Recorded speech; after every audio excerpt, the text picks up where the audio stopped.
Please do also subscribe to our YouTube. On YouTube, we're at Voice of the People Television.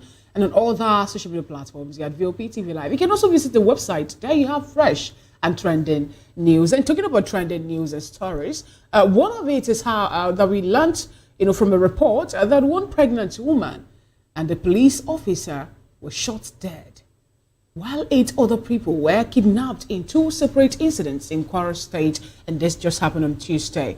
VOP News gathered that a truckload of bandits attacked Matokun village in Patigi local government area in the early hours of Tuesday in an operation that lasted about 4 hours. It was also gathered that the fear of a potential attack before the bandits unleashed terror on the community on Tuesday had left the community almost deserted. Prior to the attack on Tuesday, there were reports that the community had reported the possible attack of the bandits now to the army units in the area, but it was not heeded to. The state governor, Malam Abdurrahman Abdurazak, had mobilized the state security apparatus to the area. Also, the Nigerian Army Sobi Barracks in Ilorin has recently approved a forward operational base in the area to stem the activities of bandits in that particular area and restore normalcy. Other stakeholders, including political office holders and community and even cultural organizations, had intensified security measures with the local vigilante and the security agencies to restore peace in Patigi local government area and, the surrounding communities. Now, when I saw this story, I was like, oh, okay, finally, what the governor of Kwara State tried to make the media, because I think it was last month or thereabouts, that a certain emir, come up to say that the governor in that state told them to say... To stop reporting exactly, the way they were doing. Exactly, and boom. When I saw this, I was like, isn't it the same Kwara where they told the media to stop reporting insecurity the way they're doing it because it's making the government the same state. Look bad? It's the same state, the same particular government area. What is this?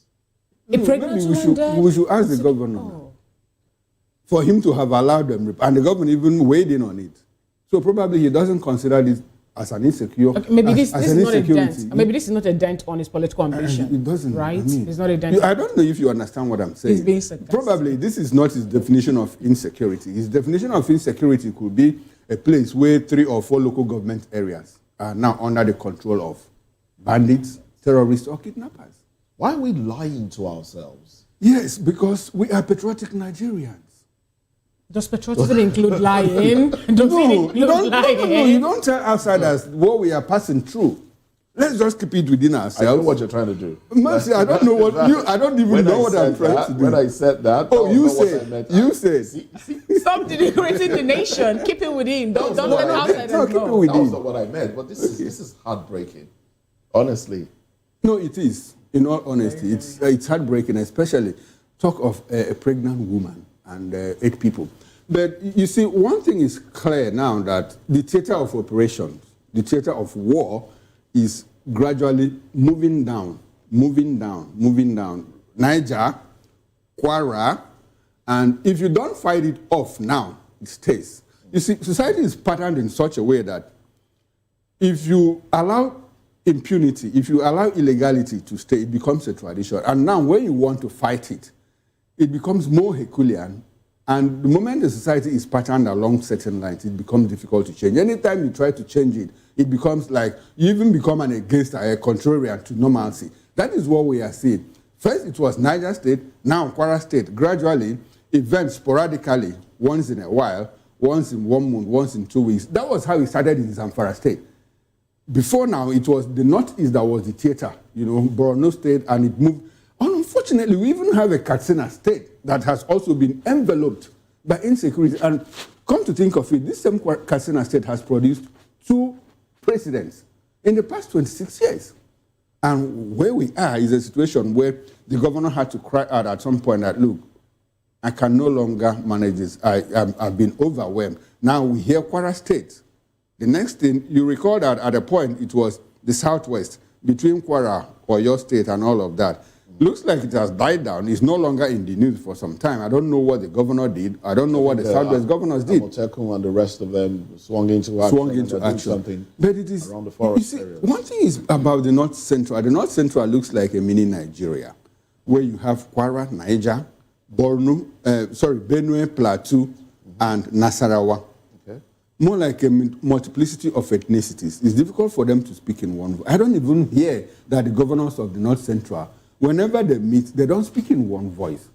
Because they are the only people that can aggregate opinion and say, look, we don't want this. This is what we want. But when we hear that people that attacked Plateau State came from a neighboring Nasarawa or Taraba State, it speaks a lot about, their inability to put their acts together. There's no unity in that place. Quite unfortunate. The governor, well, you have your work cut out for you. This is the best time to fight it, because if it stays, it becomes more Herculean. I need to know where those people that say an attack on Boko Haram is attack on the North. Where are they now? Because they are in the grave. They've all gone beyond. Because no, I need to understand. The architect. They brought this upon Nigeria. They brought this upon innocent Nigeria when they made that particular statement. Attack on Boko Haram is attack on the North, and now it's no longer Boko Haram. Boko Haram gave birth to another terrorist group, another insurgent group. We have the Lakurawa. We have the Mamodu. We have. What is really happening? This is what would have come a long time ago when it first began. But now, see where we are. Pregnant woman is dead. I would hate to believe that we have gone too far to go back. I would hate to believe so. But, you both have said something that, brought a proverb to my head. There's this proverb that they say in Yoruba that, Nkota ba feluluwu talika latinko. What you don't want as a rich man, you start to reject it as a poor man. You start rejecting it. And we have accommodated these things for way too long that impunity, like you said, has become the order of the day. And it's getting even worse. I mean, it's getting worse. Now we are hearing in Imo State. In Imo State, we are hearing, it was on the program yesterday. We talked about some Umuoma and the rest of them, and we're just talking about it. We're just talking about it. And before you know it, in the next 3 months, if nothing is done to nip it in the bud, it will escalate. I was surprised to hear from a certain Paul, not his real name, that called in on the program yesterday to say that this thing has lasted for 3 years. For 3 years. They have occupied, they've been part of that community for 3 years. And we're just hearing about it now. So it could be worse elsewhere. That we don't even know. It could be like what the people of Ebonyi State have passed through. Their own in the past 7-8 years and all of that. You see, so there's been some kind of forced migration, from the borders of North Central to the Southeast, When they are pushed, they come and push these other people. And the whole thing is trying to, the whole of the country, the whole of Nigeria is enveloped in insecurity. Well, the central government is up to you, to take care of this. Otherwise, because 2027 is around the corner, most politicians will still come and tell us, like Buhari did, and look, if you give me 6 months, I'm going to do away with insecurity and all of that.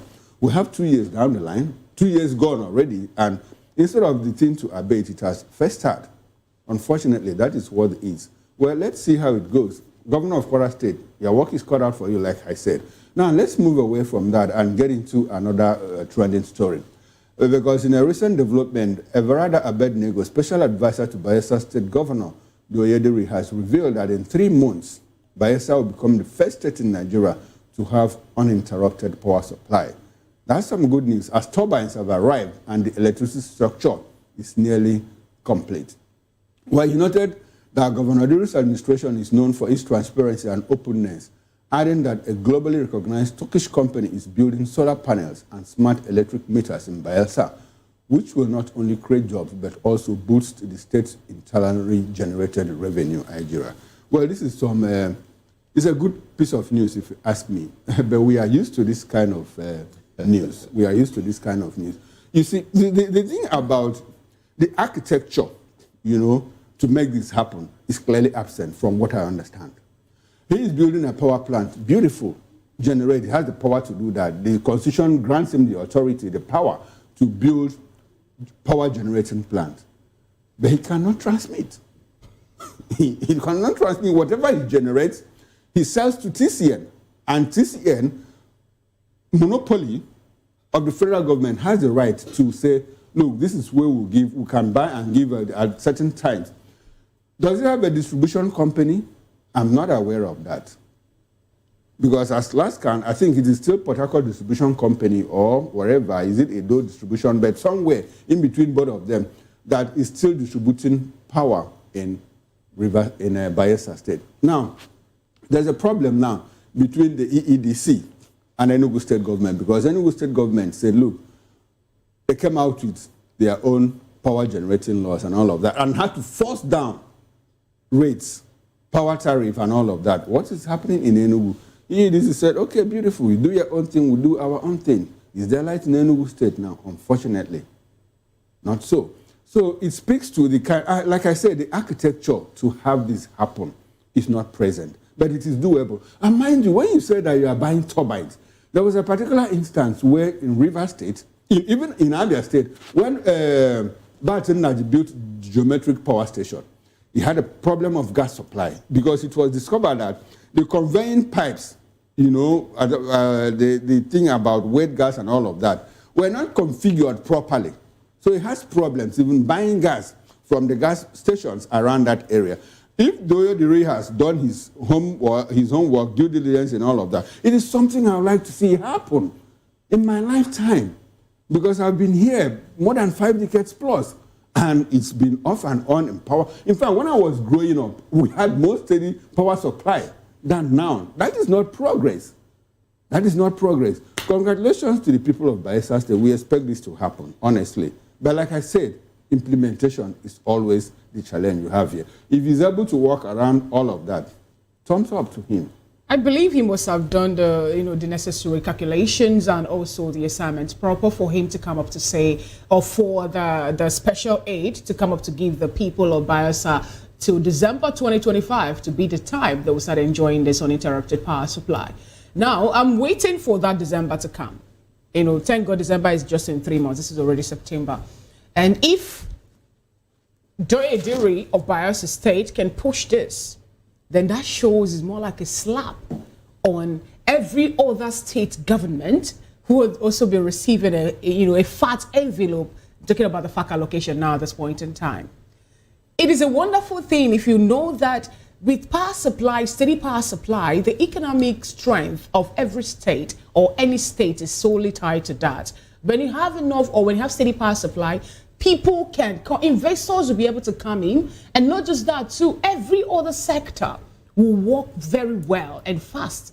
There'll be productivity, because every other thing ties around us. But I don't know why the nation, a great nation as big as Nigeria, is treating the issue of power supply, with kid glove. Today, you hear that a generating company were able to generate excess and they cannot distribute it because of a poor infrastructure or things for them to do the distribution and have enough generated electricity now, and we have to still waste it. There's gas flaring and everything. But when they understand the importance of steady power supply, I believe they'll be able to wade into it and know that that is what every other sane clime, every other developed nation, works around. It is not a rocket science. Egypt is enjoying such benefit. They are enjoying it. And believe me, they didn't even get theirs from Vietnam. Let's bring it to Africa. Yes, no, countries that we started out with. Exactly, exactly. They are enjoying all the sweet benefits. I wanted to talk about that of Egypt because it is here in Africa. Giant of Africa is what we call Nigeria. Egypt is not your mate. Egypt is not my mate. Egypt is not my mate. People should go there. Nigeria should go there. Civilization. Fina, you are going to North Africa. Let's stay within West Africa. Within the West. Right. How about Ghana? How about Ghana here? Let's go there to learn. Let's stop going far away. Ask them. Ask your brothers. Sorry, what did you do? What are the things you put here and there for you to be able to achieve this? They will do it. We have. If Nigerian government decide to say, okay, let's look away from hydroelectricity generation, we have the wind that we can also use, convert it into electricity. No, Fina, stop the conversion. Do the one that you can even do here now. Build generating plant. The South African came here, Adrian Woods, former managing director of MTN. You know what he said? He said, Nigeria is a big economy, big business. I wish I was running just one company, just a telecom company. When they asked him, so how many companies are you running? He said he's running 2 sets of companies, one telecom, one power generating. Because he has to install 2 generators in all his base stations across the country. Continuously fund them. So he said he was running 2 companies, one telecom, one Power generating. So that's to tell you that, look, we have the opportunity to reinvent this country. We have the chances, we have what it takes to do all of that. Unfortunately, we are not. Oh, well, a lot has been said about this. I mean, it's unfortunate. But we wait for government to make the necessary laws so states can start distributing. Maybe that way, all the turbines they are installing and, every other thing that they're installing to generate power will make sense. But let's get into another story now. The Labour Party's presidential candidate in the 2023 election, Peter Obi, has accused the Development Bank of Nigeria, DBN, of deceiving Nigerians with claims of 1 trillion naira disbursement to micro, small, and medium enterprises, MSMEs. Obi wrote on his official X account on Monday, questioning the whereabouts of the funds which DBN claimed to have released since 2015. Now, he said most small businesses across Nigeria are unaware of both the money and the bank, with over 80% not even knowing that DBN exists. Well, and then he asks the question, where did 1 trillion naira go? Noting that if truly $1 billion was shared in loans of about $1,000 each, it could have reached at least 1 million 1 million small businesses and created about 3 million jobs.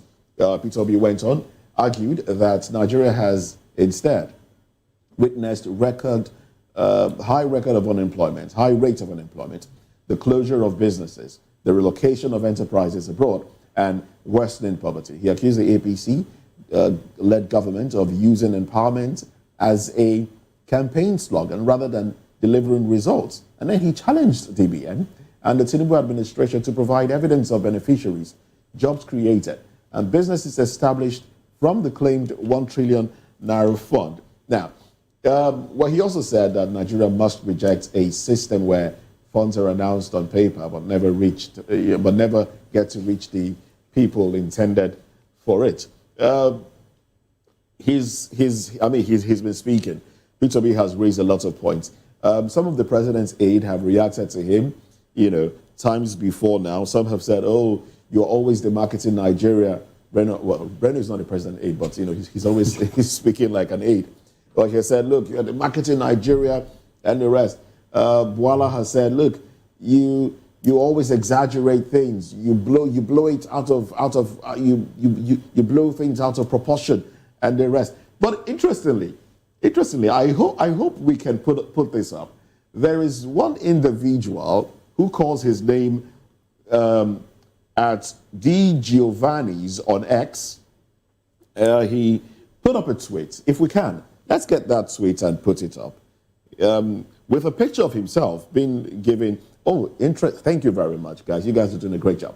Now, he said that I am one of the entrepreneurs that DBN parades for optics, falsely claiming they funded our enterprises. To be clear, neither I nor my colleagues received any funding from DBN. What they offered us was capacity building training, in quotes now, some glossy certificates of participation, and that's it, basically. Those are responses. He goes on. He says, mouth-watering meals each day for the week of the trading. That is the 1 trillion naira now. So this is exactly how the 50 billion naira You Win Connect Fund provided by the World Bank to finance 5,000 MSMEs was diverted under the Buhari government. In 2018, we went through online exams.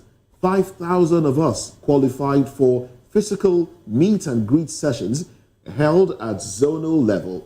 And as usual, in the end, all we got were certificates.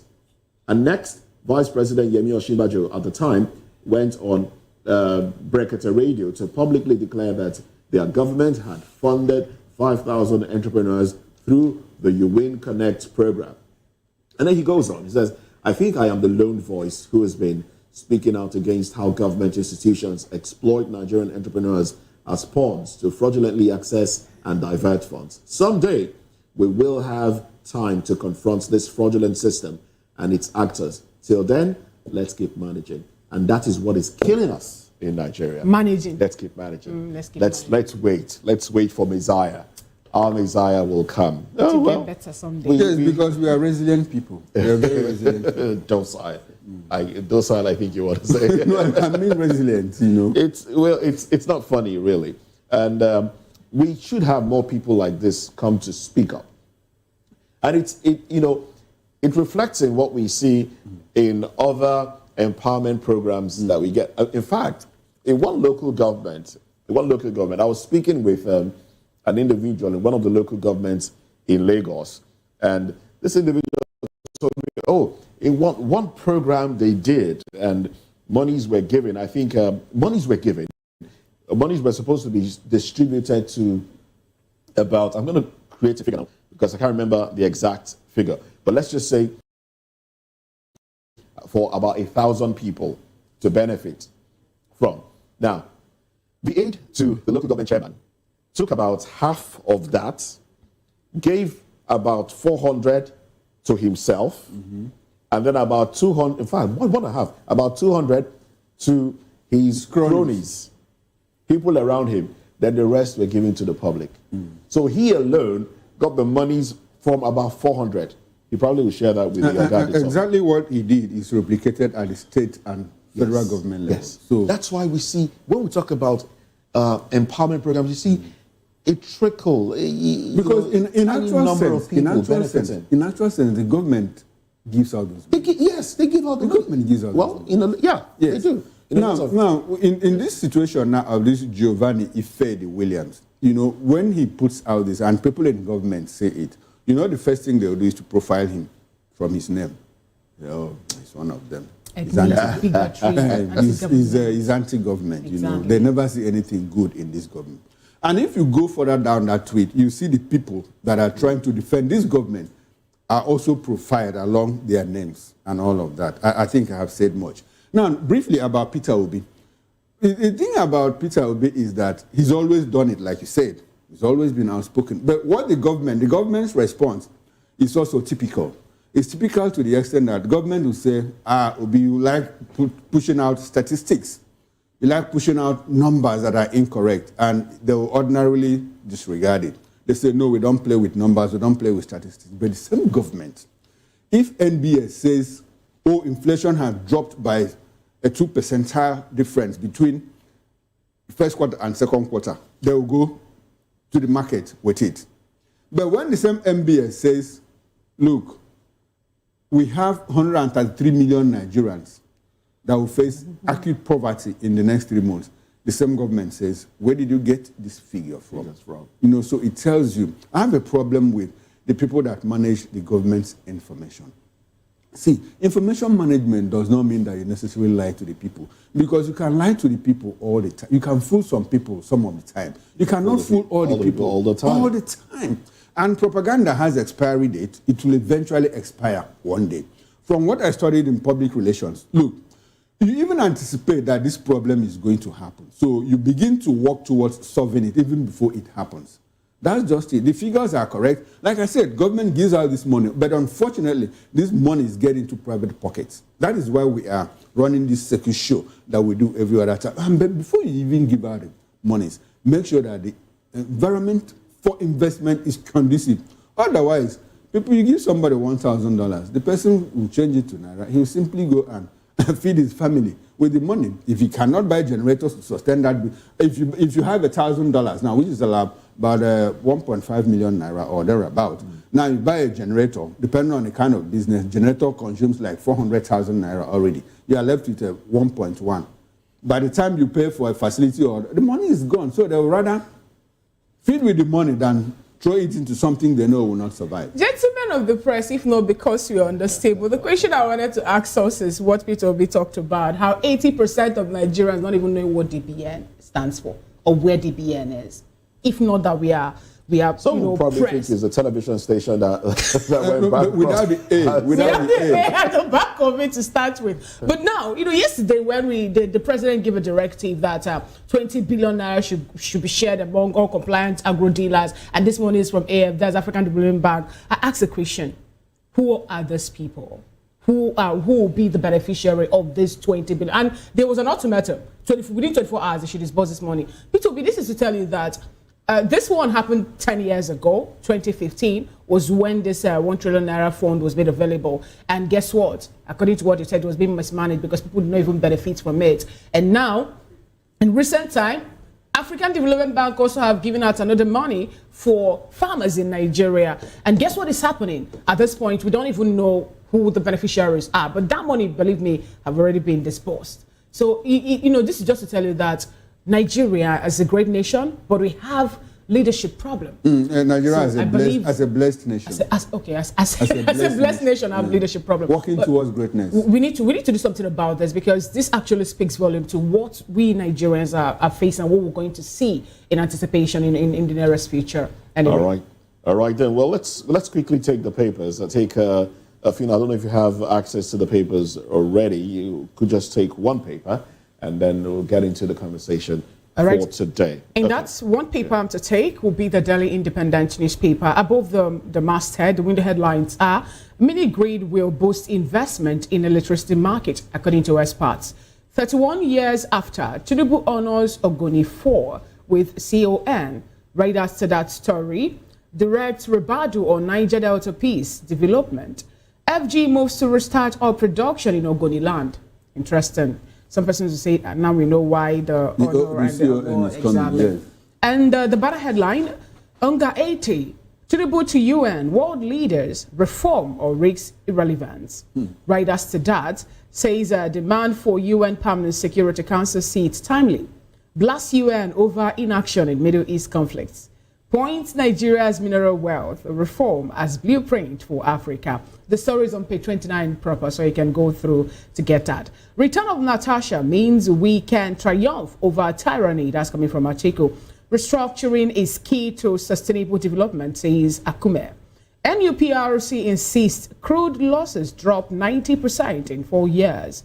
Ryder refutes 4 trillion oil theft claim. News Central honored with AEMEA Black Prize in New York. Tinubu summons former Rivers Solar Administrator, Ibas.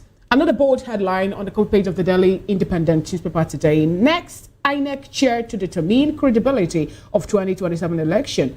Tinubu advice on qualities for head of electoral umpire. And the bottom strip headline, police disburses 24.2 billion naira to 9,735 families of fallen officers. The story is on page 6 of the Delhi Independent newspaper. And that's how far we can go. Taking a quick peep on the cover page of the National Dailies, we'll go on a quick break. And when we come back, we'll dissect the first topic of conversation, which is about politics already, as Atiku woes Southwest pledges to protect Yoruba interest during presidency. The world is still with us.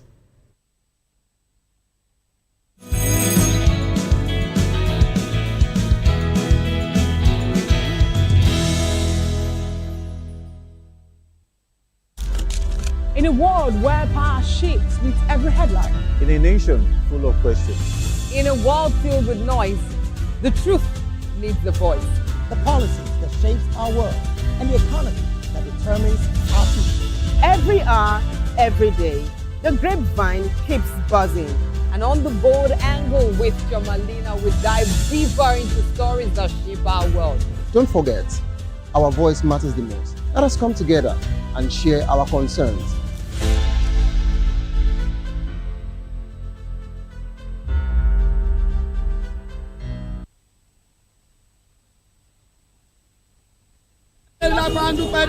Good morning. It's the start of a beautiful day. Or start your day right with a healthy dose of news, fun, and inspiration. Join us on VOP this morning for the latest news, trending topics, and uplifting stories to set your day on the right vibe. From news and current events to lifestyle and entertainment, you are covered. VOP This Morning, 8 a.m., Monday through Friday.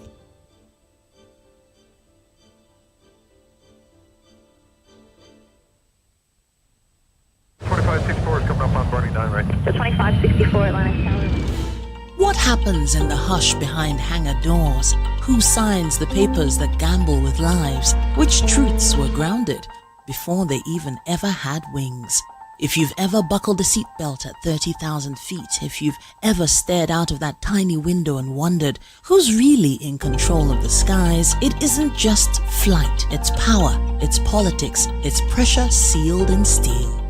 We're peeling back the clouds from runway risks to sky-high secrets. We're diving deep where most dare not to look. Aviation Scope, every Sunday at 7 p.m. only on Voice of the People TV. We don't just report, we reveal. We don't just ask, we uncover. Because when it comes to the skies, ignorance is turbulence. Aviation Scope, the sky isn't the limit, it's just the beginning.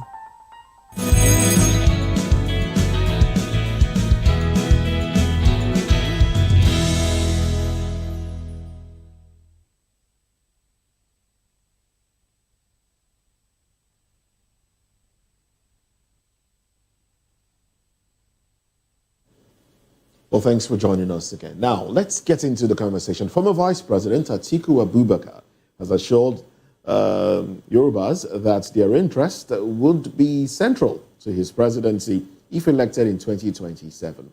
Atiku, who contested the 2023 election under the People's Democratic Party, said on Wednesday that fears of his government favoring his Fulani kinsmen were unfounded.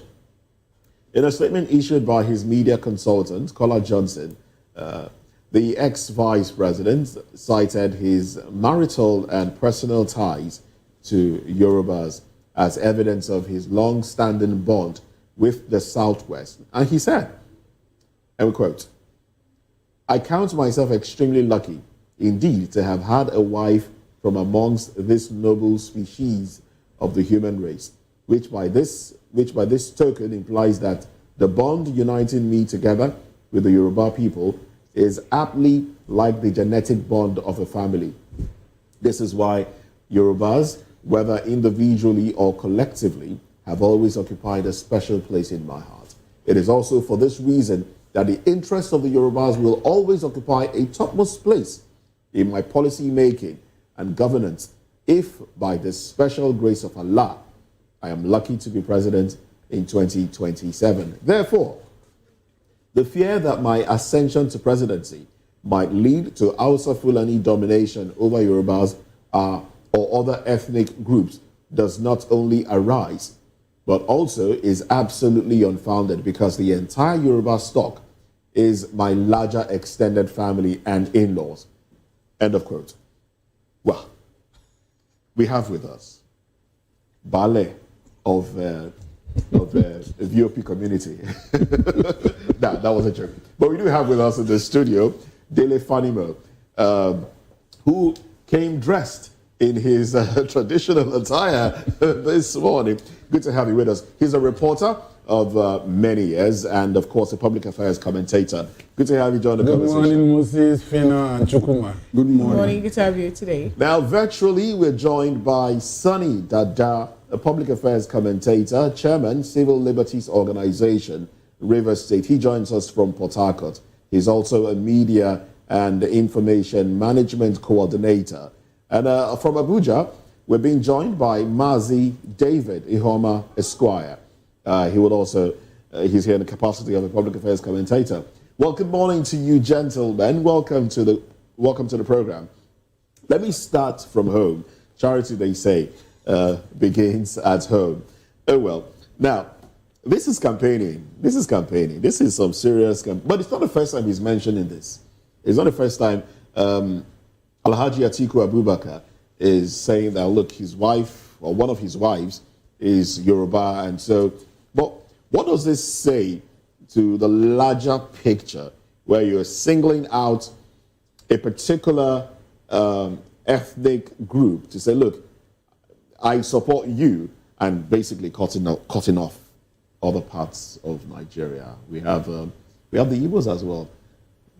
What about other minority groups? Other minority groups. You see, romanticizing Yoruba is part of campaign, and I won't fault him. You will fault him? I won't fault him because anything goes when it comes to campaign. But the Yoruba nation, we are very smart when it comes to people You're romanticizing very us. smart. Are you saying that it will be difficult for him to buy into the hearts of Yoruba nation? Absolutely difficult, because there have been issues in the past. If you say you want Yoruba at all costs to support you, and is it in Nigeria, if somebody tells you that this product I'm bringing to you is of high quality, be suspicious, because you didn't ask for high quality. You only ask for this particular good. So for me, it's suspicious for him to single out Yoruba. When I was in the north, I attended one Arewa meeting. I didn't show myself as a journalist. Of course, usually I wear this kind of cap, and a lot of people mistake me for somebody from Adamawa or Taraba. Okay. So, of course, I don't understand Hausa, but what Atiku said at that meeting was different from what he said when he stepped out and journalists accosted him. It is the interpretation of what he said at that time that was played out about 2 months ago, that Hausa wants Hausa pure and simple, not Igbo, not Yoruba, and that is the most qualified to be the president of Nigeria, representing the interest of the northern elements. That has always been. I'm sure that his handlers took a review of those statements and said, look, if you don't have handshake across the Niger, you are not likely to get anywhere. And so he had to come up with this kind of statement. Who is asking him in the first instance to tell us how much he loves Yoruba? Yes, Titi Atiku is his wife. The same way he also married somebody from Igbo land. Yes. The same way he also married from South. Doesn't that make him a pan-Nigerian? That's what I'm saying. Sorry, Dele, sorry. Before you move on, this particular meeting you attended, when was that? Was it before the 2023 election? It was around 2018. Okay, long time ago. Long time ago. Okay, beautiful. So what has really changed? You see, Nigerians are becoming conscious of the lies politicians put up. It's not only him. Most politicians, when they need your vote, there is nothing they will not tell you. If they can even accept to lick your ass. If that is. All right, this is. I'm sorry to say morning that. radio, morning TV. I beg your pardon. Yeah, sorry. I'm sorry to say that. But then, we should be discernible enough to draw the line. An article is not a good signpost of somebody who wants to show. Well, that's your opinion. That's my opinion. Let's get the opinion of some other Nigerians. Sonny Dada, public affairs commentator, joins us from Port Harcourt. Good morning to you. What's your take on this? Do you think this is good campaigning, really, where you basically try to appeal to a particular stock as against appealing to the generality? Or are we going to, is this further dividing Nigerians like what we saw in 2022, prior to the 2023 election, where Nigerians were deliberately, by the leaders, divided along ethnic lines? Kindly confirm you can hear me. Very well, please. Go right ahead. Good morning. I want to also greet the panelists in the house.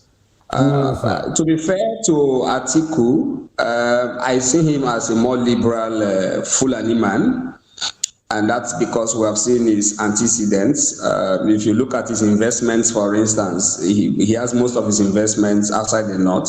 A lot of them are concentrated in the south, especially in the south-south.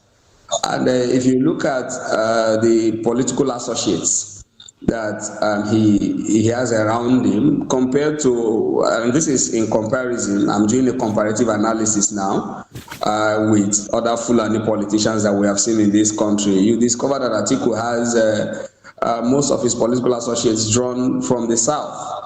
But however, I worry because we are going back to the kind of very, very dirty ethnic politics that we witnessed in 2023. Remember that Atiku, your guest in the studio, made reference to a comment that Atiku made about Hausa people preferring an Hausa presidency. Remember that during the 2023 election, during one of their Arewa consultative meetings, where they gathered the presidential candidates and the northern stakeholders in one room, remember that Atiku also made a similar statement, which was also targeted at Peter Obi, where he said that Hausa should vote, the North should vote their own and all of that. But these are comments that we hear from politicians, not just Atiku alone. We hear them across, the divide. Why Nigerians are worried mostly is because we have seen what Fulani politicians can do when they take power. For instance, even the military dictators of Fulani stock, how they made the presidency, a Fulani thing. And unfortunately, late President Muhammadu Buhari amplified that. Just like we are complaining against the Tinubu administration about westernization of the presidency, we saw that under Buhari, where Buhari, amplified it and even took it to the highest level.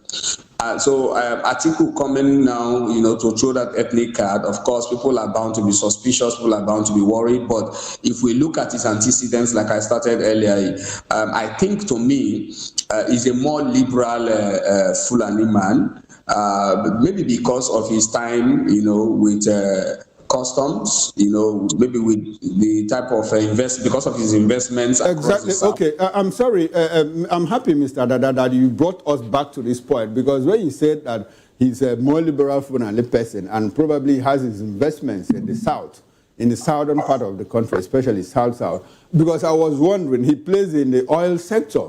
When you talk about his companies, and I'm wondering if he could have actually cited those companies in the north.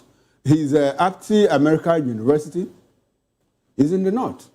Some other investments in the north too. But let's move away from that. I would like for us to interrogate what this whole thing portends for our politics. You said it's the kind of ethnic politics that politicians play, unfortunately, in Nigeria. Now, do you think we will ever get to a point where we will outgrow this kind of ethnic politics? He said clearly, Yoruba people, your interest will be protected. He'll probably go to the southeast and say, look, I married somebody from Onitsha, your interest will be protected. You probably go to the south and say the same thing, Middle Belt and all parts of the country where he has women or where he has wives. So at what point do you think that we will grow beyond this level of ethnic politics? If we will ever grow beyond that, do you see a possibility of all of that happening?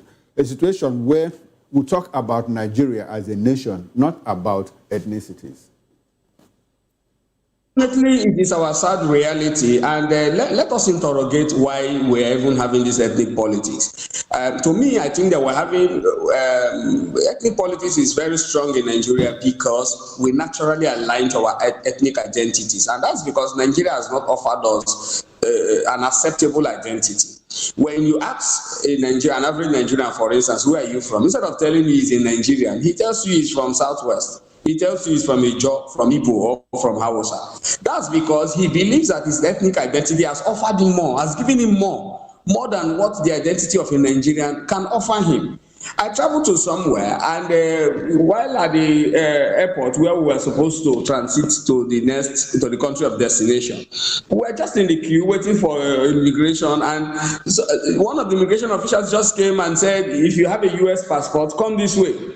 And I saw a Nigerian followed them, and by the time they processed that, they realized that she actually was not carrying a Nigerian passport, but her little child she was not carrying a US passport, but her little child, the little baby she carried, had a US passport. And because of that passport, They gave her quick attention and she was screened. Then I was told, when I made my findings, I was told that the US government has an arrangement with most of these countries where they don't like to delay their citizens at the airport and all of that. You know, so what your Nigerian passport cannot give you, maybe if your ethnic passport is giving you that, it is natural that you will align to your ethnic identity, and that is why most times. Unfortunately, we still have a Nigerian passport. There are no ethnic passports at the moment. Anyway, thank you very much, Mr. Sunday Dada. Okay, land on your thoughts, sir. Go ahead.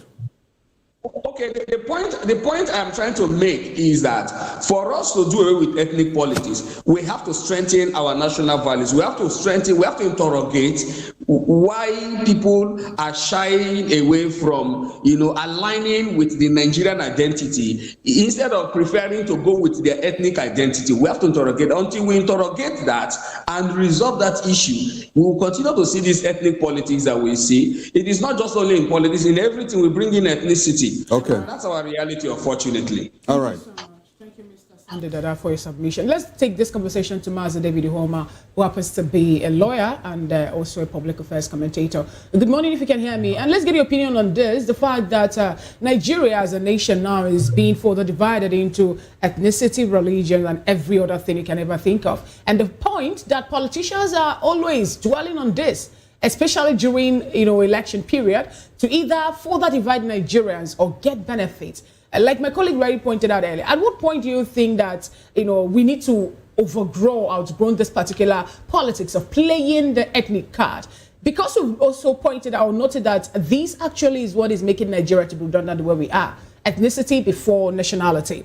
How then do you think we should, what do you think we should do differently at this point in time for us to, sideline the voice of ethnic bigotry or even religious bigotry for Nigeria to move forward? Good morning, everyone. Can you hear me? Yeah, we can hear you. Go ahead. It would be hard to sideline ethnic divides because Nigeria is built on ethnicity. The colonial vestige are still there. Nigeria was not a country that was built on the tenet of democracy. That is, people are joined together for the purpose of expanding the nation. Nigeria was actually created for business purposes. And those that actually created Nigeria as a business purpose use our ethnicity to limit our progress and development. But if actually we can say that we should do away with ethnicity, that could be done if Nigerians can actually look up to those who have capacity to steer the affair of Nigeria without minding where they come from. I must tell you that the Atiku presidential ambition at this point is actually threatening Nigerian unity as a matter of fact, because the North have ruled for 8 years. The power is currently residing in the South. Atiku vying for presidential position at this point is a threat to Nigerian unity because he's not upholding that constitution that talks about that all Nigerians, that the constitution must actually be enforced in a manner that every Nigerian should have a kind of a sense of belonging to claim that this country have a fair share or to be accorded the right of a citizen. So I think that if Nigerians can wake up and do away with ethnicity, the day we do away with ethnicity, we will have a very good government who can hold accountable. All right. Thank you very much, Barrister David Ihoma. Now, it gets scary when at the beginning of your intervention, you said that Nigeria will never move away from ethnic politics because of the way it was structured by the people that colonized us. Unfortunately, but I'm happy too that at the end you said if we're able to grow beyond that, so that is comforting enough. Now, the people that colonized us, I mean, Nigerian type of ethnicity, is it peculiar? Because if you go to UK, the people that colonized us, you have the English, you have the Scots, you have the Welsh, and they're able to moderate and modulate all of their differences. So it is comforting that you say that, look, there's a possibility that we might grow beyond all of this. Nigeria is not the only multi-ethnic society. Even in China, they have different ethnicities, but they all happen to roll along. Now, coming back to what Atiku said, does it look to you, from your understanding of Nigerian politics, that he will be able to break into the Southwest? Ethnicity? Is that what you mean? No, will you be able to, with Atiku as a presidential candidate, no matter the party he's on the platform, the platform of which party he's running, I'm talking as a northerner. Do you think that he will be able to break into the Southwest, knowing full well that the current president is from Southwest and understanding the elements, the underlying currents of Nigerian politics? Do you think that Atiku will be able to break into the Southwest to win some, like win Osun, Ondo, probably Ekiti, or some of these states? Is there a possibility it could happen? It's not possible. It's not possible because the ethnic diversity and this kind of people are fanatic about their tribe. Even despite the fact that people might feel that the president Ahmed Tinubu is not doing well, people from his own tribe would definitely give him at least 70% or 80% of their vote. So the statement of Atiku that he married from the side where is not a criteria to adjudge him to have to be preferred more than the current president. The best thing Nigeria should do at this point is to find out a politician who has a clean slate, his political antecedents will be able to speak for him, not on the basis of tribe. Okay. It's the only way we can be able to get a candidate Nigeria can support. There's notwithstanding that he's ethnic divide, that's the only way we can get it right. But Atiku cannot penetrate the West. Well, I wouldn't want us to put the man in a box because he's still campaigning, and from his statements, it seems obvious that he will be running in 2027. And when you look at the party that he has associated himself with, even though I'm talking about the ADC now, even though it feels like he's still trying to be part of the PDP, what does that make of the chance of another individual, Peter Obi, whom some have said, should get the ticket and support of Atiku and the ADC? What does that make as we get closer to 2027? As long as Atiku is in the space, P2B cannot obtain the presidential ticket because he's a major impediment to P2B political ambition as 2027 is concerned. The fact is that Atiku and Obi will lose the election if they contest against Tinubu in 2027. The basic way they can defeat APC is to give P2P the ticket, and if it can run for 4 years, for 4 years, it will be fine. Then Atiku can start from 2031. But if not, without that, both Atiku and he should not run in 2031. By then, he will be in his 80s, way into his 80s. But because the poor cannot go to this north at this point. It will be 81 at the time. Okay. Impossible. All right. Well, your thoughts, your opinion. Let's bring this conversation back to the studio where Delifanimo is, and let's look at online registration so far. Is it? Some Nigerians are raising eyebrow as to the numbers coming out of Lagos for the pre-online registration. In Lagos currently, which is amongst the top three, we have 530,180. That's the figure I have as of the fifth week of the continuous voter registration.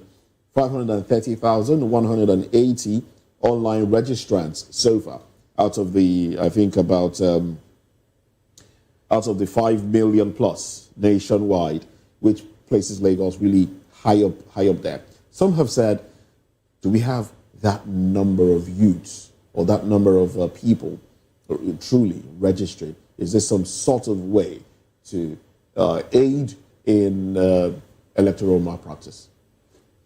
I don't want to believe that, and I don't want to share it. You see, there was a survey conducted, I think about 3 years ago, that on the average, every hour, 600 people come into Lagos. Conversely, only about every hour, 600 people come and go Lagos. Or come and stay. Wait, and those who exit out of the 600, they are not up to 15%. Every hour. We shouldn't 600. be able to walk in Lagos then. We should be bumping into I said that's the statistics. Other. That's the statistics. Okay. Well, I am not saying it is the true position of things, but technically we know that the number of people that comes into Lagos is not the same as those who leave Lagos permanently. Some come and go. Some stay permanently. Okay. And we know that when they come, they believe that they can make ends meet here and they stay.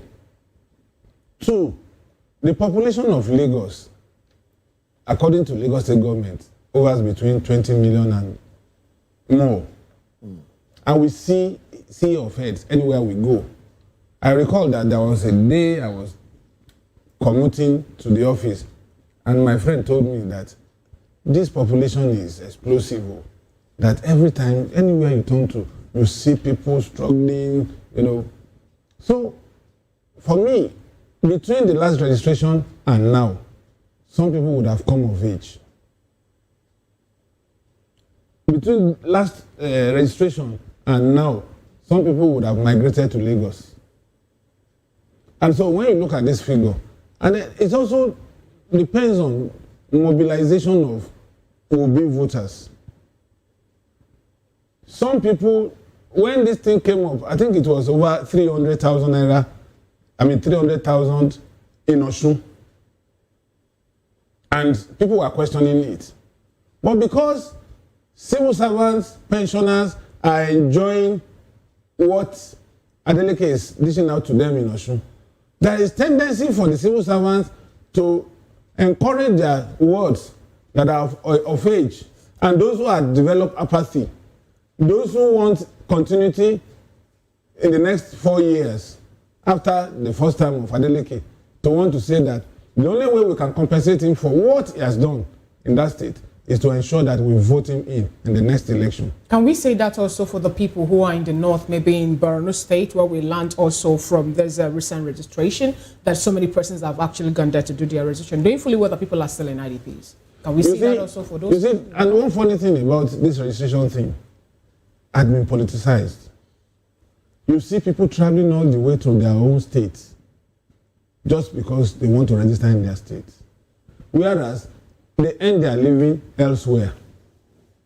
So it's neither here nor there, and we cannot put a finger to it that actually there was bloated figure in any state for the purpose of electoral malpractices in future. And some states also had developed apathy.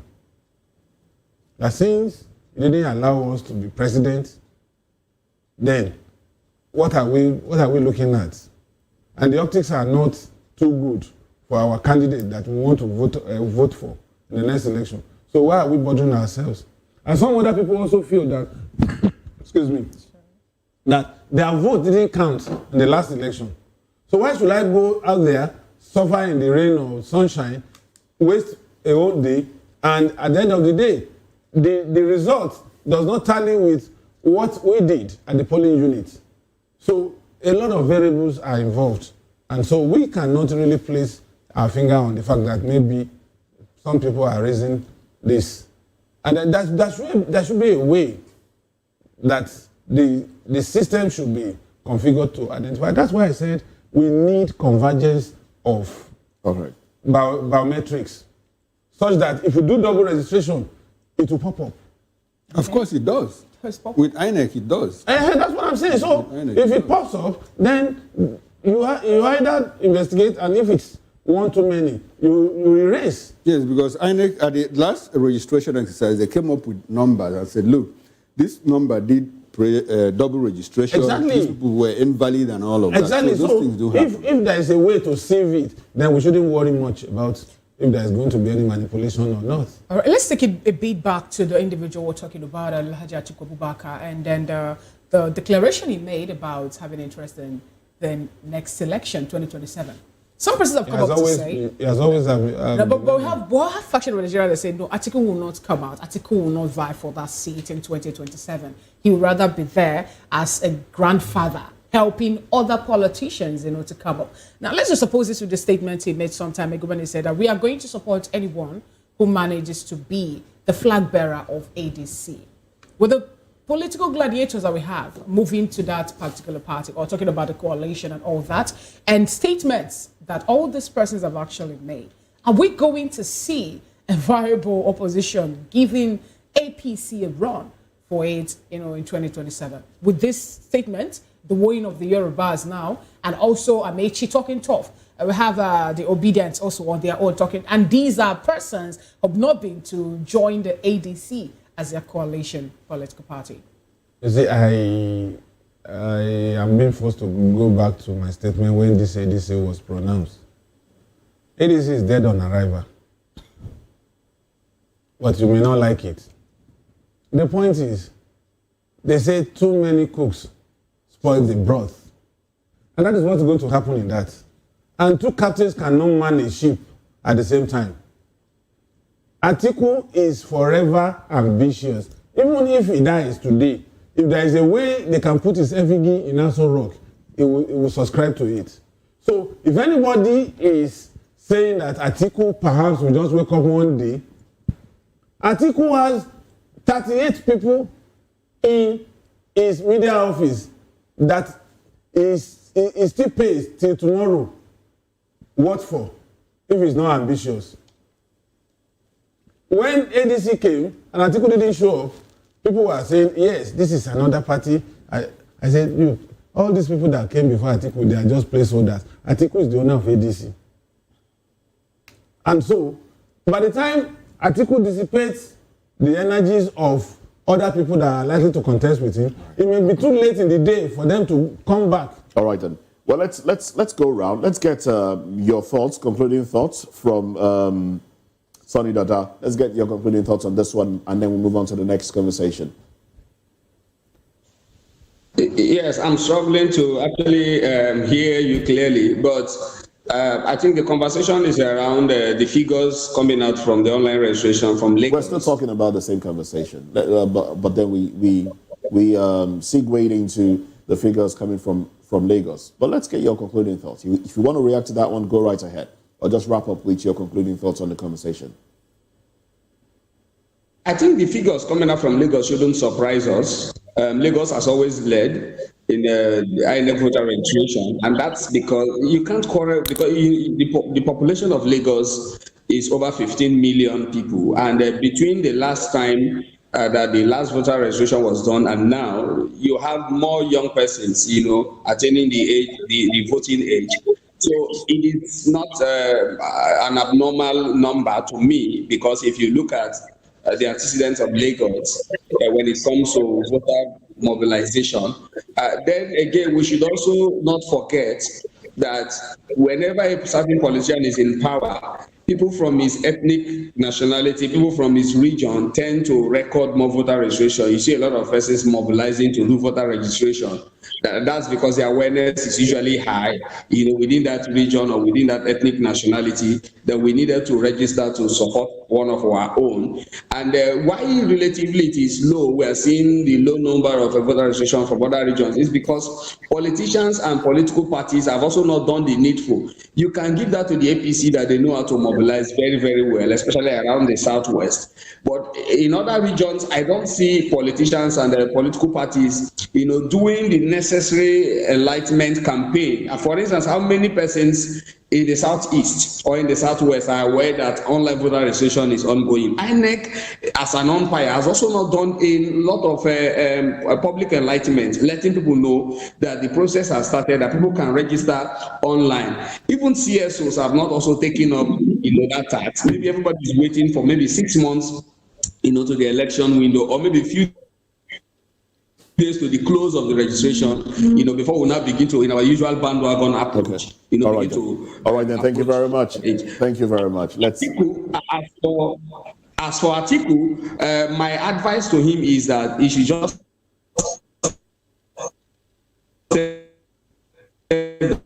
and be a statesman, at this point, and support, a more viable candidate. I don't think that the election in 2027 will be between APC and any opposition party. I think the election in 2027 will be between APC and Nigerians. All right, then that's a good place to anchor the conversation. Barrister David, let's get your concluding thoughts in 1 minute, please. Let's keep it short. Well, because of the lack of confidence in the INEC, a lot of people are doubting the the voters registration, the ongoing online voter registration in various states, because they feel that figure that they'll be used to manipulate the outcome of the 2027 election. But with respect to the article's ambition, I would advise that he should share his ambition and support someone from the south. And after 2031, by 2031, he should actually come out. If it's one time that he can do and go back. But if actually he's going to contest presently, he will lose the election. That is just my final conclusion of his own personal ambition. All right, thank you very much, gentlemen. Let's get into another conversation. Let's go to Kogi State, where Senator Dino Melaye is telling the governor to call those that he calls the thugs of the governor to order. Let's talk about this when we come back.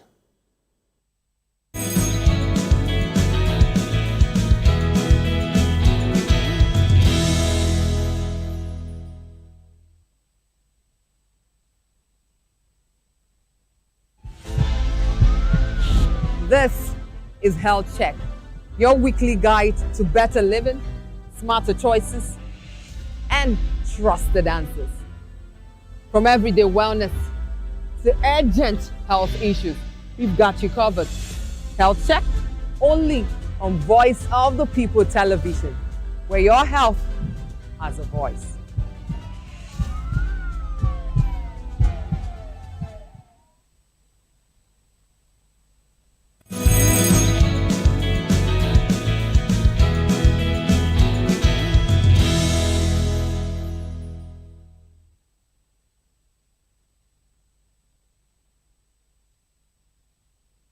Glad to have you back. It's still VOP this morning. Former Kogi West Senator Dino Melaye on Wednesday issued a warning to the state governor, Abed Ododo. Melaye charged Ododo to call his appointees to order over attacks on the offices of the African Democratic Congress, ADC, in the state. Posting on X, the former lawmaker warned that any further attack will be met with superior response. You know, some persons will say, he said, listen, if this actually happened again, I'll give you a run for it. And we have with us still in the studio, Dele Fannyboy, veteran reporter and public affairs analyst. And we still have Sonny Dada, a public affairs analyst, chairman, Civil Liberties Organization in River State. And also, you know, he happens to be a media and information management coordinator still in the state. And we still have Mazi, David in Abuja. I would like to start off with you, Sonny Dada. What do you make of this particular statement, given the fact that this is not the first time we're getting information that ADC, the other time it happened somewhere in Kebbi State where the former AGF of Nigeria, Malami, his convoy was attacked.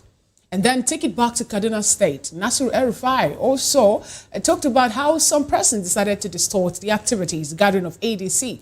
In Lagos State here, the day that Vivo Roads want to, you know, open or unveil himself as now an ADC stalwart.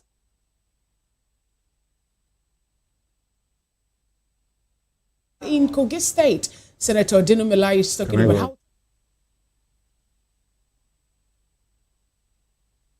what do you really make of this information coming up and how people are attacking ADC?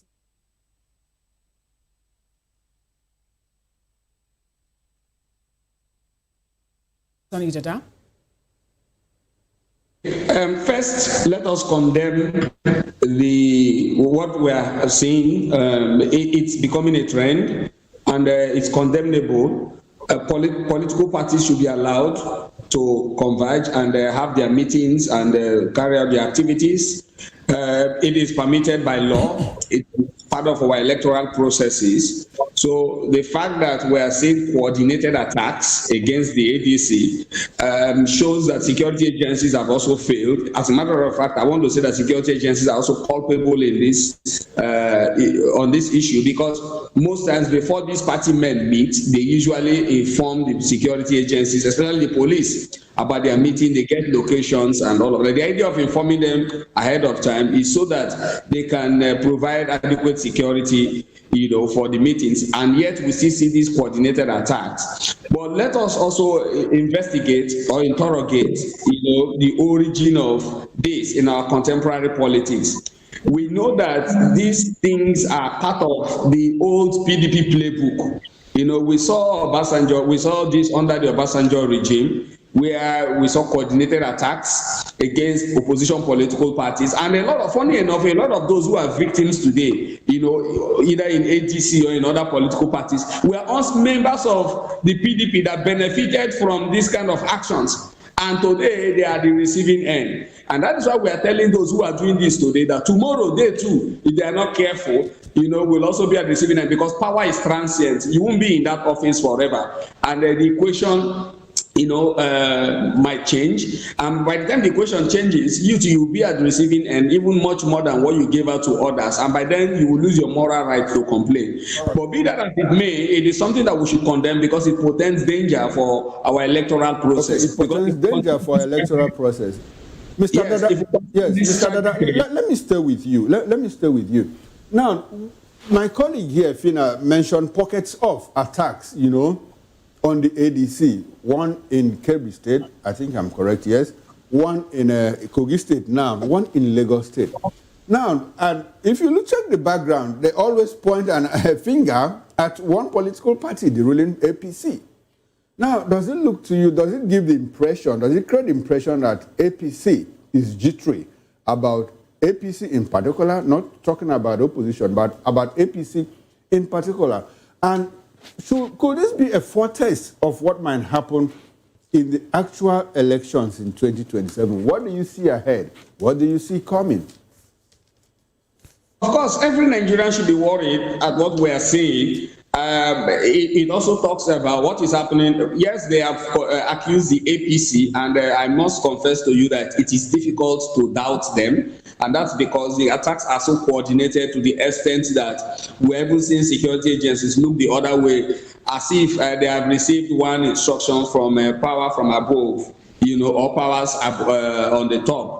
So it is difficult, but we will also, for us to conclude, we will also like to see strong evidence pointing to the fact that yes, it is actually the APC that is orchestrating these attacks. But in terms of the implication, the wider implication on the electoral process, of course, we should be worried.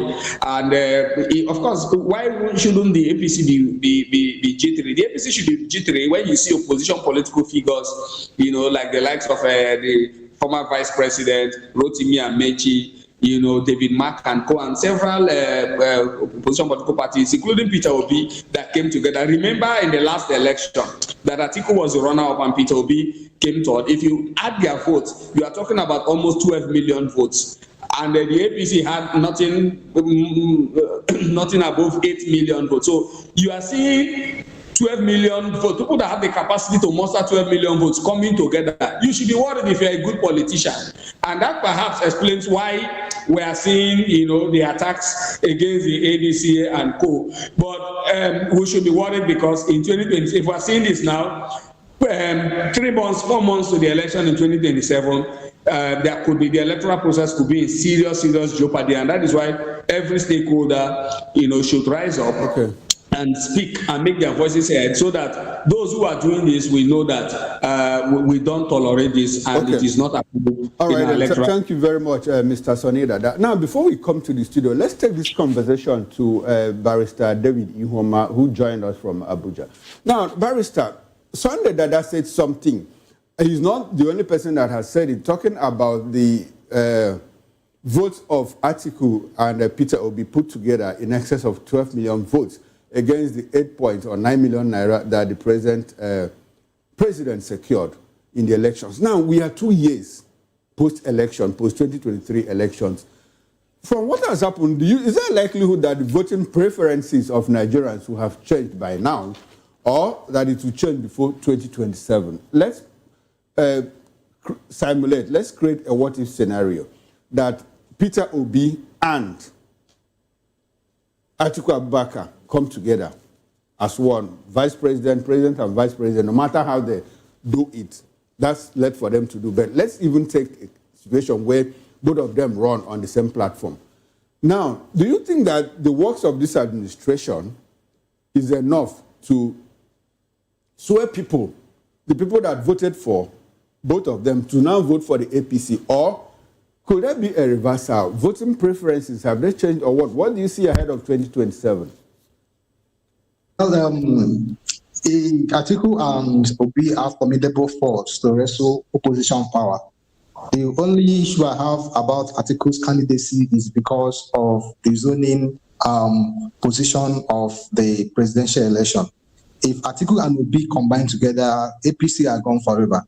But the only way the party APC can have a formidable force to wrestle APC by 2027 is either by giving Obi the ticket, because he comes from the south.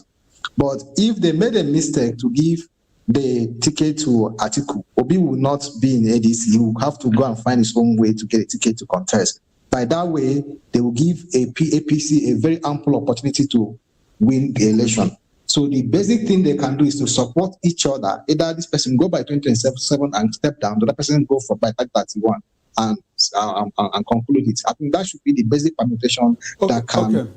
Okay. All right. But I'm not sure you clearly understood my question, because my question was, I wasn't asking them, I didn't ask you who will run ahead of the other. My question was, assuming they decide to run together, irrespective of who flies the flag and the person that serves as running mate, do you think that the works of this administration has done enough to the extent that even if Atiku and Peter Obi come out in one platform, that people will still vote for this administration? That's exactly what was my question. People can vote for this administration by their antecedents. It's impossible, because a lot of people have suffered so much hardship in this administration more than any other administration. So if two of them combine together under one political party, come out together, there is no how anybody can ever want to align themselves with APC. Seeing this force, and also based on the APC past math so far, it cannot be possible for them to sustain the tsunami coming. All right, thank you so much, Barrister David Ohoma, for your submission. Let's bring it to the studio. Mr. Fanimo, we're looking at violence before election. A particular court in Canada called two political parties in Nigeria terrorist group. And that kind of raised dust, people were talking tough and all that. But at this point in time, we're still seeing, members of different political parties accusing, if not the APC, every other member, every other party of going violence. Is violence the only way for people now, to be gagged or to be pushed for them not to champion their cause or do what they're supposed to do? Is violence the only way? It's not supposed to be the only way, but it's in reality the only way in Nigeria. Adodo is a placeholder in Kogi State. And he's a mentor, his godfather. You recall that when he wanted to vie for the second term, there was this mantra, ta-ta-ta-ta. Ta-ta-ta is just the echo of gunshots. And it became a song and a campaign slogan in Kogi State. How will you expect that such thing will leave Kogi State in a hurry? Knowing fully well that he planted this Adodo. And Adodo also paid back by shielding him from EFCC. And everybody saw it. So, they don't lie that he's even complaining. It's just that because there's a reversal of event now. He was also a purveyor of violence at one point in time when he was part of the ruling party. So how come it is only when the table turns that we hear of these people complaining and crying, forgetting that even look at the way he assaulted the current first lady as co-senators, even came to body loan to harass her. So why are we listening to him now? In fact, Dino even said, if this repeats itself, and he'll fight back. He'll fight back, force for force. So It's a matter of balancing of force. And unfortunately, it is we, the masses, the voters, that suffer the brunt of all these people when they begin their shenanigans. And it's quite unfortunate. Does it seem like these accusations at the ADC might be just a way to make the ADC look bad? Does it feel that way?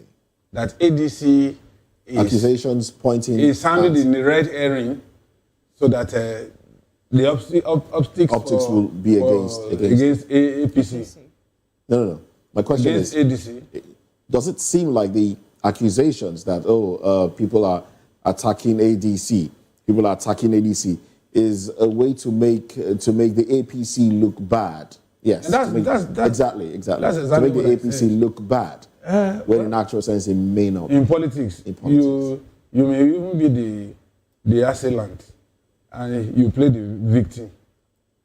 If you are fine, if you are smart, and you have people who can do that for you, you may win. Should we be hearing now that the APC has been accused of perpetrating violence against a political party, members of a political party?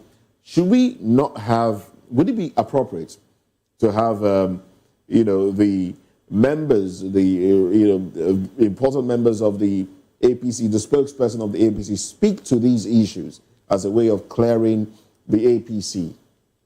Well, you see, it's left to the APC to want to respond. Would that be? If they find it unnecessary, would you advise that? If it's unnecessary, they might just let it pass. But one thing is very clear: when you want to contest election, I have seen it happen. One of the things you acquire are thugs. You acquire thugs. If you are the one that believes in Marabu, you acquire them. What is that? Marabu. Juju men. Okay. And then if you are the one that believes in the Bible, you acquire prophets. If you are the one that is a Muslim, a staunch one, you acquire alfas. That is why when they fall out of favor, when they are out of government, they easily get broke. Because those ones will never leave them. They will still be lying to them that it was a mistake. The optics are very bright. As a matter of fact, I watched through my crystal ball and I saw you ascending from the Senate to governor and then later president. You still have to fit them. And so those thugs that you see them, macho men, surrounding you that are not even security agents, who pays their bill? What are they recruited for? Is it not to unleash mayhem? Who snatches box? Is it your son or my son? Okay, I want to ask you, I'm happy that you talked about snatch. Now, the kind of politics that we see play out now, does it feel a certain mantra? Like PDP used to say, Obasanjo in particular, this is a do or die affair. Yeah. And we have another person say, grab it, snatch it, and run with it. Is that what we are seeing? Does these things that are happening, do they fit into that bill, into that mantra? And should that be the kind of politics we play here? You see, you are talking about the utopian and the reality. Okay. The utopia and the standard, what standard is it shouldn't be. People should be allowed to vote for the candidate of our choice and let their vote count. That is democracy. Okay. But unfortunately, our one brand of democracy is that of the Agbero democracy. Do you think we'll ever be able to overgrow this level? You see, my fear on that is the fact that the next generation that is coming up, they are almost detached from governance. So it gives a bleak outlook because ordinarily, if you are tired at this level and you look back and see another set of people that also share in your sentiments about the political evolution of this country, and they are also pushing, then you are comfortable. But our youth, the Gen Zs, most of them are detached. The few ones that are into politics are aided by their parents, either mother or father who had been in politics and had benefited from politics, that they want to replicate what they've been doing. So it's a very bleak future. Because we are not bringing it up generations that will rise up to become a Wole Soyinka, a Femi Falana, a Gani Fawehinmi, a Rafsanjani, you know, and a Dangiwa, and a host of them like that. We have not seen. How do you expect them now to start moving towards this other direction you're pointing at, where you want them to be like the likes of Wole Soyinka and co, when politicians have come up to make Nigerians understand? For example, it was the former governor of River State that made a statement sometime. If you're looking for a 9-to-5 job, you can go abroad for that. But believe me, you can sleep and wake up today in Nigeria, either you're governor or you'll be the president. You see, what we are saying is quite different from this position you are holding. We are saying that we need to raise a fresh generation, a new generation. That Wole Soyinka is in his 90s now. Okay, when you say we need to raise a new generation, these players, political players, the political enlightened persons, they are raising a generation by putting their children in relevant places. It was just yesterday we were talking about the possibility of Nyesom Wike's son, who's just been called to bar, who's just been called to bar to be part of either the House of Representatives or the Senate at some point in the future. Already, Sheyi Tinubu we hear he's been prodded in that direction. So we see the PEPs raising their children to follow in their own footsteps. Now, how do we now raise from the common man, the ordinary Nigerian who's just trying to get? It's very simple. It starts from the campuses. It starts from energizing the CSOs. The CSOs are almost dead. That's a problem in itself, don't you think? The labor union almost dead. Campuses, those days in school, by the second year, you know where you belong. Either you are a leftist or a rightist. Either you are espousing Marxist theory, you are espousing Lenin theory, and all of that. But today, it has changed. Now, by the second year in your school, you already know where you belong. Either Axe, Eye, Aye, those black bra for women and all sorts. And these people, what they know is violence, sex. Pure and simple. Nobody is mentoring them to rise to the point of the Showores. By the time Showore gets to his 60s, 70s now, nobody to replace him. Gani Fawehinmi died some years ago. Show me somebody that has replaced Gani Fawehinmi. The only person that is pushing is still Femi Falana. No, but I'm sorry, Dele, but there seems to be some kind of statistics that counter what you're saying in terms of the political awareness of the younger people. If you look at the last voter registration exercise in 2022, more than 65-70% of the new registrants were youths, even in this one. So does it look like, does it look like that the figures don't tally, or that they are just being forced to do the registration? Or does it look like they just register, get the card, probably as a form of identification? I would like for you to help us balance all of this. I happen to be a father to this generation. Okay. My children are predominantly of voting age. Okay. Even the baby of the house is 19. Okay. And going to 20 now. Okay. So I can hazard guesses as to why some of them registered. Okay. Some of them registered because they feel that, look, it's a form of identity.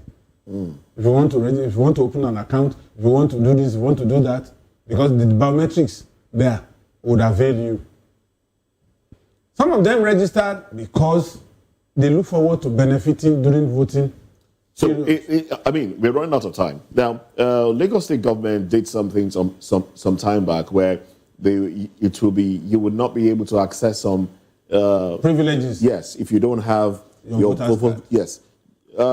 Should we now encourage the proposal to send some people to prison if they don't vote? But wouldn't that encourage Nigerians to actually use the that position cards? Is incongruent to democracy. You can't force people to vote, but you can force them to get the vote the cards. You can blackmail them. You can blackmail them to get the vote, and that's what Lagos State government did. Okay. Well, we are out of time for this conversation. Let's get into the next one. You benefited heavily from fuel subsidy. Former presidential aide tackles Otedola, urges him to stop rewriting history. Let's go into this sector when we come back. Join us again. And we do have our guests, David Uhoma and Sonny Dada, who have rejoined the conversation. Thank you very much, gentlemen. Come along with us as we get into the next conversation.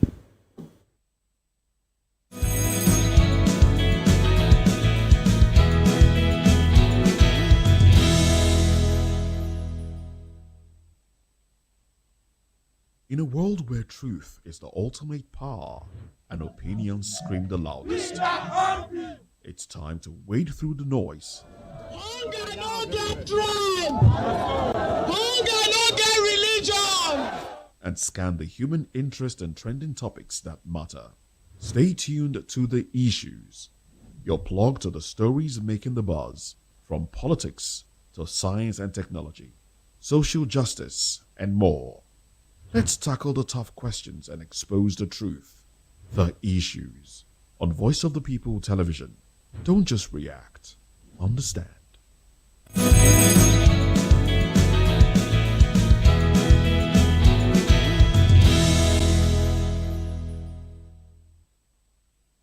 Welcome back. Now, Umar Sardi, a presidential aide attached to the office of the ex-Vice President Namadi Sambo, has described the recent comments of billionaire businessman Femi Otedola on subsidy as writing history. Otedola recently revisited Nigeria's controversial fuel subsidy regime, saying that corruption remains entrenched in the system. Well, in his intervention last week, Otedola accused members of the Depot and Petroleum Products Marketers Association of Nigeria, that man, which he claimed to have founded, of sustaining a corrupt model built on subsidy fraud and obsolete infrastructure. He alleged that over 2 trillion naira was siphoned through questionable subsidy claims under the Jonathan administration. Well, Sani noted that Otedola's company, Zenon Petroleum and Gas Limited, once controlled up to 90% of diesel imports and benefited heavily from the same subsidy framework he now condemns. Oh, well, we still have with us our panelists. Now, let me come to you, Dele Fanimo, in the studio here. What's your reaction to what is going on between Omar Sani and FO, Femi Otedola? Otedola says, look, corruption is still entrenched. But Omar Sani said, well, you're a beneficiary through Zenon Oil and Gas Limited. Now, as you take your broad reaction, do you think that the main reason why fuel subsidy was removed, which was because the regime had actually been overrun by corrupt tendencies, according to what the president and others told us, do you think that the current administration has done enough to ensure that the reason for which fuel subsidy was removed has been fought? Let me tell you that, first of all, I read that statement. Okay. And I read it about 3 times for a clear understanding. Between the lines. Between the lines, you know.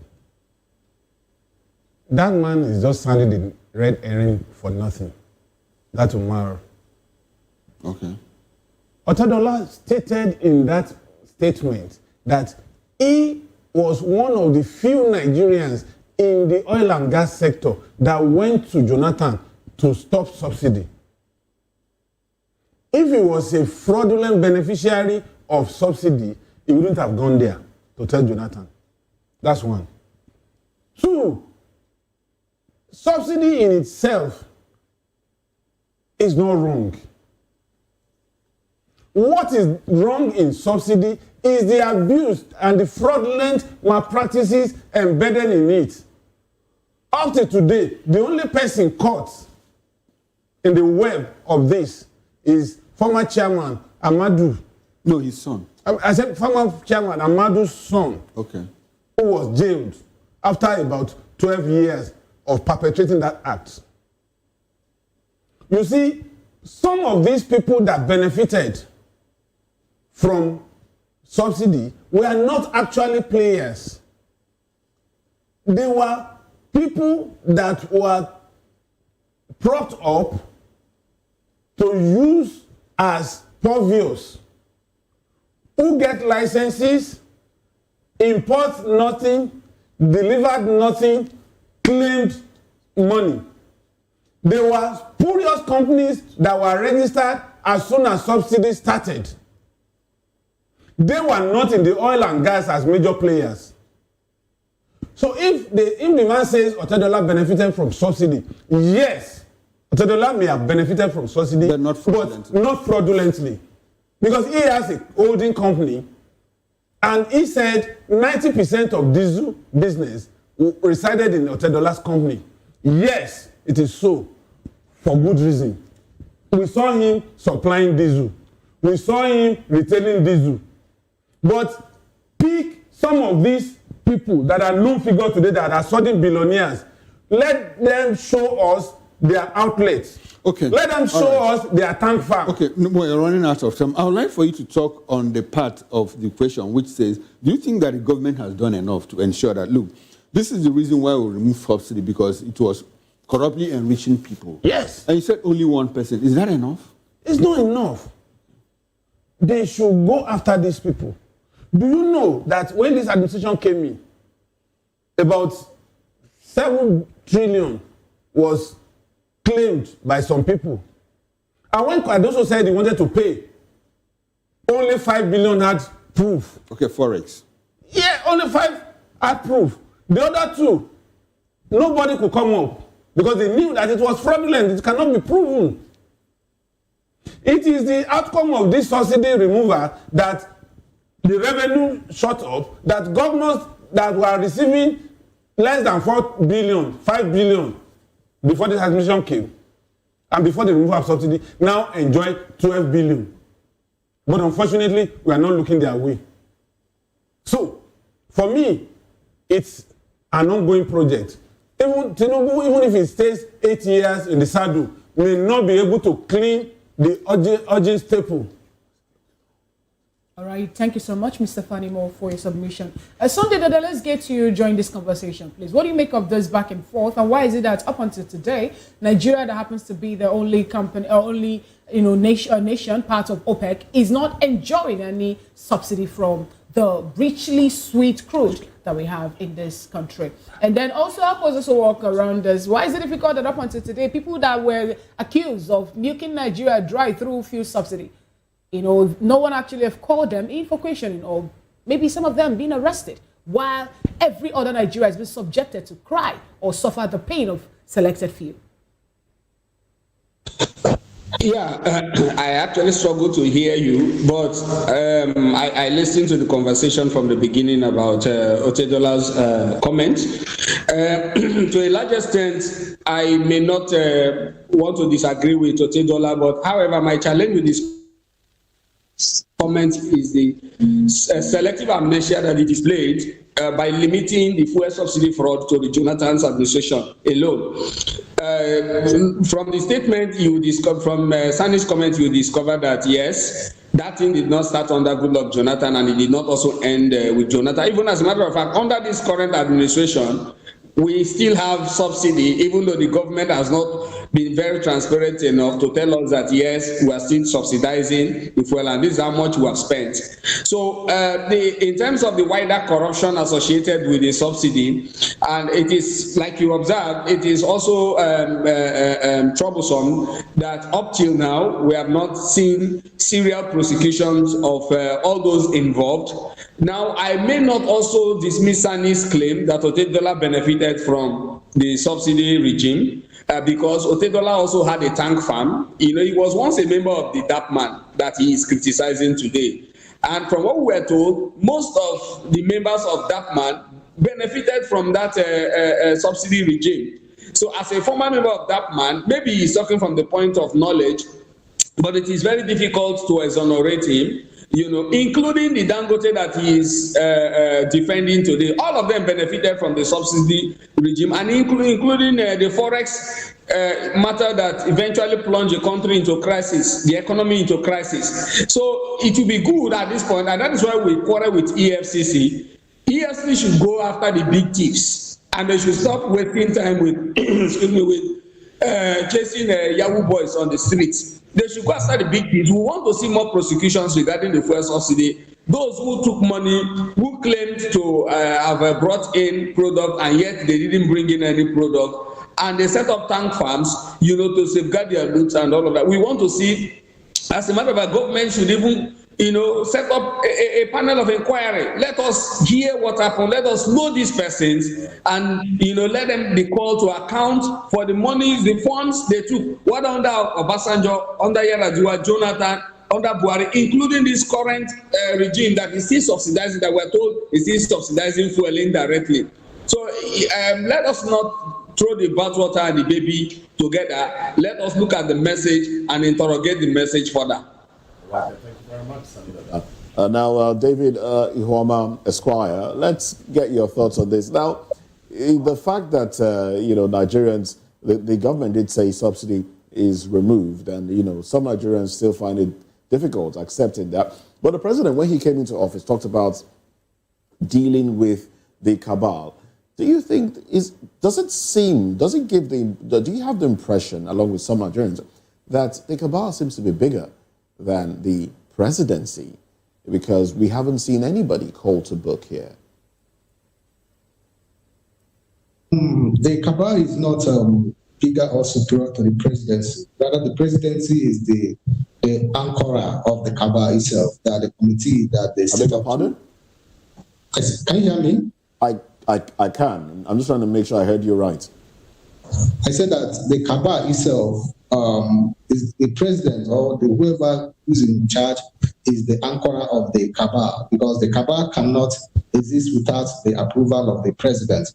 With respect to the fuel subsidy corruption, Femi Otedola claimed to have been the major distributor of the diesel in Nigeria, cannot say that he has never benefited from fuel subsidy. It has been said that fuel subsidy is elite criminality.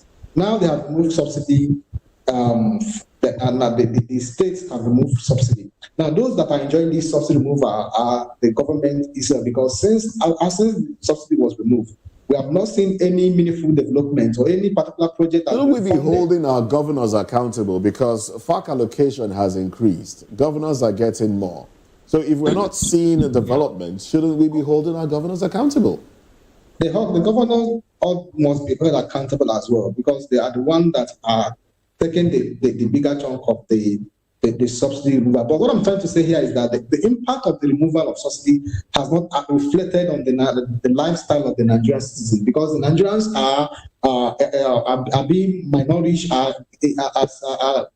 struggling with their daily livelihood. So the effectiveness of this subsidy removal has never in any way affected positively on the Nigerians' life. So there's a need for them to examine this subsidy and how the funds are being distributed to ensure that Nigerian citizens actually enjoy the benefit of the subsidy, either by production or enhancing our healthcare system, road rehabilitations, the necessary amenities that the Nigerians should benefit to see to feel the impact of the subsidy removal itself. That should be the basic thing that we should look up to. All right then. Now, what would you? Let's get our concluding thoughts in now. Let's just have you, give us your closing thoughts. My closing thought on the removal of subsidy. Yes, the removal of subsidy and the other conversation. The brouhaha in Edo State, as it were. In Kogi State, I beg your pardon. Okay, the issue of the chastisement of the political opposition in Nigeria has been something that has been frequently innovated in the system since 1999. A formidable opposition is what proves what democracy and rule of law is. Where there is no formidable opposition, there will be a state capture whereby the leaders cannot be fervently held accountable from their deal or from their exercise of power. There's a need to ensure there's a formidable opposition to enhance and secure Nigerian democracy. Then, secondly, with respect to with the antecedent or the comment of Atiku Abubakar, his comments was tribalized. You know, what Nigeria is looking for is a leader who can be able to carry all Nigerians along, irrespective of their tribes. So such comments are actually tribalistic comments that would actually hamper Nigerian progress. All right, then. Thank you very much. Sonny Dada, let's have your concluding thoughts as well in less than a minute, please. So we wrap this conversation up. Thank you. Yeah, my closing thoughts on the whole thing we've been discussing is that first and foremost, Nigerians should not hope on any political party to salvage them. In 2027, Nigerians should self-organize. We have seen this in other climes. Even in our recent history here in Kenya, we saw it. In Philistines, we are seeing it. Everywhere we are seeing people self-organizing, saying enough is enough to bad leadership.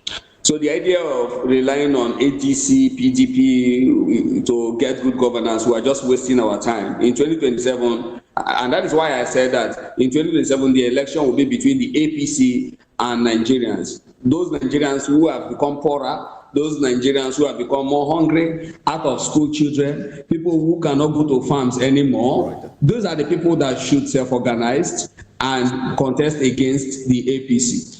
In terms of the issue of subsidy regime, my call is that both Otedola's comment and Sani's comment, we shouldn't just dismiss them. We should look inward and even prosecute more subsidy criminals. We want to see how we can recover more money because the country is bleeding. I also agree that governors should be held accountable because right now they are having more money and yet we are seeing us in development. There's too much focus on the presidency. We should also hold accountable our governors and including the lawmakers who are not doing their oversight function, who are not carrying out their oversight function on the executive, both at the national and the state level. Then in terms of the political ambition of Atiku Abubakar, like I said earlier, it is time for him to be a statesman. He should just look at a viable candidate, look for a viable candidate and align himself with that viable candidate, sell his manifesto to that viable candidate and see how he can support that candidate so that they can have give APC a run for their money in 2027. All right, thank you very much, Sonny Dada, Public Affairs Analyst, Chairman, Civil Liberties Organization, Rivers State, and also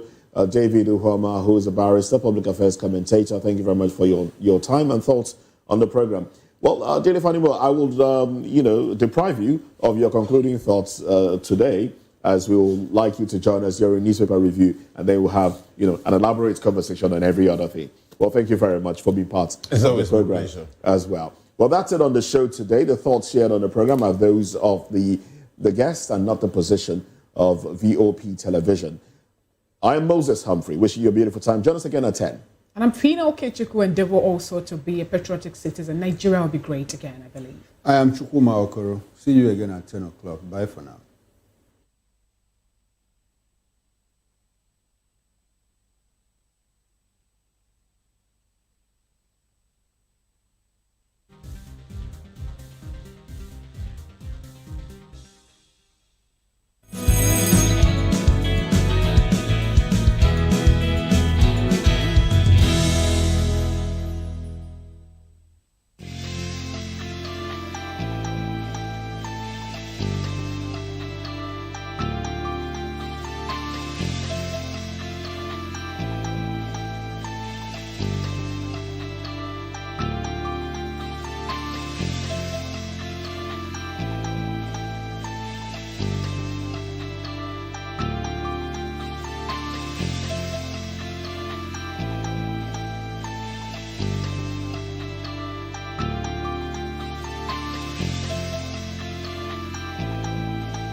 2564 is coming up on Barney 9, right? So 2564 Atlantic Tower.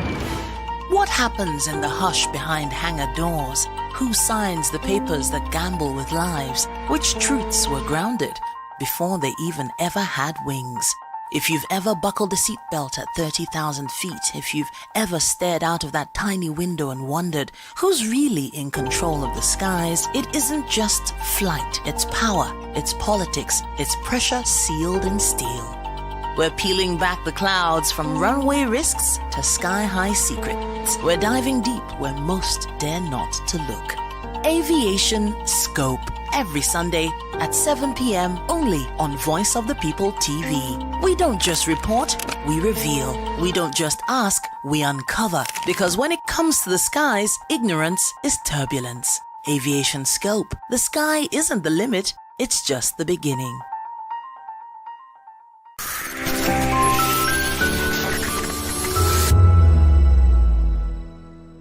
Communication is power, and the world is reminded that without sign language, millions are left voiceless. The International Day of Sign Languages is a global call to recognize, protect, and promote sign languages as a bridge to inclusivity. This year's theme, No Human Rights Without Sign Language Rights, underscores the truth that access to language is access to dignity, equality, and opportunity. For the more than 70 million deaf people worldwide, sign language is not optional. It is their right, their voice, and their freedom. Yet, barriers remain. From schools to workplaces, from healthcare to justice systems, the absence of sign language recognition continues to shut out countless people from full participation in society.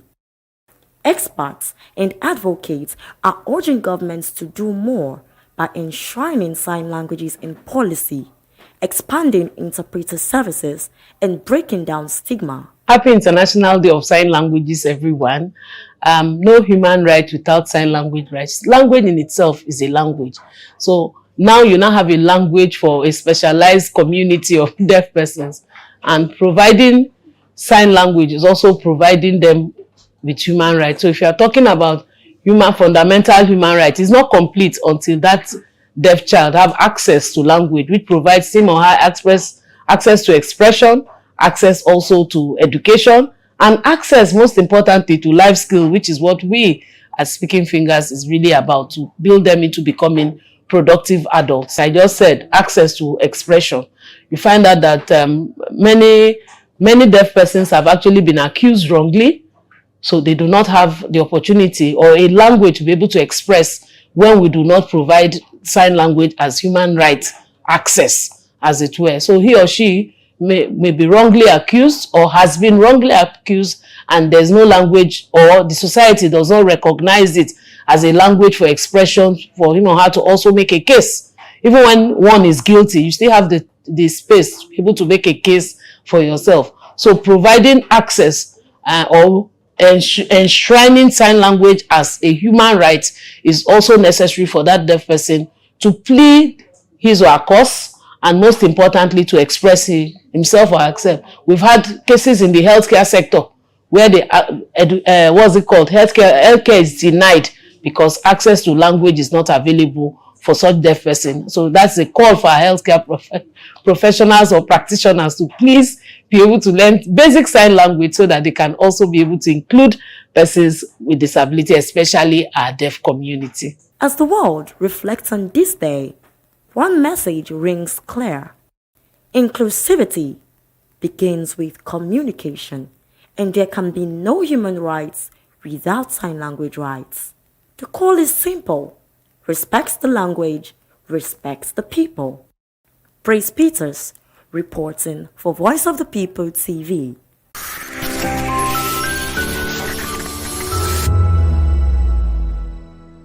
On Edu Dialogue, we bring you fresh ideas and conversations, shaping the future of learning in Nigeria and beyond.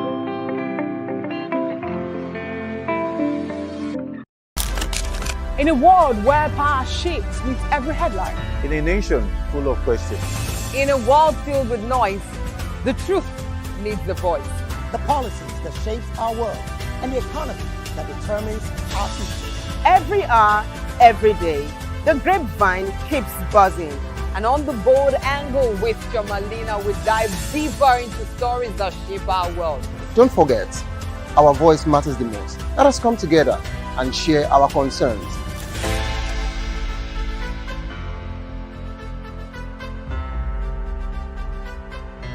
In a world where truth is the ultimate power and opinions scream the loudest, it's time to wade through the noise. Hunger no get tribe!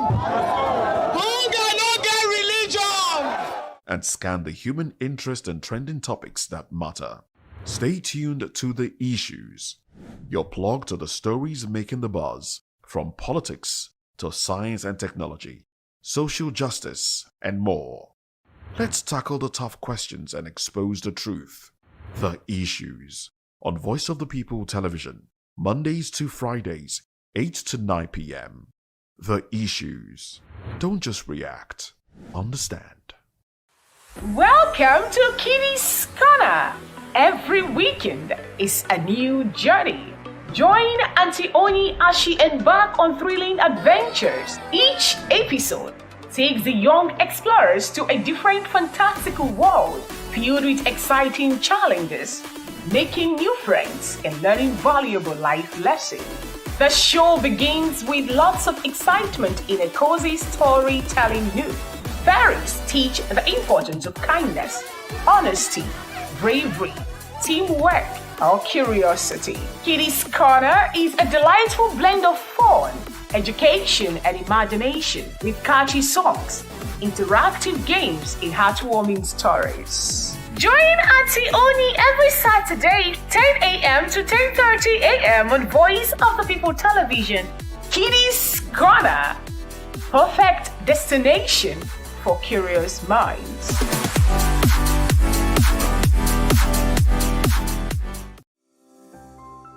VOP TV. Now, you have more than a voice.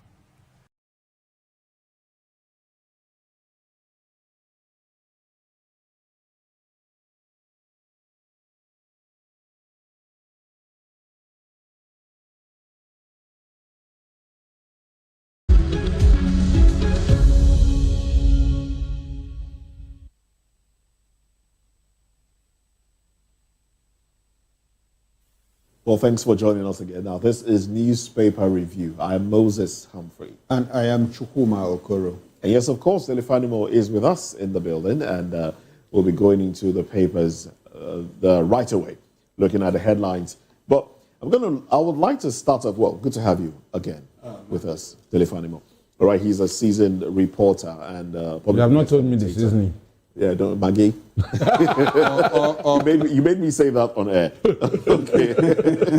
I wasn't going to. All right. Now let's look at first daily newspaper. The headlines there, very interesting headlines, I must say. The big story says Yakubu on edge. INEC boss caught in Aso Rock power play. Reports hint at forced leave over APC concerns. Officials insist he remains INEC boss, but tensions mounts. Nation awaits word on succession. Interesting, because it's in a country like Nigeria, it's whoever becomes the boss of INEC will determine a lot of things, which is unfortunate, really. Quite unfortunate. Yes, quite but unfortunate. that's our reality. So, how do you see? Anyway, let's take that one, and then we'll touch on other stories as well. Beside, okay. Oh, beside. Okay. Touch on. Take that one first. Go ahead, Yes. because I saw one story beside the masthead. Police warn Nigerians. Oh, yes. Okay. Cyber stalking now serious crime. Now serious crimes. Serious crime. That's scary. That's scary. But let's go on the Yakubu or the INEC thing. Well, for me, whatever it is, Yakubu's tenure has a terminal date. Mm-hmm. And at that appointed date, he would have to vacate that office. Okay. He has done first term, and he's on his last lap of the second term.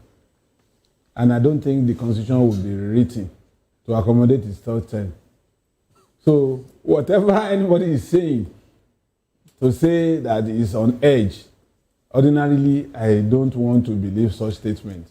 Because there's nothing else left for him to do other than to begin to prepare his handover notes.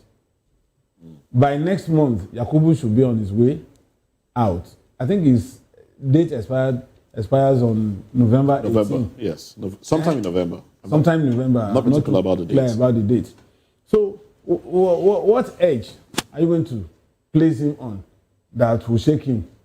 And I think what should bother us is who succeeds Yakubu and the integrity of this person that is succeeding him is subject to the Senate probe, but then Nigerians should also come up to dig deeper, not just bear parlor discussion on who succeeds this man. Because like anybody would want to accept the outcome of 2020 election starts from the appointment of the umpire. You see, this news, the news filtered in late yesterday, that look, he'd been forced, he's been asked to go on a forced terminal leave. You know, not for him to resign, but forced terminal leave. And I was like, what would be the essence of that? Why would you need to do that? Because his duration is just about to expire. I think sometime in November or thereabout. So it is sacrosanct that he must leave. There's no third term for him. There is no extension, except a situation where we have, like, normally the IGP shouldn't be in office now, Inspector General of Police. They were able to walk through it. He's in office now. Now, the Controller General of Immigration should have retired by now, but somehow we managed to extend her service. Now, like we normally say, this is an unusual place that we find ourselves. There's a possibility that we could also walk around it and see an extension of the tenure of... you are shaking your head. I am. Anything could happen. But like Dele said, we should be more concerned about who becomes the next next man. Because from the way it is now, it looks like this is the person who has the power to decide who becomes the next president. Right from when Atahiru Jega was... In fact, it has always been like that from Morris Iwu, Atahiru Jega, Mahmoud Yakubu now, and... No, Atahiru Jega, I think his own tenure is the one Nigerians still applaud because it felt like Goodluck did not... he didn't probe very well into the character of the person. Exactly the point. And he used it against... And it worked against him. It worked against Jonathan because at that point, it was Jega that decided, hold on with this election of Borno State and Kano State until results come from down south so that you could know what to put up in Kano and Jigawa. I think that was essentially what gave out the victory to the APC. So at that time, it was the helmsman that decided, So now we see Yakub Mahmoud also doing the same thing. So it's becoming a very important and sensitive position, in our politics. So we should be concerned. And you and I, we have talked about it before. The issue of, if you say, let's take it out from the presidency, for the president to appoint who becomes the INEC chairman. And now the problem will be, who will you domicile it? So who is going to conduct that election? If you say put it in the judiciary, some people have said the NJC should decide. The president appoints the head of the NJC. Political parties, appoint certain individuals to elect a certain individual. Okay. Not from the parties, or from a list of individuals. Who will compile that list? Yes. The National Assembly. You have the National Assembly under whose control? That is a big problem. So, and I keep saying that anyhow you turn around Nigeria's problem, turn it 360 degrees, it falls squarely on credible leadership. Credible leadership about Nigerians. Are we, apart from leadership, how credible are we as a people? We have seen situations where you run into problem, and instead of Nigerians defending you, it's only you. Right from traffic, right from taking queue in the bank and all of it. You see someone walk into a bank, in a banking hall, he will come and say, I'm behind you. You will now go and stay 2 hours and come back. Sorry, I'm behind this person. When you say, but I didn't see you when you came here, Nigerians will say, I leave him now. It's only you did this line. Allow him now, make it. And that's our attitude. That's our attitude. That's our attitude. Really. And it's what is part of what is destroying us. You know, we don't like doing the right things. Somebody drives against traffic, DAT. And you say, no, you are not going to enter here. People will wind down their glasses and say, okay, leave and make it enter. Now you build this road. Only you want way past this road. We don't want to waste time. We don't want to waste time. You know, so it has played into our politics. Yes. You say that a governor is embezzling funds, and people from his senatorial zone will be like, okay, when your own brother was governor, what did he do? Did he not steal? Did he not steal? Instead of very apt. Instead of questioning what the person has done wrong, they will rather say your own brother did the same thing, and it is killing us. But in some part of this country, if you allege that a governor is still while in office, people will come and tell you, look, allow him. It's national cake. Wait for your turn. When it's your turn, you come and do your own. We can't go. It's pathetic. You know, these illustrations that you gave just reminded me. I was driving somewhere, drove into a street, and somebody sat, you know, the man has a shop somewhere. So, and then his friend sat in front of the shop, and then a few of them sat on the road, basically, making the road smaller. And I honked, and he said, okay, the road is wide now. Like what happened this morning when we were driving today? That was the same thing that happened. Somebody came, clearly blocked me. And before I... Driving against traffic, and he was stopped. And when I, flashed him, he said, he made directions to me that there's space that you can go. Just go. And there is a refuge there. If you try to climb that refuge and your tire gets punctured, the guy will simply drive off. He'll simply drive off. Drive off. And that's how we roll as a people. You see Nigerians, Nigerians who get into a refuse dump, instead of putting it inside the silos, they'll drop it by the side, even when the silos is empty. And when you ask, sorry, why didn't you just say it's somebody's job to pick it? They've given employment to somebody. So it's like you said earlier, developing the people to take over and lead this country to where it should be will take a lot of work. It will take a long while. Moses, you and I, we had a discussion the other day on air here, and you were like, the kind of distraction that we are talking about, what is distracting our youth about a reality show? Days after that, I went to a friend's house, and we were watching the current reality show going on, and I saw the participants dancing, and I stood like this and said, and if these people family were watching them, and I said, no, the people that are dancing, yes, the participants, these people, if they knew 1/3 of what awaits their future, they wouldn't be doing this. Our youth, what awaits their future as Nigerians? As Nigerians, as young people, in Nigeria. Like Dele normally say, we are almost at the. We've bought our ticket. I've done half of. You. Yes. You are a young person. We bought our ticket. We bought our ticket. Yes. We'll soon get to boarding pass. We'll get boarding pass. We'll start checking in. Yes. Now, maybe in the next 15, 20 years, we'll now get boarding pass and I'll wait for the plane to arrive. So they are more bothered about them. The people that are dancing away, their time and their future. And it gets those are the ones that they don't even have a passport. They don't know what is coming their way. Because the way this country is patterned now, honestly, if we continue in this direction, I don't see hope. I don't see hope. Now, talking about hope, let's look at the other headline, the one right beside the masthead. Police warn Nigerians, cyber stalking now serious crime. Serious crime. You have something to say to that?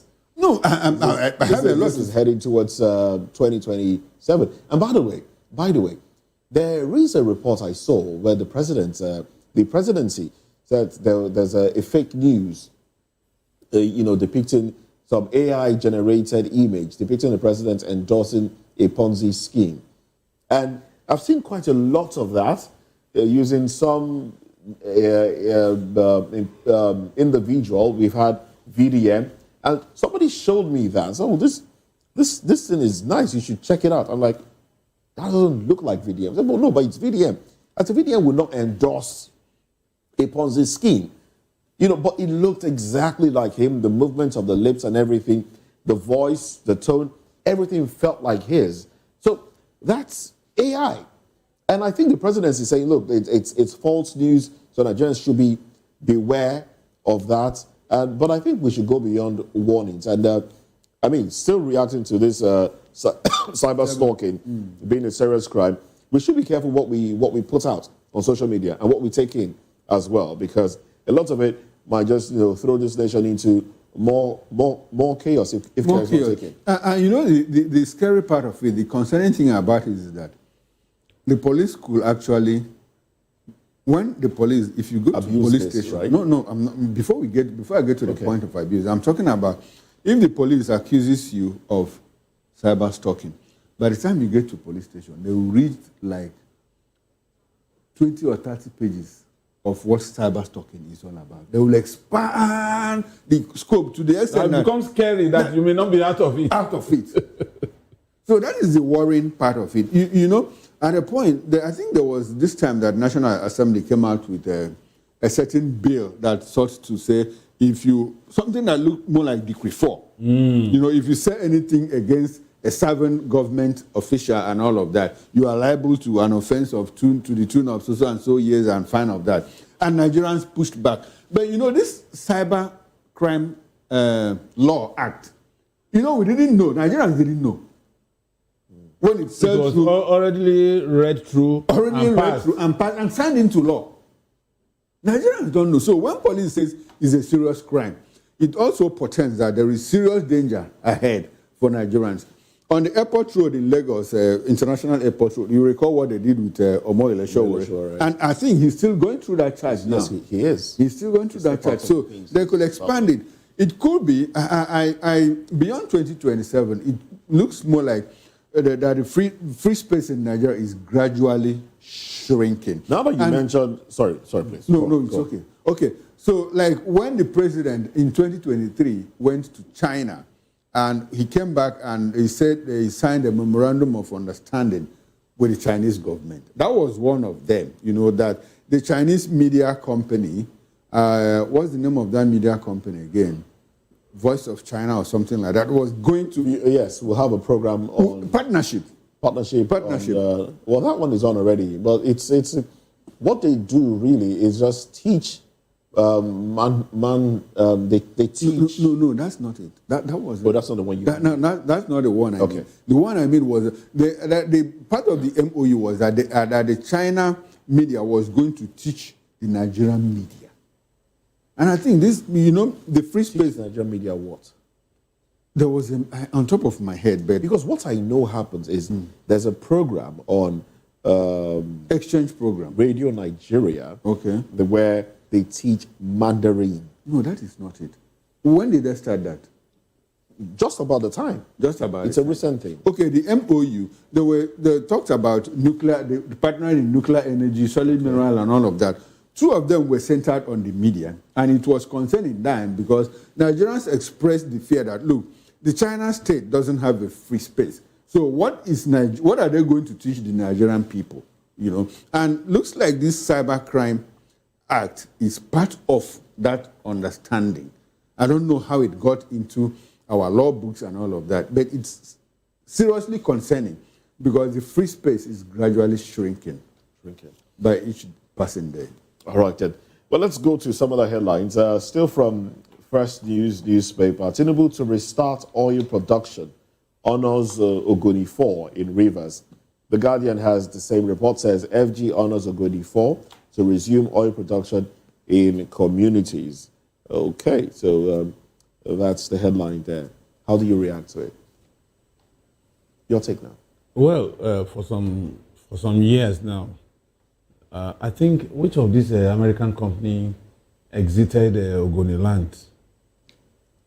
I'm not too sure if it was Shell or... Shell is not American, but Shell was the major operating company in Ogoni land. Yes. Okay. I know Shell exited at some point in Ogoni land, and The people stopped Shell. That's what I'm saying. Okay. They exited, and over a period of time, you see, there are certain things you don't take hasty decisions on. Now, it has impacted those communities around Ogoniland negatively. Why? You see, there's a CSR component of the engagement of these people in those communities. Unfortunately, Shell didn't do anything in Ogoniland. I said, there was, but it's another matter that they didn't do it. Okay. They didn't do it, you will say, because No, this is Ogoni what is people exposed to you. Ogoni people But say. do you know that the major crisis in Ogoniland is this divide and rule employed by Shell? Okay. Some people were paid, and those people didn't share, allow it to go round. No, okay. No, you understand what I'm saying? I understand. And you understand the game. You lived in Port Harcourt. You have an example, a first-hand example of what goes on in that place. Okay. Community leaders will organize themselves. They will go and meet some of these oil companies, negotiate with them, and once they give that money, they tell the companies that they are asking for this on behalf of the community. Now, part of this conversation, Ken Saro-Wiwa, the thing that actually got him into coalition with the government was, at that point, government share wasn't paying royalties to the people. Now, in terms of social corporate responsibility, you don't give out handouts to people. No, you do projects. You build schools, build hospitals, roads, empower and all of people. that. Empowerment. Well, I'm talking in terms of infrastructure. Yes. Now, the problem the Ogoni people had with Shell was that, apart from the environmental degradation, they didn't even have good schools. They didn't have good hospitals. Even they didn't have good potable water. They didn't even have roads. And then there were oil spills regularly that were not mopped up. Degradation and all of that. Yes. So when you say that the absence of Shell in Ogoni land has affected the people negatively, the Ogoni people, the average Ogoni man is happy that Shell left. The average Ogoni man is happy that Shell left because they said for over 50 years. Maybe now, the advantage here now is that there won't be too much effort on the part of the government because the president was at one time a major player in the oil and gas industry. Okay. So he will know those rules of engagement. Okay. And maybe he will work it out. He promised them a university. Yes. Promised them a university. And so maybe whoever is coming back, it may not be Shell after all this time around. It could be. It may not be Shell because Shell has sold their. It might not be Shell. It could be some companies like Seplat, that have more indigenous local flavor, content, yes. So, and the rules of the engagement will likely differ from what it used to be, in fact, it has to. And it has to make meaning. Yes. Both to the Nigerian government and to the people. So, Ogoni people should at least allow this based on negotiation, mutual agreement, so that they can return to that place. And also, they should be able to collectively extract CSR from this community, rather than individual negotiating for personal interest. And I think recognizing the Ogonifor will also, appeal to the constitution. Yes, I think they were given posthumous national award and all that. So I think that is comforting. Yes, it is. Comforting. Yes, it is. It's been long awaited. Yes. Well, that's another issue. Tinubu summons ex-Rivers Sole Administrator, Ibas, to Aso Villa. That's from First News. And then from The Guardian, Tinubu summons Ibas to Aso Villa amid financial probe. The Punch has it as Ibas meets Tinubu EFCC chair in Aso Rock. Now, the story from, if you go a little deeper, part of it is he didn't just go alone to Aso Villa. He went with the Minister of Finance, Wale Edu, and also Nuhu Ribadu. No. The Olukoyede, the head of EFCC. Okay. Yes. So both of them accompanied him to see the president. And at some point, we hear that the Minister of Finance stepped out and then went back in with files. So what do you make of that? I make out a lot. I make out a lot from it. From the beginning, I said, my position on this was that, look, for the 6 months that Abbas was in Rivers State as sole administrator, it was actually the president. He held that position in trust for the president. Okay. You know, it was the president that appointed him. And now the president said, hey, young man, don't make any laws for Rivers State. If you have to make any law, come to the National Assembly, go to the House of Representatives. And all the budgets, the appropriation that is in contention now, were all passed, you know, by who? By the House of Representatives. So I still find it out of logic, out of tune, for the House of Assembly to come and say, look, come and show us your books for the 6 months. If you ask me, I'm not sure that they have that right. And what has happened has validated my position. I don't think so. Okay. Now, the president has summoned him. The president is out of office. So when the president summoned him, why didn't he say, I wouldn't come to see you? No, the president appointed him. So okay. So the president appointed him. I don't think the president will summon anybody, and the president will not go.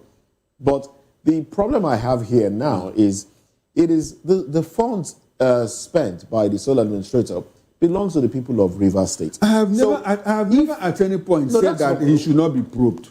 Just hold on. Okay.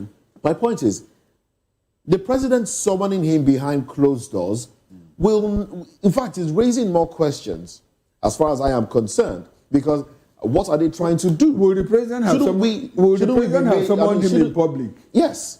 Which public? Let everybody know. Who is everybody? Let them go to House of Representatives now. Good. That's a good place to go. Let people know how he administered the state. It's as simple as that. Don't hold meetings behind closed doors and then we'll not put out a report later.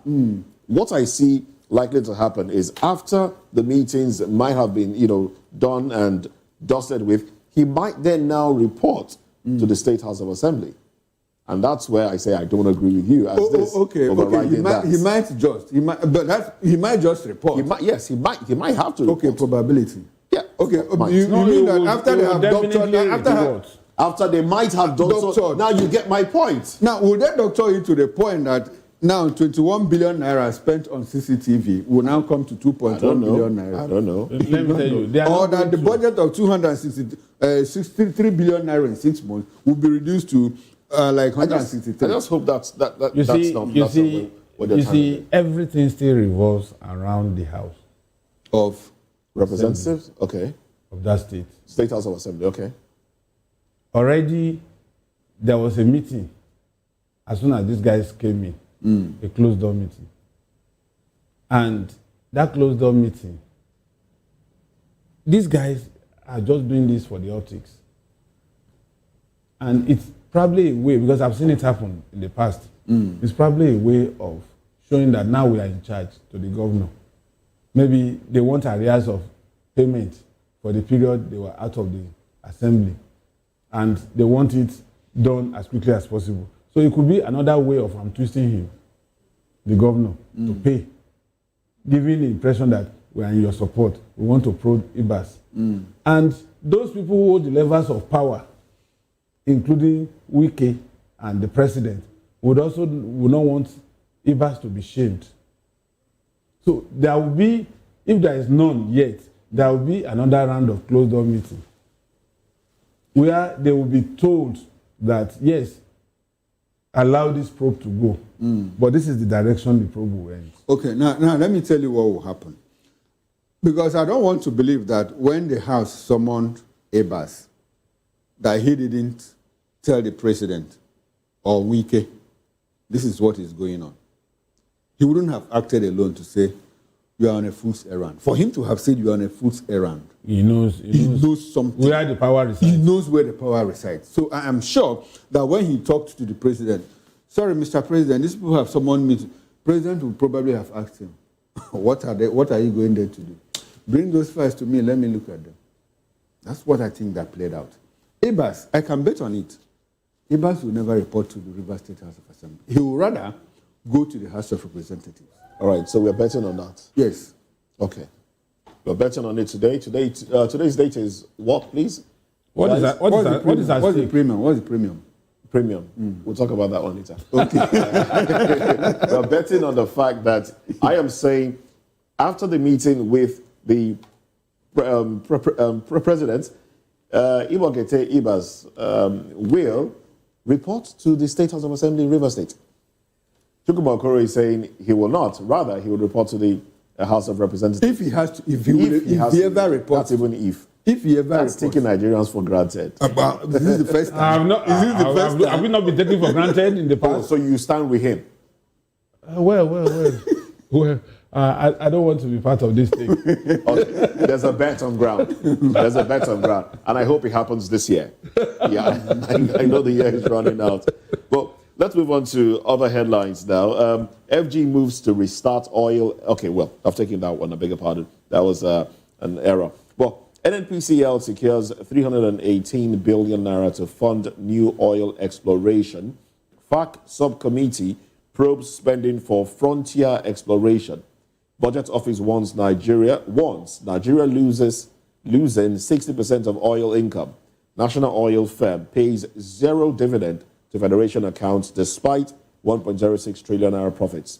Experts push private exploration.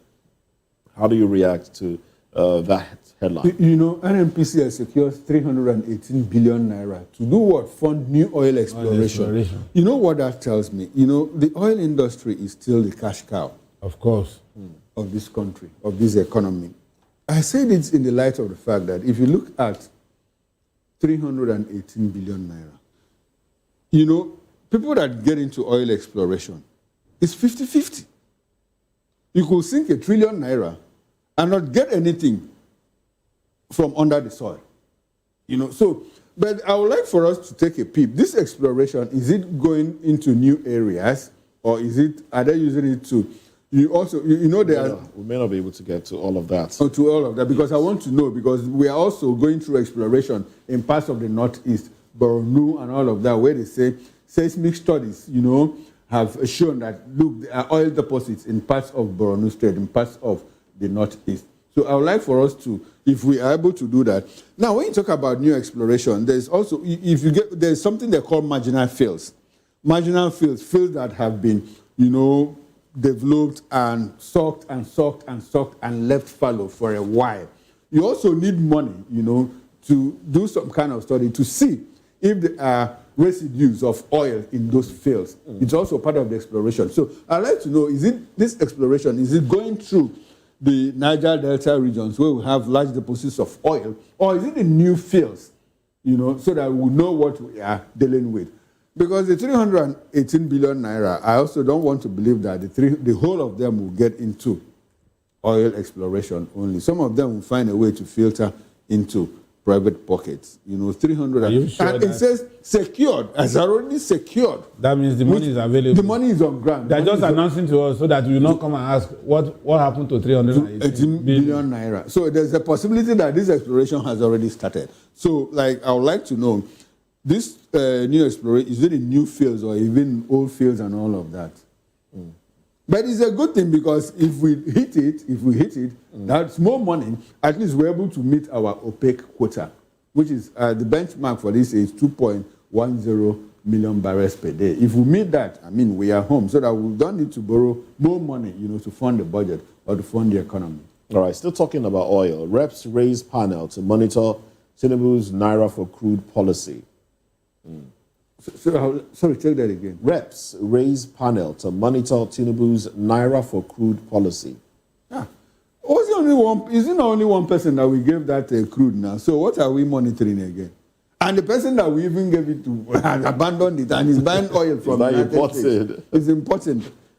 Do they know what they are doing? Or is it something that I'm missing? Is it something that I don't know? Maybe we don't even understand their language anymore.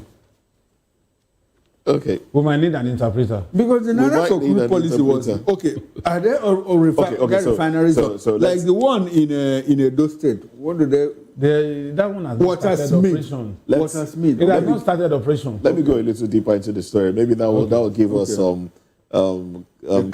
yeah. Reps raise panel to monitor Tinubu's Naira for crude policy. We seek partnership, not fight with Dangote, says Dapman. So the House of Representatives has inaugurated an ad hoc committee to oversee the implementation of the federal government's Naira for crude oil policy. It said this will ensure transparency, accountability, and effective execution of the initiative aimed at strengthening the economy. Meanwhile, the Depot and Petroleum Products Marketers Association of Nigeria, DAPMAN, has dismissed the notion that it conflicted with Dangote refinery, adding that it wanted collaboration to help eliminate fuel queues and ensure a stable supply of petrol. Okay. So basically, they're trying to get Dangote back, get him to continue the Naira for crude since he abandoned it. Or did he abandon it? Did he abandon it or did they frustrate him? They probably frustrated him. So that's why. Because at the point, I think he wasn't getting all that he required. That was why he went into importation. So this oil, this is our oil that we were told had been sold upfront for 30 years. Have we paid up? That was used as for 30 years or it's up not for to 30 years. Up to 2030. Oh, okay, up to 2030. Yes, which not, is, not for 30 years, which is about 5 years away. Okay, it was the 30 that confused me. It was confusing. So it's still running. Probably still running. Okay. So they should find a way to find a way. To amend, to make a fence with, to mend fence with Dangote, because Dangote has become a player in the industry that you cannot ignore, and except to shut down his refinery, which you are not going to do. They have tried it by trying to sabotage him. Initially, when he rolled out his fuel, they said that there was high sulfur content in his fuel and it was destroying car engines and all of that. And they had to the man said, look, I have the best laboratory in this part of the world. And they had to test and said, look at the sulfur content. It's even lesser than, what you have in your own refineries and all of that. That was what, that was an attempt to bring him down. They couldn't succeed. Now, they are also with the frustration with the frustration in the Naira for crude something, and the man has left them and is buying from US and other parts of the world. Who knows what next that they will come up with? Now they are using Dupeng and all of it. Recall that he cried out the other time. He said, "Look, the cabal in the oil industry is more powerful than that in the drug in the drug sector, in the drug industry." So it's playing out in our presence, and we see all of this happen. But at the end of the day, I think the average Nigerian is at the receiving and the short end of the stick. So they should resolve this thing quickly, to the extent that, the economy will rebound, at the footstep of the oil sector. Okay. Now this next story, I'd like to start with Mr. Fanimo on this one. Who is a blame game now? Who is to blame? Now, this is the headline. From the Punch, it says infrastructure decay caused Abuja-Kaduna train derailment. This is coming from NSIB after investigations have been done. And NSIB, from The Guardian, NSIB links Abuja-Kaduna train derailment to poor maintenance. Interesting times. I think that's those are the papers I can find the story on in right now. But some of the joints, the parts, we hear that needed replacement, they were patched. Some of them welded, patched. Some of the lever that needed to be replaced were, just oiled and then that was basically what caused the derailment of the train. What does this say about us? It's simply corruption at play. At this time. It's corruption at play. You see, the danger of corruption is that man that is perpetrating that fraud most times don't even know the collateral damage is rotting on the society.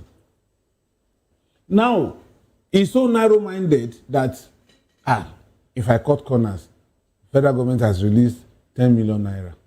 The director in the ministry will take, the permanent secretary will take 1. The director will take 500,000. On and on like that, until it gets to the engineer that is supposed to do the job.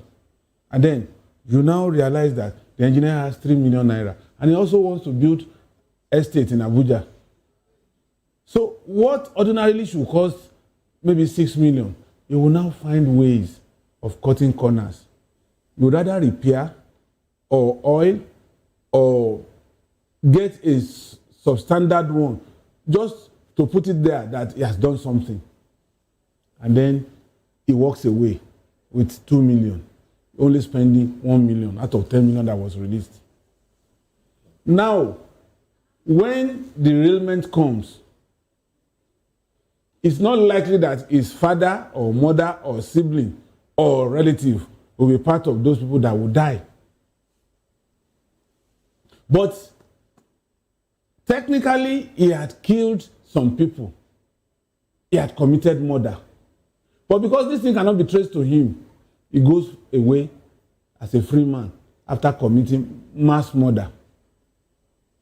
Because when a train derails, it's like an aircraft. You know, if an aircraft is assailed by accident, it could take the whole lot of the passengers at a time. Train, if it is not where the speed can be controlled, can take as many as 50 at a time. So that man had committed murder, multiple murder, mass murder, but he would never be without knowing it, without even knowing it himself. It also, you recall there was something that was trending on social media. A particular bed in a particular ward, patients don't last more than 24 hours.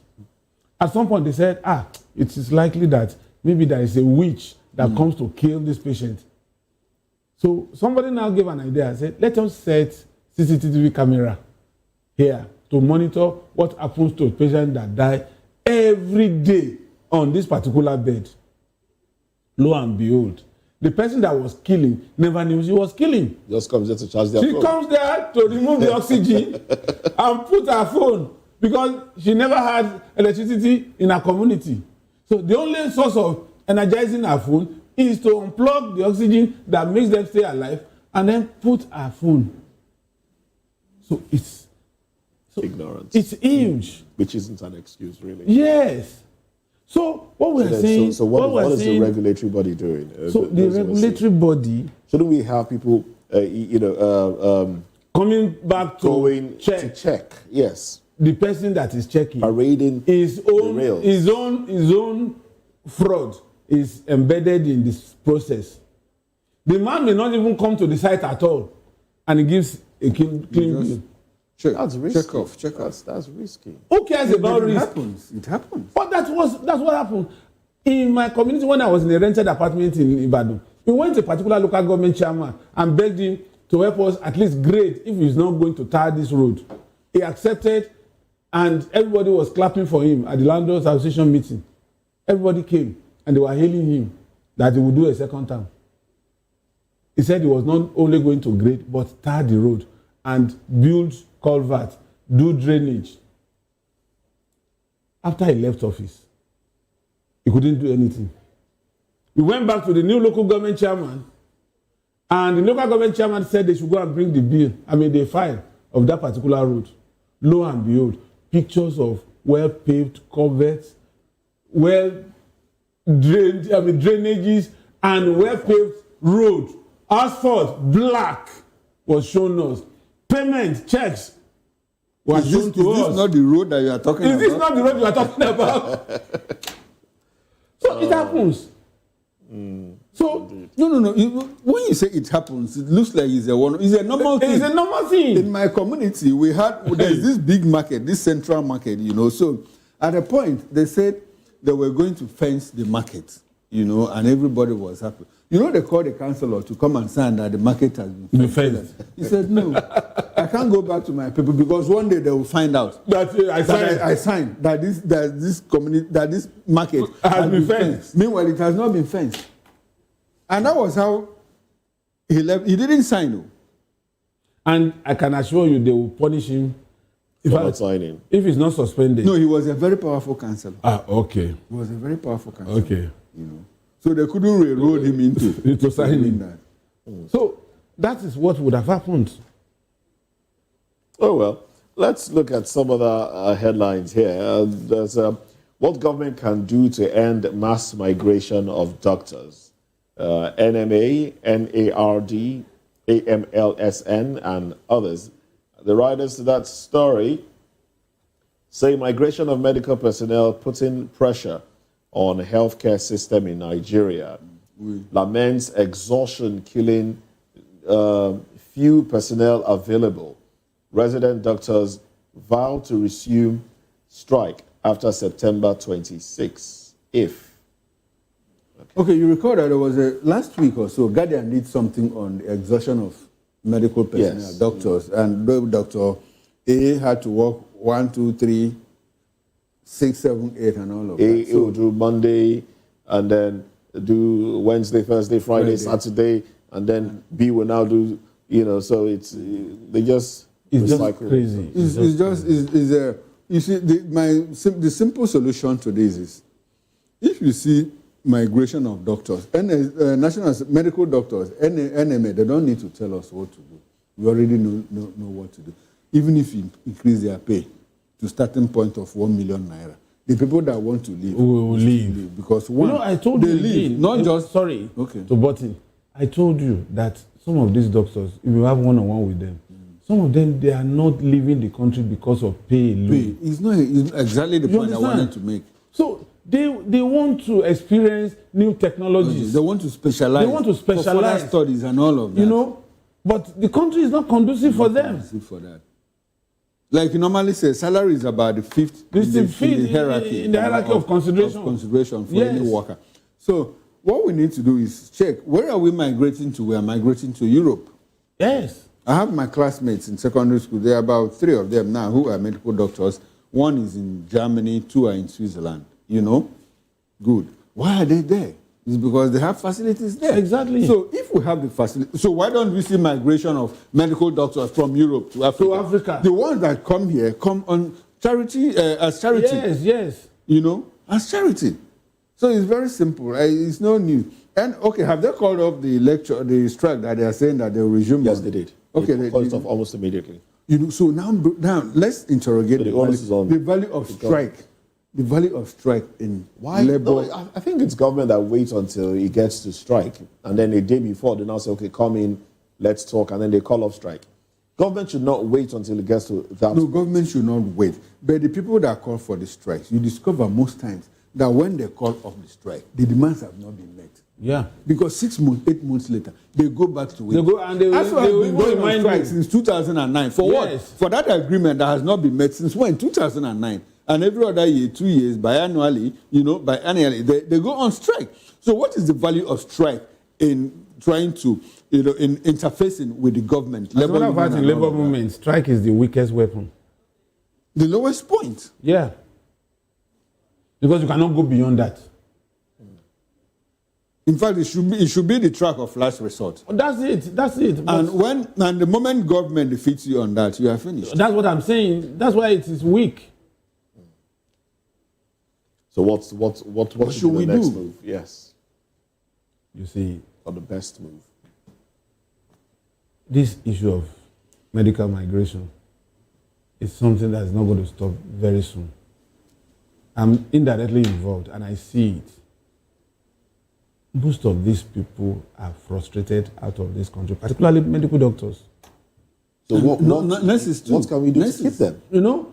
What government should do is to encourage these doctors by building world-class hospitals. What an individual had been accused of stealing is enough to build 2 world-class hospitals. Which one is 2 now? No, I just want one individual. Okay. Stole what can build 2 world-class hospitals. And have and I can tell you, if not Europe or America, Cuba is a tiny country. They have the best medical facilities. Why? Because government is conscious of what it could benefit. That today, complicated surgeries are taken to Cuba. I know about Cuba having well-trained medical doctors, yes. But I don't know about they have hospitals. I don't know about, they might have good, they could be absolute now. Yes, but at some point they were the best. Yes. So what stops us with all the resources available in this country? If you are intentional about it, let's begin to build 2 world-class hospitals in 2 zones, maybe per annum. And over a period of 4 years, you would have gone around all the zones, and then let this particular hospital be specialist hospital for particular ailments. If you are talking about cancer, maybe it will go to where cancer is predominant. If you are talking about eye problem, let it go to where eye problem is predominant. If you are talking about other ailments, and then fund the teaching hospitals, you will just find out. that there will be a reversal of this medical tourism. If not in Europe, people will come. Do you know that these days, few private hospitals that have very good equipment, people travel all the way from Europe to come for surgeries here. Because when they compare the amount of money like they are spending over there, you know, a lot of those here. Because our million here pays to maybe 1,000 or 2. Few. Over there. You recall there was a time the vice president said, it was gloating, he said, like, Americans, Europeans are coming to Nigeria for but it is true. Kidney transplants and all of that. It is true. There was a surgery that was performed in Ibadan on my friend. We thought there was no doctor. No, they were coming because it was cheap, not because of the facilities. And that's what I'm saying. Okay. You know, my friend had cataract. What he needed to pay for cataract was close to like 6 million equivalent in America. But he came to Nigeria and did it for less than 1 million naira. The eyes are clear. And they did it well. All right, so government knows exactly what they know what to do. Well, this will be a good place to anchor the conversation. That's it on Newspaper Review. We'll be back here tomorrow, God willing. Sports comes up next, but later today, political ads will come your way at 6 p.m. Chukuma will be back on your screen at that time. You want to share what to expect? Yes, I will return here with Barrister Darlington as my guest, and we are going to tour Nigeria, to see what is happening around the country politically. All right. Join me then. It promises to be quite interesting. Indeed, promises to be interesting. You don't want to miss out on that one. Big thanks to Daily Fanimo for staying with us on Newspaper Review. I am Moses Humphrey. I'll see you next time, God willing. Bye for now.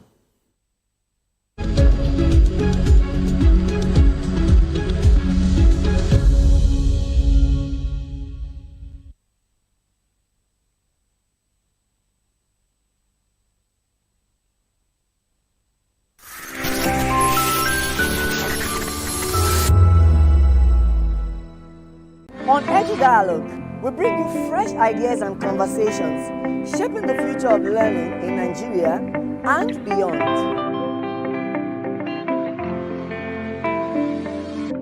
The 2564 is coming up on Barney 9 right. The 2564 Atlantic Tower. What happens in the hush behind hangar doors? Who signs the papers that gamble with lives? Which truths were grounded before they even ever had wings? If you've ever buckled a seatbelt at 30,000 feet, if you've ever stared out of that tiny window and wondered who's really in control of the skies, it isn't just flight, it's power, it's politics, it's pressure sealed in steel. We're peeling back the clouds from runway risks to sky-high secrets. We're diving deep where most dare not to look.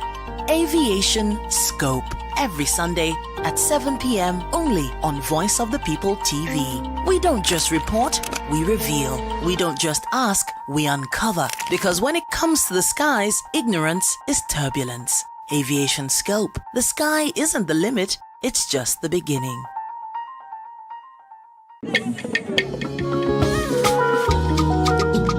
Voice of the People Television awuchiela onye nụ ya ka ọrụ ibe ya. Ị chọrọ ịmata akụkọ ndị gbara n'akwụkwọ akụkọ dị iche iche n'ala anyị kwa ụbọchị. Ị chọrọ ịmata ka o si afịatụ na ndọrọndọrọ ọchịchị, agụmakwụkwọ, azụmahịa, ime njem, ọbụla dị egwuregwu. Mgbasonyere anyị n'oge ndị Igbo na Voice of the People Television. Anyị nwere ndị ọbịa bụ ọkachamara, bụkwa ndị ga-enye aka tapịa isiokwu ndị anyị jiri bịa kwa ụbọchị. Anyị ga-eji ka o siri gbaa n'akwụkwọ akụkọ dị iche iche wee malite tupu anyị akọzie n'uju n'ubi onye anyị bịara na nke ya. Ịgbamụrụ nzem ọzọ kedu ka o si aga ya gaziere onye ukwu ma gaziere onye nta. Mkparịta ụka tọrọ atọ ka anyị ga-ewetara gị bụkwa nke ga-eme ka ịmata ka ihe si aga n'ala anyị bụ Naịjirịa ọbụla dị na mba ofesi. Oge ndị Igbo na Voice of the People Television ga na-abịara gị site n'ụbọchị Mọnde ruo Fraịde na SLTV Channel 264. Ekwekwala ka akọrọ gị ya akọrọ. Chetakwa na ọ bụ na SLTV Channel 264 ka ị ga-ekiri Voice of the People Television. Voice of the People Television. Ugbu a iwe karịa olu. In a world where power shapes with every headline. In a nation full of questions. In a world filled with noise, the truth needs the voice. The policies that shape our world and the economy that determines our future. Every hour, every day, the grapevine keeps buzzing. And on the bold angle with Jamalina, we dive deeper into stories that shape our world. Don't forget, our voice matters the most. Let us come together and share our concerns.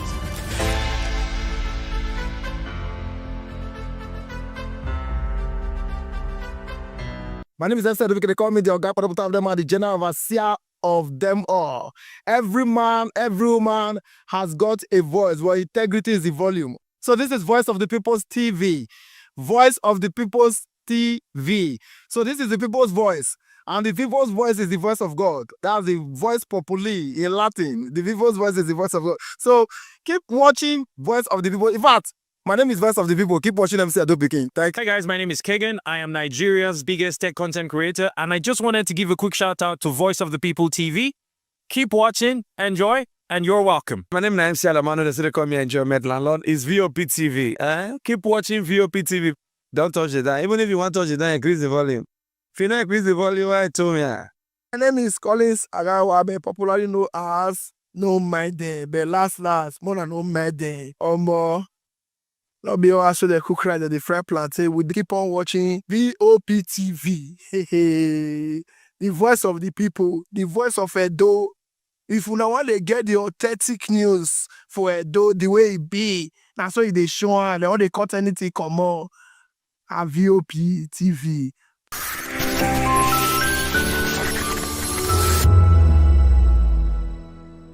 The red carpets, awards, the razzmatazz, music, fashion, interviews, and more. Spotlight on Voice of the People Television. Let's feed you with all the juicy stories in the global entertainment space, bringing you the glitz and glamour as it is hot. Stay tuned to Spotlight, 1 p.m. Monday to Friday. Spotlight on VOP TV. Entertainment like never before.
Join us as we drive into the world of politics through insightful interviews with prominent political figures, both serving and former governors, ministers, senators, legislators, party chieftains, activists, and analysts. Get first-hand information into the decision-making processes that affect our daily lives. Highly engaging one-hour program that brings political discourse into focus.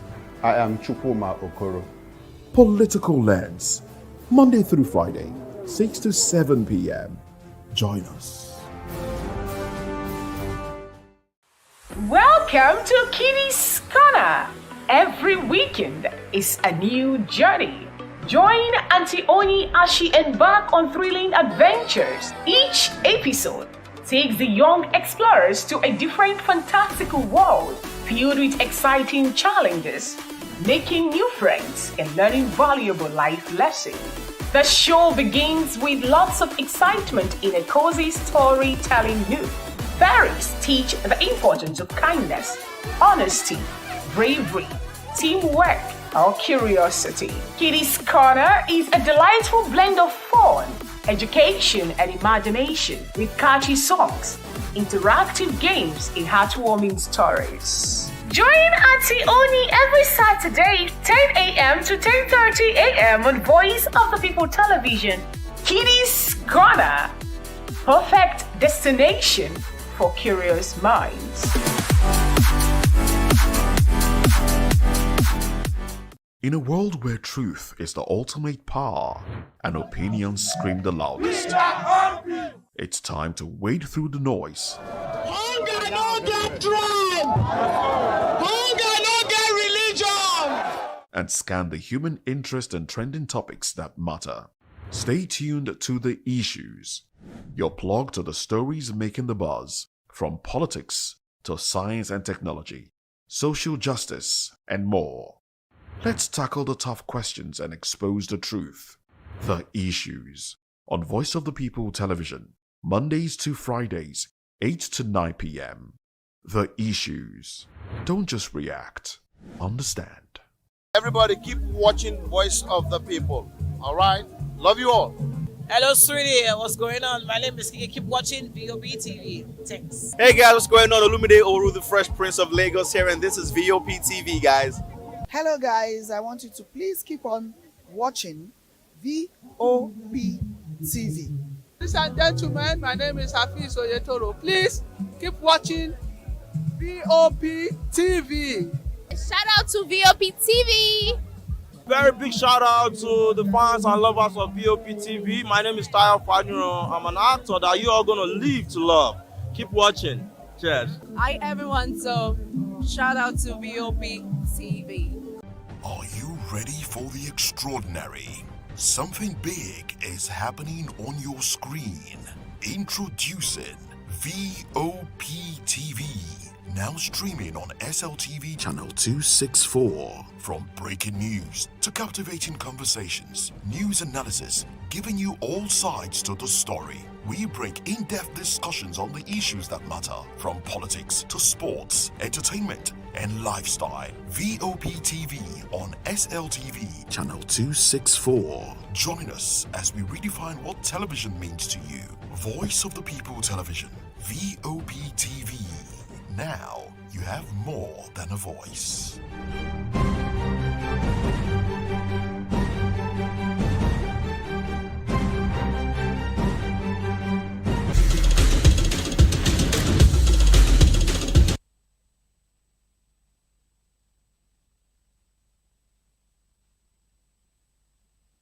It's okay for legends to talk, but the solution is what they haven't still been able to prefer. We keep asking, which way Nigeria, which way Niger? And that for me remains an evergreen question yet to be answered. But anyways, welcome along. Good morning and welcome along to Sports Republic show on Voice of the People Television, reaching you live from Lagos, Nigeria. I am Ogubanjo Hafiz, and I'll be your host today, standing in for my man Kizike. You know, it's the regular face of the show, you know that, right? I'm a regular face as well, but then I'm standing in for Kizike, your host, your regular host, is out today, not with an ACL, not with an Achilles injury, you know, not with an hamstring injury, but he's out on an official assignment. But regardless, we have lots to cover for you today on the world of sports, and that is why I'm here for you, you know, if Kizike is here or not. But let's get into it properly. Wow, on Allegiance Switch, I mean, we have a lot of players that are playing for the Nigerian football team, but you know, maybe they were not born here in Nigeria. They had to switch their allegiances from other countries, you know, from Europe and other continents to come and play for Nigeria. But Samson Siasia, former Super Eagles coach, and you know, imagine Samson Siasia is a name that is very, very familiar with the Nigerian sport, Nigerian football. I remember in 2008, I know you remember in 2008 where we stayed up all night when we got to the final of the Olympics, you know, where we played against a certain Lionel Messi. So Samson Siasia with the boys. Remember the likes of Ambrose Van Zekken, the likes of, I see Promise was there, yeah, of blessed memory. But yeah, Samson Siasia is talking, and it gives his reason. Europe-born Super Eagles stars are playing for Nigeria. Former Super Eagles striker Samson Siasia has said that football stars born in Europe are playing for Nigeria, are doing so because they did not get the opportunity to play for other countries. The former Super Eagles coach said this while highlighting the contrasting paths taken by players of his era and those playing for the Super Eagles today. Speaking with Emmanuel Babayaro, who is a former Super Eagles left back, she has stated that while players in his time started at home before moving abroad and returning to play for the national team, most national team players at the moment were born abroad. In his words, the crop of players we had during that era, 1990 to 1998, were great players that left the shores of Nigeria, went to Europe and came back. Not now that we are bringing in players from Europe to come and play for Nigeria. Before I go on, seriously, who are we to blame? I mean, we have a running league, right? Are these players I know that whenever we have issues in our tournaments, we say we want to come back and bring players who have been playing from here, who have started from the clubs in the MPFL and the NNL and the NLO. But then, are these players? I mean, in the recent CHAN competition, if you watch that CHAN competition, will your health swell? Say your head goes swell to the point of you say, okay, these players should come and represent us instead of players that are born abroad. I mean, it's just something that is very, very difficult. He said there are two different things. He said kids that were born in Europe or went at an early age doing well for their clubs are back to play for the national team.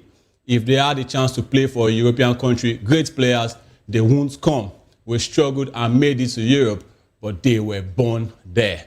Well, he has a point, and before now, former Super Eagles midfielder Mikel Obi also, made a statement where he said that, players that are making the Super Eagles, that are making Nigeria a plan B, that if they're coming to Nigeria to come and play for Nigeria just because, they couldn't get a chance to play for the likes of England, maybe the likes of France, and wherever they find themselves in Europe, but they are coming to play for Nigeria because they couldn't get a chance. I mean, an example is a certain Tosin Adarabioyo. Tosin Adarabioyo was, is a defender. He came in from the Manchester City ranks. He went to Fulham. He's currently at Chelsea. I think he stalled on an opportunity to play for. He stalled for an opportunity to play for Nigeria. He was waiting for that England come up, which never came, and now I think he's planning to come back to Nigeria and come and see if he can play for the Super Eagles.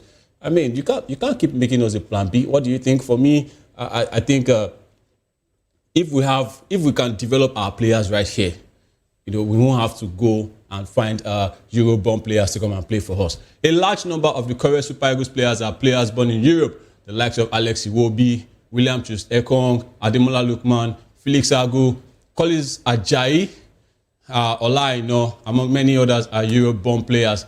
But then these players are giving us, maybe not the best, but then the likes of Ademola Lookman, who is currently the African Footballer of the Year, I mean, they are giving us something to look forward to. Ola, I'm one of our finest fullbacks because this guy is a very versatile player. I remember he played for Chelsea junior team. Then he's currently at Nottingham Forest. He also played for Fulham. I mean, Ola is a fantastic player. Do we have a left back like him, playing for us currently in the Nigerian Professional Football League? But I feel like if we can develop our players, and I'm sure I'm sharing the minds of many Nigerians right now, if we can develop our players, I think we can also get somebody that can rival Ola. But look at Bruno Emechi, another fantastic player as well. But then, do we have players that have come in through the ranks, born here in Nigeria? They know the terrain of African football. Do we have enough of them? That CHAN Eagles, for me, is nothing to write home about. We need to do more. We really, really need to do more. I mean, so that we can avoid this precarious state we are in, currently trying to qualify for the World Cup in 2026. It would be a shame if Nigeria did that World Cup. It would be very, very, very bad if Nigeria did that World Cup. Siasia suggests that most of these players would not have played for the Super Eagles if they were playing at top levels when they switched allegiance and made the decision to represent the three-time African champions. Well, for me, looking at the likes of Fikayo Tomori, I was pained when Tomori did not come and play for us. I was really pained. I was really pained when Fikayo Tomori didn't come to play for us. It's just somehow. But then it's okay. It's okay. It's all good. We just need to develop our players right there so that we can rival players that can these current players that we have, so that they can represent us and do better when it comes to the tournaments. But then CRCR has a point, although I have some level of disagreement on some points he has made. But for me, I think he has a point, because we know that it's all pointing back to trying to develop the players that we have here. But then, looking at the Chan Eagles, which I keep hammering on, and in other tournaments, I mean, we watch the MPFL, right? We watch the MPFL, and when you watch the MPFL, you look at players like, okay, maybe a correct goalkeeper, our goalkeepers, our left backs, players all around the pitches. But then you look at it like, are these players up to quality? Are they better than the ones that are playing abroad or were born abroad to come and play for us here? It's all about trying to develop the ones we have. But if we can't find them to match up or to compete with the current ones that are playing, are born in Europe and all other continents, I mean, we'll keep using those ones that we have, right? So it's all good. But speaking of the players that are currently in the Super Eagles, our captain, who is under fire at the moment, both from the NFF and from Nigeria's, William Troost-Ekong. He keeps his spot in Nigeria's squad for World Cup qualifiers, and Semi Ajayi returns under fire Nigerian captain, the captain of the senior national team. That's talking about the Super Eagles of Nigeria. William Troost-Ekong has been included in the Super Eagles squad for the upcoming World Cup qualifiers, games against Lesotho and Benin Republic, respectively. Ekong was dropped for the 1-0 win over Rwanda in Uyo after his error in the 1-1 draw against Zimbabwe during the last round of games. But he got his spot back in the 1-1 draw against South Africa and didn't make the best use of it by scoring an own goal. I mean, that game, Nigeria is just tired. Like, when the score list came out, I'm sure Nigerians gave up early. They gave up early. They were like, man, this guy should not play this game. This game is a high-tempo game now. William Troost-Ekong should not be played. But then he was there, and when he did that own goal, Nigerians were like, we said it. And he really dropped the hopes of Nigerians. We couldn't get that win. But then I won't blame it solely on William Troost-Ekong. Did the other players even do their jobs? I mean, the likes of Tolu Arokodare, Cyril Dessers. I mean, I'm not trying to even fault the players this time around. But then, in context, if we are staying on William Troost-Ekong, I mean, a lot of Nigerians believe that I shouldn't have started that game. They are also, the NFF came out to now come and put him under the bus. I mean, no, we don't do that, NFF. That's not acceptable, because it's not his fault.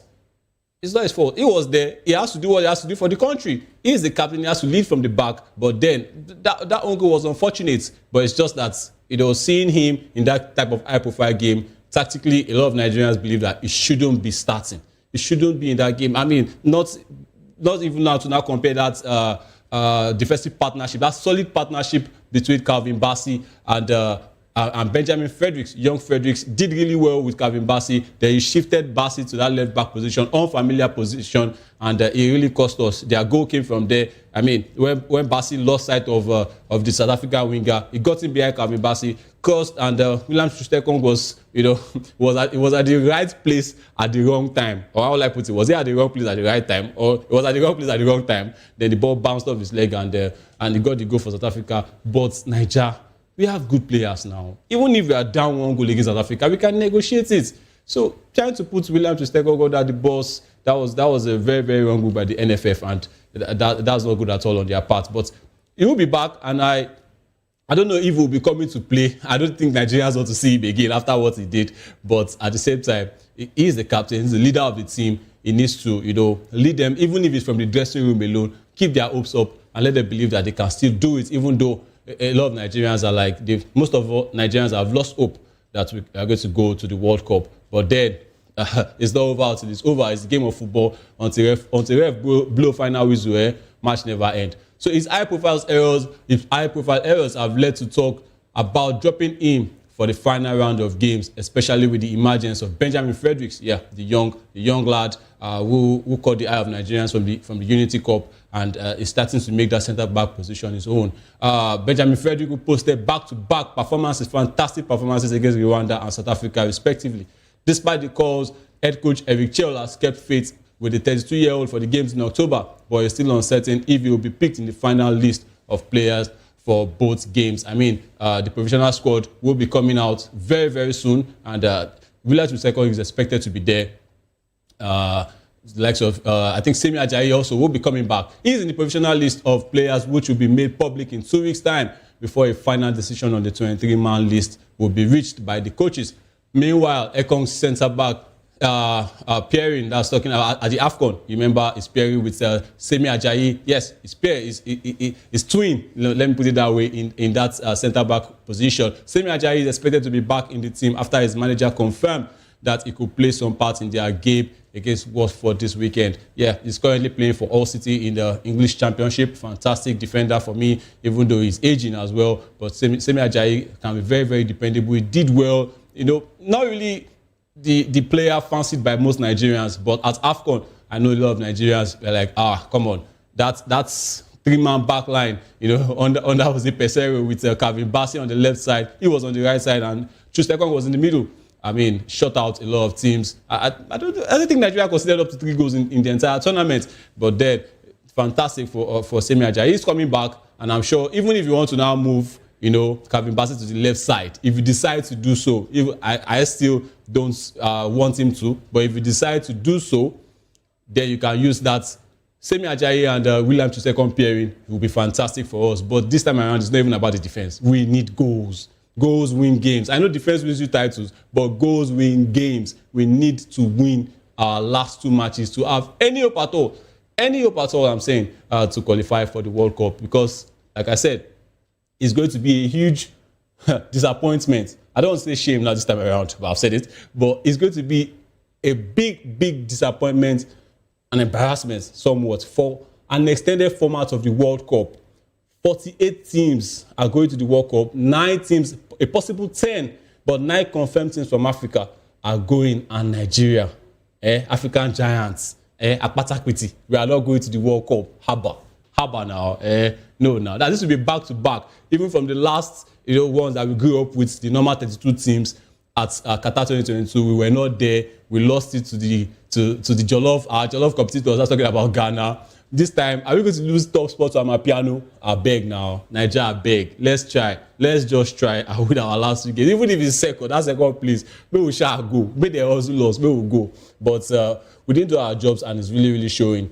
Since signing for Hull City on a free transfer from West Brom in the summer, the 31-year-old has only played once after picking up an injury that requires surgery. And it's glad to have him back. It's really, really good to have Semi Ajayi back, a good defender. And I don't know if he's going to pair Calvin Bassey or pair William Chustekong, but Eric Chell, if you go start Chustekong and you don't win, more, Nigeria has to come for you. Nigeria has to really, really come for you. So moving on, let's go to the World Cup 2026 qualifier. Still on it. It's tough times for Super Eagles ahead. Yes, so as Eric Chell finalizes squad for the Lesotho and the Benin battle, Super Eagles are expected to unveil their provisional squad for next month's crucial 2026 FIFA World Cup qualifiers against Lesotho and Benin Republic later this week. An official within the team has confirmed. Yeah, head coach Eric Chell has reportedly submitted his provisional list to the NFF, which is set to be released in the coming days. The Super Eagles face a must-win situation, in both fixtures, to maintain any hopes of qualifying for the global showpiece. Just like I was saying earlier, we just need a team that can negotiate both games. We need a team that can negotiate both games. That's talking about the Lesotho and then the Zimbabwe, the Benin Republic game. The Benin Republic game will be played in Uyo, while Lesotho, we are going to be playing them at Bloemfontein, that same stadium where we played South Africa in our last game. That stadium is giving prime PTSD, because if you look at that place, it's a rugby pitch.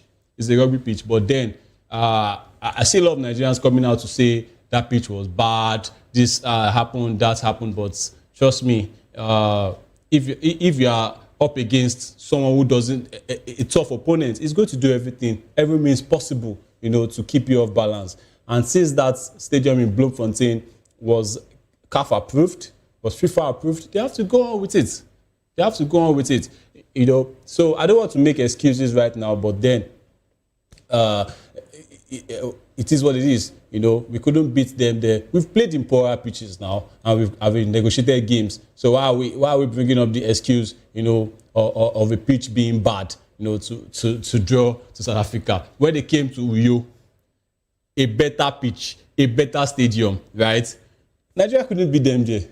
You understand? We also drew them there. So please, that one of the pitch being bad, it's wrong. So if this time around, that same stadium, the Free State Stadium in Bloemfontein, if it is approved, we are going to play Lesotho there. We didn't beat this same Lesotho here in Uyo too. We didn't beat them in Uyo, in a better pitch.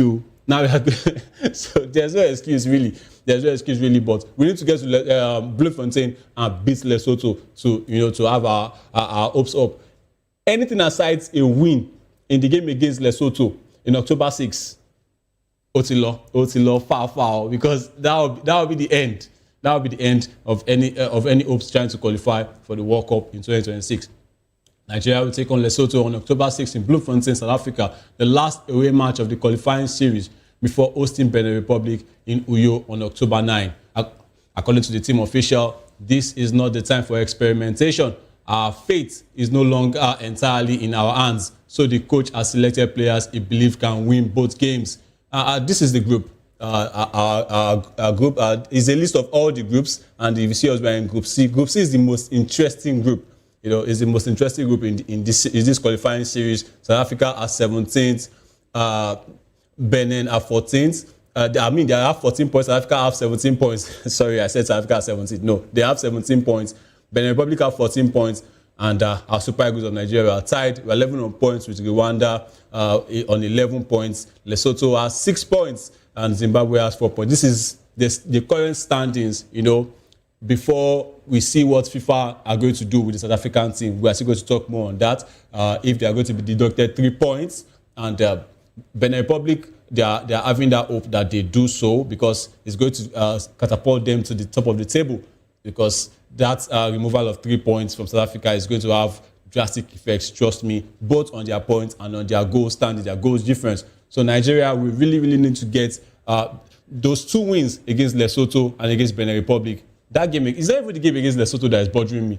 It's the game against Benin Republic, because anything that pushes them to top spots, they will also want to take their 2 games really seriously, because they know that if they can negotiate that and South Africa deducted those points, they know that they are the ones qualifying automatically to the World Cup. So Nigeria, we're in a precarious situation right now, but then who says we can't do it? Like I said, until the blue final wins, the football never ends. With the group standing tight at the top, the official explained that Nigeria's path to qualification may depend on results elsewhere and a potential ruling from FIFA. Yeah, I just explained that. If South Africa are docked 3 points due to the Mokoena case, and Rwanda can take at least 1 point off them, there is a scenario where South Africa, Nigeria, and Benin Republic could all finish on 17 points, he added. But then, even if South Africa get deducted, even if Rwanda takes a point off them, what is that assurance? With what we've seen so far, what is that assurance that we are going to, win our last 2 games? I'm not really so confident, but then I have to be, because I believe that it's not over and we can still do it. But with what we've seen so far, now only church we they do now. We know the show workings. We really need to show workings in our game against Lesotho and against Benin Republic. Players called up for the Lesotho match will travel directly to South Africa from their club bases, while the team is expected to return to Nigeria together via charter flight ahead of the Benin Republic clash. Currently, Nigeria is stored in Group C with 11 points. Yep, we showed you on that table. South Africa leads the group with 17 points, which might get reduced to 14, while Benin Republic is second with 14 points. Well, on that note, we'll be taking a short break, and when we're back, we'll be taking more stories from the sporting world. Don't go nowhere, please stay with us.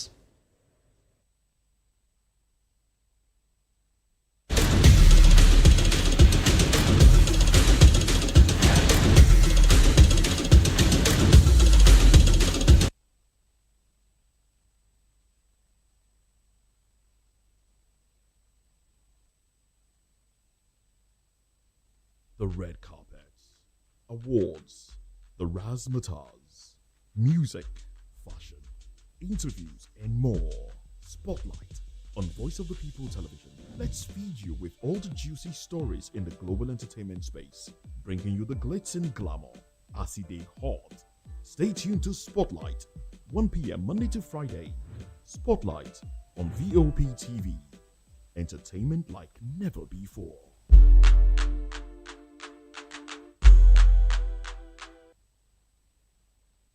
In a world where truth is the ultimate power and opinions scream the loudest, it's time to wade through the noise. Hunger no get tribe. Hunger no get religion. And scan the human interest and trending topics that matter. Stay tuned to The Issues, your plug to the stories making the buzz, from politics to science and technology, social justice, and more. Let's tackle the tough questions and expose the truth. The Issues on Voice of the People Television. Don't just react, understand. This is Health Check, your weekly guide to better living, smarter choices, and trusted answers. From everyday wellness to urgent health issues, we've got you covered. Health Check, only on Voice of the People Television, where your health has a voice.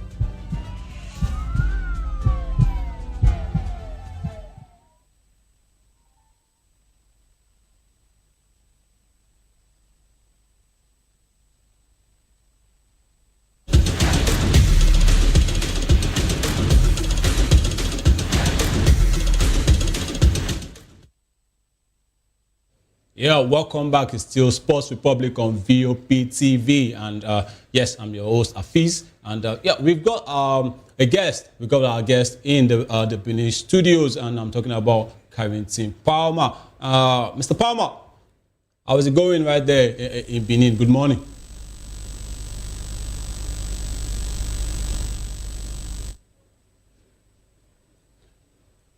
All right. While we wait for Mr. Carrington Palmer, you know, we've spoken a lot about Samson Siasia when he gave his reason about Yoruba players, you know, coming to play for Nigeria. You know, maybe later in their careers, or maybe when they've gotten rejected by or maybe while they were waiting for call-ups, you know, from other countries in Europe, you know, since they couldn't get that call-up, they decided to come and make Nigeria a plan B. Is that the way forward? Is that how it's supposed to be? I mean, I want to throw a question out to our viewers right now. Should that continue that way? You know, if they can't play for maybe teams like England, teams like France, you know, majorly England, but if they can't play for other teams like Ireland, they can't get into their squad, you know, coming down to Nigeria, is that a case of, okay, let me go home, you know, being like a prodigal son right now? Should I come back home? Or we should just say, since you didn't consider us as first choice, stay there. We shouldn't be second choice. I mean, I'm throwing that out to the public. Should we remain that way? Should we continue to be second choice, or should we just be like, no, since you don't want to play for us at the very first time, because now you couldn't get into the team of your choice, you don't want to come back to Nigeria, we're not going to take you. Let's move on. So, Bafana coach, yes, that's talking about Hugo Bruce. Bafana South Africa's coach, Hugo Bruce, has announced the preliminary squad for Bafana's qualifiers, for the team's qualifiers against Zimbabwe and Rwanda. South Africa will host Zimbabwe at the Moses Mabhida Stadium on October 10th, and then face Rwanda at the Mbombela Stadium in Nelspruit on October the 14th. The announcement comes as FIFA continues its investigation into the ineligible use of midfielder Teboho Mokoena during a match fixture against Lesotho. Should FIFA rule against South Africa, the team could be docked 3 points. That's a development that will significantly shake up Group C standings. Group C is the most interesting group in this World Cup qualifiers, for Africa. I mean, a lot over the past, let me say, 1 month, a lot of stories have been coming up, a lot of updates. Our eyes are on Group C right now, and anywhere in Nigeria, shake up was there, and that's what we are experiencing actually in Group C right now. Calculators, they come out 3 points to South Africa, make Benin drop. make Rwanda draw, make Lesotho. Una don't win in our own games. Before now they can work out. Even calculators all spoil this time around. You know where you go press something for calculation, you go press times, minus, and at the end of the day, now error you go bring. I just hope after pressing all of these things now calculator, you know go bring error. I hope say now WC Q it go bring World Cup qualified. I hope that's what it's going to bring instead of error this time around. So Ugo Busi's squad largely retains the core of players who defeated Lesotho and earned a point against Nigeria earlier this month. Notably, midfielder Sefelo Sitole returns to the fold, having last featured during South Africa's bronze-winning campaign at the 2023 Africa Cup of Nations. Germany-based defender Ime Okon, who missed the last round of fixtures due to injury, also makes a return. Ime Okon, I want to call you out. I want to call you out. You be Niger boy. Look at that name, Ime Okon. But then he's playing for the Bafana South Africa. Ime, you want to qualify.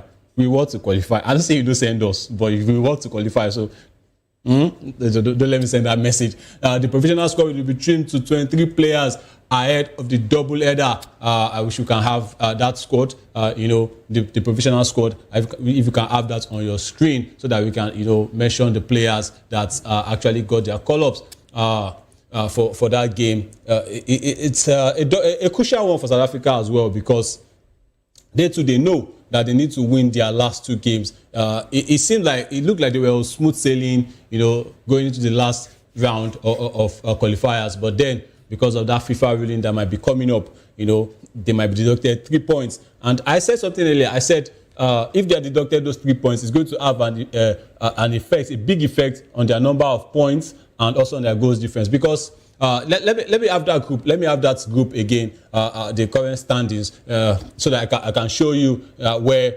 the removal of the point. Okay. This is the preliminary squad. That was released by Ugo Busi. The usual suspects are there. Speaking of the goalkeeper, Williams, we have Mbokazi, the player that picked up the man of the match. Mbekezeli Mbokazi, yes, of Orlando Pirates. He picked up the man of the match in the game against Nigeria. A 19-year-old defender picking up the man of the match against Nigeria.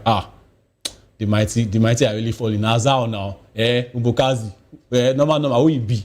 But then, since our players refuse to do their jobs, he picked up a fantastic performance against us. And yes, we have just before we move on, we have our guest in the Benin studios, Mr. Carrington Palmer. Mr. Carrington Palmer has been speaking a lot about Samson Siasia, when he gave his reasons about players born in Europe coming to play, for Nigeria. They are using us as plan B. Shina, so it's supposed to be. Is that how it's supposed to go? I want to hear your take on it. Good morning, Mr. Carrington Palmer.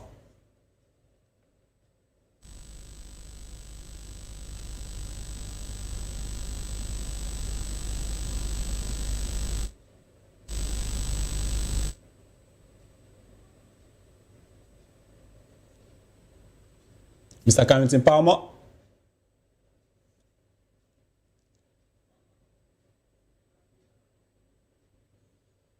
All right.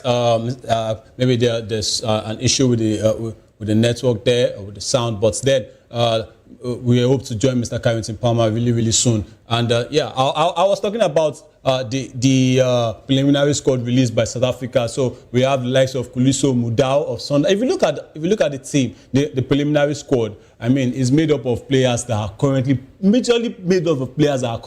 in the South African League. What is happening to our league in Nigeria? We need to get our own base players, involved, and we are going to talk about that, as we move on the show. Looking at their players, I'm seeing teams like Mamelodi Sundowns, Orlando Pirates, Amazulu, TS Galaxy. Come on. Before I could even see players that played abroad, maybe the likes of Sitole, who is playing in Tondela in Portugal, the likes of Lyle Foster, yes, who is playing in the Premier League with Burnley. Look at that. Other players are playing for their teams in the league. Look at their strikers. Come on, Niger, which way now? We can do better. But still, I want us to have a look at the table. The table, yes, the current standings, in the Africa World Cup qualifiers, because I was explaining a point, and where the South Africans, if they are deducted, if FIFA rules and they are deducted, 3 points, it will have an effect because they will drop down. They are currently on 17 points, but they will drop down to 14. And then they have a goal difference of +8. Yeah, they have a goal difference of +8. But the ruling will be based on that game against Lesotho, where they won 2-0. That was the game where they fielded an ineligible player, Teboho Mokoena. So if FIFA rules on that, after getting deducted 17 points, the goals, originally they will remove 3 goals, which will be +5. But then also on that game, they will also remove those 2 goals. They remove those 2 goals. So it's going to drop down to +3, and that will move Benin Republic ahead of South Africa. So as we are preparing to win our next 2 games, South Africans also know that they need to win their next 2 games. And trust me, with all the way we've been pushing for South Africa to get deducted, if they still get to qualify ahead of Nigeria, it go loud. It go loud. Or if Benin Republic gets to qualify ahead of Nigeria, it's going to be very, very loud. But then we need to do our jobs first before we start waiting on what FIFA has to do. But South Africa, like I said, is getting 3 points deducted is going to have an adverse effect on their qualifying for the World Cup. And moving on to the next story, Friday Ekpo. Yeah, that's a name also very, very, very synonymous with Nigerian football. Is a former Super Eagles international. Former Super Eagles international Friday Ekpo has urged national team handlers to broaden the player pool by mixing home-based players, home-based talent with foreign-based professionals. I mean, there was a time where we had some players that are talking about Ismail, who also came to represent us in some of our games, But then I think after his performances, we haven't seen much of him. He hasn't been called up anymore. We have a current squad, majorly comprising of foreign-based players. He said we need to broaden our player pool by mixing home-based talents with foreign-based professionals, arguing that such a blend will create more competitive options and address issues of match fitness and opportunity among overseas players. In his words, many expatriate players struggle for game time at their clubs, while home-based performers who are excelling domestically often remain overlooked. So calling for a more inclusive selection policy that rewards form and readiness rather than geography alone. I mean, some of these players as well, let me just stress a little thing on what Friday Ekpo said. Some of these players as well, after getting that big recognition, in the NPFL, Major League, before you know it, these players also, they've gone abroad. And speaking of abroad, they didn't go to Europe. They went to play in, you see our players in maybe Tunisia, Azerbaijan, and the next thing, those numbers that they were getting in the NPFL that got them to that stardom, it drops. And we don't get to see them anymore. I know there are a lot of, how will I put it, there are factors to that. But, I mean, how many of these players are we actually churning out? And I'm still going to go back to that CHAN performance. If it's that CHAN performance we want to use to bring players, is long. It's long because these players did not really do well at CHAN. And that is how we can get to, have insights on our local-based players. But Friday Ekpo, he stressed that properly coached local players can be owned into dependable assets for the national team, drawing parallels with past generations when domestic league stars successfully transitioned to international duty. Ekpo argued that tactical flexibility and squad depth are enhanced where selectors consider a wider talent base. Also, still speaking, Friday Ekpo said a blended squad gives you different profiles. Foreign-based players bring experience from high levels, while home-based players bring sharpness from regular domestic action, suggesting that combination could improve competition for places and push standards up across the board. I just showed the South African team where most of their players in the preliminary squad, they are players from currently playing in their league, in the local league. That's talking about the Premiership. And they are combining them with foreign-based players. But if you look at it, it's like about 85% to 90% of that preliminary squad is made up of the players in their league. I know that the South African league right now, there are levels, to be honest, there are levels above the Nigerian league, even though we are trying to get there. but there are players also here. And we also have players that went from here to go and play there in South Africa. But we need to, own our talents here. I believe we can do that. Regardless of what happened in Chan or not, we can bring our players from up here and make them compete. We can combine them with the ones that are also playing abroad. So we have to look up to those that are playing abroad, because it seems that they even play more for their clubs rather than they do better for their clubs than here in Nigeria, even though, like I said, there are a lot of factors to that. So he further recommended investments in coaching, yes, scouting and exposure for local talents so that the transition to international football is smoother. Yes, so because, you can't tell me that in a world of a country having 200 million plus people, we don't have a goalkeeper. We can't seem to develop a fantastic goalkeeper. Calling on the likes of, with each respect to Maduka Okoye, Nwabali, Uzo, we have players within the country. We have, they are goalkeeper, people there now. We just need to figure them out and encourage them, not just figure them out, encourage them, push them up and let them know that they can compete with those that are currently there. If you can do that, and that's what our administration, if you can do that, trust me, in a few years we won't be having this discussion anymore. We won't. What's there if we have players going to the World Cup and we have, out of the maybe 26-man squad, we have about 13 of them from the MPFL, and they do well, and they really do well. I'm sure we Nigerians won't take the glory that yes, our league is working, so we can do that.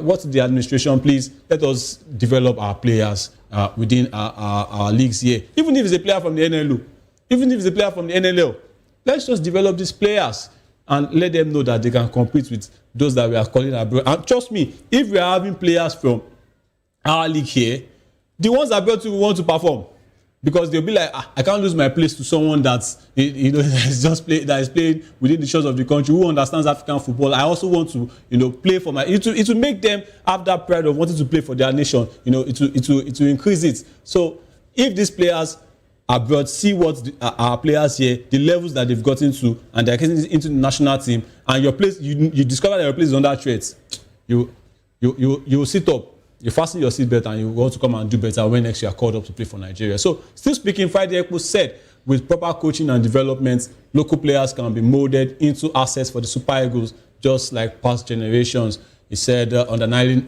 the importance of technical mentorship, psychological support, and targeted match experiences. He also noted the morale and motivational advantages of rewarding domestic excellence. He said, when local players see a pathway to the national team, it drives performance in the league and strengthens the football pyramid. Well said, Friday Ekpo. He also urged national handlers to build bridges with club coaches and state federations to monitor emerging talents. A lot of talents are coming through. We just need to encourage them. And that's where he's also calling club coaches and state federations, to monitor them. Trust me, if they do that to a T, I'm sure Nigerian football is going to improve. His comments come at a juncture where national team selections remains a hot topic amongst fans and pundits. Ekpo's call for a blended approach is framed as pragmatic and developmental. It seeks to optimize available human resources while promoting fairness and local football growth. Good one, Friday Ekpo. If your words can be listened to, because there's a difference between hearing and listening right now. If it can be listened to and we get to do really, really well, it's going to be to the glory. We Nigerians are going to bask in that glory, trust me, and I'm sure Nigerian football will improve. We are going to go on another short break, and when we come back, we're also going to go into more sporting stories we have for you. It's still the Sports Republic on VOP TV. I'm Afiz. We'll be right back.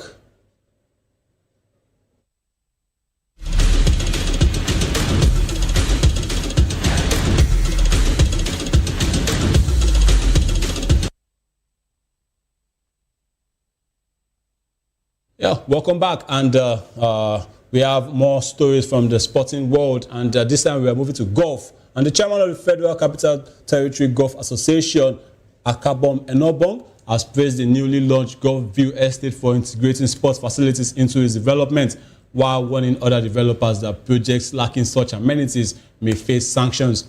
Enobong endorsed the estate's located off the Abuja Airport Road, describing it as a welcome development that blends sports with modern urban living during the groundbreaking ceremony over the weekend. The FCT Golf Chief emphasized the need for developers to integrate golf and other sporting amenities into new estates across the capital, warning that projects in the FCT that neglect such provisions may face sanctions from the Federal Capital Territory Administration. In his words, Enobok said, "We commend Golf View Estate for starting on a good note, praising the initiative for aligning real estate growth with sport development. It further encouraged real estate investors to embrace the trend, stressing that it will improve the quality of life for residents while promoting wider participation in sports." Golf View Estate, strategically situated along Airport Road, promises residents a lifestyle that combines modern comfort with access to recreational amenities. Golf lovers within the estate will have access to practice facilities, including the natural putting range, designed to capture the traditional feel of the sport. I mean, golf is one sport in Nigeria that actually needs to be looked into. I mean, we could see on the global stage, we could see what golf is really lacking in. And it's a good one by the Enobong-led administration, the association. If this can be improved upon, trust me, golf will rack in a lot of money. You know, they call golf the rich man's sport, right? So if golf can be improved on, I mean, with steps like this, we also, had a story on the golf section for the Ikoyi Club. If things like this, competitions, trying to widen that feel of the sport, it's going to go far. It's going to go far in a lot of ways for Nigeria, trust me. Then moving on to tennis. Yes, Casper Ruud, is in action in the ATP 500 happening in Tokyo. Also, Taylor Fritz, Yannick Sinner, the big guns, the big names of tennis are in Tokyo, and the action continues to roll on in Tokyo with eyes firmly on the world's best two players, Carlos Alcaraz and Yannick Sinner, who will begin their campaigns at the respective tournaments. Yes, I think Yannick Sinner, I think he is in Beijing, but Carlos Alcaraz is right there in Tokyo. Yes, we have the players. Look at the big guns, the ratings for the players in Tokyo. Carlos Alcaraz is the top seed, is world number 1. Taylor Fritz is there, Olga is there, Casper Ruud, we have Humbert, Denis Shapovalov is also there, and Francis Tiafoe. Francis Tiafoe has been knocked out, by the way. I mean, that was an upset. He lost to a qualifier. I think that was Fuskovic who beat him in 3 sets. Fabian Marozsan is through in Beijing after a convincing 7-6, 7-1, 6-3 victory against Benjamin Bonzi. Meanwhile, on the WTA side of the tournament, Anastasia Potapova has cruised past Czechia's Katerina Siniakova with a 6-3, 6-4 victory. Second seed Taylor Fritz has avoided the first-round scare against the talented Canadian Gabriel Diallo to win 4-6, 6-3, 7-6 and book his place in the second round in Tokyo. The first ATP match in Beijing has reached a conclusion, and it's an early shock as Alexander Muller stunned world number 10 and 5th seed Karen Khachanov to win 4-6, 7-6, 7-5, 6-4. Oh, these players, it's not easy. When did the US Open end that they are already moving on to? It's a stacked schedule, and most of these players, they couldn't really keep on, after having maybe good performances at the Grand Slam, to keep on into the ATP 500, the Masters. They really don't get to keep that consistency. So Karen Khachanov, I'm sure he will bounce back. Over on the WTA side in Beijing, Camila Osorio also pulled off a win against the higher-ranked player as she beat American Ann Lee 7-5, 6-7, 5-7, 7-5. Carlos Alcaraz, I think, for me, is expected to win the ATP 500 in Tokyo. But if you don't win that, because these players as well, like I said, he's coming from the US Open and is also coming to play in the Tokyo ATP 500. But he can do so well. I mean, this Carlos Alcaraz and is world number 1 for a reason. Yannick Sinner as well, who for me is one of the best since Roger Federer, since Rafael Nadal. But then he has a big competition in Carlos Alcaraz, and I'm sure they'll be eyeing that number 1 spot. Alcaraz will be aiming to keep his place, but Yannick Sinner will be coming for it. But I think Alcaraz will end the year as world number 1. Moving on to Formula 1. And this is a big story. I mean, an encouraging story, fantastic one. Romain Grosjean. Wow. Romain Grosjean he was involved in a car crash in 2020. That crash it shouldn't be shown for graphic reasons because a lot of things happened. And yes, you have it on your screen there. You have that picture where he crashed in 2020. But he is back and he will be racing in Formula 1 car in Italy on Friday for the first time since the 2020 fireball crash ended the French racer's Grand Prix career and nearly killed him. It was a really, really bad crash. And as said, the 39-year-old who raced for the US-owned team for 5 seasons will test the 2023 as VF23 at the Mugello circuit. Members of the original crew, including current team principal Ayao Komatsu, who was previously a race engineer, will be in attendance. Romain Grosjean said, "To say I'm excited to get back behind a wheel of a Formula 1 car will naturally be an understatement. I really can't believe it's been almost 5 years, but to come back and have this outing with my old team is truly something special. My kids had designed my helmet for what was meant to be my final Grand Prix in Abu Dhabi back in 2020. I'm at last going to be able to give it a go in a Formula 1 car on Friday." Grosjean's car, loaded full of fuel, sped through a metal barrier after 192 km/h impact, ripping in half before erupting in a fireball on the opening lap of the November 29 race at Bahrain's Desert Circuit. The Frenchman, whose left foot was initially trapped and who suffered burns to his hands, miraculously managed to extricate himself after 27 seconds. He said later that he thought he was going to die, but wheeled himself out of the inferno for the sake of his children. It's a good one to have you back. You might not be racing, in the F1, in the GP, in the Grand Prix anymore, but it's good to have you that you survived that one with Romain Grosjean. And he'll be doing. He's back to what he loves to do, and he'll be racing in a test race, for the AS car. And yeah, it's been a fantastic time, on Sports Republic. But actually, we have to be wrapping up. Time runs a lot when you're having fun. The midday news will be coming up next. But yes, we want to say we'll be coming your way tomorrow again. Until then, have a sporting day. Have a sporting day ahead of you. My name is Ogubanjo Hafiz, and I'll be signing out on Sports Republic for today.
Join us as we drive into the world of politics through insightful interviews with prominent political figures, both serving and former governors, ministers, senators, legislators, party chieftains, activists, and analysts. Get first-hand information into the decision-making processes that affect our daily lives. Highly engaging one-hour program that brings political discourse into focus.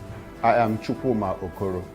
Political Lens, Monday through Friday, 6 to 7 p.m. Join us. The red carpets, awards, the razzmatazz, music, fashion, interviews, and more.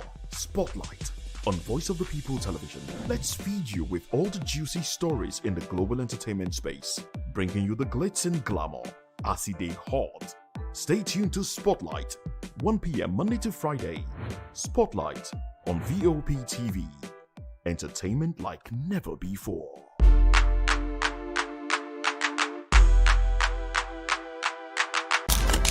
In a world where power shifts with every headline. In a nation full of questions. In a world filled with noise, the truth needs a voice. The policies that shapes our world and the economy that determines our future. Every hour, every day, the grapevine keeps buzzing. And on the bold angle with Jomalina, we dive deeper into stories that shape our world. Don't forget, our voice matters the most. Let us come together and share our concerns.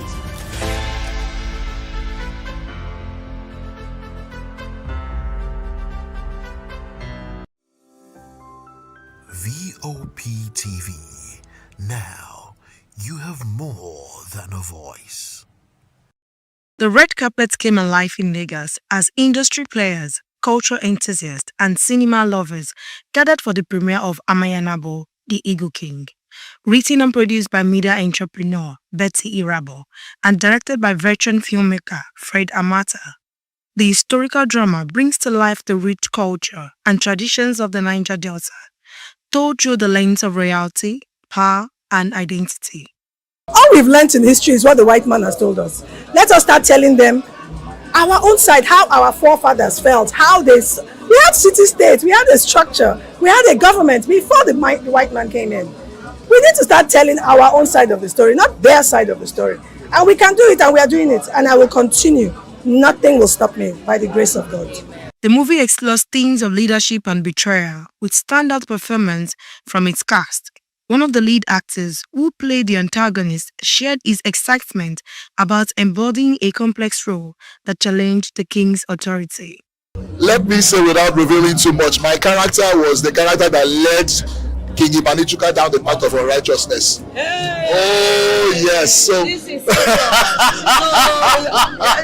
means you're like a villain in the movie. Well, without really revealing too much, I wouldn't say I was a villain. I would say I was a principled person that insisted on sticking to terms. So those terms are now open to interpretation by the audience. Audience members who attended the screening described the film as a bold celebration of culture, applauding his storytelling, costuming, and cinematography. As the stunt director, how was it? Well, I would say a bit challenging, but because I've been doing that for over a while. I mean, I've been featuring in fight movies as a fighter, so it's the experience is not totally new. But it was actually a challenge for me to individually choreograph a fight scene of that kind of epic scene. You understand? It's actually a challenge, but I thank God that it was a success. So what are your expectations for this movie as you have directed? Actually, there are no longer expectations. I've seen the final output, and I expect that you will be blown away when you watch it. It's a comprehensive telling of the struggle of a people for identity, for survival, and also to stand your ground when it matters most, so that you don't get trampled upon by an intruder, so to speak, and many more. With Onyediika, The Eagle King, Irabo and a team hope to set a new pace for culturally rooted cinema, proving once again that Nigerian stories are best told by Nigerians themselves. Oyindamila Olukuton for Voice of the People TV. On Edgy Dialogue, we bring you fresh ideas and conversations, shaping the future of learning in Nigeria and beyond.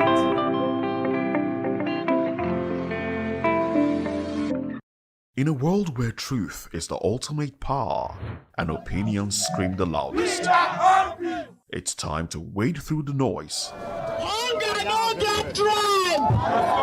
Hunger no get religion! And scan the human interest and trending topics that matter. Stay tuned to The Issues, your plug to the stories making the buzz, from politics to science and technology, social justice, and more. Let's tackle the tough questions and expose the truth. The Issues, on Voice of the People Television, Mondays to Fridays, 8 to 9 p.m. The Issues. Don't just react, understand. 2564 is coming up on Barney 9, right? 2564 Atlantic Tower. What happens in the hush behind hangar doors Who signs the papers that gamble with lives? Which truths were grounded before they even ever had wings? If you've ever buckled a seatbelt at 30,000 feet, if you've ever stared out of that tiny window and wondered who's really in control of the skies, it isn't just flight, it's power, it's politics, it's pressure sealed in steel. We're peeling back the clouds from runway risks to sky-high secrets. We're diving deep where most dare not to look. Aviation Scope, every Sunday at 7 p.m. only on Voice of the People TV. We don't just report, we reveal. We don't just ask, we uncover. Because when it comes to the skies, ignorance is turbulence. Aviation Scope, the sky isn't the limit, it's just the beginning. Everybody keep watching Voice of the People. All right? Love you all. Hello, sweetie. What's going on? My name is Kiki. Keep watching VOP TV. Thanks. Hey guys, what's going on? Olumide Oru, the Fresh Prince of Lagos here, and this is VOP TV, guys. Hello guys, I want you to please keep on watching VOP TV. Ladies and gentlemen, my name is Hafiz Oyetoro. Please keep watching VOP TV. Shout out to VOP TV. Very big shout out to the fans and lovers of VOP TV. My name is Tayo Faduro. I'm an actor that you are going to live to love. Keep watching. Cheers. Hi everyone, so shout out to VOP TV. Are you ready for the extraordinary? Something big is happening on your screen. Introducing VOP TV. Now streaming on SLTV channel 264. From breaking news to captivating conversations, news analysis, giving you all sides to the story. We break in-depth discussions on the issues that matter, from politics to sports, entertainment, and lifestyle. VOP TV on SLTV channel 264. Join us as we redefine what television means to you. Voice of the People Television, VOP TV. Now you have more than a voice.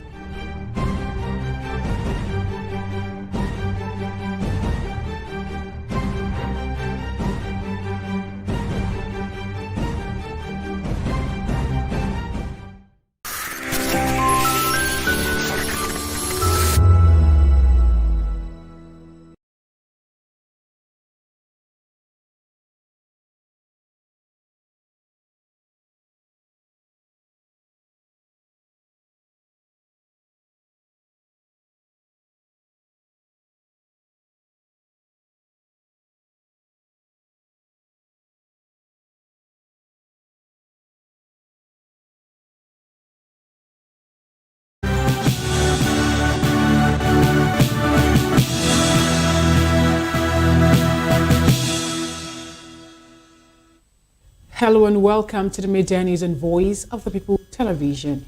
I am Fina Okechukwu. And I am David Edwin. The headlines. Shetima pushes Nigeria's UN Security Council bid. Atiku Abubakar urges federal government to fight insecurity like a revenue generation.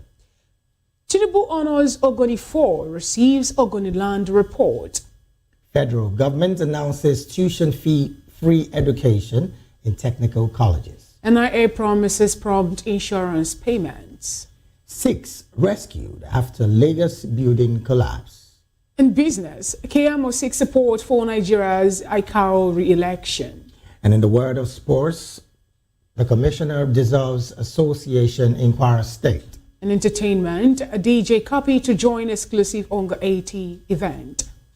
Now in the news in details. Vice President Kashim Shettima has outlined steps to promote global peace, development and human rights at the 80th UN General Assembly in New York.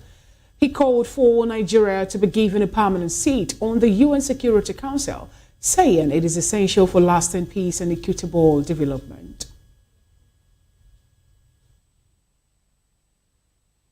The UN Security Council. This should take place. This should take place as part of a wider process of institutional reform. 2, we need urgent action to promote sovereign debt relief and access to trade and financing. 3, Countries that host minerals must benefit from those minerals. And fourth, the digital divide must close. As our friend, the Secretary General has said, AI must stand for Africa included.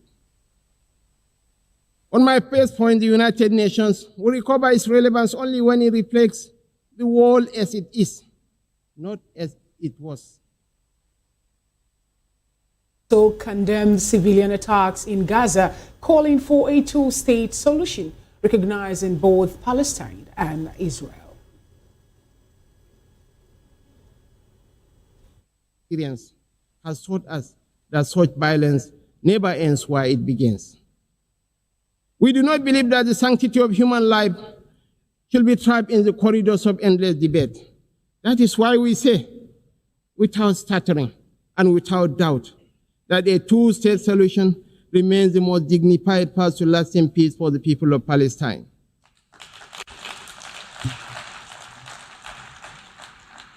For too long, this community has borne the weight of moral conflict.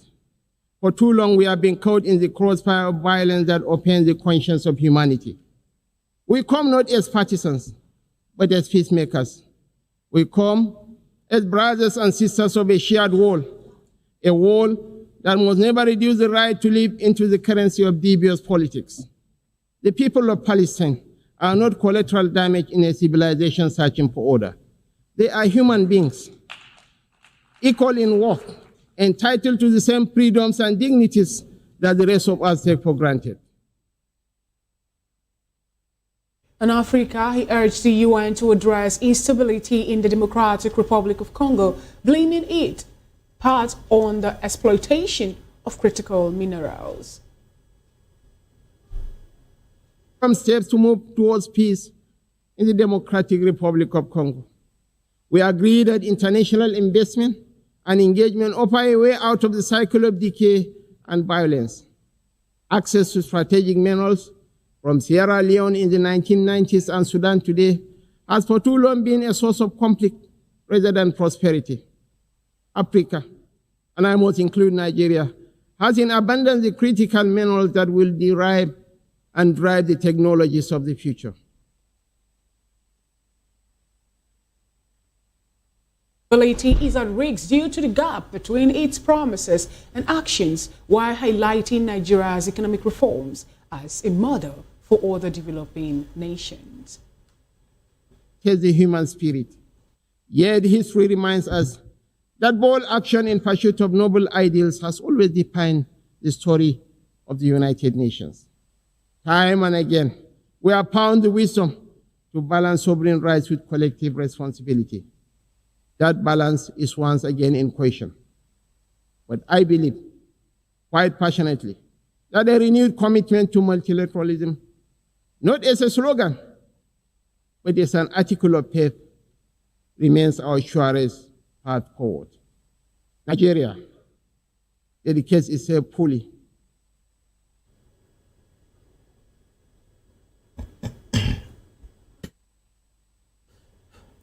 Well, away from that report, former Vice President Atiku Abubakar has urged President Bola Tinubu's administration to focus as much as tackling insecurity as it does on boosting revenue.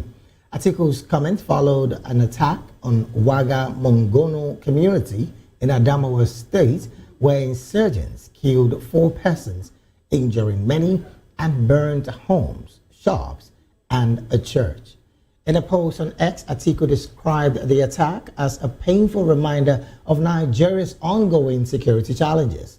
He stressed that Nigeria cannot afford to lose productive citizens to crime while boasting about revenue targets, ignoring the value of the workforce behind that revenue. Still in the news, President Bola Tinubu has posthumously awarded the Commander of the Order of the Niger to 4 late Ogoni leaders, Albert Bade, Edward Kubani, Theophilus Oraje, and Samuel Oraje, known as the Ogoni 4. President Tinubu announced the honors while receiving the Ogoni Consultation Committee report at the State House. He called on the people of Ogoni land to embrace reconciliation and unity after years of division. The meeting comes 16 months after Tinubu's May 24, 2024 promise to advance the Ogoni cleanup and expand empowerment programs for its people. The president reaffirms his commitment to unlocking Ogoniland's human and natural resources while safeguarding the environment and economic security.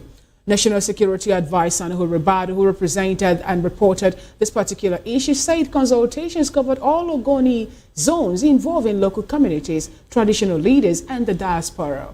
Chairman of the Dialogue Committee, Don Baridam, emphasized that the report reflects the collective will of the Ogoni people, with all stakeholders fully engaged. Moving on, the federal government has announced the theme for Nigeria's 65th independence anniversary, Nigeria at 65, all hands on deck for a greater nation. The Office of the Secretary to the Government of the Federation says the theme highlights the need for unity, collaboration, and patriotism across all sectors to build a nation defined by peace, prosperity, and progress. A statement from Segun Imohiosen, Director of Information and Public Relations, noted that since independence in 1960, Nigeria has overcome challenges and made significant economic progress. Upcoming events include a Jumat prayer on Friday, September the 26th at 1 p.m. and an interdenominational church service on Sunday, September the 28th at 10 a.m. Both will be followed by a World Press Conference on Monday, September the 29th at 10 a.m.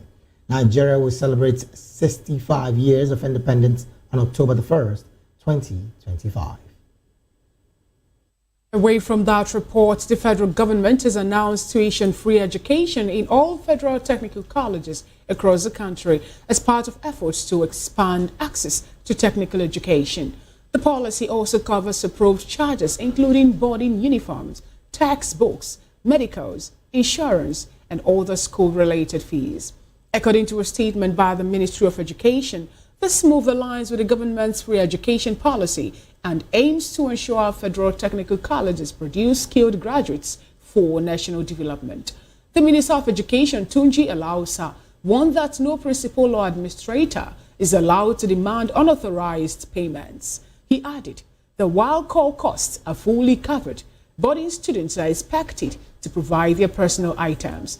Parents are urged to report any illegal charges directly to the ministry.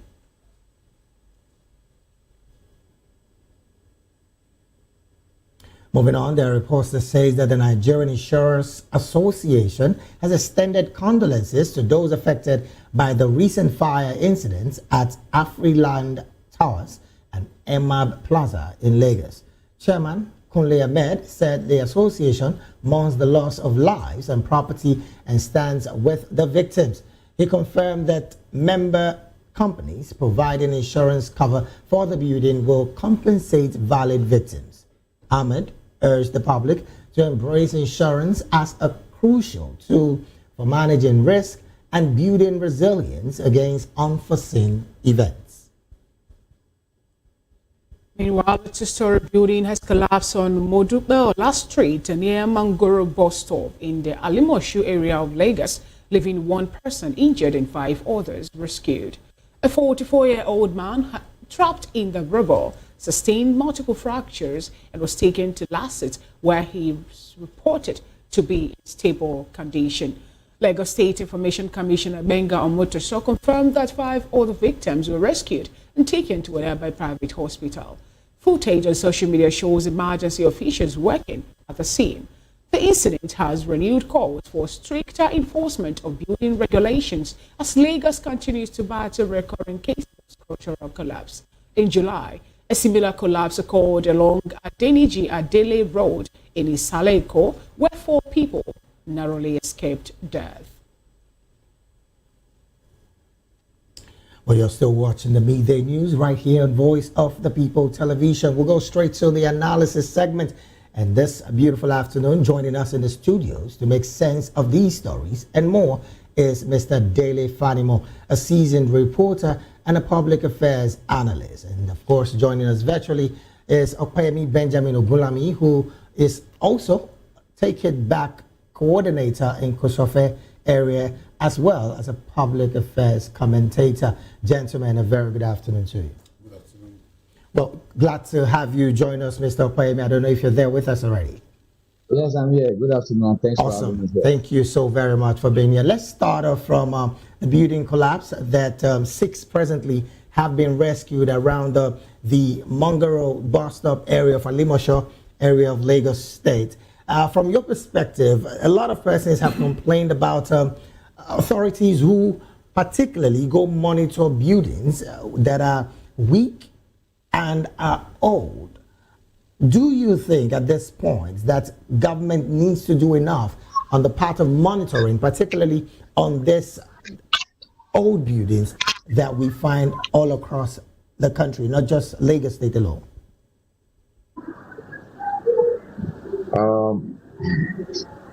There's a lot for government to do as with regards to building control agency in the states.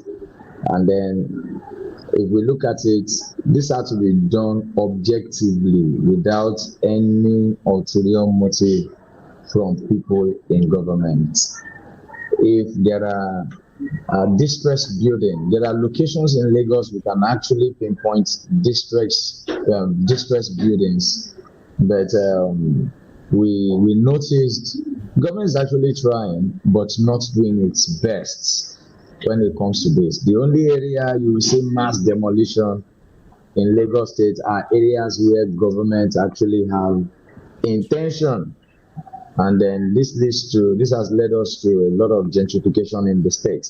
Meanwhile, where they need to focus more to really work and serve the people of Lagos is focusing on distressed building like this that happened in Mongoro. There are stipulated number of years buildings to use, and then they will be spotted for rehabilitation or what's it called, demolition. Right. If government is actually doing this and doing it objectively, not doing it to reclaim the land of the people, then we will say they are working. So government needs to do more.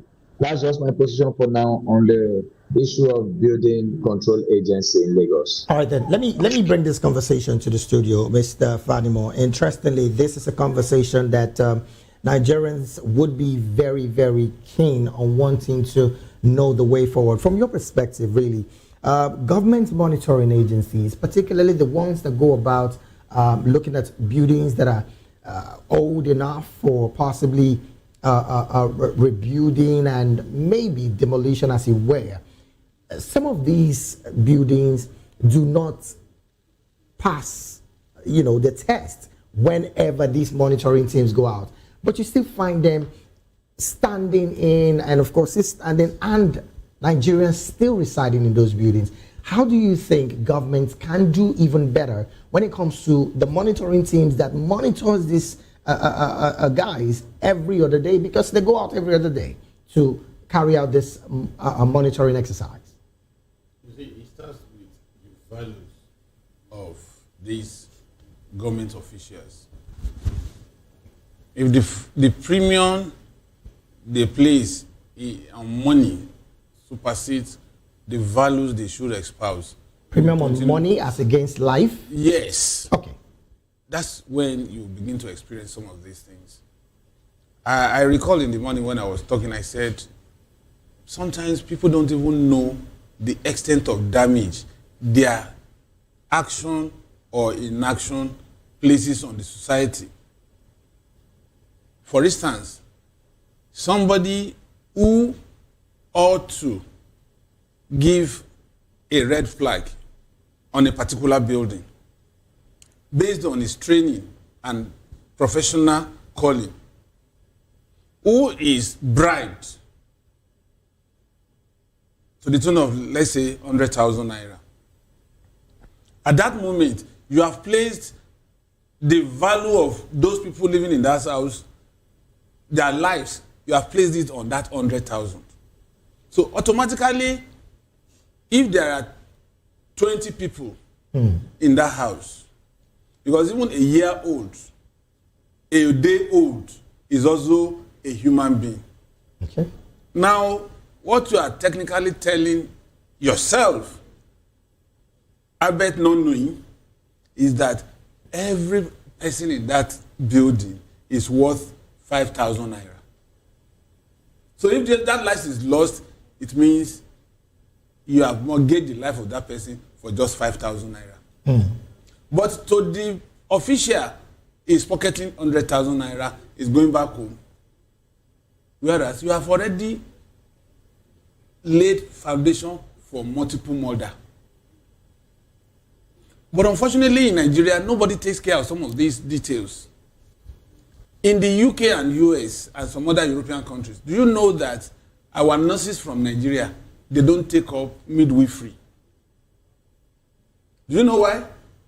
Why? If you deliver a child today, you are still liable until that child is 21 years old. At any point in time, whatever disability or malfunctioning of any part of the organs of the body is noticed and is traced to birth defects, you can still be called upon and be charged to court to answer why you neglected taking certain steps before that child left hospital 21 years ago. Now, this building collapse is just a perennial occurrence. Government will talk, they will say, okay, now that we have to put the building down completely, and those who can salvage their properties will salvage, then life goes on. But if there is a recourse to the person who is in charge of that area, maybe community or street, right, that when last did you validate this building as fit for human habitation? And did you notice this defect? And then that person is taken to court. The next person who is a member of staff of that ministry will take heed. In other words, an act of not being accountable for things like this is the reason why we consistently have for infraction. That's why you continue to have buildings that will collapse. Nigeria is still having housing deficit. Is that enough for us to allow? Now, what measures are the government putting in place to make sure that all these people, maybe when their houses or their ancestral homes do not really meet up to what it should be, I'm talking about the standard, that they will not be on the street? You know, recall that some persons actually till today have normal houses where they can stay. They have houses that are built in their ancestral homes, but they have been displaced because of insurgent groups and their attacks, and they are now living in IDP camps. People are dying every day in numbers, not because they wouldn't want to value their life, but because of issue of flooding. Now, what are the government doing? Is it just about coming up to say, these houses do not really meet up to the standard, demolish it? What measures are they putting in place to make sure that lives of Nigerians actually are being taken care of? Talking about the issue of the flooding now, people most times get information from NIMED. Okay, NIMED says something, they predicted there's going to be a 3-day rain, and they asked persons who are residing within the floods level lowland here in Nigeria to move. You know, so where are they going to go to? In Abuja, FCT, for crying out loud, the FCT minister is pushing people whom he tagged beggars without looking at their activities, how they manage to get on the street to somewhere else because he believes that they are maybe an eyesore occupying FCT. So what are the measures government need to put in place to make sure that all these people, when they're being met with all this hardship or issues, that they will not be left empty? Let me tell you one thing. There is no part of this world that you will not find homeless people.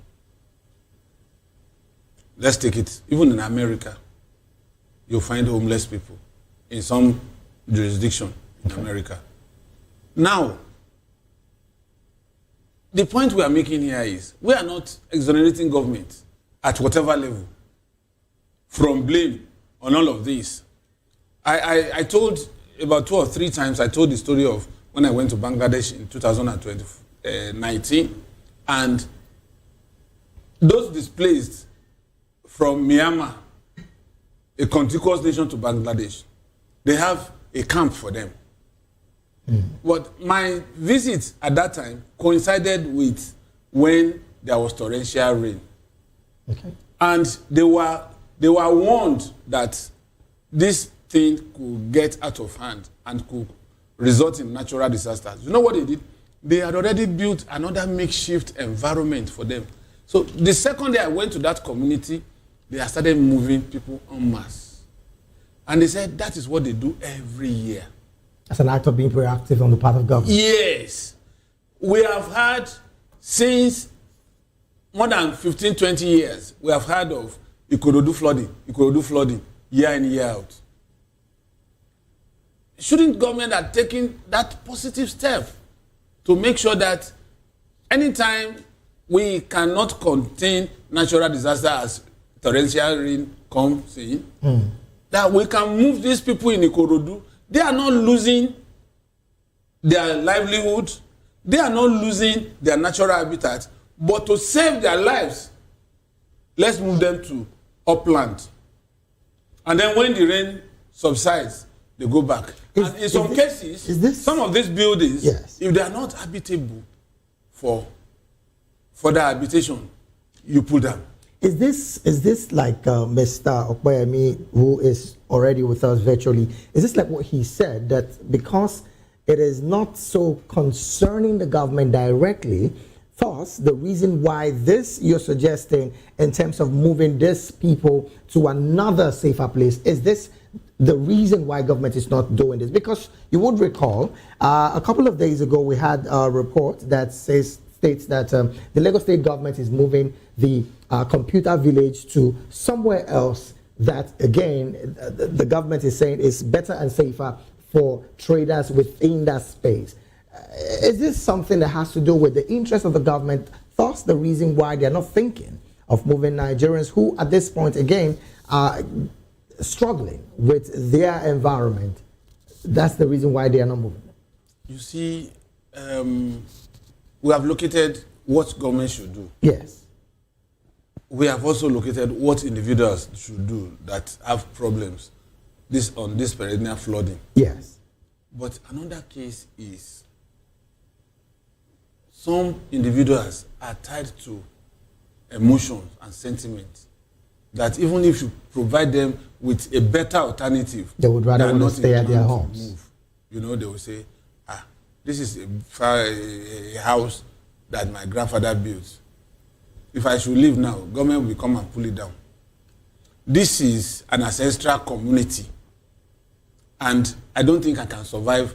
There are some communities in Lagos Island that if you give that person that lives in one-room apartment in Lagos Island, give him a flat in Surulere, you said it's coming to a bush that he will not stay. So that emotional sentiment is another factor. And when you have this, the same people will say government is forcibly taking them out of their natural habitat. Well, what is your business?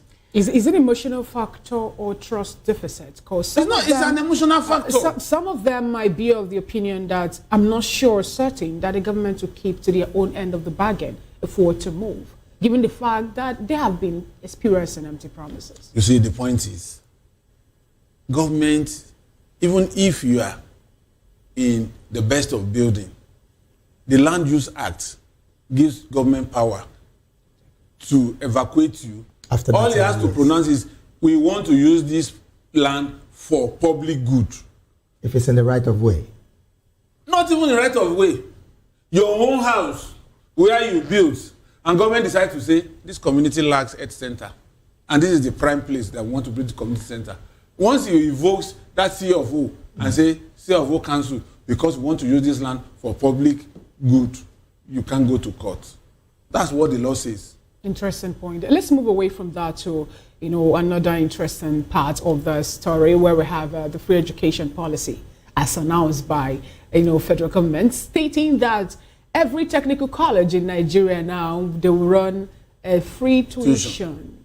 Yes. What do you have to say about this, given the fact that there's also another clause to this where according to the Ministry of Education, the Minister of Education, Lausa, he was of the opinion that personal things, all that little fees will be taken care of by the parents of the wards or students or pupils or scholars in the school or in the colleges, against paying their tuition fee or the boarding fee for those who will be in the boarding house and all that. Help us actually work around this. Also, juxtapose that with the NEL fund, which some persons till today are yet to have access to. I'm talking about the indigent who want to go to higher, to tertiary colleges, not being able to have access to it. And the fact that some persons or some institutions are now increasing the fees so that at the end of the day, the government actually will be the one that will pay for it, or maybe the students will not be able to clear their debts even after the 2 years of graduation. Now, let me tell you, let me start with the technical schools. All right. It's a very good thing that government is looking towards, because almost all the technical schools had been closed down before now. And the resultant effect is death of artisans. Do you know that as elementary as masonist, bricklayer, right, people go across the border to go fetch them from Cotonou, from Togo, from Côte d'Ivoire, from Ghana. Whereas those artisans, when Ghana had issues, when they came to this place, they were graduates of junior secondary schools. You understand? So now, must everybody go to university? If you discover your talent in the area of using your hands, you don't need too much intelligence to use your hands. Because your IQ is directed towards using your hands to do certain things. And technical school is the ideal place to go. If you are good at plumbing, if you are good at masonry, if you are good at any jobs that you can use your hands on, you could even prosper that somebody went to university to go and study that same act. Oh, well then. The roadside mechanic most times are better than the graduate of mechanical engineering. I would want to come back to you on this, Mr. Fadimo. Let's go to our virtual guest now. Mr. Payemi, I'm very aware that you're aware of this development by the federal government. Now, on the part I want to talk is where the Senior Staff Association of Nigerian Universities, and of course, SANU as well, has given the government an ultimatum, which again, if their request is not met, they will be going on an indefinite strike. Again, ASU also is in the mix, and this again is another warning from the part of these bodies who man the universities in Nigeria. Now, the government has done what we term a laudable thing to do, but on the part of these other institutions that I've mentioned, why do you think government is not carefully trying to have a conversation with these people to avert any kind of strike from these quarters as against this subsidy, like some others will call it, on the part of the technical colleges in Nigeria? The rancor between the federal government and ASU is since the inception of this present administration. I actually believe that there won't be any lasting strike from ASU or NLC. But to be candid, everything is politicized in Nigeria at the moment, especially at this moment that we are. The idea is government will not, and I'm still waiting for a government in Nigeria that will want to really fund education and help the life, not even help, do the needful. They are not asking for any help. Do the needful. So the staffs of university staffs, we see people go to university, become senator, and then their professors are nobody. They are not seen as somebody in the society. But since immediately they join politics, they become lawmaker. They get the salaries or the amount of money the professor cannot even get in a month. Okay. So how do we track this? Now the idea is, if we have capitalists in government, they sought for personal gain. People we have in government are just typical capitalists. Their children are away from public university. They are not even in our own institutions. to go about, even those that are there. Look at what we have here now. When we were in university, I went to Unilag and Unilag was paying 8,000 naira per year. Okay. I think it's 5 or 8,000. Now this time, Unilag is about 200 plus for freshers. Now it means that the federal university is self-funded because the federal government chose not to fund education.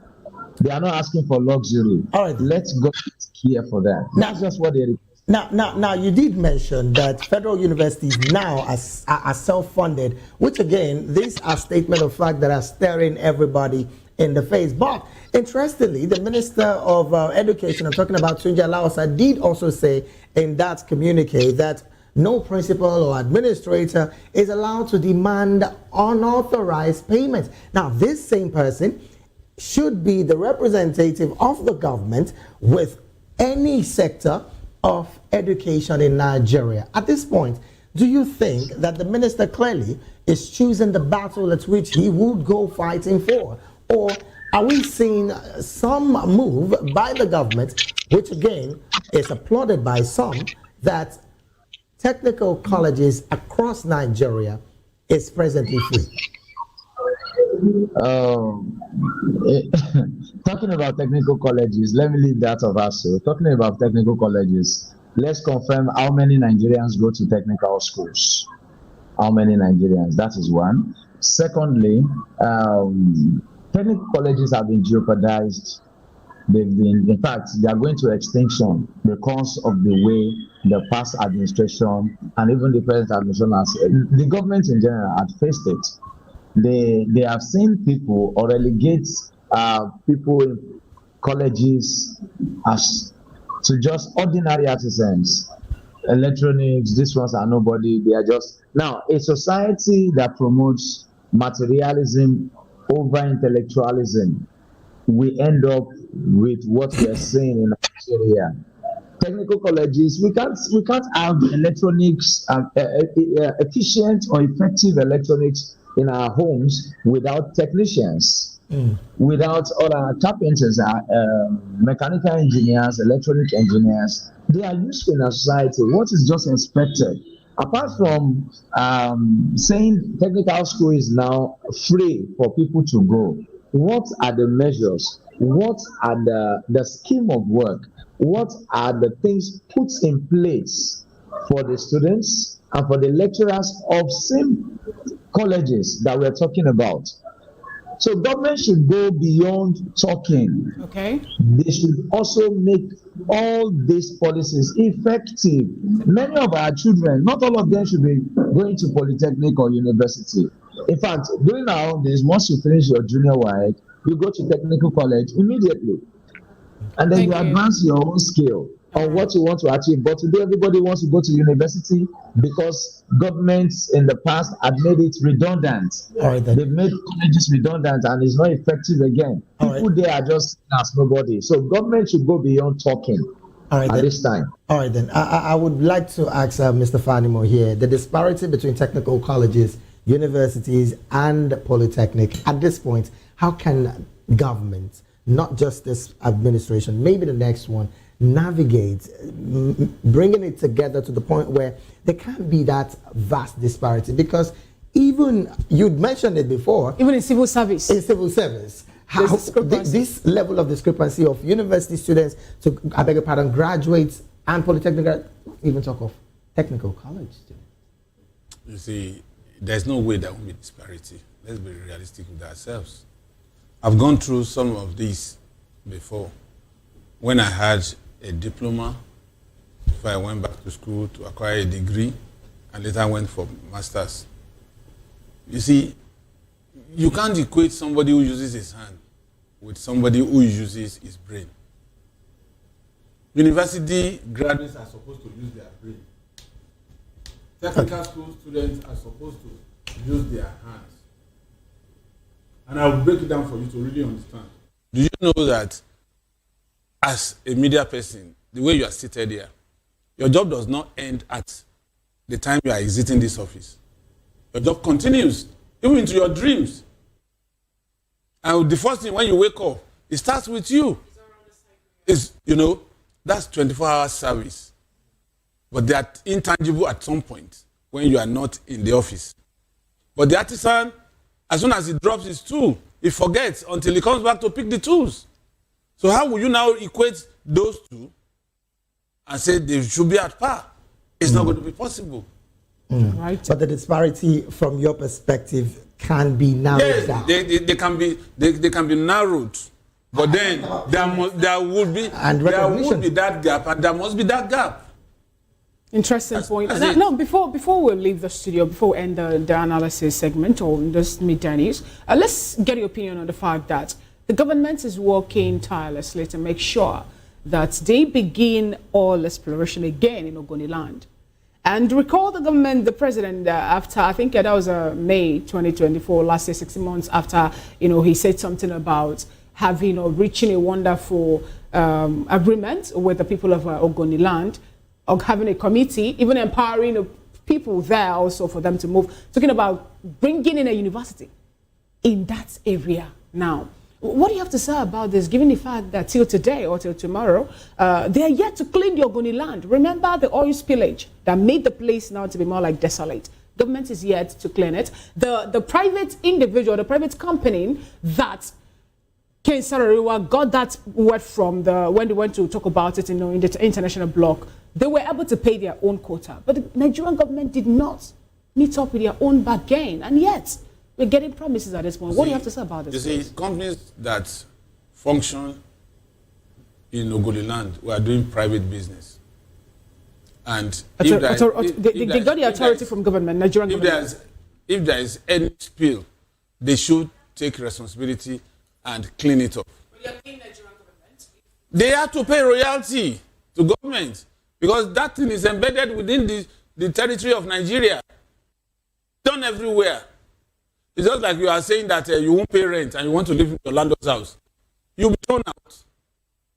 But you see, the point of divergence is at the point when even people from those communities begin to change themselves. Ogoniland, they prefer to ask, when they form themselves into a group, they prefer to ask for money rather than allow these companies to bring amenities that will serve every member of the society. And thus far, no development have been seen in that. Yes, so development will continue to elude them until they remove the self and begin to espouse the we. The Nigerian government did not put up this argument when the verdict comes from the body, the international organization that says people, Nigerian government and the private company must go in to clean the Ogoniland. Nigerian government were mum. They didn't say anything until when that private organization or private company decided to bring their own quota, their own cut out amount they're supposed to bring for cleaning of Ogoniland. But the Nigerian government did nothing about the people who are also Nigerians, whom they gave the certificate of occupancy to, the foreigners now to occupy the land for them to do their oil exploration, which the government is benefiting from. You see, you are saying this because of the extent to which you are exposed to what happens there. I've been there on several occasions in the course of my practice as a journalist. I know what obtains. Do you know that even when these companies want to cite projects that will benefit the community, strong guys will come around and say, no, you cannot even do it. You have to pay us first for something that will benefit the community. We're pressed for time at this point, and we really have to go. We also have to apologize to Mr. Kwemi for keeping you. But maybe in 30 seconds, you want to chime in on that same conversation, Mr. Kwemi, quickly. The only thing I would like to say on that is whatever is happening in that place, in the Ogoniland land, is happening everywhere. If youths in that area are accused of capitalizing on the situations, is also happening in Lagos. We've seen areas where you want to develop and boys on the streets will say you have to also make some royalty to them. That's in fact that's what the system has promoted. Quite unfortunate, so really. Yes, that's what the system had promoted, and we would just want a sensible and responsive government to stand up to the situation. Thank you. All right, and thank you so very much, Mr. Kwame Benjamin Ogulami, for your submission of that particular one there. I want to say a big thank you also to Mr. Dele Fanimo, who also chimed in his voice on the analysis segment of the media news. We'll go on a very quick break. When we return, more stories on the media news will be up next. Please do stay with us.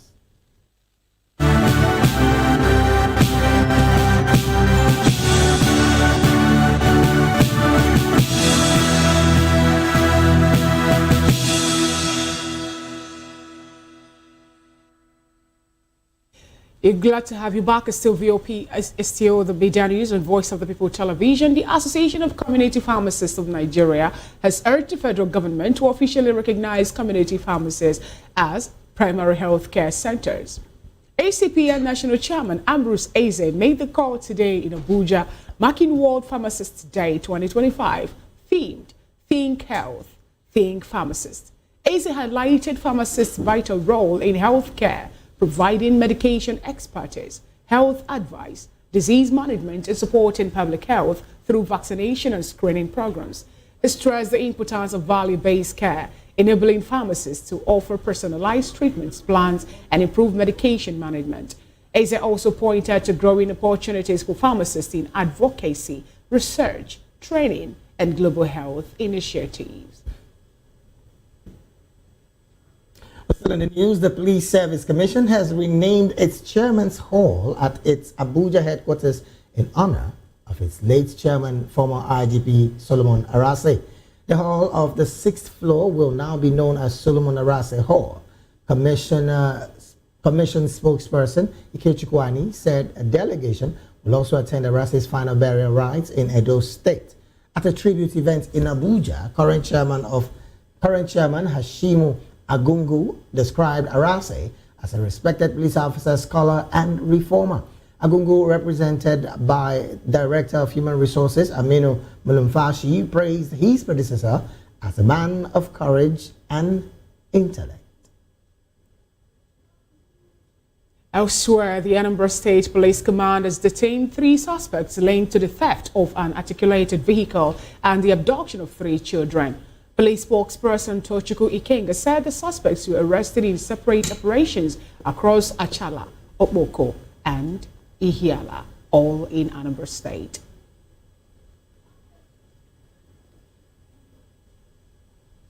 Meanwhile, the FBI is offering a reward of up to $10,000 for information leading to the arrest of Nigerian national Olumide Adediran, who's been on the run for over 20 years. Adediran disappeared from the Central District of Illinois in December 2001, just before his federal trial was set to begin. He was facing multiple charges, including bank fraud, ID fraud, and credit card fraud. According to the FBI, Adediran is wanted for violating conditions of his release. In August 2001, he allegedly tried to withdraw money at a campaign Illinois bank using a fake check. He is also accused of stealing personal information to open fraudulent accounts.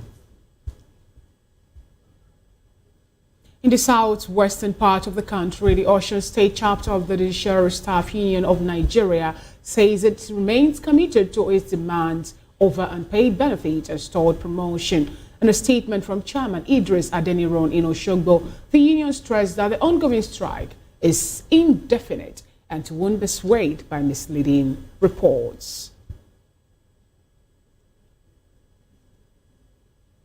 Moving on, hundreds of women in Edo State are protesting in Benin City, accusing a woman named Josephine of illegally taking over a traditional head of market with political backing. They are calling on the state government and the Oba of Benin to step in. Our correspondent in Benin, Rhoda Johnny, has more on this report.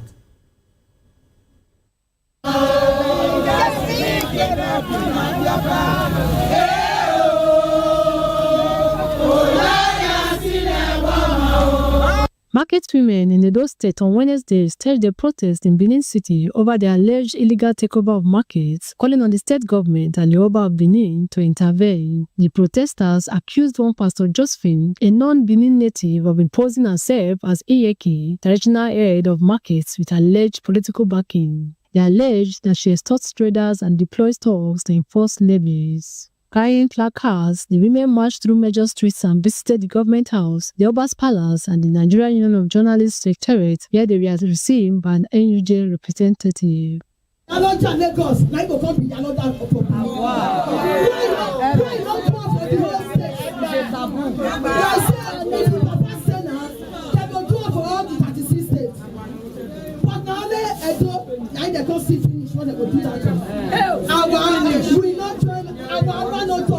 much less we go join am?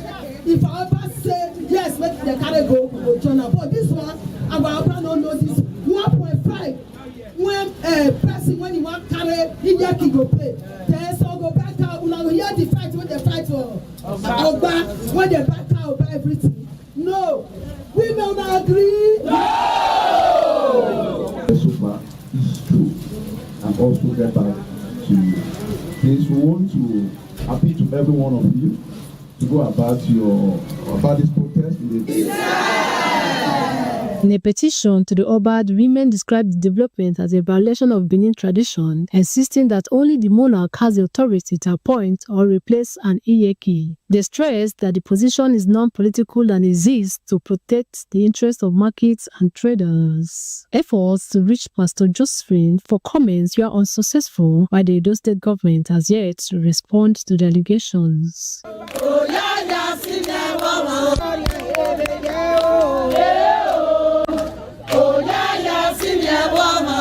In Benin, Brother Johnny, VOP TV News. Thank you so much, Brother Johnny, for that wonderful coverage. Now to the business segment of the Midday News. Nigeria's Minister of Aviation and Aerospace Development has called for international support for the country's re-election into Part 2 of the ICAO Council. Speaking at the ongoing 42nd ICAO Assembly in Montreal, Canada, Minister Festus Keyamo urged delegates to back all African candidates endorsed by the African Union.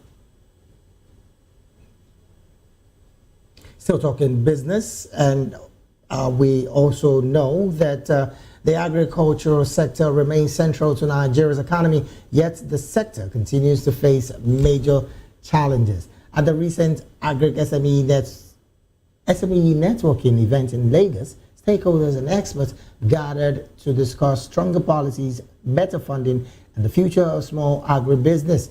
Voice of the People TV's Praise Peters has more on this report. Despite being Nigeria's economic backbone, agriculture still underperforms. At the Agric SMEs networking event in Lagos, stakeholders called for stronger policies, better funding, and sustainable partnerships.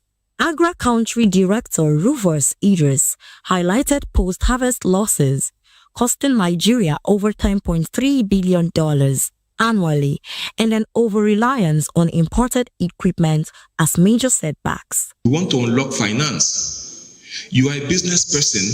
It doesn't mean that you have all the skills that's required to unlock money. We're tired of hearing that Sweden have all this money here and there and there. How much has been used? How much has been drawn down? Less than 10%. We're not happy about that. Experts at the event also urged better support systems for SMEs. The essence of this event is to revolutionize the food system in Nigeria. As it is today, if there is another pandemic, our current food system cannot support us for more than 60 days. That means within 60 days, all the food in Nigeria will be exhausted. Agriculture is the pillar of the world economy, right? So aside providing food security, agriculture remains one of the channels that millions of the world use in advocating for food, making sure that they are not just ready, right? Not just ready for an economy that is going to boom, but have that security of mind that the world is going to grow and we are guaranteed that there's food on the table for everyone. Entrepreneur Mojirade Beppo stressed closing knowledge gaps to boost efficiency. Business to make profit, but we are mindful of our Cultural sector is not without challenges, but partnerships between government, financiers, and business providers can sure make the future look promising. Wastages can be reduced, productivity can be increased, and agribusinesses can thrive in a way that benefits the entire economy. From Lagos, I'm Praise Peters, reporting for Voice of the People TV. Well, thank you so very much, Praise Peters, for that report. And from there on, let's move straight to some sports stories. The Kwara State Sports Commission has dissolved all sports associations in the state with immediate effect. According to a statement by the Commission's Press Secretary, Sahid Abdullahi, the decision was reached during a board meeting held on September the 12th. The Commission said the move aims to bring in fresh committed members while retaining some active formal officials to improve safe delivery. Now to the entertainment segment of the Midday News. DJ Copy is set to join some of the Africa's most influential figures at an exclusive breakfast event during the United Nations General Assembly in New York City. The renowned Nigerian DJ and philanthropist will take part in the second African breakfast conversation on September 26, focusing on how Africa's creative and tech sector are shaping global influence. Particular entertainment story. We've come to the end of the Midday News right here on Voice of the People Television. Do well to subscribe to our YouTube channel on YouTube at Voice of the People TV, and on all other social media platforms we are at VOP TV Live. Thank you so very much for being a part of this broadcast. I am David Edwin. And I am Fina Okechukwu. Up next on our schedule is a Spotlight Show with Precious Agumano. To have a great afternoon.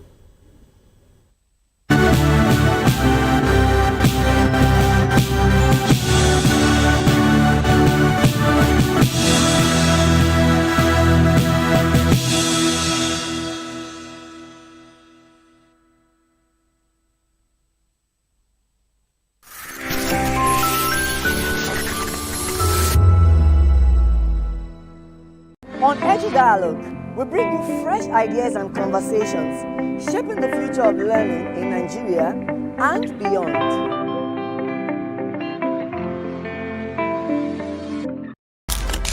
In a world where power shifts with every headline, in a nation full of questions, in a world filled with noise, the truth needs a voice.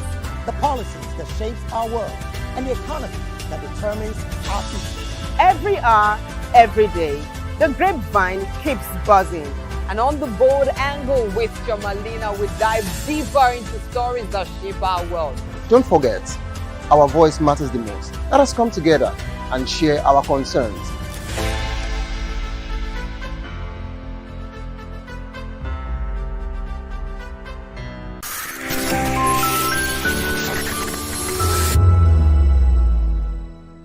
The world unites to observe World Patient Safety Day today, an initiative of the United Nations and the World Health Organization.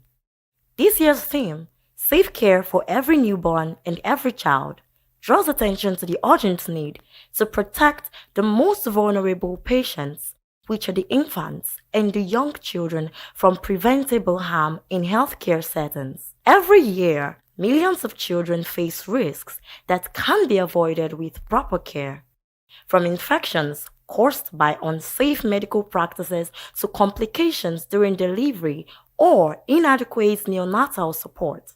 These challenges highlight the importance of prioritizing patients' safety at all levels of healthcare. Health experts stress that safety for newborns and children goes beyond treatment. It includes preventive actions such as clean birthing environments, timely immunizations, safe administration of medicines, adequate nutrition, and early detection of illnesses. Strengthening healthcare systems, providing continuous training for workers, and investing in child-friendly equipment are key to saving lives. Patient safety is critical, especially for newborns and children, because of their unique biological care-related psychological vulnerability. Now, what I'm trying to say in essence is that for patients, for babies and children, there are communication barriers. You do not know, they're not able to tell you what is actually wrong with them. You just need caregivers to be able to tell their distress mode when they actually need something. And you also need them as higher risks because of their organs and their immature body, their parts, their movement, their kidney, their lungs, and also little mistake can also cause long-time consequences or a long-time impacts. Hospitals and clinics can strengthen their safety practices for children by, first of all, staff training. Staff should be updated on how to attend to these patients, giving to know the medication to give, and always moving with the trend. We also have infection control. There should be vigorous hand washing. Aseptic techniques should be used when attending to the patients. And for babies, we have following medical pediatric charts. I think that should be pediatric medication practices. Yeah. Yeah. Following medical pediatric practices to attend to these babies, and also strict patient identification. We can make use of ID band for them, making sure that you're surely knowing that this is the patient to attend to before attending to the patient, double checking calculations before administering medication to the patient based on weights. So these are ways we can actually strengthen our safety towards our patients. It builds a safety culture where everybody and every member working there, every staff, is actually looking towards the safety of the patients, avoiding risks, and also updated medical equipment. When the medical equipment, it does not give room for medical errors or low quality procedures done on that patients. So yes, those are the rules it plays, and it keeps skills fresh. You're getting updated with the new trend, the new ways, better, safer ways to attend to the patients and the babies. In my own experience, the little things that I think we can do to actually improve patient safety, especially in the hospital environment, is actually we have patient identification, working more on how we be able to identify our patients. If we can use code colors or ID band to be able to identify our patients, involving the families at every step of the way to be there. Whatever is happening, they should be updated. And also, double checking of medications with whoever you're working with to be certain that you are giving the right medication, the right dose, at the right route to the right patients. And also vigorous hand hygiene before getting close to any of the patients. And I think for babies, they are basically supposed to have their own things like stethoscope, thermometer, those things.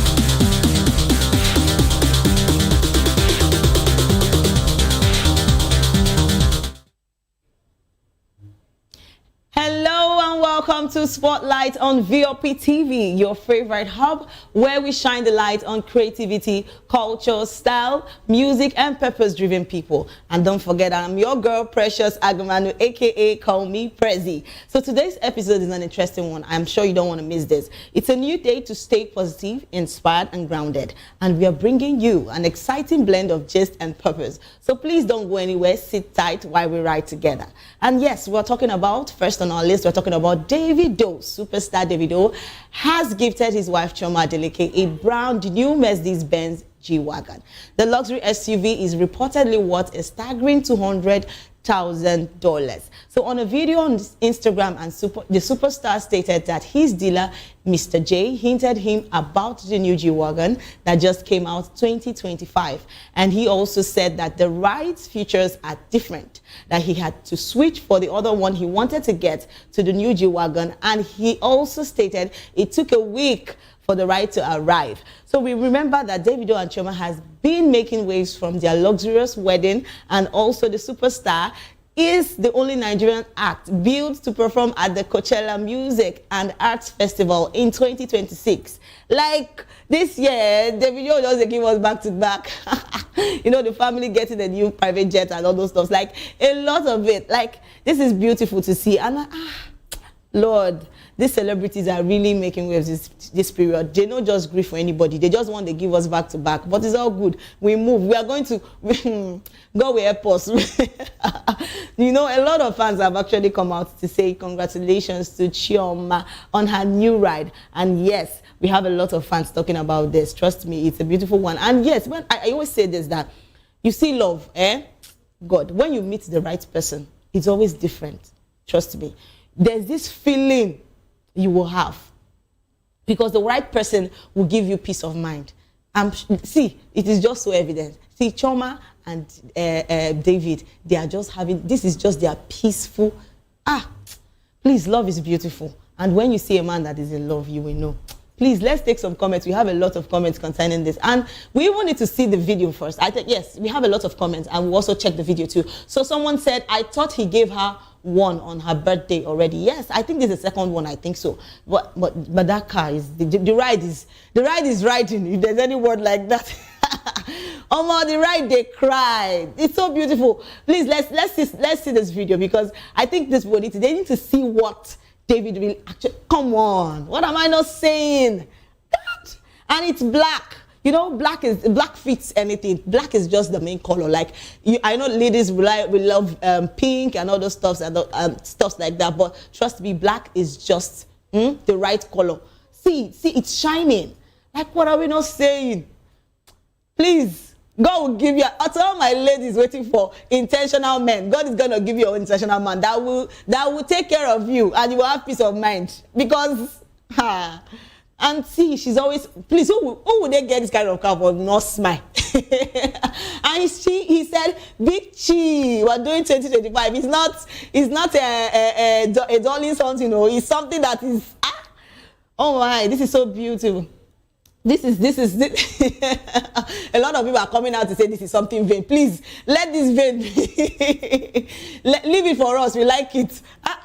Because why not? It's actually, why not? This is so beautiful. And you know, Davido has actually come out to say things. Let's see the next video, because this man is so intentional about Chioma. He has brought out his all to say, baby, I love you. And who is not saying this?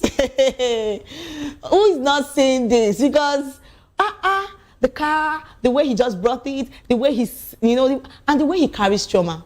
Oh, Jesus. We need to see, to all our men.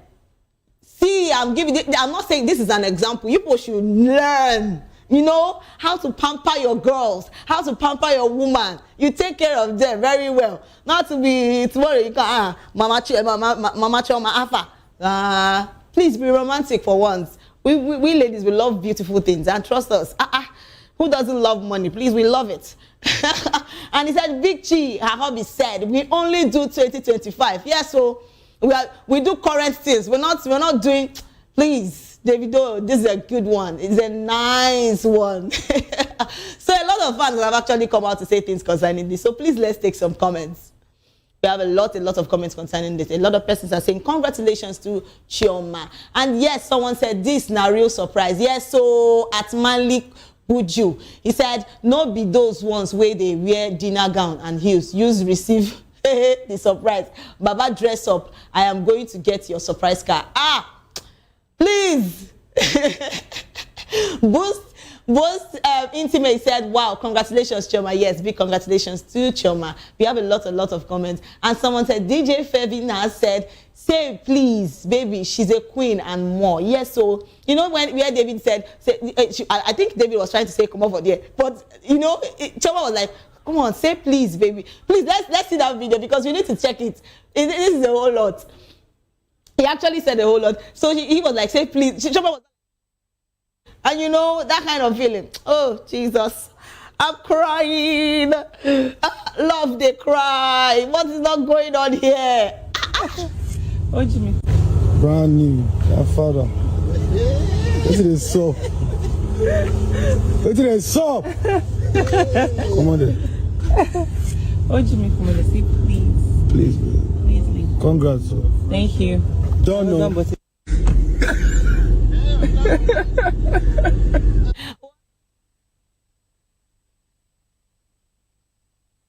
Trust me, Choma that dramatic, but she was like, what do you mean say come out there? Say please. You know, I say, oh Lord, please have your, you see men, they get their mumu, but you know, see, I'm giving women instant, I'm giving you people hints now. Women, I'm giving you people hints now. You know, you can't just come up one day and say, Daddy Choma, Alpha. No. There is this, you know, how to, you know, talk to your man. There's this, man, they get mumu button. If only you go know. So that's all right. And congratulations to Chioma. Big congratulations to her. And yes, that takes us to our next gist. And we are talking about gospel singer Victor Thompson and wife welcome their first child after nearly 5 years of marriage. You know, gospel singer Victor Thompson and his wife have officially welcomed their first child, making a joyful milestone in their nearly 5 years of marriage. The couple shared the heartwarming news on September 24, 2025, accompanied by a touching video from the maternity shoot. Having openly shared their journey to parenthood over the years, their story has been one of the unwavering faith and patience, resonating deeply with fans and fellow believers alike. Victor expressed heartfelt gratitude to God for the blessings of fatherhood, while his wife described the experience as nothing short of a miracle. The announcement drew an outpouring of love and congratulatory messages from the fans and fellow gospel artists, including Moses Bliss and Ebuka Songs, who celebrated the couple's long-awaited joy on social media. Please, children are gifts from God. Like, see, I talk about patience a lot. You're praying for something and you're asking God, God, please, I need this.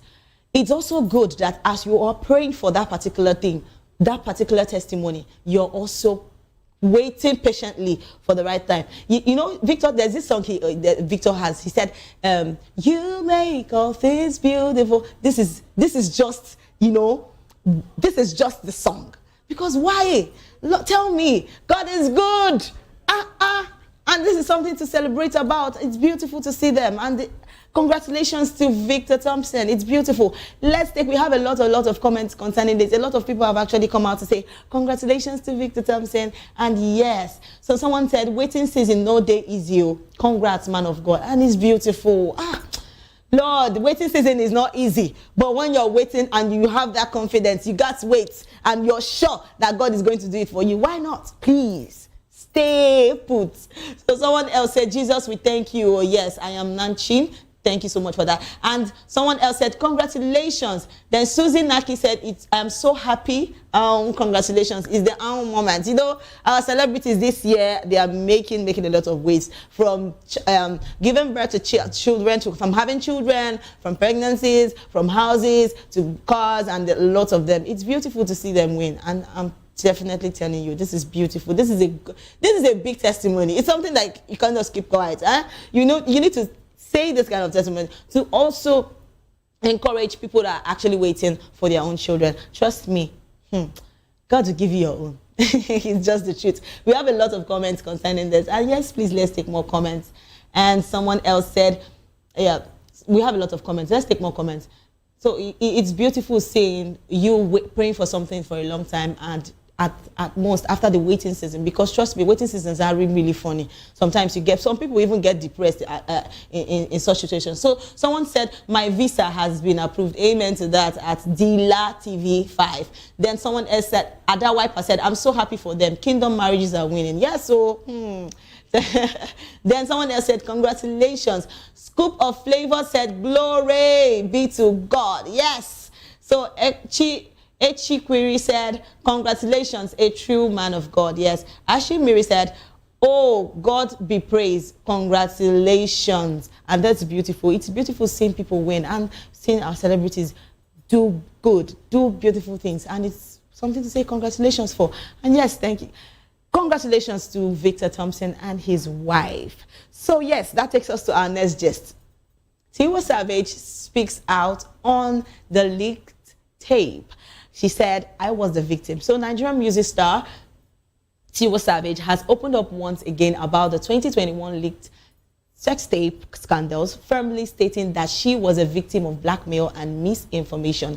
In several recent interviews, Tiwa Savage dismissed claims that they orchestrated the leaked video for publicity. She said, if I were doing that for fame, I would have planned it better. The award-winning singer said she revealed that the explicit video was mistakenly posted on Snapchat by her partner, who deleted it shortly after, but not before someone downloaded it and attempted to use it for blackmail. So they came to extort me money, Savage explained, and she said, I wasn't going to let anyone use that against me. So I took control of the story at the time of the incident. The singer was also mourning the death of her father, making the situation even more traumatic despite intense media attention and public backlash. Savage stood firm in her refusal to pay the blackmailer. I was shocked by how many people ignored the fact that I was the one being violated, she said. Instead, they focused on blaming me as well. Savage also clarified that the man in the video was her boyfriend at that time and there was no infidelity involved. I'm not ashamed, she said. She told the reporters, she told us, and what happened was a crime against me. I choose to own it rather than let someone else control the narrative. Tiwa Savage's response has sparked renewed conversations around privacy, victim blaming, and the pressures faced by women in the public eye. So I know this is a lot, but trust me, when those videos were flying up and down like earlier, I think that was last year. So, but I was like, okay, I don't think we should just go into, because a lot of people are like, why would she do this?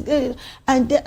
I was like, okay, but you don't need to judge, okay, because we don't actually know the full story of what really happened. But thank God she has actually come out to say this. But I want to say that's very rude, she said she wasn't even aware that this actually happened. You get what I'm trying to say? She said she wasn't aware that the video was, was already, there was a video, she was being videoed, you understand? So my question is, why would you even try to do that? I don't know, but trust me, it's, I really see her courage, the way she stood up, because assuming it actually happened, the fact that she was now trying to, dance to the tunes of the blackmailer, trust, they will not end there. They will come every day. They will be collecting money. Trust me. But it's all good. She has a lot about to say concerning this. So please let's listen to what she has to say concerning. All right. So it's a lot, and trust me, she has already actually come out to say this, and she has said that her mom was was someone that stood solidly behind her. So please, let's take some comments. A lot of persons have actually come out to say things concerning this. So let's take some comments. So DJ Sound said she shouldn't entertain any questions regarding that incident again.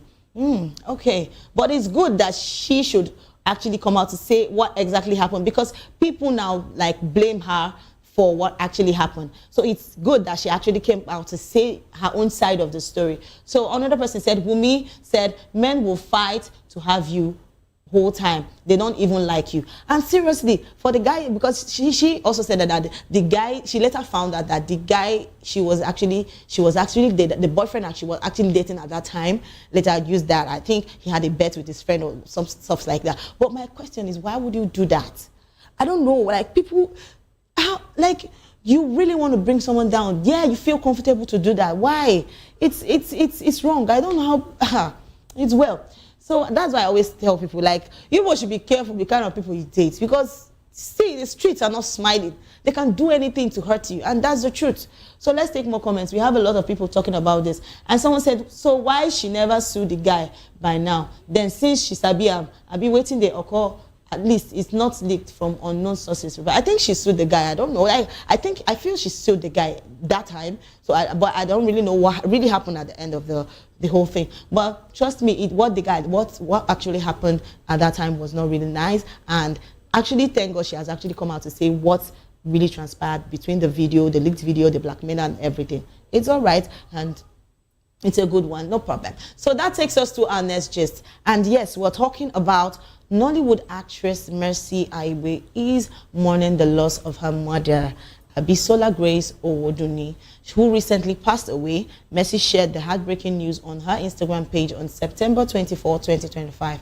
simply writing RIP Mom. Abisola, a businesswoman known for managing a supermarket and her loving but strict parenting, has left behind a grieving family and fans who have since flooded Mercy's social media with condolences and heartfelt tributes.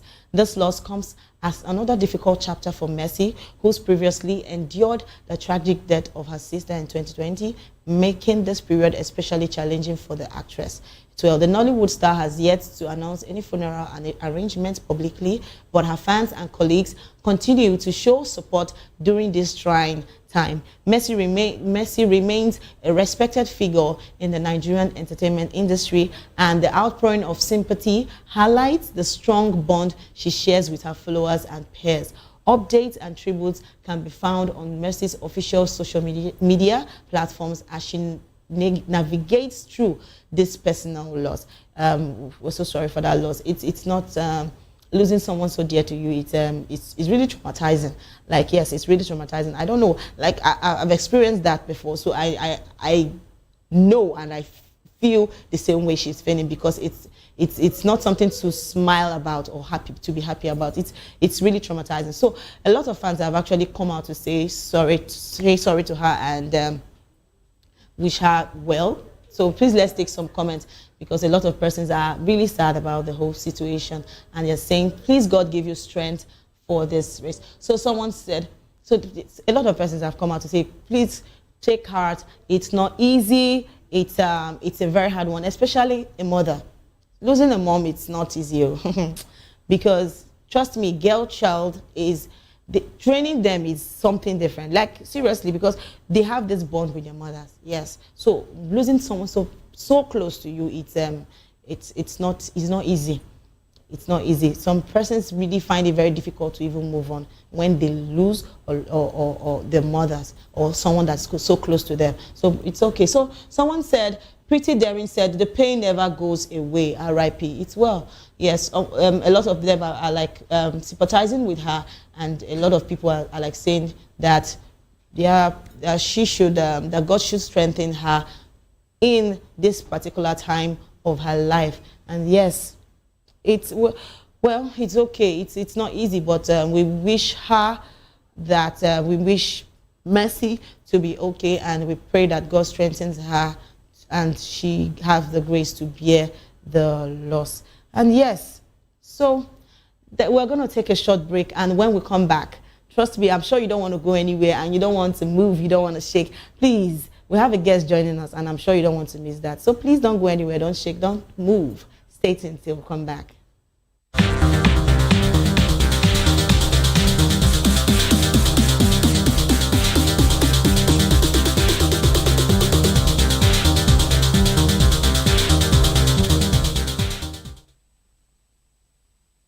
The red carpets, awards, the razzmatazz, music, fashion, interviews, and more. Spotlight on Voice of the People Television. Let's feed you with all the juicy stories in the global entertainment space, bringing you the glitz and glamour as it is hot. Stay tuned to Spotlight, 1 p.m. Monday to Friday. Spotlight on VOP TV. Entertainment like never before.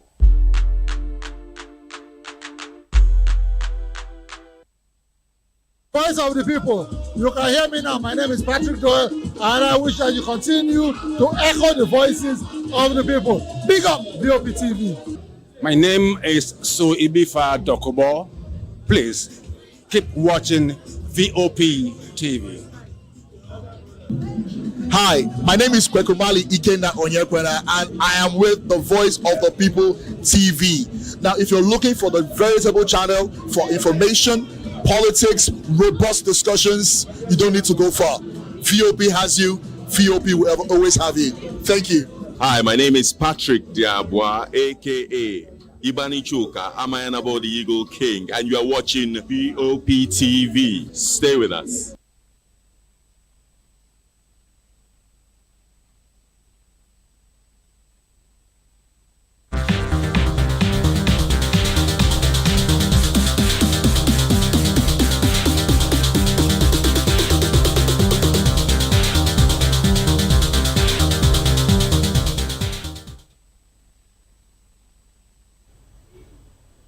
Hello and welcome back to the show Spotlight, and I'm your girl Precious Akumanu, aka Call Me Prezi. And yes, we've been talking about a lot of jest. Yes, we've been talking about a lot of jest. We talked about Davido, we talked about a lot of persons. We talked about Victor Thompson, his new child, his baby, his wife, and his child. We talked about a lot of things. And yes, to now we're talking about fashion and the world. And yes, we have a guest today joining us. And joining us today is a passionate makeup artist whose journey started back in 2016 when she attended her first makeup training at Harvesters Church, Wadaga.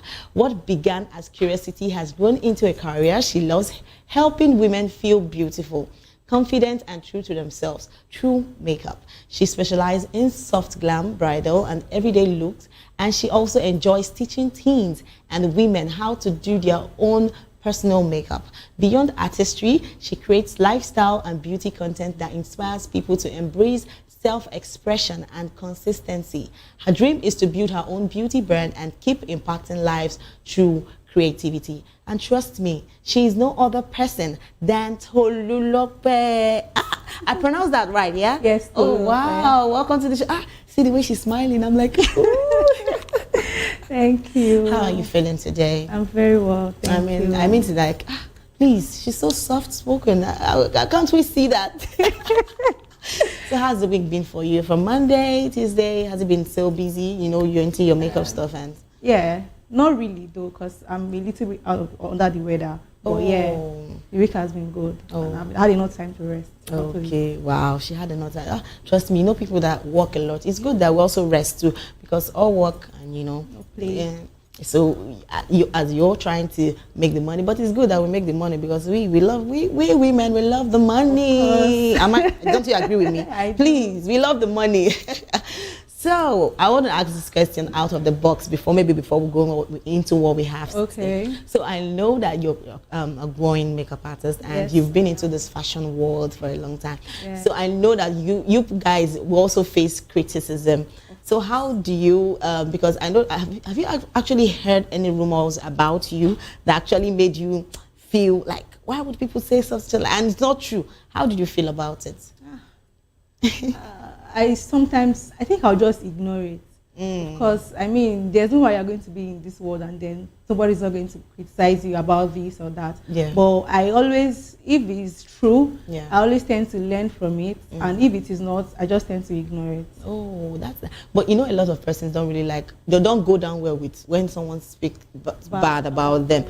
They will find you and they will deal with you. I'm not really, I think for my business, I've not really faced it that much. Oh, even if I have, it's just with people that do not really know what makeup is about. So I just ignore them that because you don't know this thing, don't worry. Just give them I don't care. I'm not listening to you. So about your business, like how did you really go into makeup? Why did you choose makeup?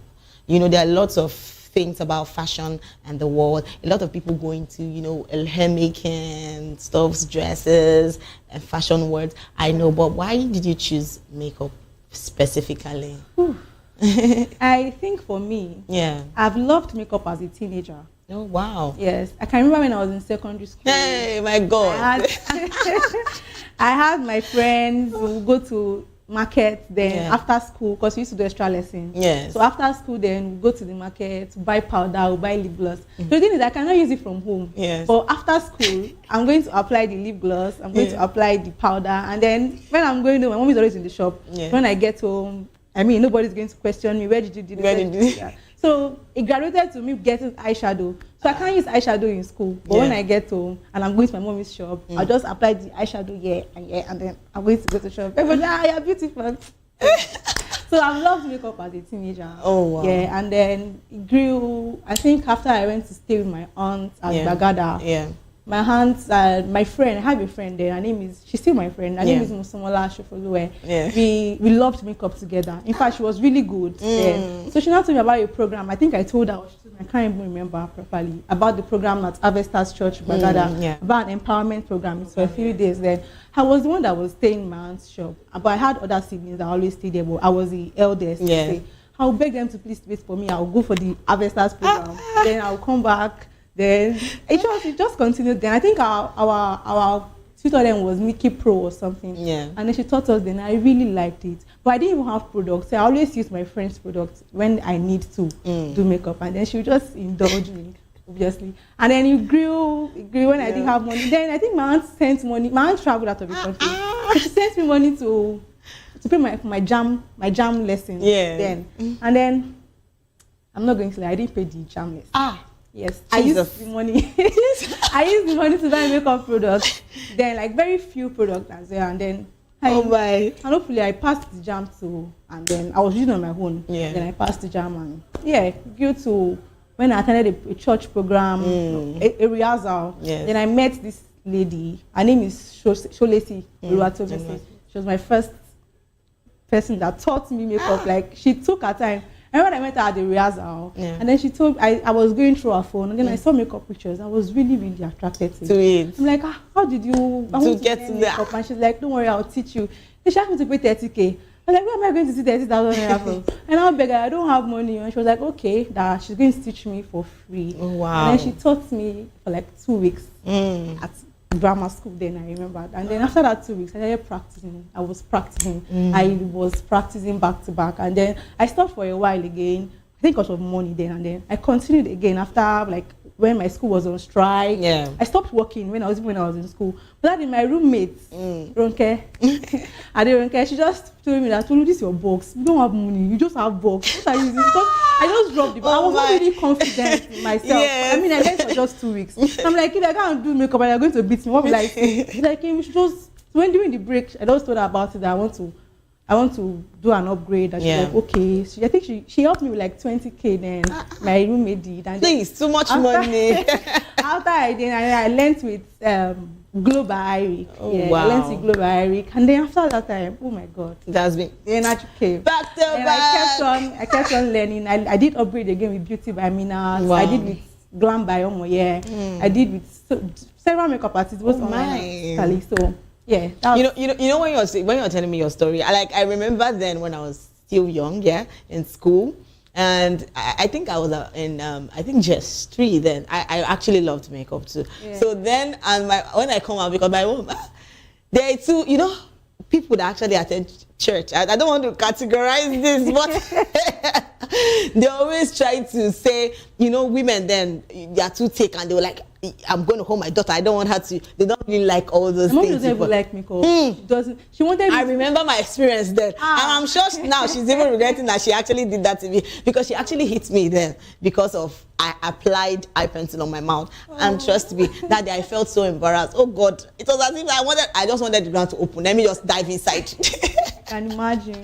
Oh, seriously, but I started growing up, and I still loved, looking beautiful, because when I see everybody like putting on the eye pencil, putting on the lip gloss, and I'm like, please, there's a difference between your real face and this. It's just so obvious. Right. So it's beautiful, actually. So who are you? Because I know you've mentioned a lot of persons you've actually who are the people that actually that mentor, that your influences, your mentors in the makeup world? Oh, I have lots of them. Yeah. I mean, makeup artists in Nigeria, they are really doing a great job. And for me, I would say Glam by Omoye. Wow. I love that she teaches people how to be confident in themselves, and then she has a platform that helps we young artists or growing makeup artists. Yeah. So she teaches us, she has a platform that makes us trust and believe that we are going to be better. We are going to get there. I think I have likes of Layefa Beauty too. I mean, the fact that they have platforms on YouTube where they do like videos on step-by-step makeup. yes, these makeup artists are people that inspire me. Okay, I would like to ask this question out of the box. Do you prefer, I don't know, a lot of persons actually prefer doing a makeup on someone than themselves. Oh. Because seriously, I'm serious. Like I have a friend that wants to sit down all day and just be drawing on my face. But I'm like, this is the way they rub my face. Rub for your face now. Why can't you go do? So for me, I really do not like makeup on myself now.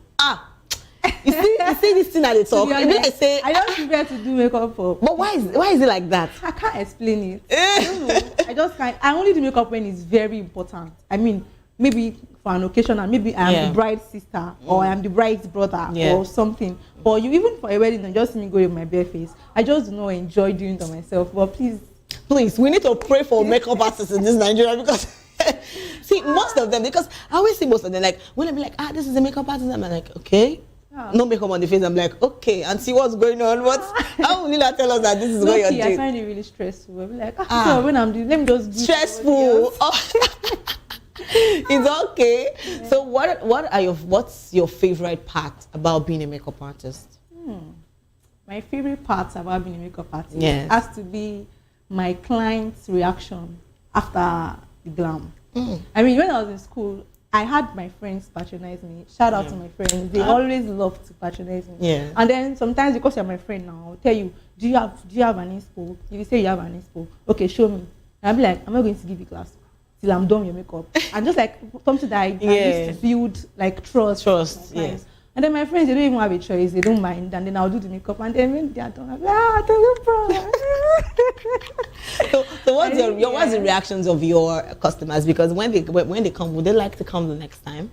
Have you had lots of your customers? Yes, of course. Of course, I have a lot of returning clients. In fact, I'm just building my clientele base in Lagos because I was in school, Ekiti, for the longest. Yeah. And then I have clients that book me in Lagos now, clients from my friends in school. Yeah. And maybe they were referred to me by my friends from school. I have a few of my friends that even come from far distance to come and get their makeup done. I have a particular friend that booked me from Lagos to Ede, Osun State for graduation, FYB makeup because she doesn't want someone else to touch her face. So yes, I have returning clients like that. I have my loyal clients. So when you like, I would like to ask this question because I know some guys that actually love makeup. Have you seen any have you come across any guy that really is so intense the way women are so intense about makeup? Like you might say a guy like, I love makeup, I want to do makeup on my face. Have you come across? I think just a student of mine. Okay. Yeah, when I was in school, I trained a guy. Yeah. Apart from that, the only guys I work for are just guys on set that you have to beg them. Do I really have to do this? Because said I should put makeup on your face. So yes, those are just. Oh wow! So what are some of your latest makeup trends you're loving right now, and how do you incorporate them into your work? Okay, makeup trend. I think it has to be skin-like makeup. Yeah. Before now, I always do birthday looks. You know, I was in school, so before you book me, probably like a birthday look or maybe like FYB Owambe thingy. But when I finished school and now, I think now I'm going into the modeling, shoots, and video editing. And I think I'm beginning to love skin-like makeup. I'm beginning to love skin-like because it enhances the beauty and it doesn't hide it. I mean, you're still going to feel beautiful, but you can still see yourself. Yeah, so that's what I enjoy. So I get the fact that a lot of persons actually asking me this question right now, that can a guy actually learn makeup? Of course. Yes, I trained one particular guy. Nice. And he's doing well now. Oh, you see, so all the guys that want to learn, she's here. So can you walk us through, because I know a lot of makeup artists. It's not that easy because the way we see it on the screen, maybe a lot of people like, it's not just to draw the eye pencil, draw this. What are the challenges you've actually faced? Because people will come out like me, this is so beautiful, but they don't know the stress they've actually gone through to put those things in place. Yeah. So what are the challenges you faced as a makeup artist? Maybe particularly for a client.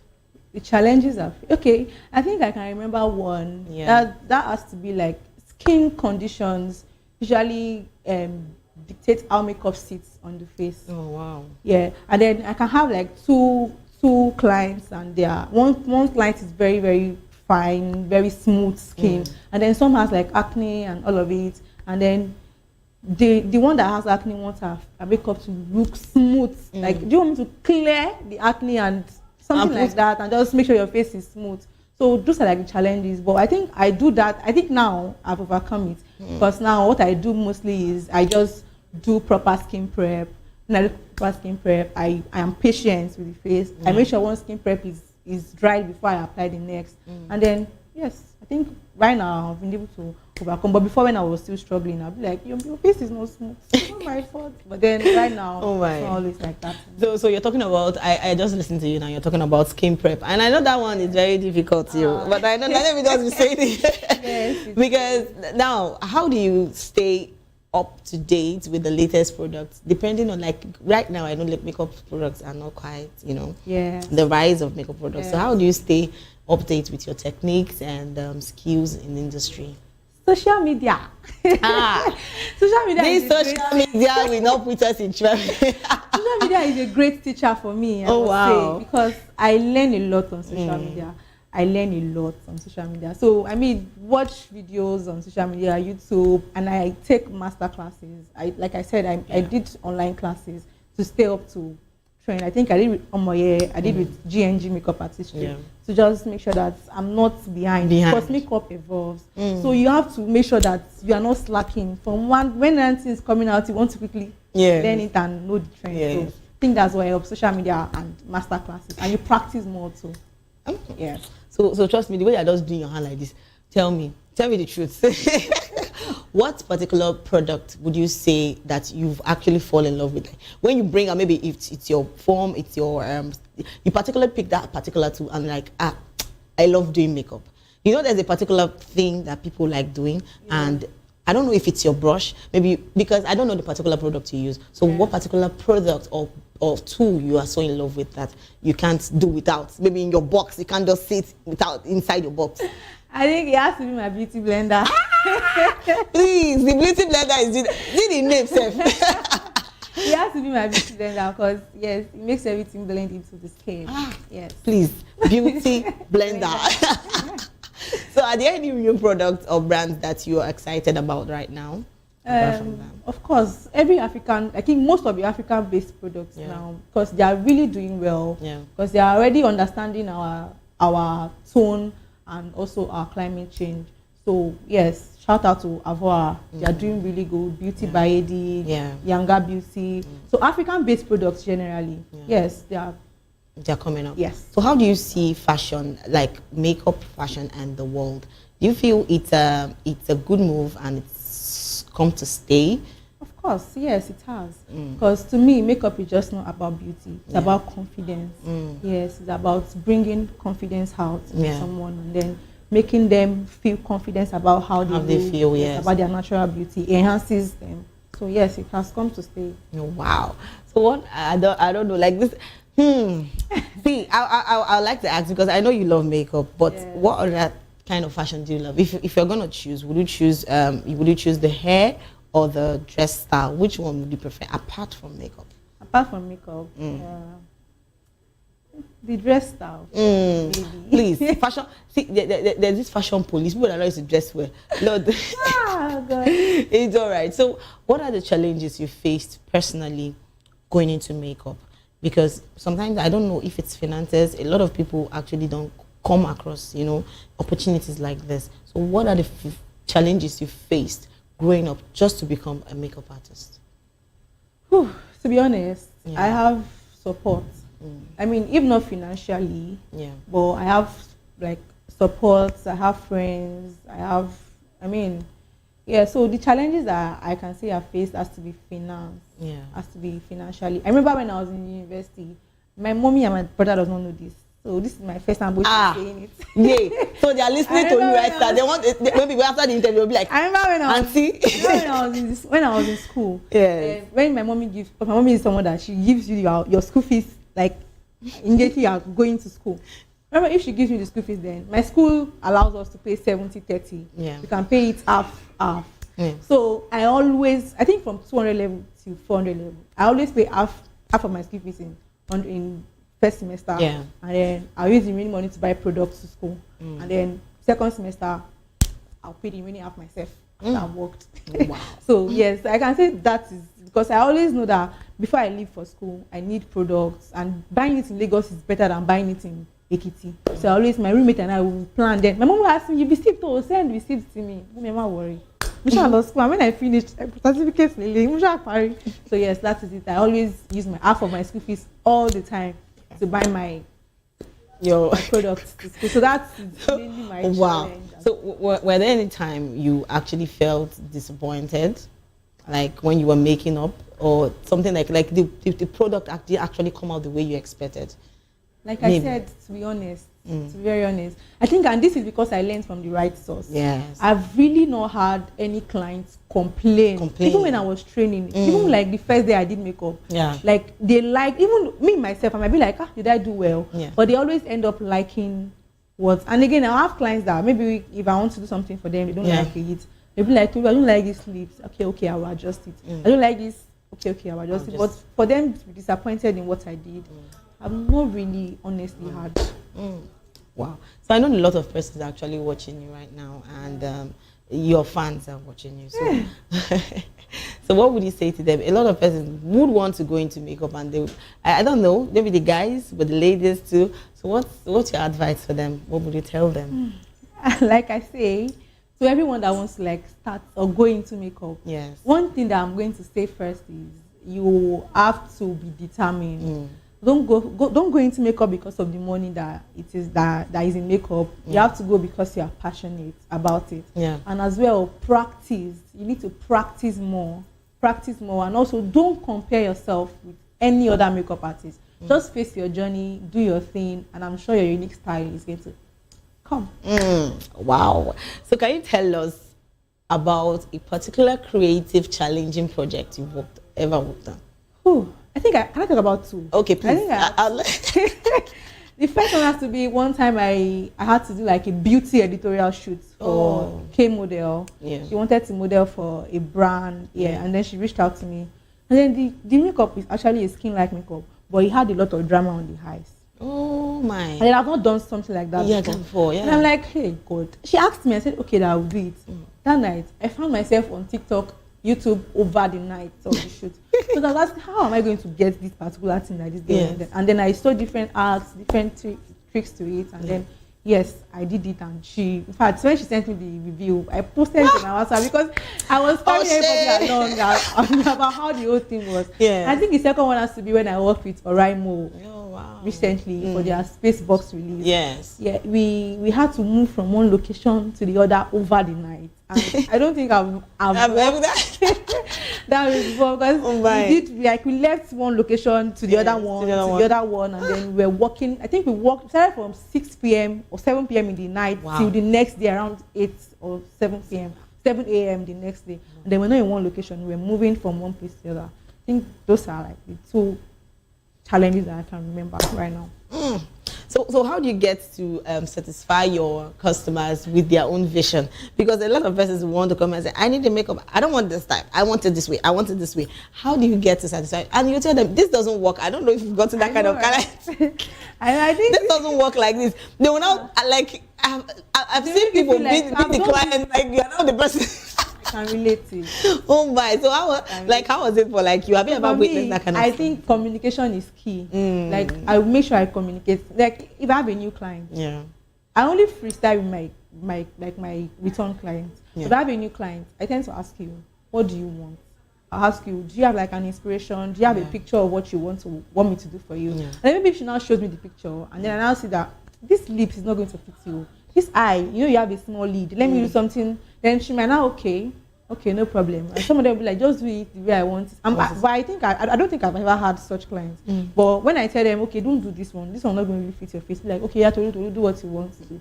And then I do my thing. So I think that's just when I ask you what you want, and I had mine a bit, and then we are on the same page at the end of the day. Nobody's dragging anybody. Because I know I asked this question because I know a lot of I've seen people like actually do a makeup and they end up. In fact, the person that you've actually come to makeup turns out to be now the person that is doing the makeup for you.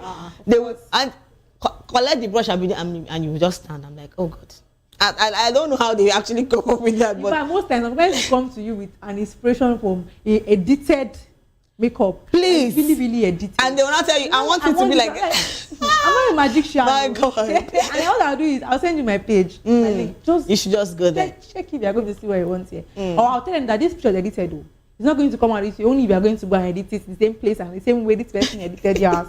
So should I do my thing? And then God so good. God always gives me my own clients. My own clients. They don't stress me. They don't. It's just my thing. I'm doing. They don't stress. I'm going on my own pace. Please give us clients that don't stress us. Oh my, that's so beautiful. So I don't know, like a lot of people would say, I want to go into makeup, but I don't know how to do this. I know that I need to be consistent. You need to do this. Are there things they need to also put in place apart from being, money? Please. Have money. It's all about the money. We need the dough. It's very important. Of course, start small, but then have money. And the reason is because I think that's one of the mistakes that I made. Oh wow. Me, I didn't have a lot of money to start up, so I always buy inferior products that are not always nice, and then I always expect a good result. But at the end of the day, I tend to start buying products that are good, and then I started seeing results. So you're not starting up, so you're not going to waste your time and start having a headache over your look. Just invest in good products, and that costs a lot of money. Have you had any fun time during your work season? Yes. So. Please, we dey work, but yes, we dey play too. Yes, I think I always do. Only maybe if they are first time clients, they tend to always blend because of course I'll play music for you. We are going to. In fact, I have on my page I have reviews and videos of my clients enjoying themselves. Lord. So yes, my friends, they are my clients. I always say it, and I always appreciate them because they book me and refer me a lot. When they come, it's like a friend, girl to girl time. We enjoy ourselves. That's a lot. Seriously, we actually need to look beautiful, ladies. Take care of yourself. You don't do the makeup. Look nice. Smell good. Go out. It's fashion. You need to look good. So, like, when they see you, they say, please. The way you are dressed is the way you are addressed. So please, don't always look at her and carry your head like. Please always look good. And thank you so much, Tolulokwe, for sharing your light with us. I actually enjoyed myself, and I'm sure you did watching me. You also enjoyed yourself. And to our amazing viewers, thank you so much for staying with us on Spotlight. It was a blast. Remember, if you're going viral or global, please don't forget to stay true to your journey. And don't forget to follow us on all our platforms at VOP TV Live and subscribe to our channels for more exciting episodes and updates. Until next time, I am Precious Agumanu. This has been Spotlight, where voices meet purpose. Bye for now.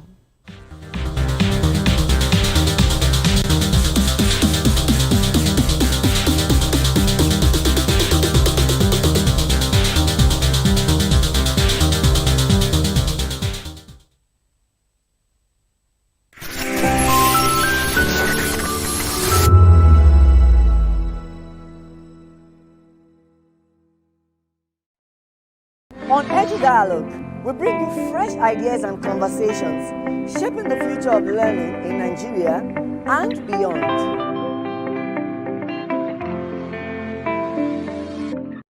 Are you ready for the extraordinary? Something big is happening on your screen. Introducing VOP TV. Now streaming on SLTV channel 264. From breaking news to captivating conversations, news analysis, giving you all sides to the story. We break in-depth discussions on the issues that matter, from politics to sports, entertainment, and lifestyle. VOP TV on SLTV channel 264. Join us as we redefine what television means to you. Voice of the People Television, VOP TV. Now you have more than a voice.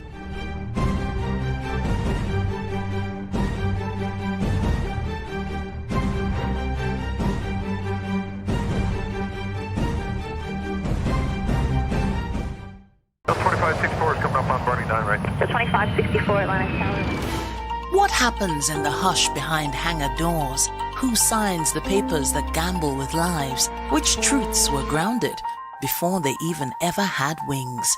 If you've ever buckled a seatbelt at 30,000 feet, if you've ever stared out of that tiny window and wondered who's really in control of the skies, it isn't just flight, it's power, it's politics, it's pressure sealed in steel. We're peeling back the clouds from runway risks to sky-high secrets. We're diving deep where most dare not to look. Aviation Scope, every Sunday at 7 p.m. only on Voice of the People TV. We don't just report, we reveal. We don't just ask, we uncover. Because when it comes to the skies, ignorance is turbulence. Aviation Scope, the sky isn't the limit, it's just the beginning. In a world where power shifts with every headline. In a nation full of questions. In a world filled with noise, the truth needs a voice. The policies that shape our world and the economy that determines our future. Every hour, every day, the grapevine keeps buzzing. And on the bold angle with Jomalina, we dive deeper into stories that shape our world. Don't forget, our voice matters the most. Let us come together and share our concerns.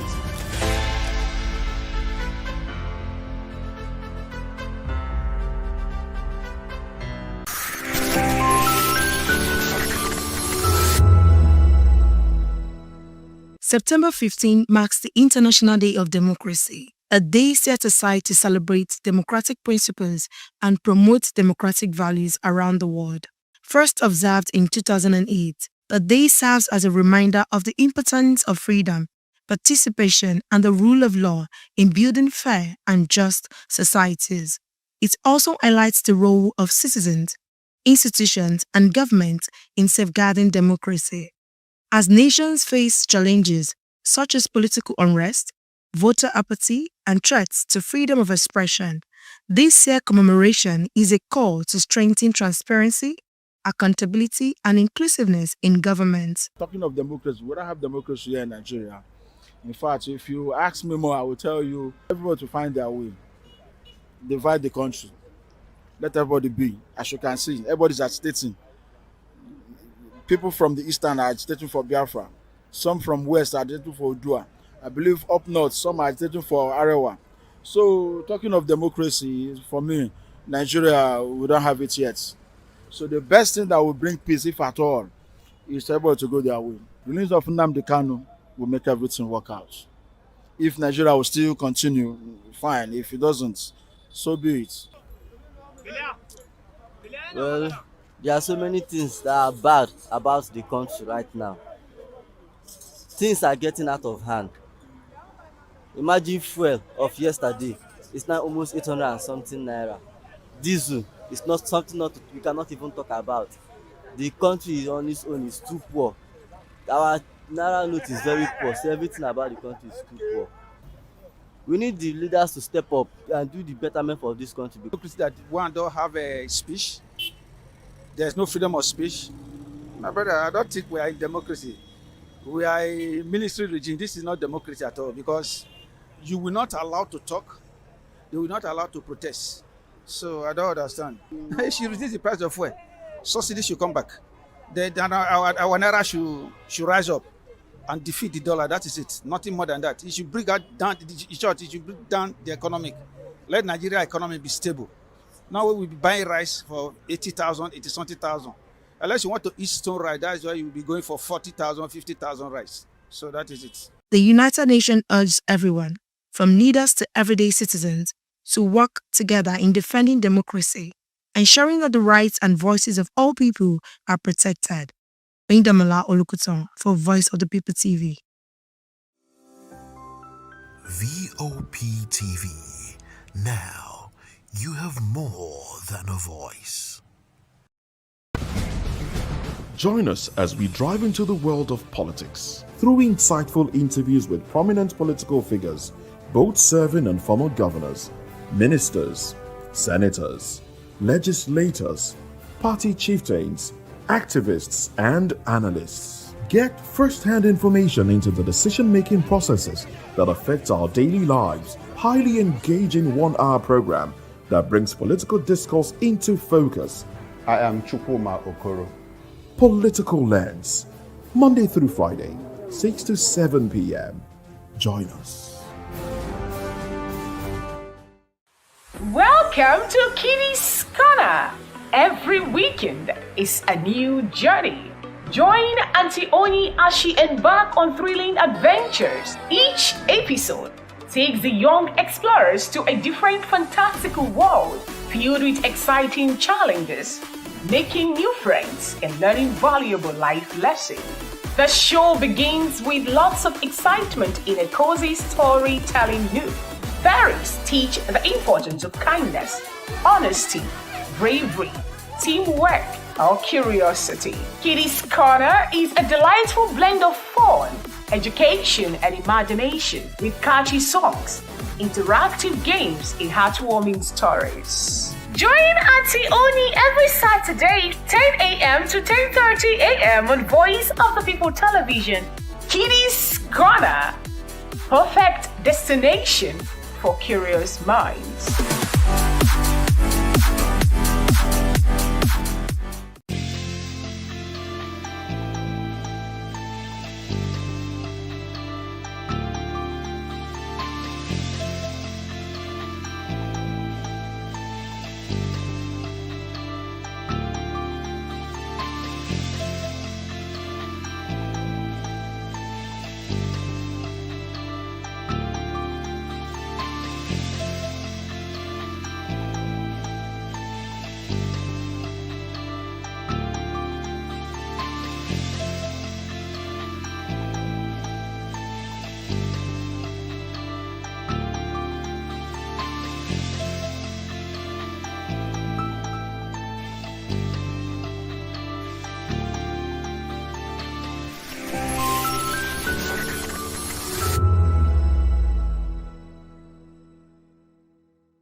Voice of the People Television awuchiela onye nụ ya ka ọrụ ibe ya. Ị chọrọ ịmata akọ ndị gbara n'ọkwa akọ dị iche iche n'ala anyị kwa ụbọchị. Ị chọrọ ịmata ka o si afịatụ na ndọrọndọrọ ọchịchị, agụmakwụkwọ, azụmahịa, ime njem, ọbụladị egwuregwu. Mgbasonyere anyị n'oge ndị Igbo na Voice of the People Television.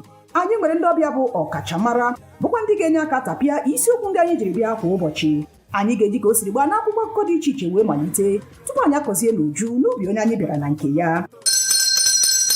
Ịgbamụrụ nzem ọzọ kerikosi ya gaziere onye ukwu ma gaziere onye nta. Mkparịta ụka tọrọ atọ ka anyị ga-ewetara gị bụkwa nke ga-eme ka ịmata ka ihe si aga n'ala anyị bụ Naịjirịa ọbụladị na mba ofesi. Oge ndị Igbo na Voice of the People Television ga na-abịara gị site n'ụbọchị Mọnde ruo Fraịde na SLTV Channel 264. Ekwekwala ka akọrọ gị ya akọrọ. Chetakwa na ọ bụ na SLTV Channel 264 ka ị ga-ekiri Voice of the People Television. Voice of the People Television. Ugbu a ị nwere karịa olu. VOP TV. Now you.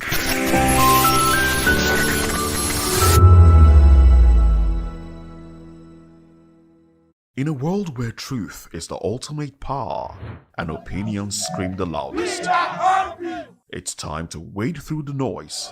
Hunger no get tribe! Hunger no get religion! And scan the human interest and trending topics that matter. Stay tuned to The Issues, your plug to the stories making the buzz, from politics to science and technology, social justice, and more. Let's tackle the tough questions and expose the truth. The Issues on Voice of the People Television, Mondays to Fridays, 8 to 9 p.m. The Issues. Don't just react, understand. VOP TV.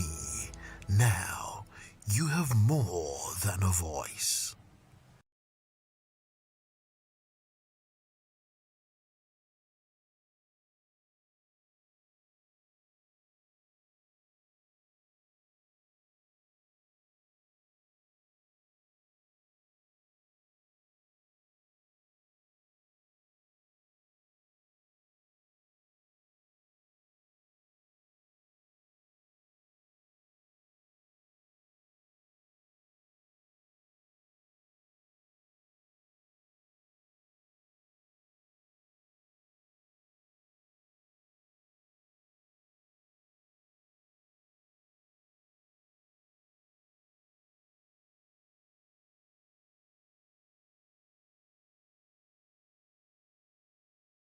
The red carpets, awards, the razzmatazz, music, fashion, interviews, and more. Spotlight on Voice of the People Television. Let's feed you with all the juicy stories in the global entertainment space, bringing you the glitz and glamour as they hot. Stay tuned to Spotlight, 1 p.m. Monday to Friday. Spotlight on VOP TV. Entertainment like never before.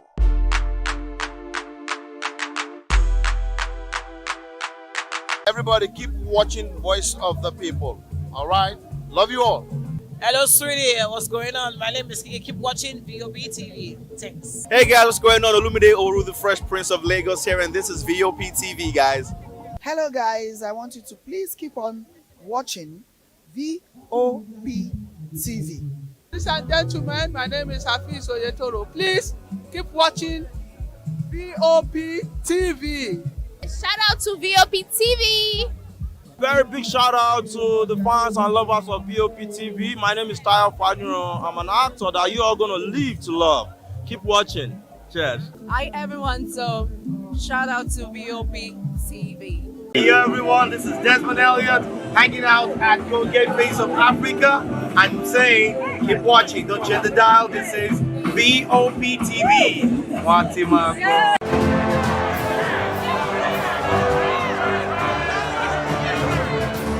Do you want your voice to be heard? Do you? VOPT.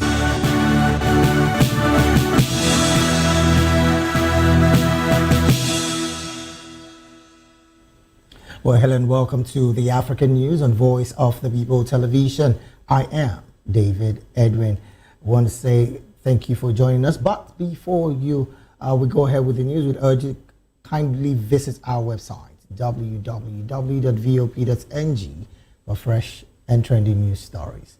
We begin the African news from the story where former French President Nicolas Sarkozy will soon be imprisoned after he was sentenced to 5 years in jail on Thursday by a court that found him guilty of criminal conspiracy over dealings with Libya, an unprecedented punishment for a leading French political figure. Sarkozy was found guilty of criminal conspiracy over efforts by close aides to procure funds for his 2007 presidential bid from Libya during the rule of late dictator Muammar Gaddafi. The sentence was harsher than many expected and the first in modern French political history. Sarkozy, who was president between 2007 and 2012, will spend time in jail even if he appeals the ruling. Moving on, Guinea-Bissau's main opposition coalition said it had been notified by the Supreme Court that its candidates cannot run in upcoming legislative elections due to late applications. The Pai Terra Ranka coalition is comprised of 10 political parties and led by Domingos Simeons Pereira, who is separately running for president for the West African country. Pereira is a former minister and the leader of the PAIGC party, which led Guinea-Bissau to independence and is part of Pai Terra Ranka.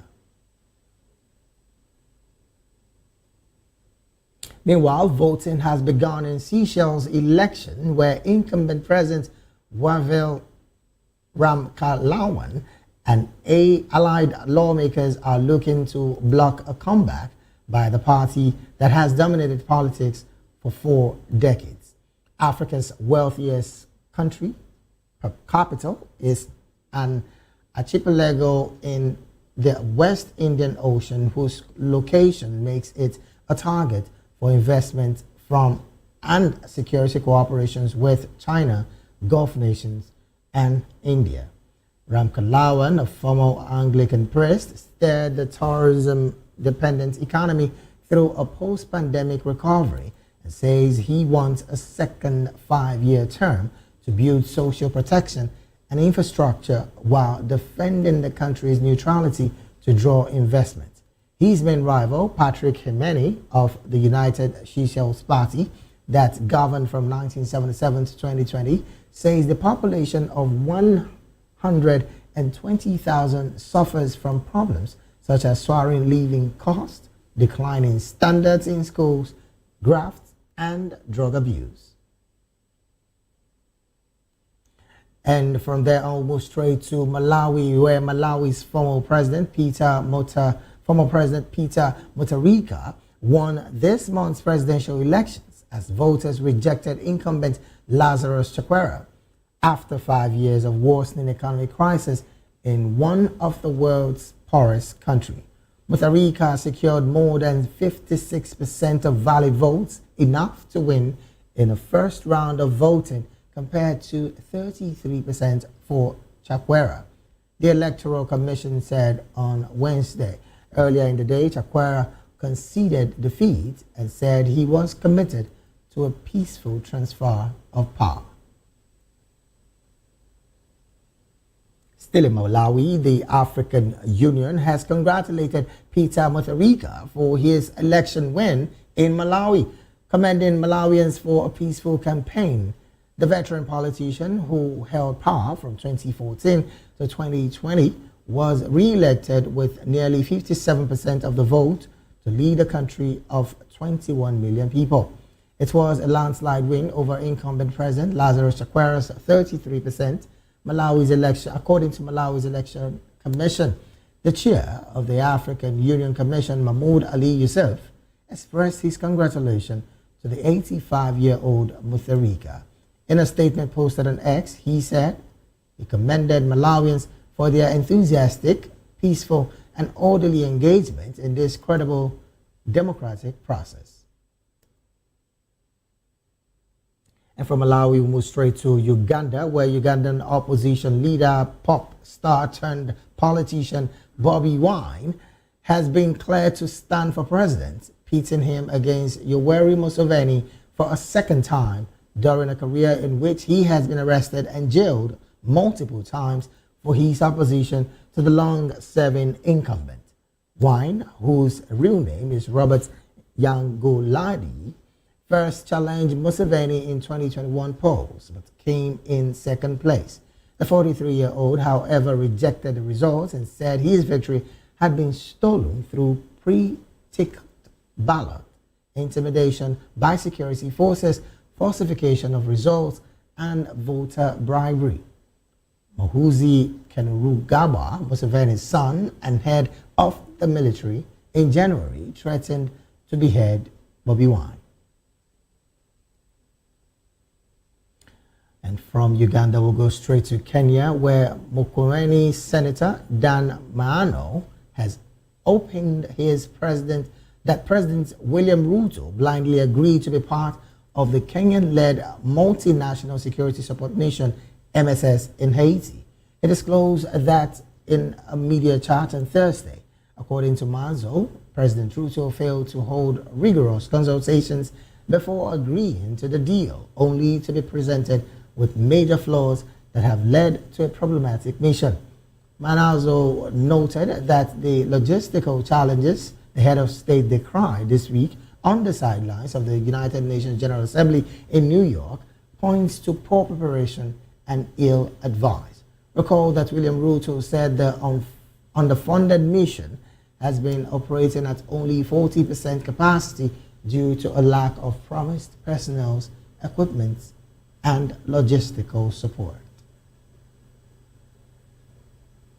Moving on, Kenya's President William Ruto has said his country expects to sign a trade deal with the United States by year end, and that he will be pushing for Washington to extend its duty-free agreement with Africa for at least 5 years. Ruto disclosed this in this move, which falls under the African Growth and Opportunity Act, AGOA, in an interview on the sidelines of the annual United Nations General Assembly in New York. The 25-year-old act grants qualifying African nations duty-free access to the U.S. market and is due to expire this month. Ruto said he believes the U.S. administration has increased its appreciation for AGOA.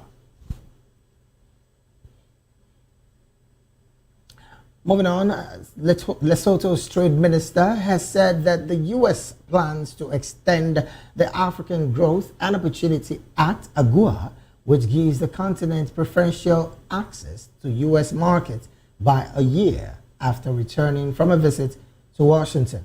A slew of tariffs that U.S. President Donald Trump imposed on global trading partners on April the 4th hit African countries hard. They were widely seen as the death knell for the quarter-century-old AGOA deal, putting millions of livelihoods at risk. Lesotho initially got hit with the world's highest tariff of 50% on Trump's so-called Liberation Day reunions for the tiny mountain kingdom exported-led development model, which was almost entirely dependent on textile factories selling jeans and t-shirts to the U.S. Trump reduced it to 15% in August. A Lesotho trade delegation visited the U.S. from September 15th to September the 19th. You're still watching the African News right here on Voice of the People television. Now we'll go straight to the analysis segment of the news. And to make sense of these stories and more is Dr. Peter Onyediika. Dr. Peter is an economist by profession in Nigeria, a major writer, and also a public and political affairs analyst. Dr. Peter, a very good afternoon to you. Thank you for having me. Thank you so very much. Also joining us all the way from Uganda virtually this afternoon is Dr. Opul Joseph from Uganda. Dr. Opul is a directorate fellow at the University of Dar es Salaam, Gulu University, and the director of Opul Skilling Foundation, Africa. Dr. Opul, thank you so very much for being here, and good afternoon to you as well. Good afternoon, David. It has been a while, almost 1 month. I've been out of the touch, but I'm happy to be back to interact with I'm happy to meet Doctor from Nigeria and other friends who are viewing our discussion this afternoon. Thank you very much. Thank you so very much for joining us. And I want to say congratulations on your award in China just a couple of weeks ago on that particular one, particularly on your fit as a major entrepreneur and, of course, one who is leading the stride in Africa and, of course, in Uganda. Congratulations on that award as well. Thank you very much. Thank you very much, David. All right, then. Let's get to this conversation proper. Also, yes, I want to say congratulations to Doctor as well. His book is out there. And, of course, maybe he's going to be telling us some things about that book in a couple of minutes from now. But let's get to the conversation proper. Interestingly, Donald Trump at this point is clearly saying that this trade tariff that he has imposed on African nations, some are saying at this point is not going to go well with some of the countries, particularly Lesotho, saying that, look, extending trade deal by 1 year with the U.S. is going to really, really help growth across Africa. What's your position, Dr. Onyediika, on these conversation on the trade? You recall as well, yesterday, the South African President, Cyril Ramaphosa, did say that trade is now being used as a tool in development. And of course, some have said that that conversation is laced with some undertone of the fact that the increase on his country is seriously biting hard in the country. But then, from your perspective, what's the general overview, particularly on this Lesotho talking? The truth is that most countries have not recovered from the effect of COVID-19.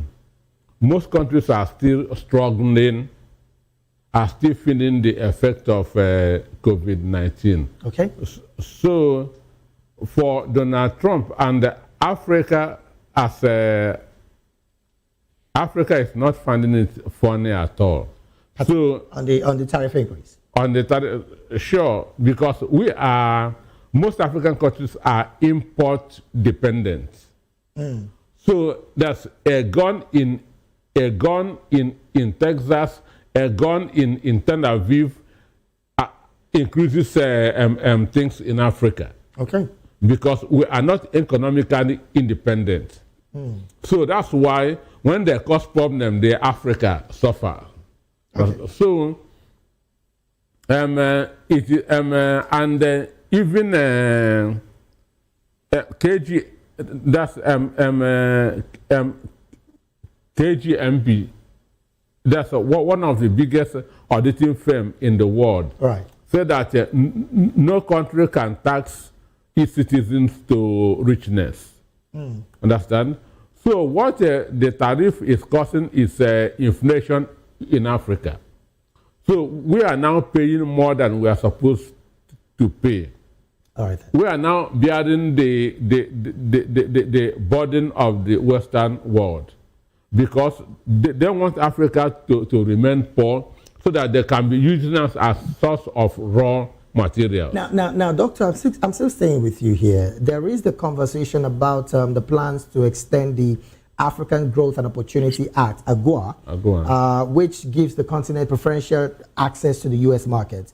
But as an economist, if Africa is not going to get access, preferential treatment access into the U.S. market, would this not pose a risk, particularly on economies in Africa, if this act is not extended by 1 year following the tariff increase from Donald Trump on some of the African countries? For me, what I feel Africans should do is start looking inwards. Understand? Start developing with what you have.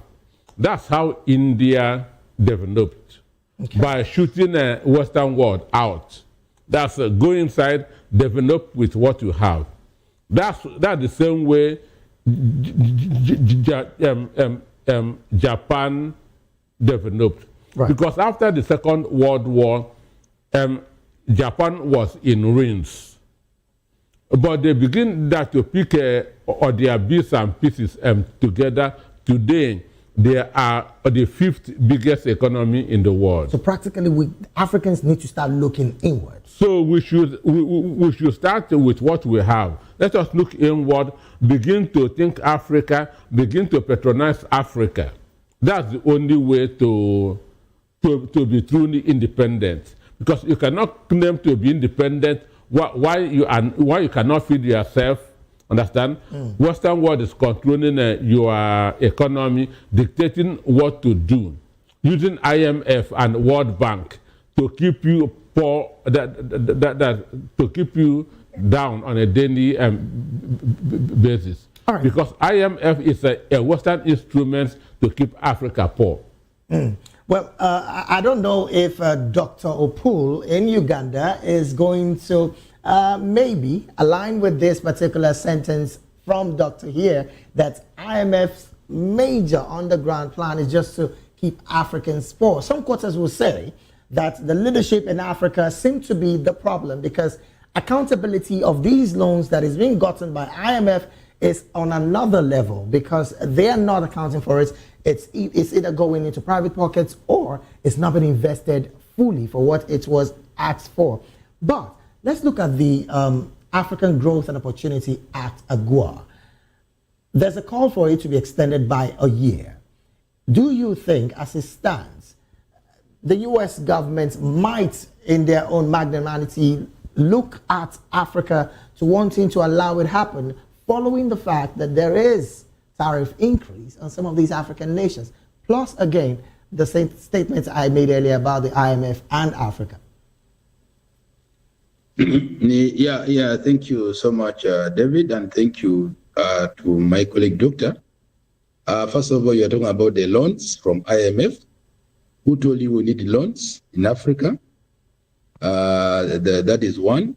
And then any interaction, whether economically, politically, socially, with the US, chances are high, almost over 85% or 80% is the robbery.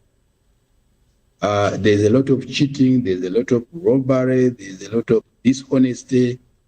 And in most cases, when African leaders analyze these agreements, sometimes they are presented with a cosmetic situation when they go to the US, or they even pay the money to accept to sign these agreements. But by and large, Africa and Africans, the local African, in a village in Nigeria, in Uganda, in South Africa, wherever, they don't benefit from most of these agreements. If you look at AGOA, AGOA was here in Uganda, is there in Kenya, and in most of the African countries. And like Professor, my colleague in the studio said, Doctor, said that, yeah, we really don't need many of these things that we get from the US or from most of the European countries or from the global north, if you want me to put it right. Many of the countries, especially the Asian tigers, recently have been in China.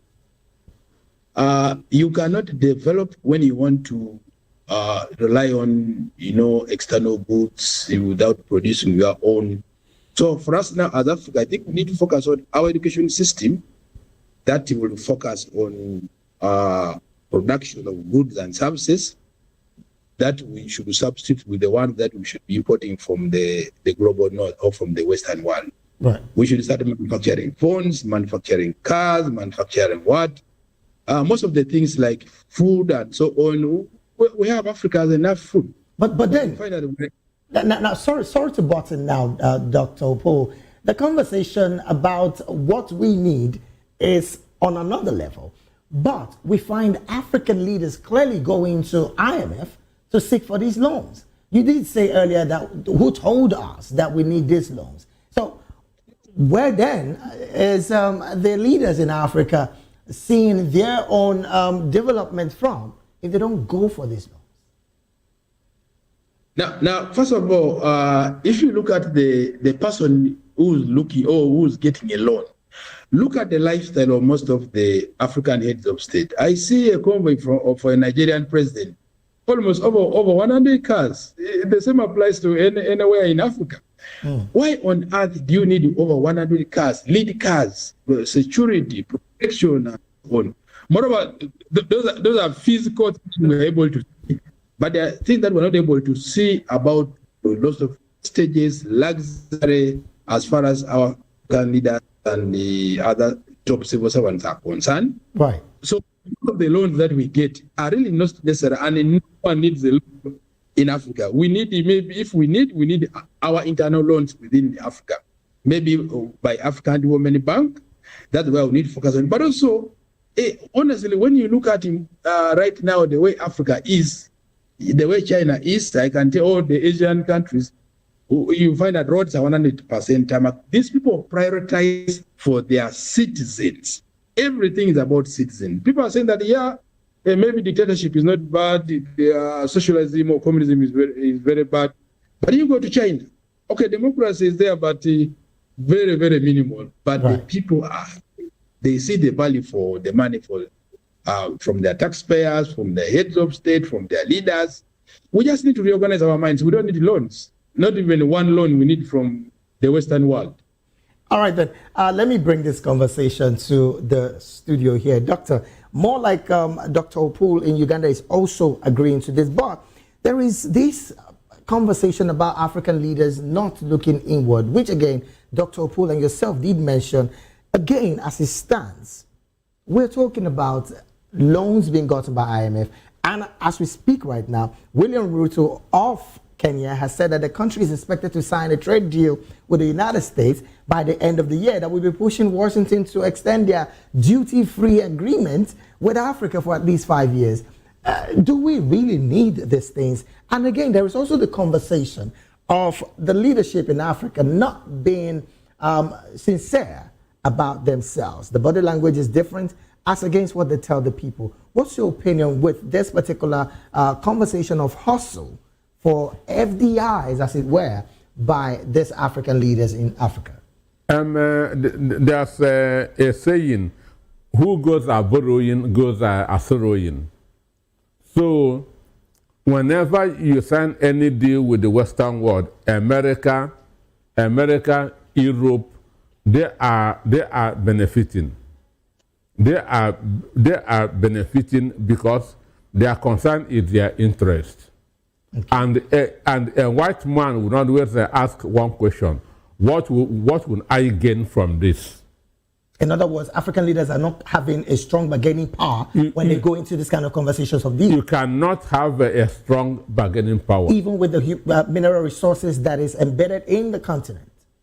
Because one, you don't know how to manage it. If you know how to manage it, you will not go seeking for loan. If you know how to manage it, you will not go seeking for loan. So it's now about management, Dr. Peter. I've told you on this program, there's no poor country anywhere. What we have is poor resource management. Africans are not managing what they have underneath their soil. Then Western countries are sponsoring crisis in Africa so that they can be taking those resources free of charge.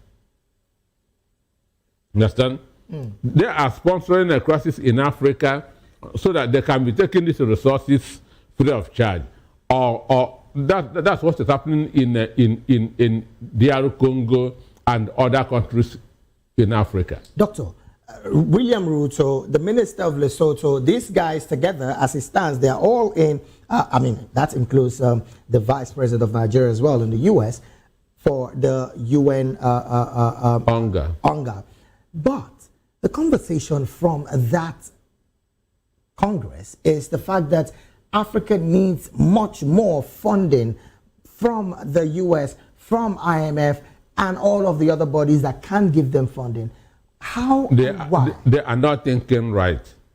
There's no way a country as blessed as Nigeria, as Kenya, as Uganda, as South Africa should go begging. We have all the resources here in Africa. But the problem is this management. The problem is corruption and management. If you think Africa, eat Africa, drink Africa, you will not go borrowing. And your respect will be for you. I like this part that you've just mentioned. Think Africa, drink Africa, do whatever with Africa. But there is a part of the legislatures. Do you think, as it stands, because these countries are also democratically being run. They are sovereign nations with democracy. What happened to their legislators? Why are they not doing the functions of oversight? Excuse me. What you see mostly in Africa is autocracy under the guise of democracy, including Nigeria. What you see is autocracy in the guise of democracy. You cannot have democracy where there's no separation of powers. You cannot have a democracy where only the executive is functioning. Understand me? The executive appointed the judges, the electoral commissioners, appointed key office holders in the legislative arm.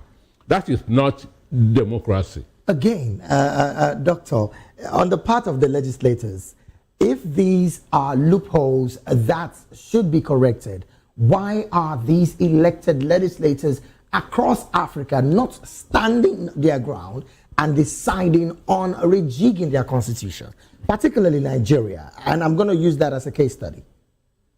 Now in Nigeria, the president influences who becomes the Senate president, influences who becomes or the speaker, influences who becomes the chairman of the committees. So they all are in the pocket of the president. Or the president dictates what happened in the National Assembly. So this is not democracy, it is autocracy under the disguise of democracy. All right, then let's take this conversation again to Uganda. Well, Dr. Opul, at this point, it is something that is quite disturbing across Africa. Why do you think legislative houses in Africa are clearly not doing what they're supposed to be doing, particularly checkmating the executive when these kind of policies are being made on the part of electing who is going to be the electoral chairman or who is going to be the head of a particular major particular agency? Why do you think the legislators, I beg your pardon, are not doing their function, particularly at the oversight and overall overseeing the executive at the top? Yeah, David and the doctor, you're aware that for you to become a political leader in Africa, at any level, especially at the level of head of state, legislature, you must spend money. And that money is for buying power from the common man. You are buying power from the poor people. You buy them salt, you buy them drinks, you buy them whatever they need. And then they will vote you, and you got power. And sometimes this money that the candidates, the politicians use to buy power from the common man, sometimes is given from the executive. Maybe the president in power has the money to say, David, doctor here, Joseph, go and contest. So therefore, if the legislator wins, whose interest does he serve? Is he serving the interest of the common person who has voted for him, or is serving the interest of the donor who has given him money to come into leadership? So in most cases, the legislators have served the interest of the funder, the person who has given you the money, because without money, you wouldn't have gotten power from the community. And as you know that the money that they use for buying power from the community is not meant to develop them. Right. There is no economy in the world which has developed because of bribing the electorate. It's never there. This is just something, Spanado, painkiller. You get something for today and you continue swimming in your poverty. So that's basically the reason. There is nothing much. Quite unfortunate. But the day when the leaders start questioning themselves, I think this happened sometime in Senegal, when the president tried to bribe the legislature. But the legislature say, but now, whose money is this person using? Give us. It's our taxpayers' money. He gets from us, then he brings it back to us, and we say that he's a good person. And I think he lost that deal. So when we start questioning ourselves, I think that will be able to change. All right, then. I'm still going to stay with you, Dr. Joseph. Interestingly, opposition politician, I'm talking about Bobby Wine, has been cleared by the electoral body in your country. And this, of course, he's going to be standing against incumbent president, Yoweri Kaguta Museveni, for the second time during his political career, of course, in which, he's been arrested and jailed multiple times. But looking at the fact that Bobby Wine is currently being cleared, does that also clearly states that the likes of the president, I'm talking about Yoweri Museveni, would be having to really, really do stronger things when it comes to the next election cycle? You would also recall that the president has said that it would be his last time wanting to run for office. What's your position with that statement as well? Plus, how do you think Bobby Wine is prepared, strong enough to challenge a man that has been there for 4 decades and counting? Yeah, yes. I would like first of all to congratulate Bobby Wine for being cleared to contest against President Yoweri Museveni. At the same time, I would also like to congratulate His Excellency Yoweri Museveni Kaguta. He was also nominated and he has been cleared to contest. And among other candidates, I think those are the most prominent ones. There could be other candidates. First of all, elections, you know that you need to try your best. You need to market your programs. You need to market your agenda to the community. One, I can assure you that it's not a guarantee that President Yoweri Museveni Kaguta will win. It's not a guarantee that Robert Chagulanyi, or the one you call Bobby Wine, right, will win. It's open to anyone. Maybe President Yoweri Museveni will win. Maybe Chagulanyi will win. But of course, what you all know is that usually the incumbents have a stronger advantage. Even in the US, where the president is supposed to resign, but you have all the security, you have all the government apparatus, you have access to all the resources. You can fly instead of moving by road. You can fly. You have security. You have all this. Right. So the incumbents usually have a chance. Has in this upper case. hands. I think President Yoweri Museveni still has a big chance. All right then. To win, but that one is not a guarantee that he is going to win. All right. You see what happened in Zambia. Opposition. You see what has happened in Malawi right now. Exactly. The person who is there has lost election. So really depends on the will of the people. Yes. All right then. Thank you so very much, Mr. Joseph. Let me bring it back to the studio. Doctor, 30 seconds. Do you think as it stands? I'm happy with this topic because I have done a research on it, right, which I captured in my book. Okay. In the 80s, incumbents has 93 chance of winning the next election. But in the 80s, right. But now that's what is known as incumbency bias. Okay. Since COVID-19, post-COVID-19, no incumbent has won second term. Since post-COVID, right, no incumbent has won that's the second term. In 2024, there were 6 elections in Africa. All the incumbents lost the elections. In Liberia, George Weah was defeated. In Senegal, the incumbent was defeated. In Ghana, the incumbent was defeated. In South Africa, Ramaphosa lost majority for the first time and had to form a coalition in order to form his government and now share political offices. Okay. So you saw what happened in Malawi, right. In Mauritania, Mauritius, incumbents are losing everywhere. Oh well, so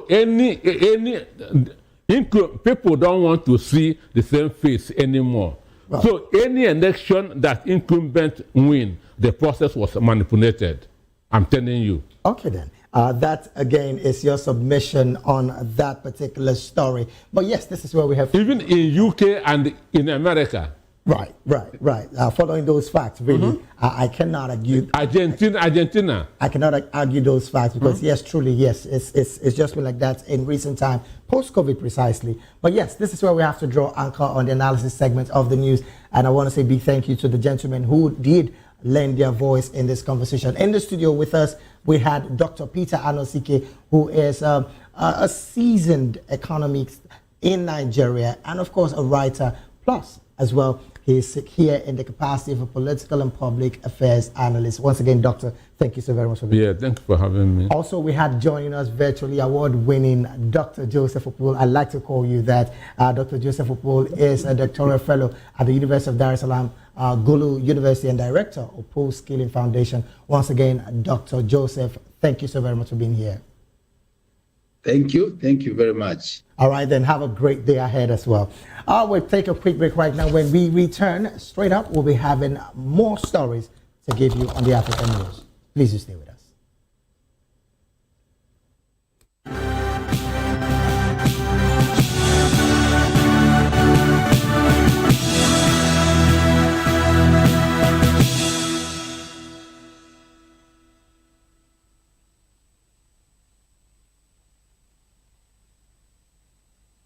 To have you back at the study, African News right here on Voice of the People Television. Now to more stories.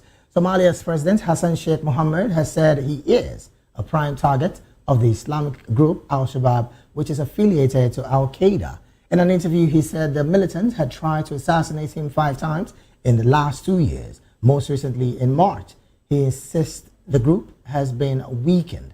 Analysts have, however, pointed to its recent territorial gains as evidence it remains a major threat. President Mahmoud also dismissed fears of clashes between Egyptians and Ethiopian peacekeepers in Somalia, saying his country would not become a battleground for regional disputes. Moving on to other stories, the Democratic Republic of Congo and Rwanda have agreed to begin implementing key security measures in October as part of a peace deal brokered with support from U.S. President Donald Trump. The accord signed earlier this year aims to ease years of deadly conflicts in eastern Congo, where Rwandan-backed M23 rebels and other armed groups have destabilized the region. Under the plan, joint monitoring mechanisms will be established along the border, while both countries commit to halting support for proxy militias.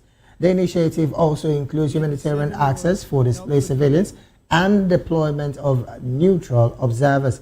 The agreement is seen as one of the most significant steps in recent years to address tensions that have fueled regional instability and forced millions from their homes.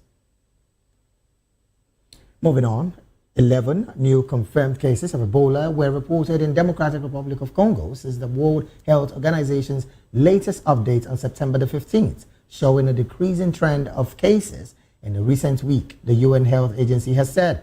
As of September 21st, a total of 57 cases, including 10 probable cases and 35 deaths, were recorded in Congo's Kansai province, according to the World Health Organization. The agency said the outbreak shows a decreasing trend of cases in the recent week, but noted that the attention remains high. You're still watching the African News right here on Voice of the People Television. We'll go on another quick break. When we return, more stories in business and sports will be up.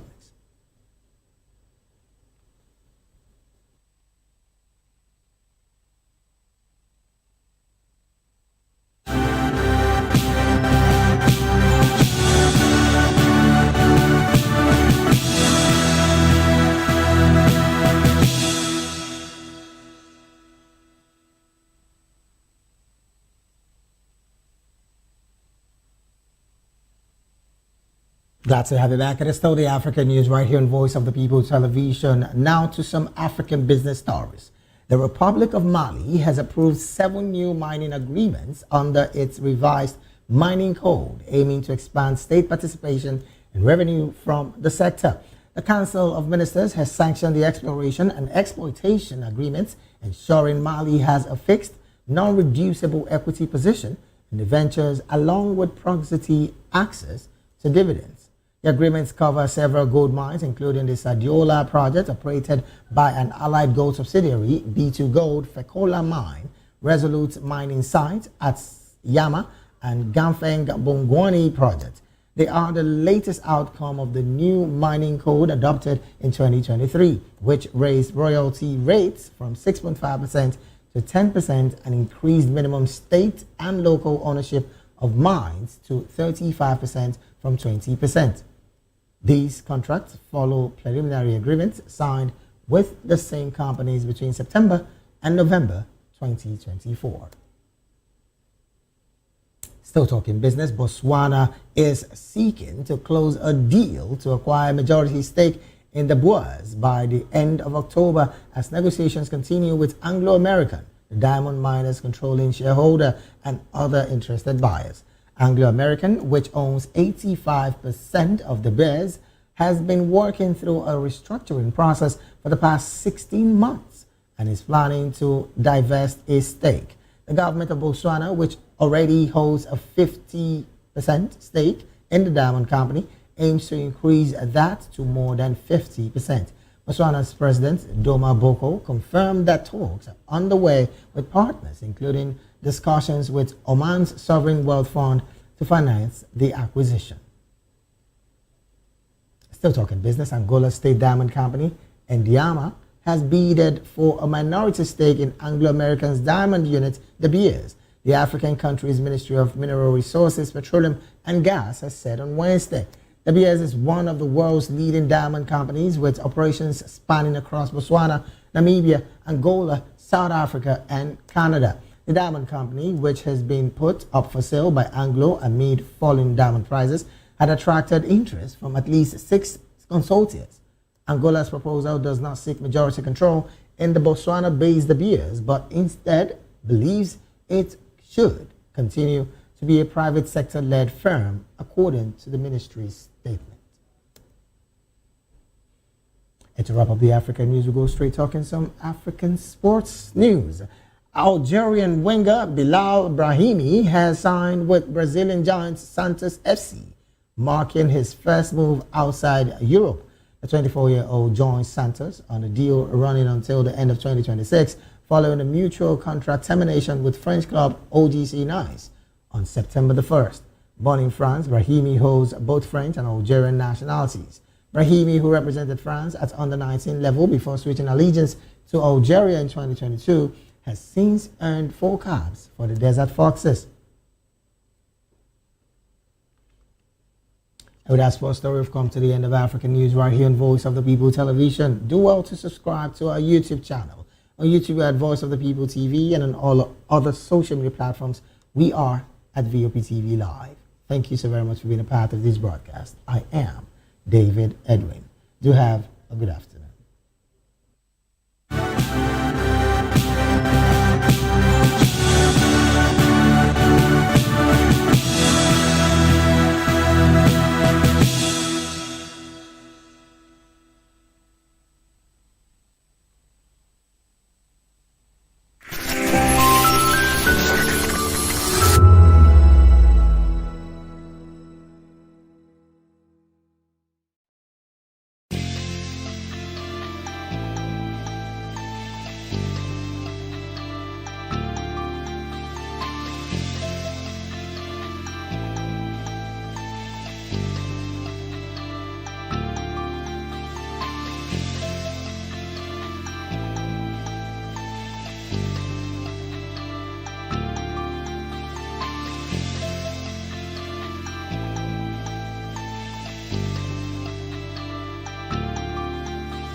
Do you want your voice to be heard?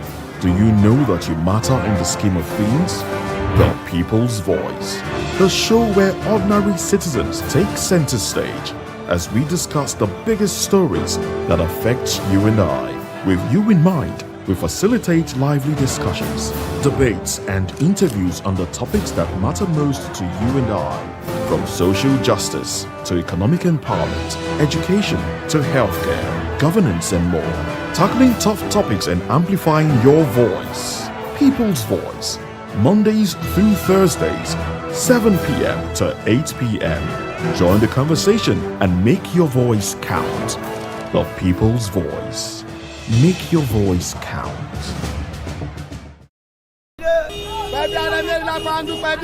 Good morning. It's the start of a beautiful day. Or start your day right with a healthy dose of news, fun, and inspiration. Join us on VOP this morning for the latest news, trending topics, and uplifting stories to set your day on the right vibe. From news and current events to lifestyle and entertainment, you are covered. VOP This Morning, 8 a.m., Monday through Friday.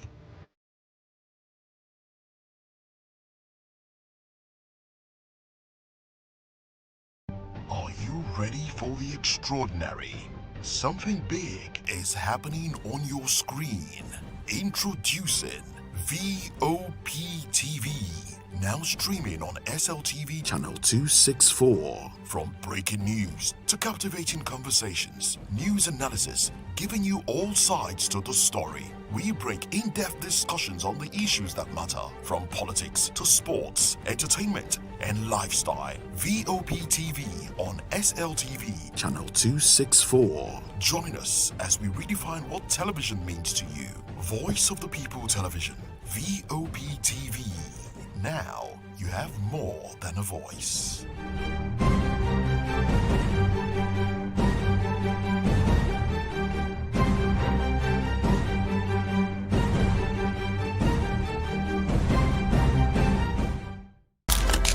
In a world where power shifts with every headline. In a nation full of questions. In a world filled with noise, the truth needs the voice. The policies that shape our world and the economy that determines our future. Every hour, every day, the grapevine keeps buzzing. And on the bold angle with Jomalina, we dive deeper into stories that shape our world. Don't forget, our voice matters the most. Let us come together and share our concerns.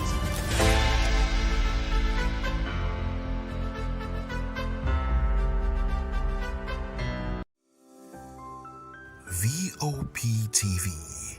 Now, you have more than a voice.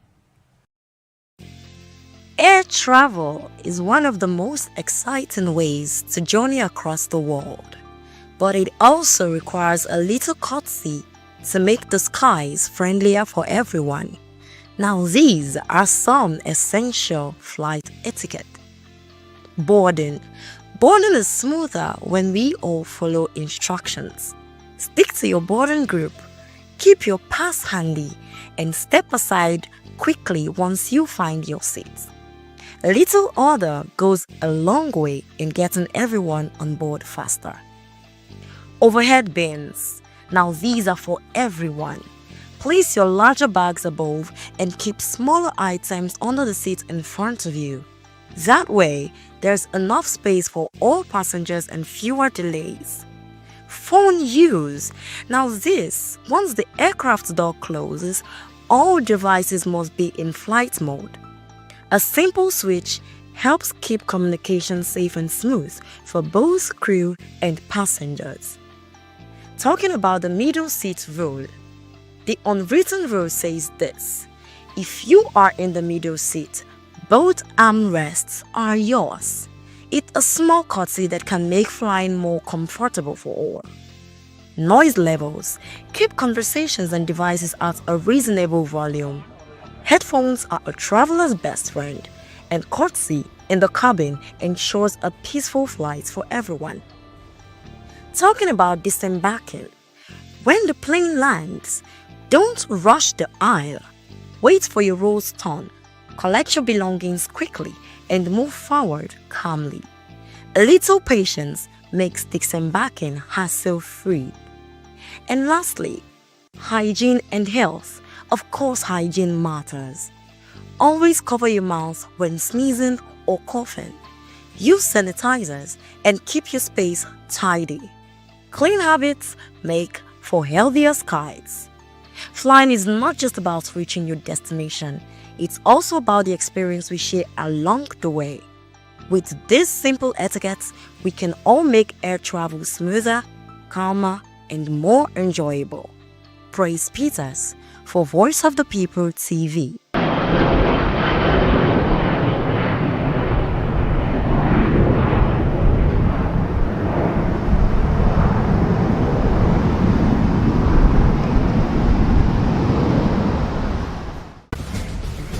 Join us as we drive into the world of politics through insightful interviews with prominent political figures, both serving and former governors, ministers, senators, legislators, party chieftains, activists, and analysts. Get first-hand information into the decision-making processes that affect our daily lives. Highly engaging one-hour program that brings political discourse into focus.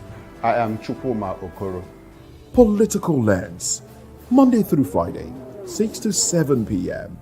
Join us. Welcome to Kitty's Corner. Every weekend is a new journey. Join Auntie Oni as she embarks on thrilling adventures. Each episode takes the young explorers to a different fantastical world filled with exciting challenges, making new friends, and learning valuable life lessons.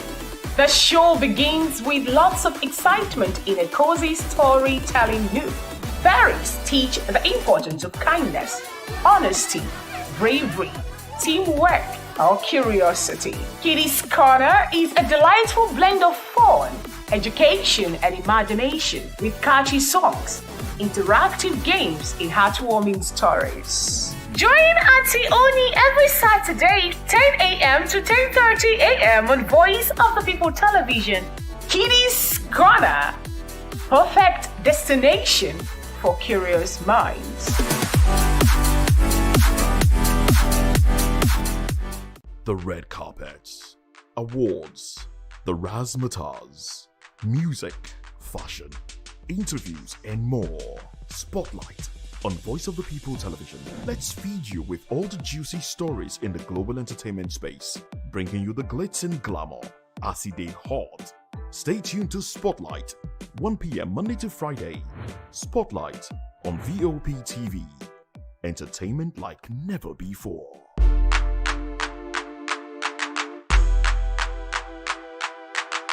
We encourage you to click on the like button and subscribe to our YouTube channel. We are Voice of the People TV. Also follow us on all our social media platforms. We are at VOP TV Live.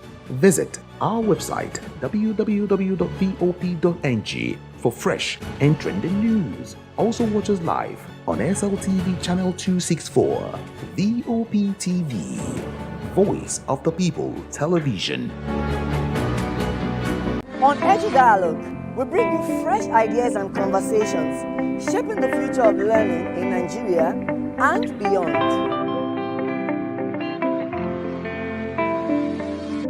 The 2564 is coming up on Barney 9, right? The 2564 Atlantic Tower. What happens in the hush behind hangar doors? Who signs the papers that gamble with lives? Which truths were grounded before they even ever had wings? If you've ever buckled a seatbelt at 30,000 feet, if you've ever stared out of that tiny window and wondered who's really in control of the skies, it isn't just flight, it's power, it's politics, it's pressure sealed in steel. We're peeling back the clouds from runway risks to sky-high secrets. We're diving deep where most dare not to look.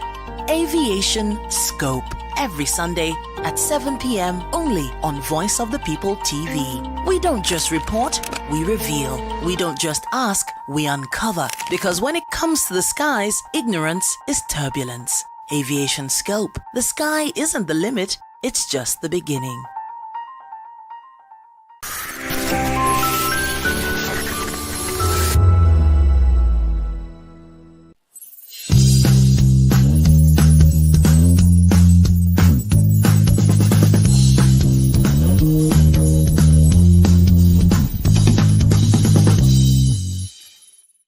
Good afternoon, ladies and gentlemen.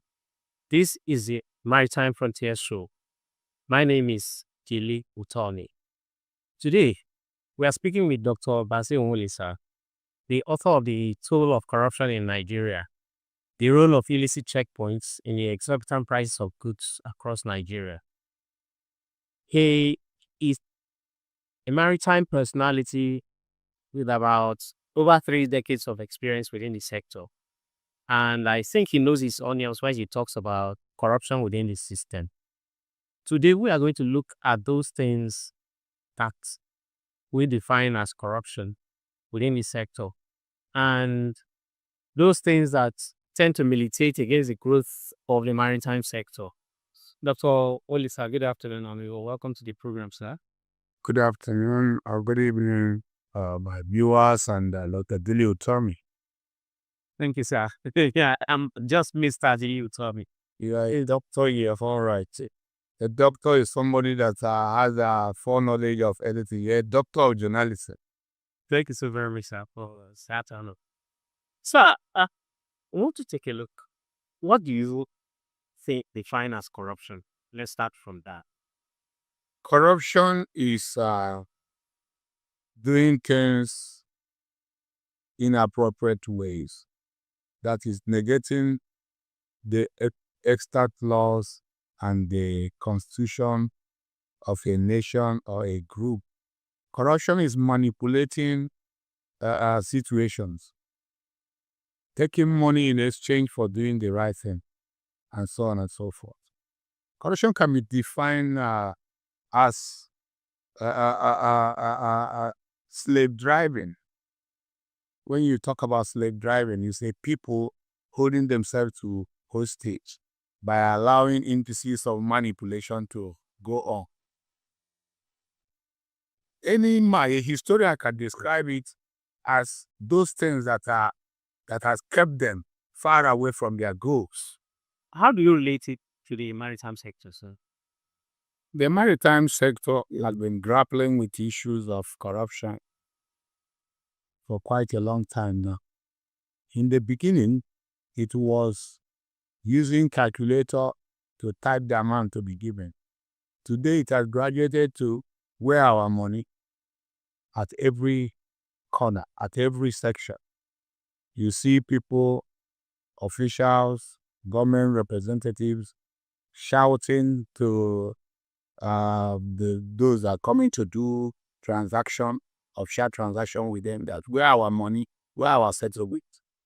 That was not the same way before. It used to be bringing out a tablet of calculator and putting an amount there, and the other person will press his own value that he wants to give. But today, it has become a norm that people don't even care if they are collecting money with camera. Today, saying that those are security agents that collect money on the highway, they collect money and even give you the commuter change. They can collect 500 naira where they're supposed to receive 200 and give the commuter 300 naira. So it has become a norm. It's no longer, no official is afraid of collecting or giving bribe. So you're saying that it has become brazen. Corruption has been normalized within the Nigerian society, especially the maritime sector. Is that what you are? Yes. The corruption itself is yielding over 1 trillion naira on monthly basis in Nigeria. How do you come to that figure, sir? Fine. The figure cannot be far-fetched. When you transverse from one area to the other in this country, for example, you want to travel to Lagos to Onyediika and you have a truck that is carrying goods, the driver will always request for a guzo. If it's an Igbo driver. What's that, sir? A guzo, that is money for the road. If it is a Yoruba man, he will request for owo olopa. That is money for the police. If it is a Malab, he will say ina kudinhanya. Kudinhanya means where the money, where you will take the drop, the make sacrifice. If not, your goods cannot reach the expected destination. That is what is going on. So virtually MSC Group has a name for it now. I mean, it has become something that it has become a norm and it's becoming in fact part of the constitution of Nigeria. Sir, can you quantify the effect of corruption in terms of not just Naira and Kobo, in terms of what it has done to the national psyche, in terms of the wreck it has done to the availability of infrastructure, medical centers, schools, roads? Can you quantify?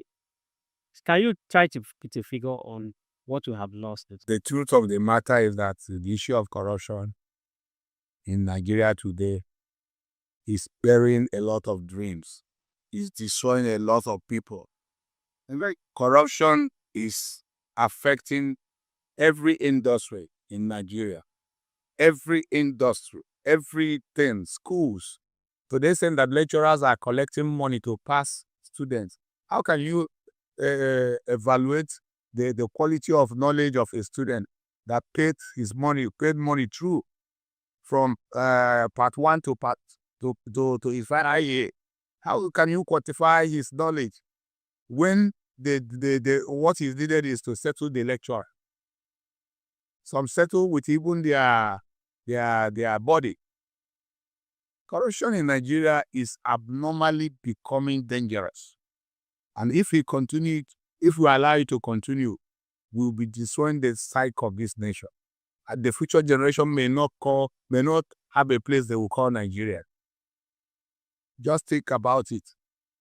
A friend of mine told me how he left Kano with a truckload of fresh tomato. But because of harassment on the road, the truck supposed to get to Lagos maximum 3 days. It got to Lagos after 11 days. What happened? 80% of the tomato have already gone, have been destroyed because overstay on the road. Because anywhere you get, they will park and go and negotiate and settle with officials. Every day, everywhere they come to a roadblock raised by non-state actors. Cows are raising roadblocks, communities are raising roadblocks, area boys are raising roadblocks, custom, police, navy, all manner of people. Before they negotiate and get to their final destination, they have spent extra 7 to 8 days, within which all these perishable items can be destroyed. I get what I'm saying. So we should not be taking this as a joke. Government has to wade in and take care of the problem of corruption. If not, before you know it, corruption will destroy this country. Corruption also comes from people using chemicals to prepare beer and cooking the gospel and sell to the public, destroying lives. Corruption has come to people who are using chalk. This chalk they write in school to prepare tablets and sell to the people.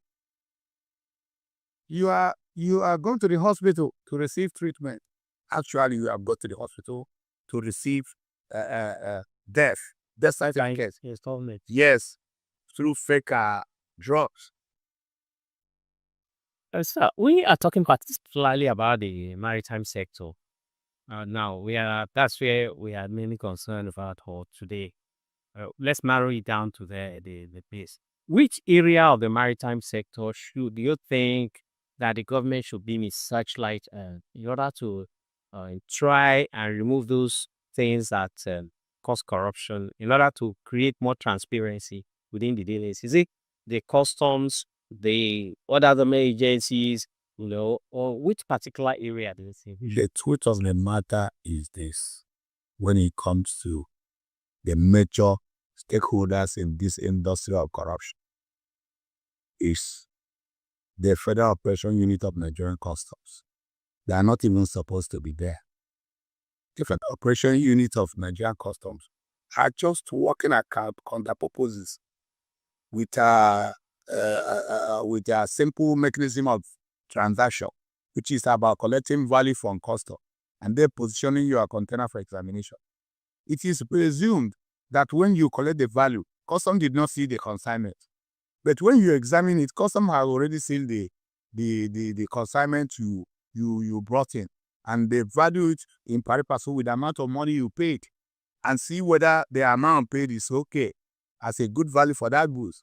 If they have done that due diligence and are able to release the consignment to the owner, what are the Federal Operation Unit doing at the gates of our custom area command, picking the same consignment, taking it to their office to start examination, offload and all that? At the end of the day, what happens? How many containers have they seized out of the over 1,000 that are taken in a month? They have not seized up to 20 containers out of those. Those they seize their containers are those that are not able to tame their selfish interests. If they are able to tame their selfish interests, they will let them go. It's as easy as that.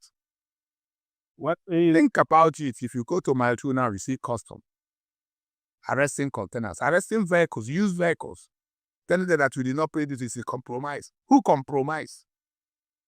Who is the person that compromise? Is it not custom? If they give you value, you pay. Another custom will say compromise. A senior officer, a DC valuation will give you value, you pay. And IC on the road will say that it's not proper, give off our money. Officer on duty. Officer on duty is a crime against Nigerians. Anywhere you hear that language, officer on duty, don't take it lightly. It's a crime trying to bring in abnormality to normality. What is officer on duty? Holding somebody to the jugular and asking him to give you money and claim that he's officer on duty. Is that the highest irresponsibility? And some of these shipping companies are terminal organizations are said to be owned by our politicians. After stealing our money, they are holding us hostage again, increasing charges and increasing service charges at will. Look at PTML Grimari, for example, charging container of auction that is supposed to pay 25% of the total value that custom gave it or auction committee gave it. They are giving people 7 million to go and pay on auction container. That's what's the difference? You said 7 million.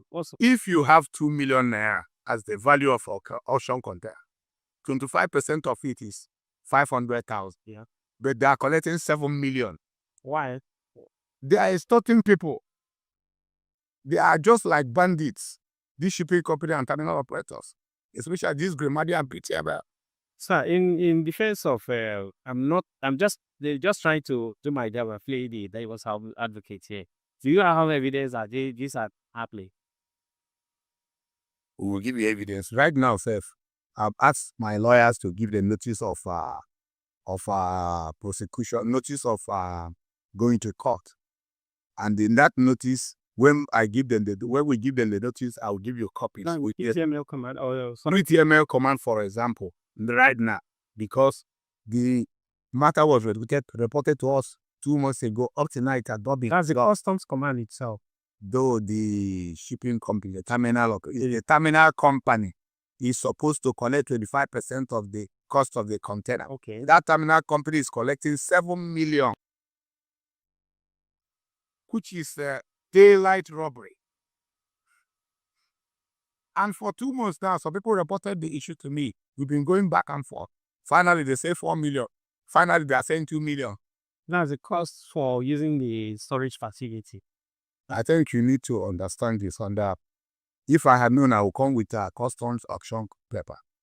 At that auction paper, you see where they say 25% of this value on the auction will be paid to shipping companies. 25% will be paid to terminal operators. Yeah. But now, terminal operators are giving demurrage to auction container. They're asking auction container to pay demurrage to the tune of 7 million. 7 million naira. What's their own argument? Because if it's a demurrage, if it's an auction article or auction item, it's supposed to have been evacuated to another place. Is it not? No. When they give you auction container, you are supposed to pay 25% of the value of the auction. As custom give you value, you pay 25%. 25% of 2 million is 500,000. The 25%, does it cover the storage facility, the use of the storage facilities? Auction container has no business with storage facilities. It's auction now. Auction container has no value. Auction is over time. You are not selling it to the owner. How can you be asking a third party to come and pay storage facility? Does it really make sense?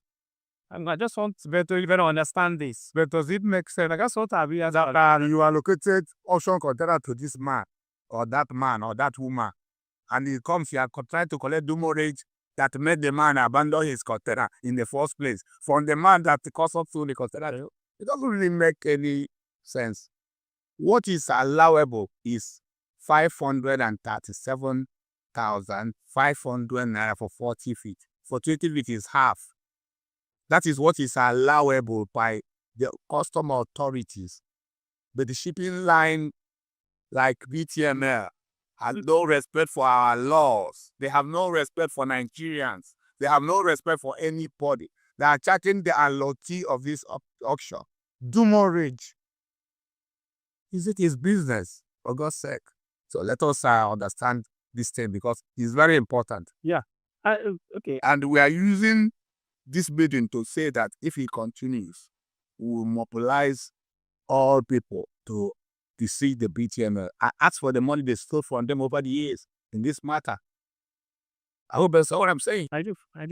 Now, also just try to, I'm not trying to justify this action, but in defense of what you talked about, the Federal Operations Unit a while ago, and talk about the fact that they take goods just about 500 meters away from the command, and then they are just 500 meters away from there, and then they find the vehicles or the cargo. There have been, over the years, there's been this issue of cargo flying or vehicle flying. The Federal Operations Unit, in their own defense, have always said that they are there to checkmate this illegal movement of uncleared goods. That goods are illegally taken away. In custom clearing business, customs are the custodians of the port security. That now, if you want to remove every consignment from the port, custom will be aware. Custom are at the gate. What do you mean by flying? Is it flying in the sky? Is it that some of the was at the fly in the sky or the Nigerian black is used? You removing the goods illegally. You cannot remove anything from the port without the collaboration and conspiration of our conspiracy of our customs and other agencies like police at the gate. So why it still happens? I don't know. I'm not aware. But if it happens, they should take their officers responsible. Nobody should be stuck on the road and be asking, did you fly your potato or did you not fly it? Is it not a shameful thing? Are we the only country where they clear goods? Eh? Even in Semeboda here, in Cotonou, they are clearing goods. Why should our own container will not develop wing and fly out? Then it is only federal operation that can dictate a flying container. Does it really make sense? Let me tell you what is happening. They are creating shops where to collect money from Nigerians.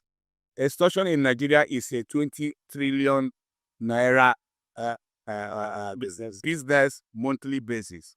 Extortion, stealing. That is why our economy will never be okay. Economy will never be good in a country where corruption, stealing in the name of doing your job, and manipulation of laws and rules and regulations of Nigeria. There's no economy will ever stand on that kind of situation. In fact, what is the real problem of our economy is corruption. It's bribery and corruption, manipulation, stealing of government revenue, stealing of Nigerian money. Think about it now. What is really supposed to be the norm? If you don't pay duty to a consignment, if you don't pay for a consignment, are you getting me? Automatically, you cannot go to shipping company and release because it is your payment of duty that will prompt the system to send your information to shipping company for them to write your TDO, and then you go to terminal to take delivery. So how did they fly? How can you remove container without paying duty or remove a car but without paying duty? It's impossible. What happened is that they agree with customs and give them cash and they allow the container to go. So if such a thing happens, who is the main culprit? It is the customs. So federal operation should go and find the officer that conspired with non-state actors and business people to allow container to leave the port. Okay, well, in the defense of them, we think that the best way for them to tackle that issue is to stay on the road, close to the country. The best way to enrich their pocket is to stand on the road to enrich their pocket. So, how do you come to the 20 trillion naira cost of corruption? By research I did over the 7 months of writing this book. 7 months? 7 months. Sorry, 7 years of writing this book. Sorry. There's a research I did, the evaluation. If you go to any checkpoint, now be it police, custom, or army, you will see where they are putting money in a drum. You see a drum, a bag, a sack, or anything like that. If you look properly, you see that that drum is full with money. Are you getting me? So if there are 5,000 roadblocks in Nigeria, for example, multiply that 5,000 roadblocks with what they are carried in cartons and bags and drums every day, you will have about over 20 trillion in monthly basis. And what happens? This money that is being taken from people are plowed into the cost of goods. That's why a consignment that is supposed to sell for 30,000 naira will now be sold for 70,000. For example, now, they will be sleeping. They will bring rice to the warehouses. Bags of rice, potted rice to the warehouses. Once you carry 10 bags of rice to go and bury your mother or father that died in the southeast, they will seize the vehicle and seize the rice and impound both if you are unable to deal with their selfish interests. So that's the way it is. Sir, tell us, what inspired you to write this book? What inspired me to, when I was writing the book, I was trying to create an avenue for discussion, an avenue for national conference on corruption, an avenue to sit down and discuss this matter that wants to ruin all of us. Let's think about it. Your son is going to the university, and your son is settling the lecturers, and he finally became a lawyer after settling the lecturers. What will be the fate of his patients? My daughter, for example, if she's doing pharmacy, and at the end of the day, she graduates through this system, What kind of drugs will she produce? What kind of that's what kind of help can she help the society services with something that the garbage in, garbage out. I remember somebody called my attention to a lecturer in a certain institution where he was in school. Somebody, a friend, that if you want to pass his course, you must give him a social amount of money. If not, if you read 48 hours in 2 days, continue reading, you enter for that exam, you will fail. Except if you give him that amount of money, you will get a pass. So it is in every aspect. It's not only on custom. It's in government that you submit your application for job in a government establishment. If you did not follow it up with settlement, you will not get the job. Somebody who has nothing to offer will get the job by settlement. Today, you see more and more people who read us working in banks that needs calculation, while those that did ICT and other related courses like accounting and finance, they are not getting the job. The system that is corrupt can never grow. And Nigeria is so blessed with human resources, with material resources, with wonderful weather condition and climatic condition. But these corrupt people and corrupt ideas and corruption in government have made it impossible for this country to get out from crawling. We are still crawling. For how long? When will we stand and start working? So Roshote is destroying our nation. Okay. It is a serious matter. Sir, you are a freight forwarder, call you a licensed customs agent, and you help clear goods along the logistics supply chain. What are your basic experiences dealing with people, especially government officials at various stages, sir? My experience is sad. My experience is very sad and disappointed. For example, even as it is now that I'm talking about corruption and transparency and all that, I'm a victim, because I'm a victim of all the people that are corrupt in the industry. They see me as sorry about it. Yes, they see me as a bad person trying to destroy their channel of eating or channel of taking care of their family. But I can tell you that a society that is not corrupt, even they that are in government, will enjoy more. Many years back, a minister of Federal Republic died on the road he refused to construct. That minister, I can't remember his name now, he's from Kwara State. He was traveling from an angle of Kwara State, angle of Niger State to Kwara State. He had an accident on a bad road and he died there. If he had done the road, he might not die. He died because of the bad aspect of that road. Today, because we agree that corruption is a sweet sugar, our children are the product of that corruption. They cannot spiritually, any child that was taken care of with stolen money will never amount to anything. That's why you see generations of people who stole our money, their children did not amount to anything. I cannot start by embarrassing those families and mentioning their name. So it's better than all of us to repent and change and do the right thing. Coming to my pains and all this pains I'm suffering, are you getting me? Even those that are my industry, the clan and forwarding, the leadership, most of them see me as a part companion, because maybe I am trying to tell them, instead of them to be fighting for their own personal gain, they should fight for the overall interest of the whole practitioners, the interest of the importers, the shipping agents, the transport logistics companies, and so on and so forth. They are seeing it as if I am just trying to wait them. But anything that is brought out from from the fringe of the teeth will never fool you.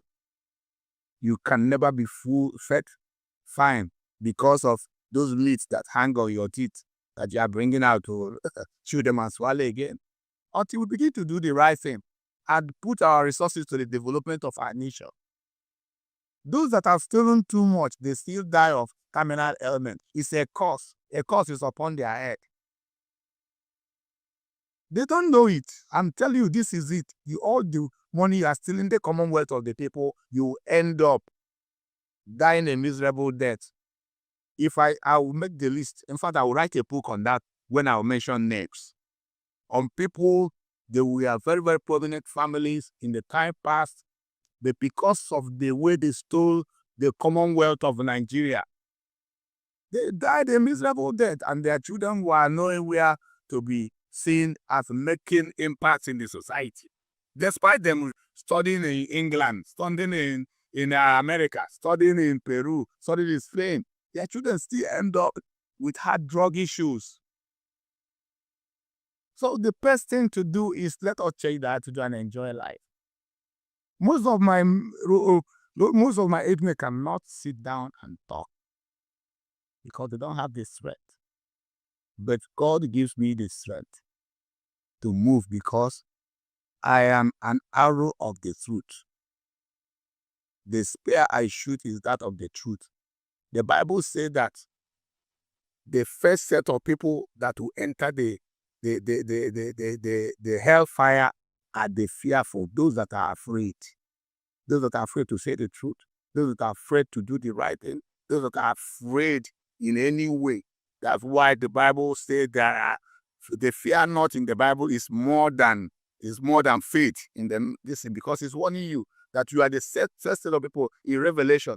I think Revelation 12 or so, that will enter the hellfire are the fearful. Those who hide the tree. Those who give evil reports. And that is the way it is.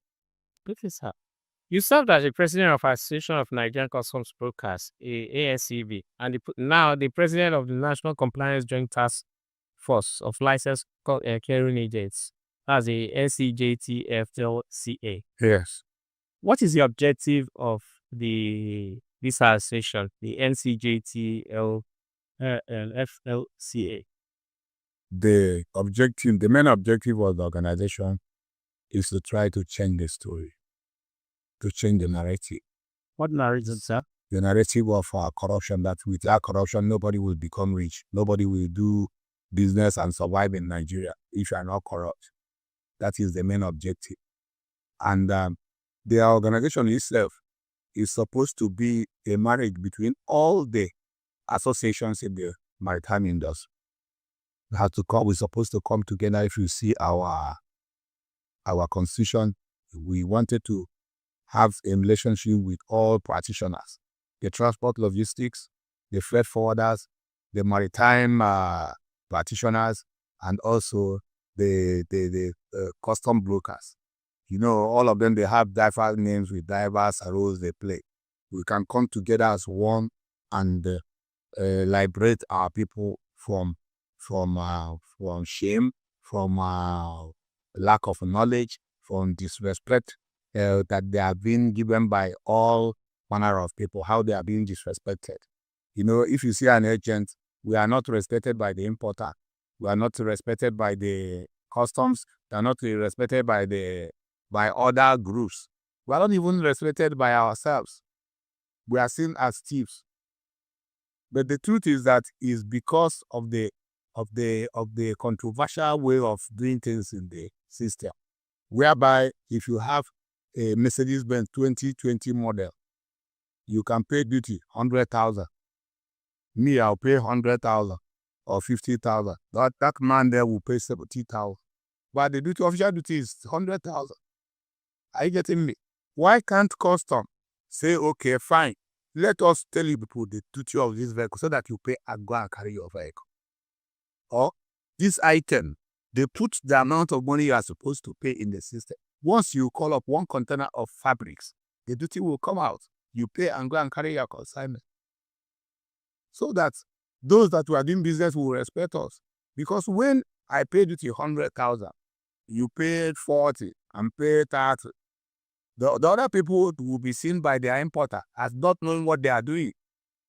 Are you getting what I'm saying? Yeah, sir.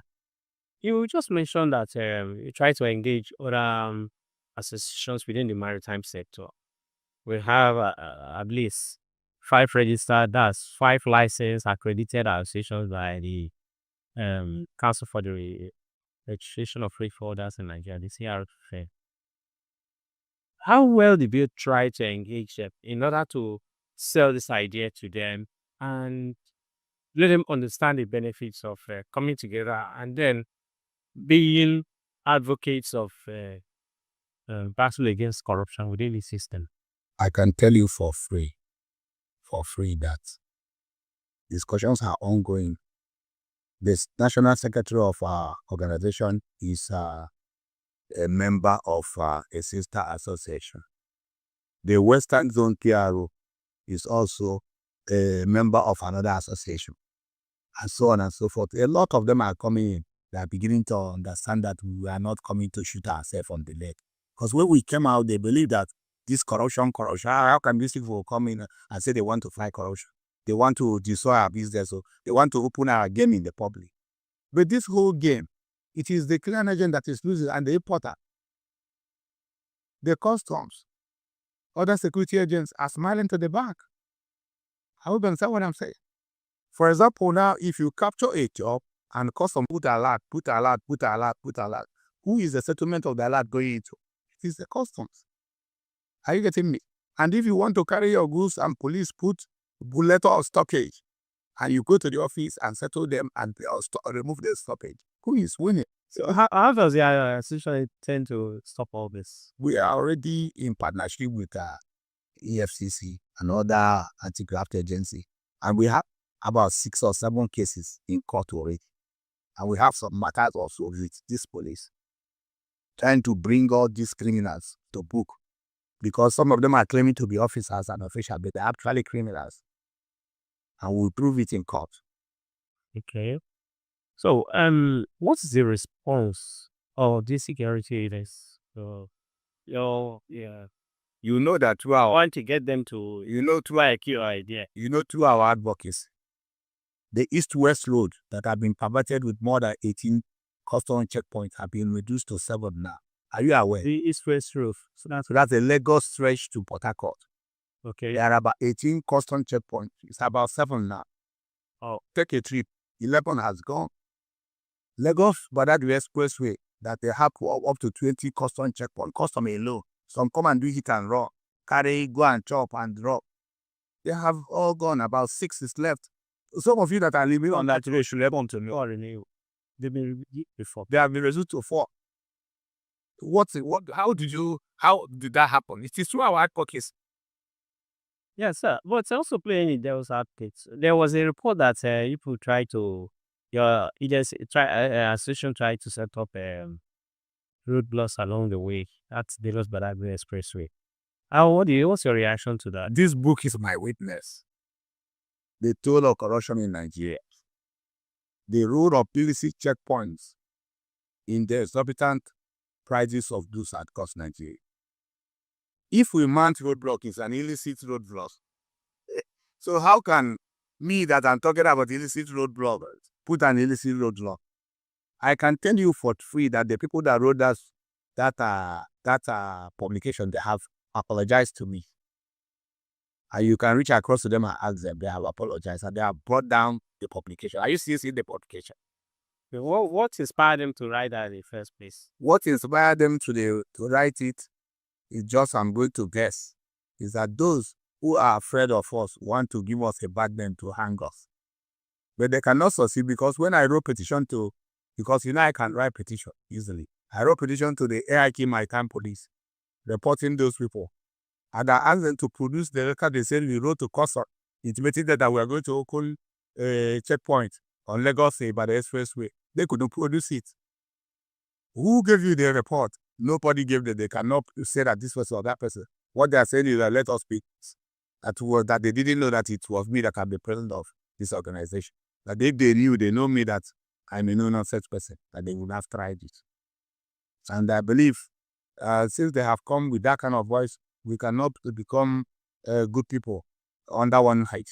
We accepted it. I told one of them that I've accepted the apology, that I will even withdraw the matter from the police. Right. Yes. Thank you. We'll be speaking with Dr. Basil Onyediika, the author of The Toll of Corruption in Nigeria. We'll be back in a jiffy after this short break. Thank you. To know the happenings in the maritime sector, join us on the program Maritime Frontiers on VOP TV as we discuss key areas in the maritime sector, from aquaculture, maritime transportation, maritime labor regulation, oil and gas exploration, ferry and passenger insurance, marine pollution and prevention, port operations, and lots more. Maritime Frontiers, exploring Nigeria's blue economy.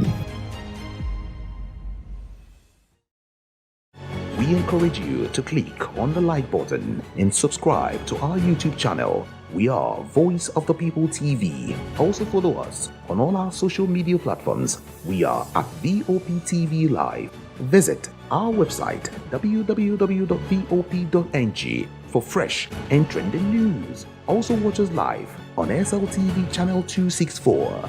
VOP TV, Voice of the People Television. Okay. We are welcome back to the program Maritime Frontier Show. My name remains Dili Utomi. We have been talking with Dr. Basil Onyediika, the author of The Toll of Corruption in Nigeria, the role of illicit checkpoints in the exorbitant prices of goods across Nigeria. So, we have been talking generally about corruption and particularly about the aspects in the maritime sector. No, there are agencies, different agencies of government within the maritime sector. We have the economic regulator, which is in Nigeria Shippers Council.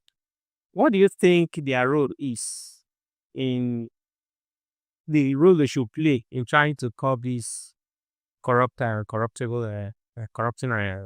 intentions that you so much talk about? The truth of the matter is that the so-called regulatory agencies, they don't even know their rules. They don't know their rules. They try to also take out a living through those rules. Are you getting me? For example, if in the Nigerian situation, if you report a case to the police, you will give police money to investigate the case. Are you aware?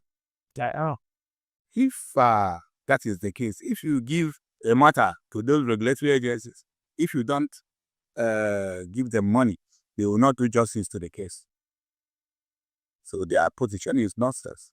They're not doing their roles. They're not playing their part. Which particular one? Because you have several government agencies within the maritime sector. Needless to mention names, all of them are not playing their roles.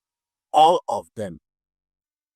There's no particular one. Maybe you're chasing shadow and say, oh, is this one? Is this? All of them are not playing their role. Like I said, since the federal government cannot empower police to investigate a case brought to them, it is the person that reported the case that will be financing and funding the investigation of the case. There's no investigation. All those things are fallacies. The true investigation is when you report a case, and then the body you reported the matter to is empowered to follow up the case, both financially and morally. They will do a huge job, what they call a human job. You cannot achieve anywhere in any regulatory body in Nigeria. Even the FCCPC, that somebody is giving glowing attribute. The FCCPC, if you report a matter there, which I have done, when some criminal banks online, all these banks are criminal banks. Why have the FCCPC or anybody allowed them to operate in? The one that will pop up and say they will give you 10 million naira loan. And they say you should enter your details. This or that. You can already give them BVM. They will give you 10,000 and asking you for interest of 15,000 in 7 days. Is that not armed robbery? What have they done about that one? Look, what these regulatory agencies are actually doing is running their own personal business. You come to them, you report a matter, you fund them. When you are tired of funding them, the person you are reporting the matter against We start funding them, and justice will be miscarriage. Will be there'll be a miscarriage of justice. Because, for example, now I reported. For example, let me give you an example. I report a shipping company to one of the regulatory agencies that are extorting me. Are you getting me? And they ask me what to do, the sacrifice to make and all that. I play those games, they start work. Once I stop contributing, and those people I reported start contributing, and then the people that are fully loaded, my petition or whatever complaint will not see the light of the day. Maybe when I come, they will tell me, look, we are not called to, you can go to court. Are you getting what I'm saying? Are you saying that the regulatory agencies and other agencies sitting on their hand, they are not doing this? They are collaborating, they are conspiring, they are working for the highest bidder. And I stand to be corrected. And I want, at times when I'm facing the television, that they should come along. Let us talk about it. So how to ask them question, they respond, and then I throw them the big question. But that's a very bleak assessment of government agencies, is it not? Isn't that very worrying if you could sit down and television and say this, and then you say you have your facts about them? You say that the journalist is always playing devil's advocate, right? I'm playing demon's advocate. In the real sense of what is a demon advocate. It's an advocate that is challenging the devil himself, because they're offerings of the devil. So what I'm telling you now is simple. If you want to know whether I am making the point or saying the truth, try reporting an act, an offense by any shipping company or by any terminal operators. There are some shipping companies that have my own refund to me for 3 years unpaid up to today. A shipping company like MNC, I have old deposits, the container deposits, and they are still owing me 3 years after. 3 years. Yes. Did you not do it with proper documentation? They look at the argument. They say that they want to pay the container, the money to the importer. Are you getting me? Why should they pay it to the importer? I paid the money to them from my account. The importer, they were 5 in that container. And they gave me, they paid me to do the business. And they want me to surrender the money to the importers that have no business, the payment of that. I paid it. The money should come back to, I pay for my account. But the truth is that I don't have time yet. If I have time, when I ask for that refund, they will pay through their nose. What is it? Because I'm loading my money doing running their business for years. Which particular agency were I supposed to report to on this? Nigeria Shippers Council. What did they do about it? Or you did? I have not reported to them because I don't have the time. It's a big time. You spend more money following all this and what they call wild goose chase. I have better solution. They say that there are low costs in the land according to them, but there are costs. If you do diligently follow your court matter without allowing for what they call technicalities, that's destroy your case. You win any case in court because the court is simple. If you steal my goat and I have a video where you steal my goat and the video where you are cooking my goat and eating it, will the judge ever have the courts to say that you did not steal my goat? Yeah, I have you in video. You stole my goat. I have you another video where you are slaughtering the same goat with the same coat on the goat, and you clear the goat, chop the pepper soup. You say I will not get justice. I will get justice. Forget about it. We continue to get justice because we always follow. They don't know that at times, and that might too, where they stop collecting money from importers and clearing agents from all these small vehicles. Our men are there at times recording what they are doing. Are you getting what I'm saying? That is for free. I'm giving you this for free. I will say, don't police, but I tell you that we have them on record, some of them stealing money from the public. In the name that they say that you did a short payment. Sir, how well have you tried to push the issues to the front burner or for the federal government to be able to come to your aid and let's say see the argument from your own point of view? We are working. In fact, we are working with some government departments that are willing to help us. Many people are tired, are fed up of this corruption, and people that are some of them that are in the civil service are angry with the level of corruption in Nigeria. So there are some of them that we are working closely with to make sure that this does not continue, and they are cooperating with us. And I can tell you, before 6 months from now, you see a lot of improvement on things. Since you can attest that semi-border now to Lagos is about 4 this year. At your own level, you remember last year, how many were there? Customs. There are those they call those that come to do hit and run. They are no longer coming. And we are asking the federal government, at least in the tariff, let them put CCTV on our roads, especially at any place there are legitimate checkpoints. Let them put CCTV there to monitor the activities of those actors. For example, there's supposed to be a CCTV where there's a military checkpoint. There's supposed to be a CCTV where there's police or custom checkpoint. If there's what they call deterrent in the international environment, it will deter them from this. And you see a lot of people will close up their checkpoints when they know now they're collecting money on camera. I hope you understand me. Yeah. They will abandon the business. They are not putting checkpoint because they love Nigeria so much. If not, they will have arrested all these kidnappers and armed robbers. They are doing it for their own personal pocket and those that send them. I want to borrow from the experience of a particular country. The Berlin Wall was said to have been built about 2,000 years ago. They said for the first 100 years, the wall was always breached. People inside find a way of bringing people outside to come and attack people inside. Because of for money. Yeah, because of their own selfish. And the ruling people within that time, they were frustrated at this high wall. How come these people keep coming in for about the first 100 years until somebody took the drastic steps of really educating the people inside?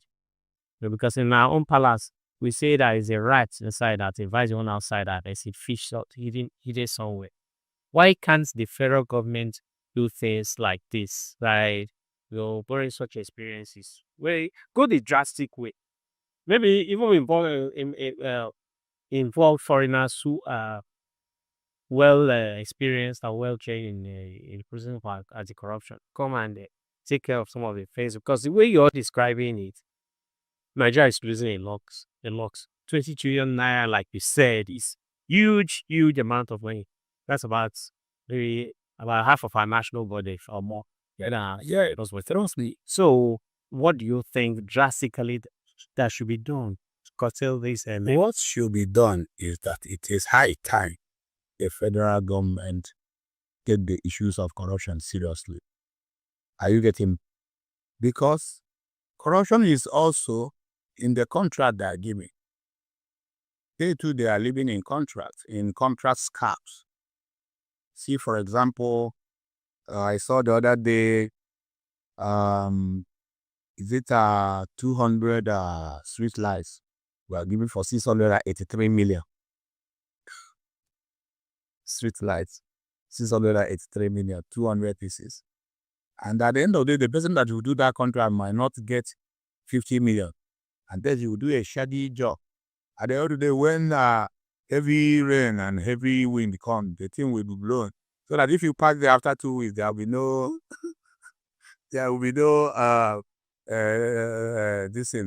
street light again. And what it means that the government has just thrown 683 million into the drain. That 683 million can be used to establish like 500 mechanized farms across Nigeria, bringing in experts. Are you getting me? To build an industrial production of certain categories of food items for local consumption and export.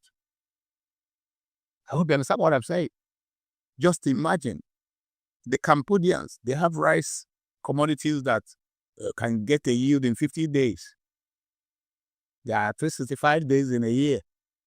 Automatically, if you want to cultivate rice, that rice with your irrigation, you can get 7 times rice yield in a year.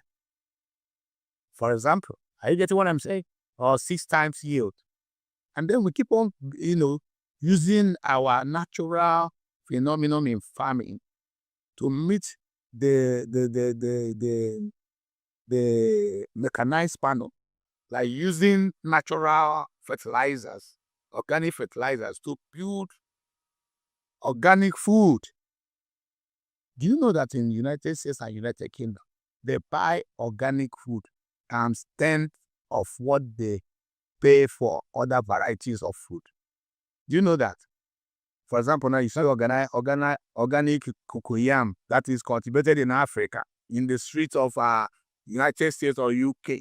People that know the value will buy it times 7 or times 8 of what they are selling, the ones that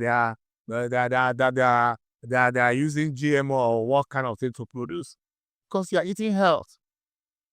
Are you getting what I said? Federal government can just put that 683 million they put on street light to manipulate the people, and the politician that collected the money is taking home about 400 million for next election, to use it to kind of bring foreign partners in farming and other ways, animal husbandry, to start rearing varieties of food items that can be used for local consumption to reduce cost and also to be sold internationally.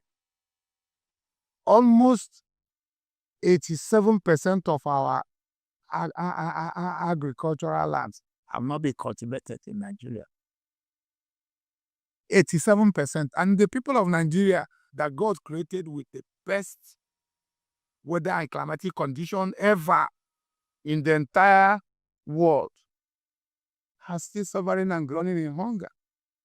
Why can't government use that their big hand to work with us, people like us that have contact with agricultural organizations in Cambodia, in Vietnam, and other nations of the world that have turned hardship and difficulty into powerful tools of development? Malaysia, Indonesia, you see they are taking our palm in those Asian nations and made it palm oil is the best source of our protein and energy.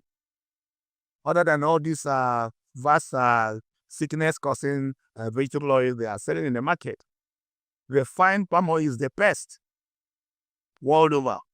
And there are more than 7 items you can extract from the palm oil.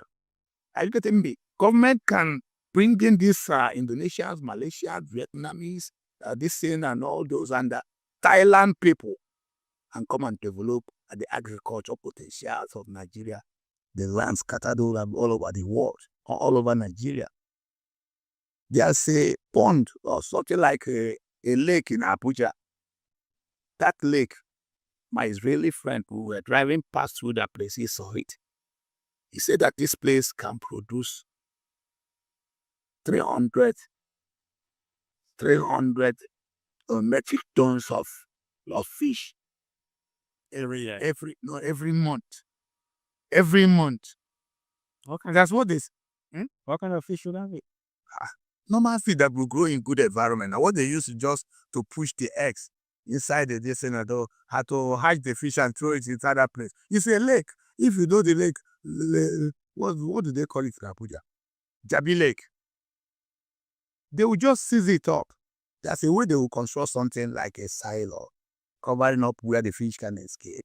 You will till that place is a natural environment for fish breeding now. They just be feeding the fish now with all manner of things. They showed me one video where they are feeding fish with even vegetables. Just, in Nigeria, they start wasting money for feeding fish. They don't feed fish with the even natural things.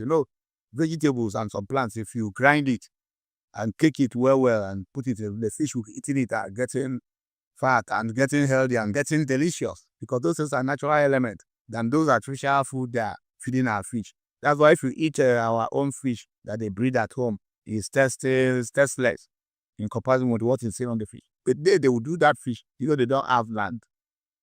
They don't have land in here. So they don't have much. So because of that fact that they don't have good arable land like us, the small land they have, even their farms are covered with tents. You know that they cover their larger areas of land with tents. And Nigeria, we don't have that. That is stress. Our environment is good. Climate condition is good. We don't need to cover our farm with tents.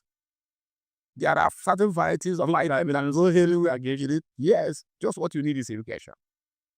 And the base of a Nigerian nation is water. You can create education from anywhere. So, if we can do that and start be productive, go to China, you see people, how they work. Chinese people, they enjoy themselves as well, but they work hard and enjoy. Here, everybody is standing on the road collecting money from people. If you are coming from Agor to here, you see young men that are supposed to be in the far collecting money from cattle drivers, from bike drivers, from people who are hauling goods. Then if you are sending someone to dispatch a letter for you, they will plumb the person.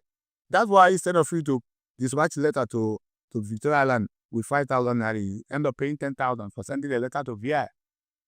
So everywhere is filled with young, strong men misbehaving up and down, refusing to do the right thing to keep body and soul together because government did not create a platform for these youth to develop themselves. Thank you so very much, sir. Please, before we go, give us a parting shots. What do you think should be done to curb this corruption and then to... I spent the last few minutes to tell you what will be done. It is mobilizing the youth, showing them there are legitimate ways to make money.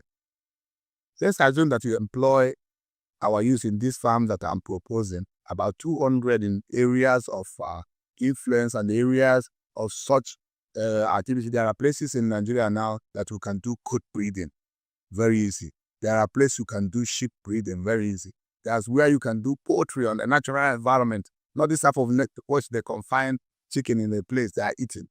Just open environment, you can breed like 40 million chicken in a 6 hectares of land. Breed them naturally. There's a technology the Chinese people use. They breed them naturally, they feed them twice a day. Early morning when they wake up, they feed them. And then later in the evening, they will play some music. If they hear that music, the chicken will start coming back and come and eat that dinner and go to bed. If you see the chicken are healthy, yeah. Some of the food items they give them are actually medicine, roots, that's seeds, natural things that will keep them healthy. So if you can do that, you create all these type of settlements all over Nigeria. Graduate can start working there, beginning like $1,000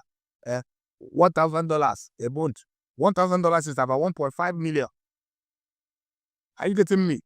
And they can sustain the farm. Everybody will be happy.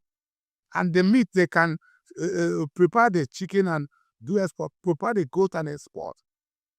The world are waiting for Nigeria to send their natural food to them to enjoy, rather than buying a chicken that will be as big as this. When you eat it, cancer will start growing in your stomach. So these are the best way to go. And we have the mechanism to drive it. All right. Thank you so very much, sir. We have been talking to Dr. Basio, a author of the Tool of Corruption in Nigeria.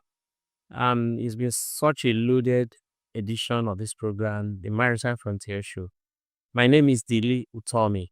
Tune in again next week on the same program. Thank you so very much for staying tuned.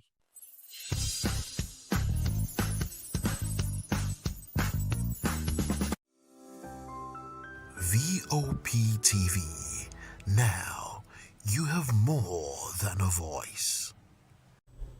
Welcome to People's Voice on VOP TV, where citizen stories shape the narrative. Today, we're dissecting a major story that is dominating the headlines and sparking conversation across the nation. All eyes on Anambra State, okay, as regards to their upcoming election.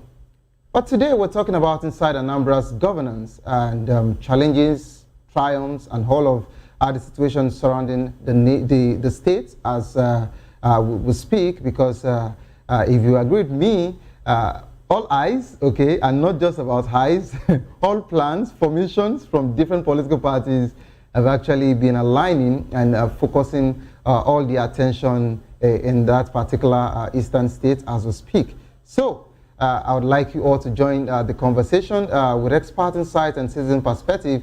Share your thoughts with us. I am Saviour Udo.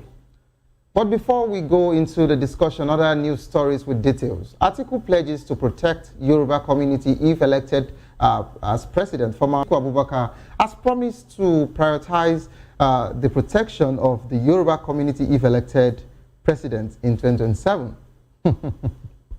Atiku made the pledge in a statement, citing his personal and family ties to the southwest region. He emphasized that the Yoruba people are his extended family and in-laws, and he would ensure their interests are topmost in his policy making and governance. The reason why I am smiling is because it is only around election period like this or during election period like this that you get to see and hear different, all manner of promises. You understand? You know, when you even see some manifestos, you just ask, really? You want to transform Nigeria or you want to transform a state to become US overnight in 6 months, in 1 year, in 4 years? You know, and all of these promises. We've heard so much. I mean, we've heard so much in the past. And that's the reason why Nigerians are not even fretting anymore. They are not moved. We just want proper implementation. We want good governance. We don't want you to promise us. If you have done this, or you have any way to do it, go ahead and do it. You don't have to promise. We're not moved by promises anymore. But of course, let's see how these particular promises would work with the Western region, the Yoruba community to be precise. And away from that particular one, suspend trails alleged presidential directive to INEC chairman. There's a confusion surrounding the future of Professor Mahmood Yakubu, chairman of the Independent National Electoral Commission, INEC, following reports that President Bola Tinubu was directed him to proceed on terminal leave ahead of his expiration tenure. Okay, Yakubu's two-term tenure is set to end in the first week of December 2025. The reported directive has sparked speculation about Yakubu's successful and potential implications for Nigeria's electoral process. Some sources actually suggested that former Delta State Governor James Ibori is maneuvering to position his associate, Moses Ogbe, as the next INEC chairman. Okay, so for now, the conversation is unclear as regards to the situation surrounding the INEC boss and the presidency. Okay, and the reason why they're asking him to go on the leave, we know he would leave office in December, but if his leave would run into that December, of course, he needs to look for a successor, or the presidency needs to look for a successor. But what I would just say is this: we've been clamoring, we've been talking about change, and we've been talking about the presidency and the National Assembly taking us even more seriously, right? So this is the right opportunity to allow Nigerians pick their own INEC chairman. If you know you don't want to control anybody, if you know you don't want anyone to actually be at your mercy, why don't you throw it open? Just try and do a reform. Change the policy for the first time and see how Nigerians would actually appreciate this particular administration. It's just a candid advice, okay? But if we're still going to follow the trends, of course, the former governor of Delta State, James Ibori, is already positioning his own associates. So tomorrow, if the same person enters, that means James Ibori in Delta State will just be appointing people. Don't worry, collect the tickets. The election will favor you. The same way we used to say that, let this administration favor me. So that's also all I'm saying. But if we need to do what is right, let's go all out to do it. NMA slams low budget allocation. The Nigerian Medical Association, NMA, has expressed concern over the country's healthcare system, citing inadequate budgetary allocation as a major contributor to the sector's woes. According to Professor Edemisan Tami, a professor of pediatric at the University of Lagos, Nigeria's budgetary allocation to health has remained stagnant at 4 to 5%. for over a decade, far below the 15% minimum benchmark agreed upon in the 2001 Abuja Declaration. Nigerian hospitals are poorly equipped with acute manpower shortage and a dysfunctional health insurance system. Poor remuneration and unsafe work conditions are driving doctors out of the country, with over 4,000 Nigerian doctors practicing abroad. That's a very huge number. Increase, what they are now requesting for is increase their health budgets, better remuneration, improve working conditions for them, okay? Don't let them always see the other side as the greener pastures, okay? When they say the grass is greener on the other side, let's allow the grass to be green here too. We need them. Because imagine 40,000 doctors living here, practicing already abroad. How many do we really have here left? So that means we have one doctor to 10,000 patients, or one doctor to 500 patients, or 1,000 patients. That's really, really unfair on them. So if we give them a good working condition, I don't see the reason why they would leave. As far as they're getting a better remuneration, let's just look into all of this. Okay? This is to the federal government. And away from that particular one, let's come back home. When I use the word let's come back home, let's come to Lagos. All right, Lagos Assembly Speaker warns ex-local government chairman against undue influence. Lagos State House of Assembly Speaker Mudashiru Obasa has cautioned immediate past local government chairmen against exerting undue influence on their successors. Obasa emphasized that the new chairman should be allowed to work without encumbrance, delivering their mandates to the people without interference. Okay, so you have to permit me to laugh this laugh. If this was to come from another person, not Obasa, I'm sorry, with due respect to the Speaker of House of Assembly, okay? This has been the modus operandi. Can we do this fact check? Can you mention one godfather, one politician that is now a predecessor, who in your term has anointed a successor, and you would tell me they would totally hands off from that particular successor to do his administration, to focus on it? Where have you seen it in Nigeria?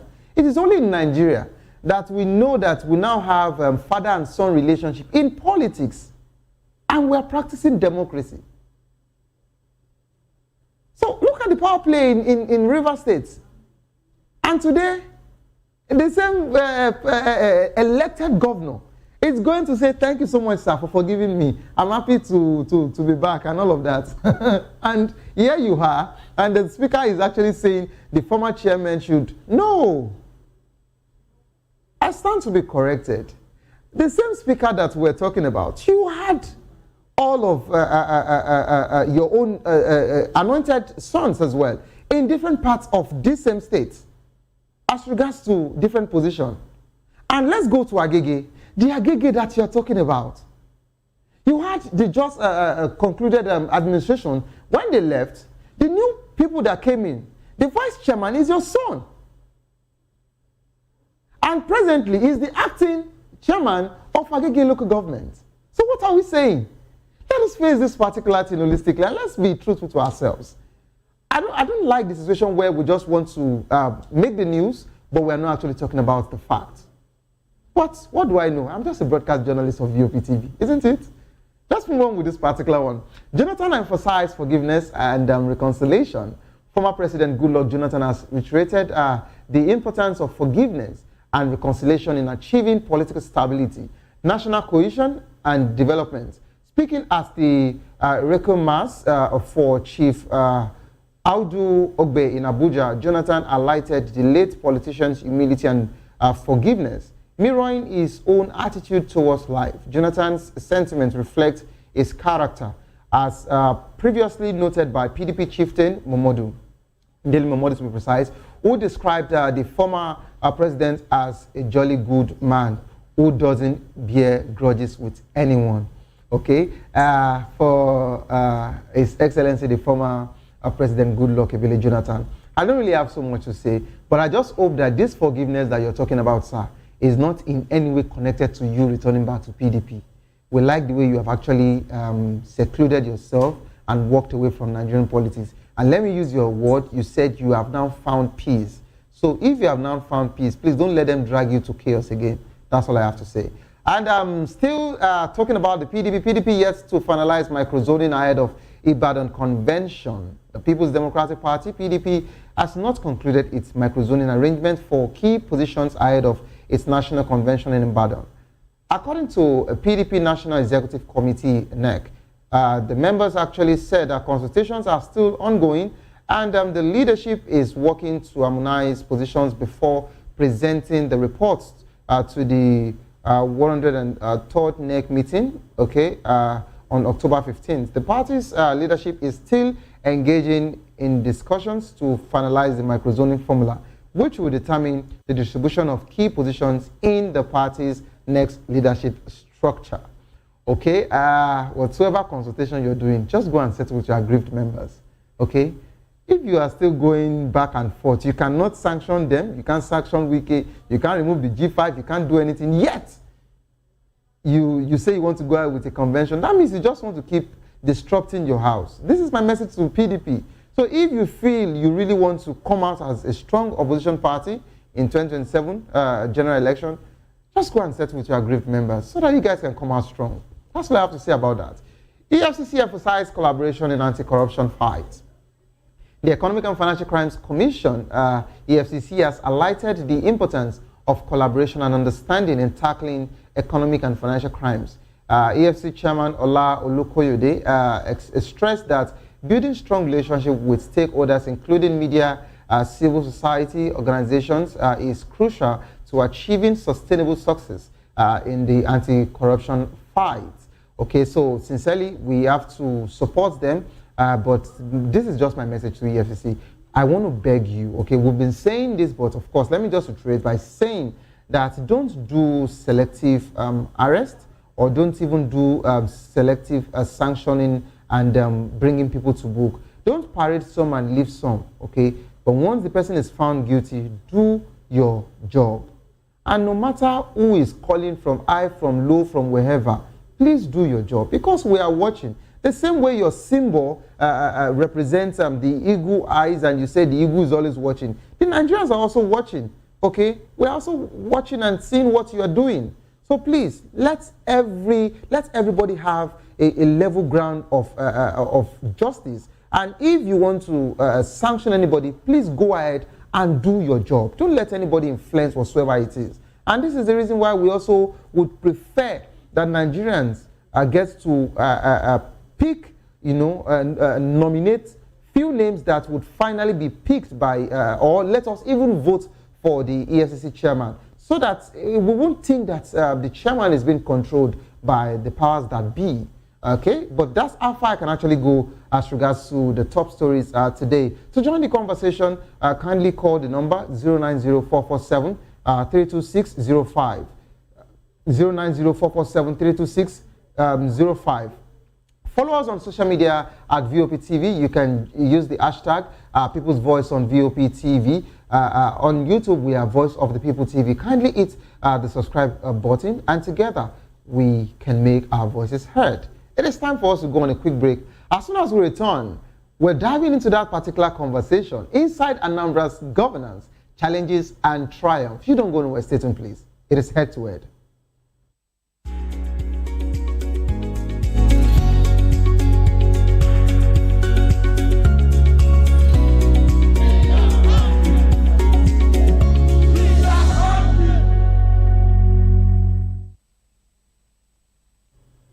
All right, welcome back to the program. It is still People's Voice on VOP TV.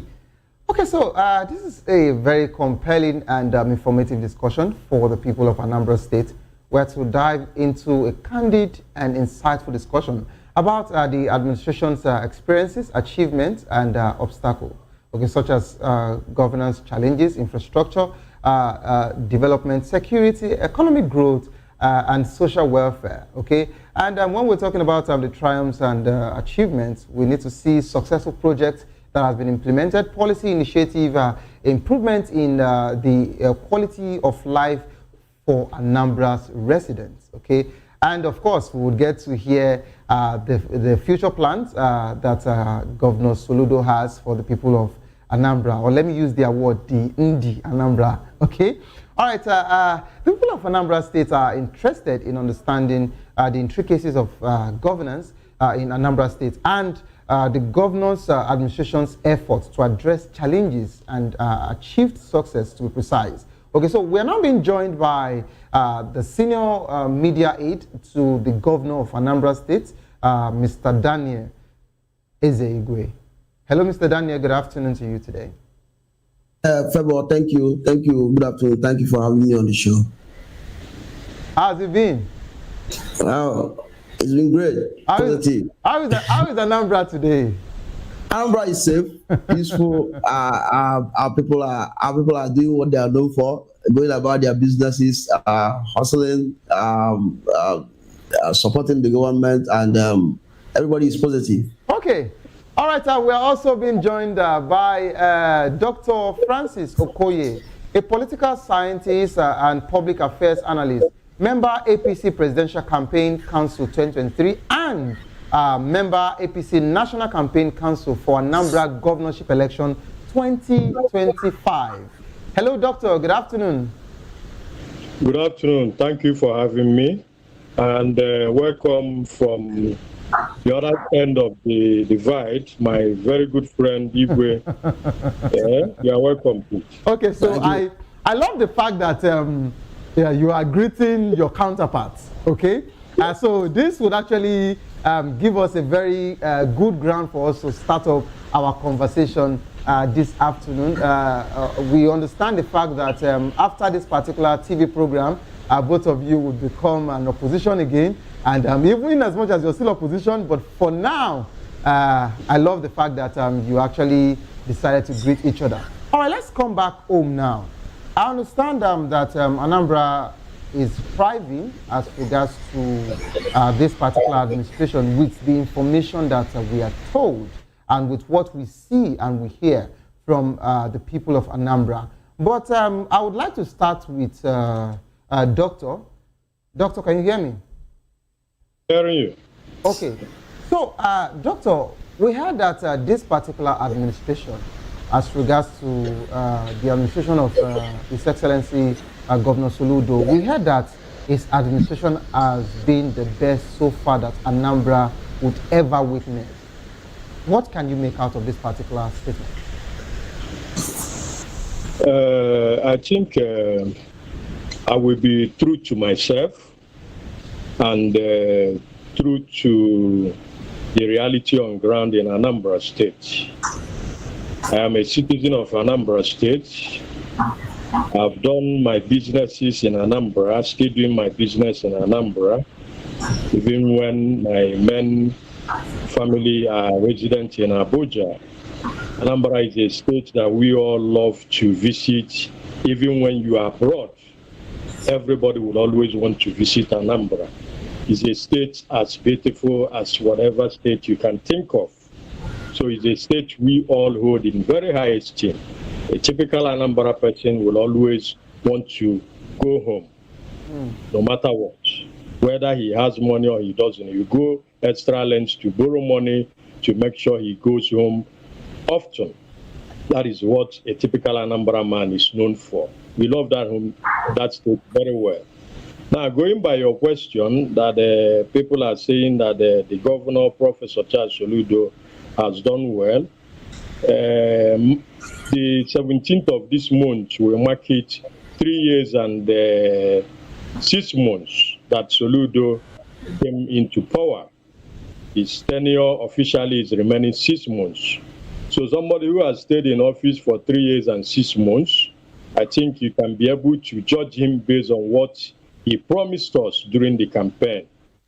During campaign, the governor made a whole lot of promises for Anambra.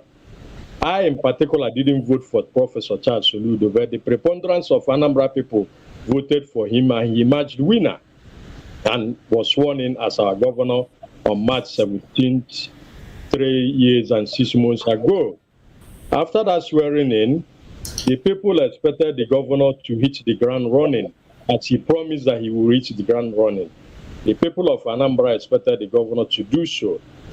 What the governor has done in the last 3 years and 6 months is really not what in Anambra I expected of him. Soludo was a former CBN governor. Soludo was a former economic advisor to the president. So he came from a high tower of expectation from Anambra. Anambra expects that since this man is a professor of economics, since this man is a former CBN governor, since this man is a former economic advisor, having held all these past positions he has held, that coming down to become the governor of Anambra State. In fact, let me put Soludo. Soludo said that he is too big to be governor of Anambra State. That was during the campaigning.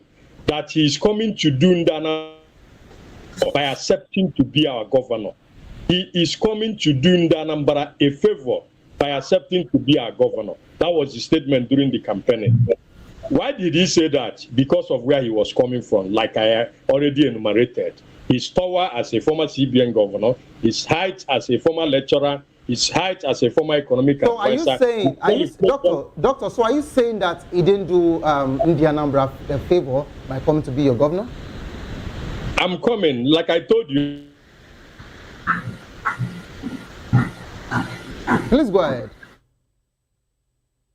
Okay, so we're having a network glitch there, okay, because I would like to know if the governor didn't do them that particular favor. So, Doctor, you still have to come in to clarify that particular statement, because I understand them from that of Chinwoke Mbanuju, Chris Ngige's time, and before he came to Peter Obi, and Etiaba took over a little, Peter Obi again before Andy Uba, and Willie Obiano, and now Charles Soludo. And I understand the fact that it has been a tug of war in that particular state. That state has been, their political landscape has been dynamic or special as regards to, or aside from every other state, where it is very difficult sometimes for it to see someone who would do 2 terms, okay, as a governor in that state without being impeached or, removed and all of that. But if Governor Soludo has been doing so much and the people that we've heard from said he has done well, but of course, this is the opposition party talking now. He would give us facts and figures, and we would actually know. But let's go to Mr. Daniel, the senior media aide to the governor. Mr. Daniel, are you there? Can you hear me? Okay, I can hear you now. So please, while we're still waiting for Doctor to reconnect, can you answer all of this particular submissions he has given? Yes, thank you once again. You see, when you come on air and you start speaking ill against a man who is focused, who has been a blessing to his people, even the network will go against you. Even the network will go against you. So Soludo is a blessing to Anambra State. To correct Dr. Francis, Soludo never said he was too big to be a governor of Anambra State. I would love to clarify that. I never said that. What he said is that he has traveled world over. He has served at international and national levels, and it was time for him. He ordinarily would have retired or gone for somewhere bigger, but it was time for him to give back to his people. It was time for him to bring his knowledge, to bring his wisdom, to bring his expertise home. It was time for him to come down and develop his state. And that was exactly what Soludo meant during his campaign. And this is a man that was sworn in on 17th of March 2022. I started work that day. Immediately after he was sworn in, he said, no fanfares, no celebration. He went into his office, he started drafting his schedule, and the next day, he went to Okoko. I don't know if you've heard of Okoko. Okoko is the biggest urban slum in Southeast. Soludo went to Okoko, and that was where his administration started off. And today, Okoko has been transformed into a mega smart city. Pipe-borne water, a new general hospital, tarred roads, street lights, everything you can think of. And Okpoko has been transformed from urban slum to a livable, smart city. So when opposition, of course, you know, I don't expect Dr. Francis to come up and say that Soludo is doing wonders. He's an opposition member. But I was looking to see where he will point out what Soludo hasn't done. He said he was just beating about the bush, but that's normal. But let me tell you that this is a man we are talking about. A majority of Narambra, 98.9% of Narambra are already behind this man. And when you come and I thank God Dr. Francis said he has businesses in Anambra State. If Soludo wasn't doing very well, his business wouldn't be in Anambra State. He would have moved his business from Anambra to Abuja, where he's residing now. So for the fact that his business is still in Anambra State and thriving, it means that the economy of Anambra State, run by the first-class economist, Charles Chukwuma Soludo, is doing very well. So you can't there's no gainsaying the fact that the governor is a blessing to Anambra State. You can't compare him to his predecessors. You can't compare him to his peers in Southeast. You can't compare him to other governors in Nigeria. This is a man that has achieved a lot, achieved so much without borrowing a dime. Even when he was presented the opportunity to borrow from the World Bank, he turned it down. The only governor in Nigeria that turned that loan down. He hasn't borrowed anything. Even when the State House of Assembly approved for him to borrow 100 billion naira, he hasn't borrowed a dime. But he's done much more than the governors that borrowed so much, that has left their state in complete debt and complete financial deficit. So when people come up on air to say certain things about a man, of course, Dr. Francis used to be a member of APGA until he ran into YPP and APC and all of that. So, but I expect him to confront the fact as it is and say that this is a man, despite the fact that we share political differences, this is a man that is doing very well. And the pedigree of people that are competing in this election, none of them comes an inch close to the pedigree of Governor Chukwuma Soludo. So I understand we are playing politics, but let's be factual when we are doing that. Okay, so Mr. Daniel. Yes. Yeah, so you let me bring you up to speed as regards to the World Bank loan situation you talked about. I was going to come back to that particular side. That's the economic struggles. The state economy has faced challenges, you would agree with me, including controversy surrounding the disbursement of a World Bank loan meant for vulnerable citizens and small businesses.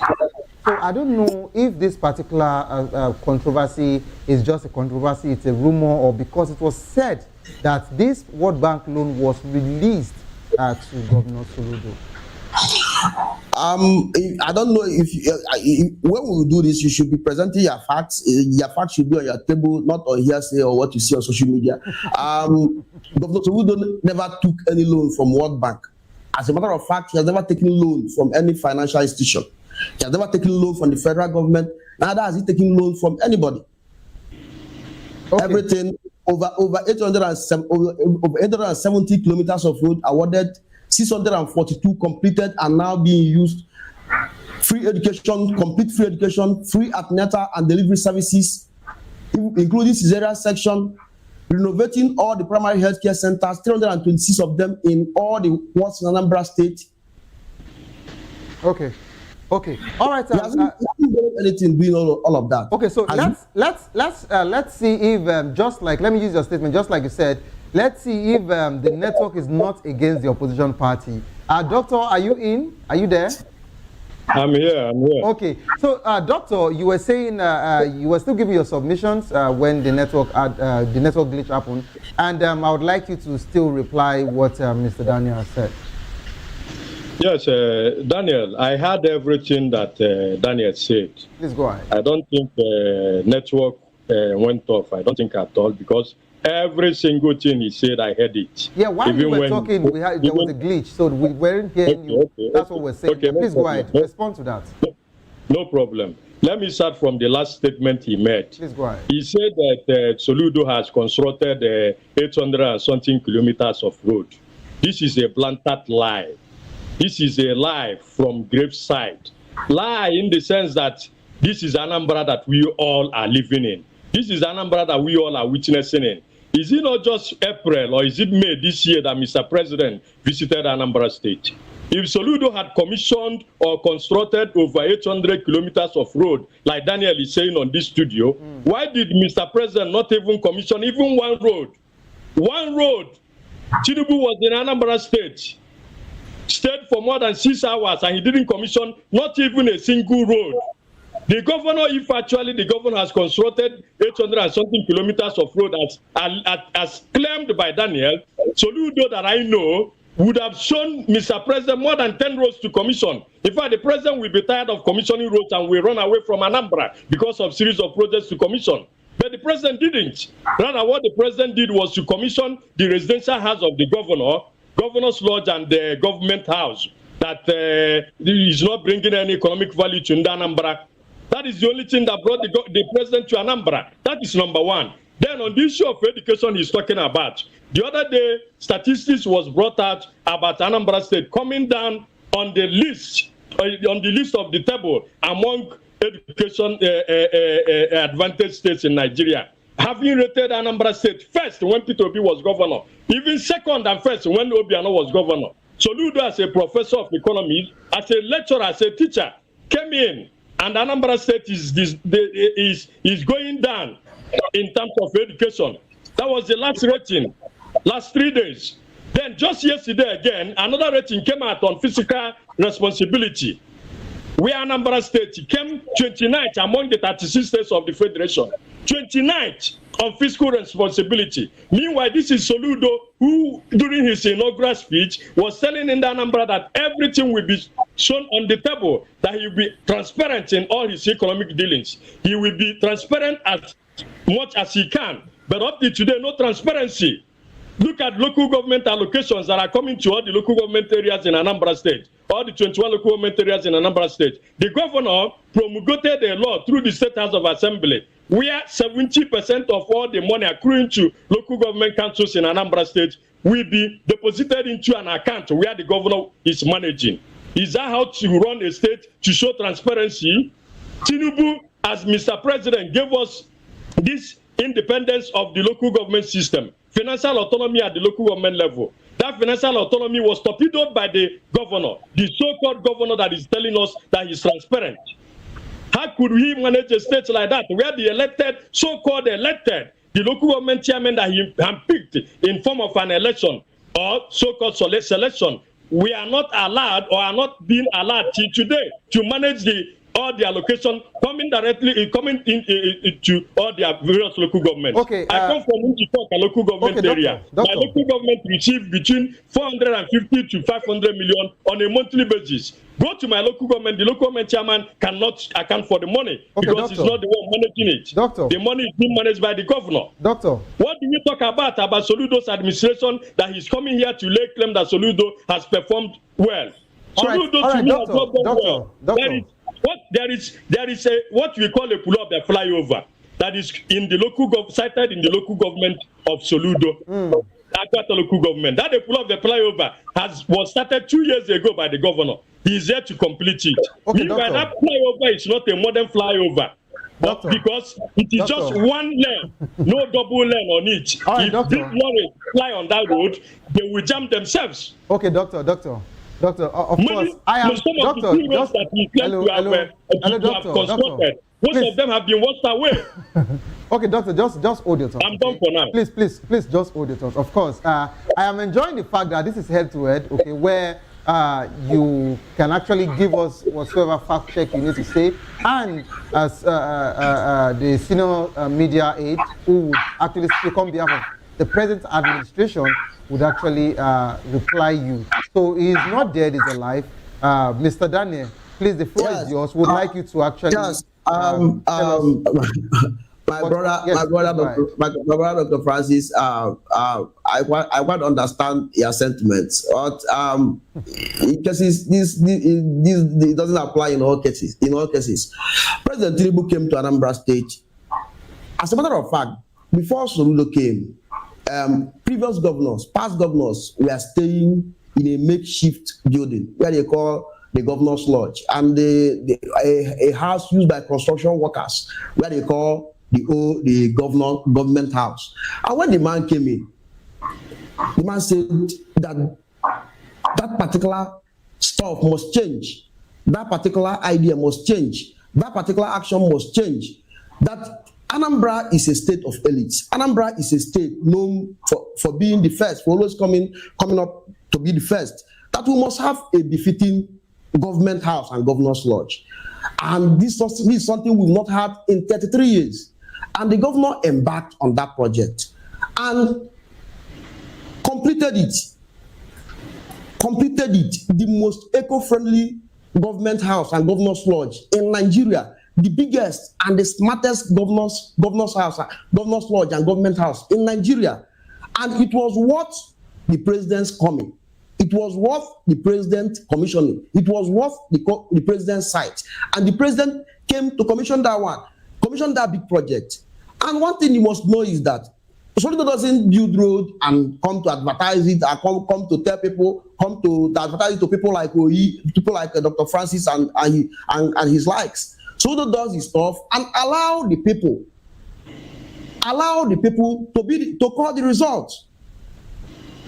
When I say that the man has awarded over 807 something kilometers of road and completed over 642 kilometers of road, it's a fact. The facts are there. Please, can you mention the areas? Can you mention the areas, the communities? Anambra has 21 local government areas. Yes. And across all these areas, you have either construction of road going on or a road having been completed in them. Please, can you mention first? Let us start by you mention the ones that are completed for now. I've said all the local government. How do you start mentioning the roads in all the local governments? Doctor,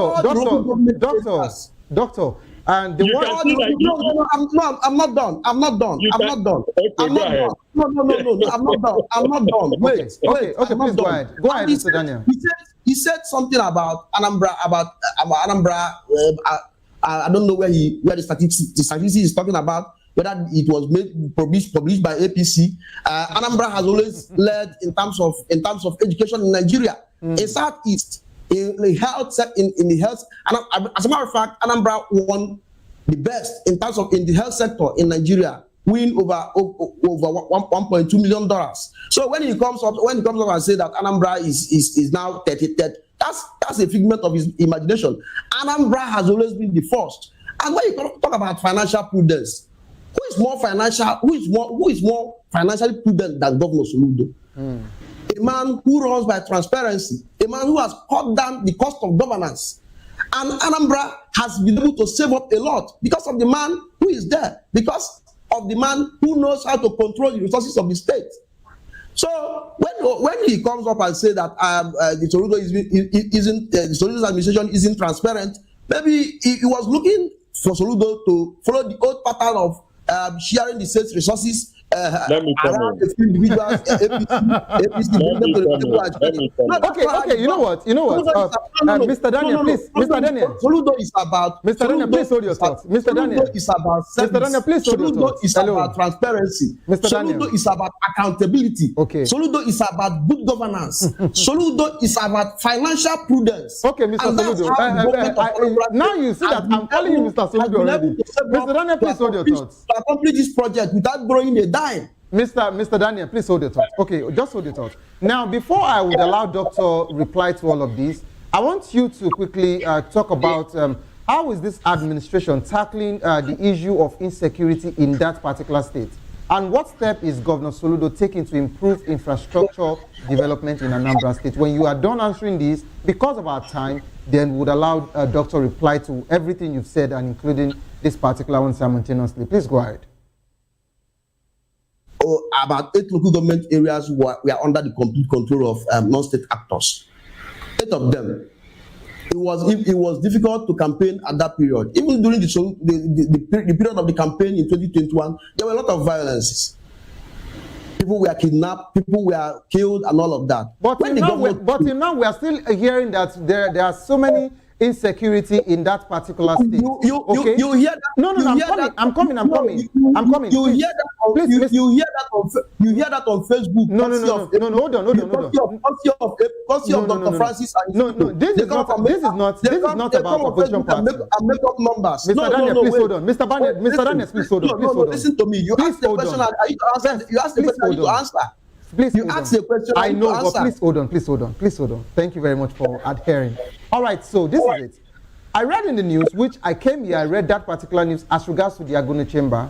Of course, you would agree with me that the corp member that was stripped naked as regards to the way the power drunk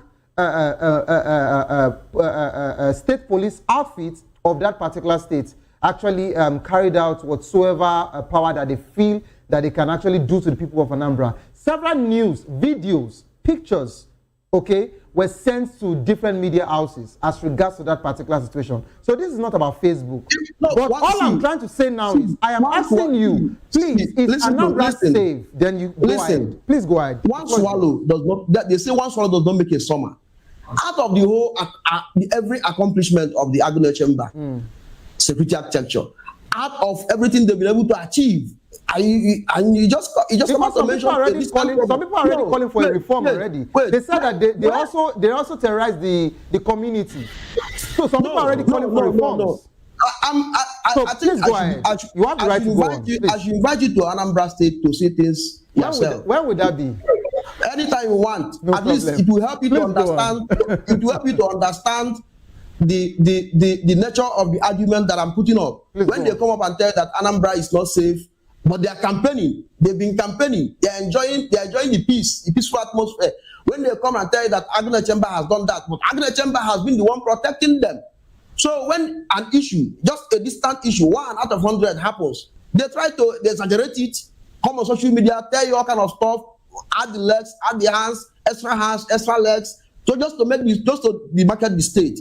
This state belongs to all of us. And when you end up demarketing the state, telling people outside that Anambra is not safe, Anambra is this, Anambra is that, that's how they will see you. It's not about campaign. This is about moral politics. You don't just come up on air and tell people that Anambra is this, Anambra is that, trying to discredit the state, even though you know that the state is working, even though you know that the man up there is doing his best. The man up there is the best that we've had so far. You are repeating yourself, please. You are repeating yourself. Okay, so Mr. Daniel, when they come up and make up numbers, like it's making up numbers, they are good at that because they don't have anything to campaign with.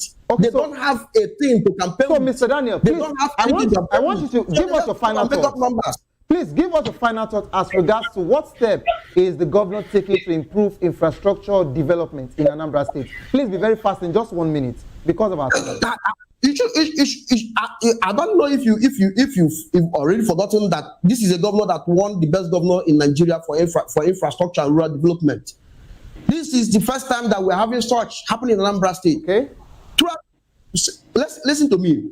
This is a man that prioritizes development. What we call today the Solution Fund City in Oka is the biggest leisure park in South Sub-Saharan Africa. The biggest and most beautiful. I think you should come there. You should come there and have a good time. So, and this is a man that has prioritized construction of roads. Anambra is now one big construction site. This man that has prioritized infrastructure. This man that has prioritized human capital. I've not told you that. In his first 2 years, he recruited 8,115 teachers, over 1,000 healthcare workers, trained 5,000 youths under the 1U2 skills program, and empowered them. And in a few days' time, about 8,300 again that have been trained already, we empowered as well.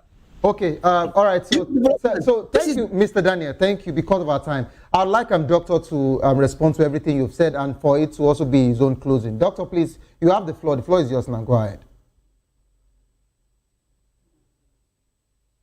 Highly disappointing of my very good friend, Igwe, to come on air here as an SSA to the governor, and he was not able to respond to your question when you asked him to mention at least some of the roads he alleged that the governor had constructed or even under construction. I was watching carefully. watching carefully, and you asked him that question repeatedly 3 times, and he was telling you that work is going on in all the local government. Was that the data you were requesting from him? The data was like he should mention, call 1 or 2 roads that the governor is constructing or had already constructed. You cannot just come on TV and brand these figures and say the governor Soludo has constructed over 7,000 kilometers of roads without mentioning even one.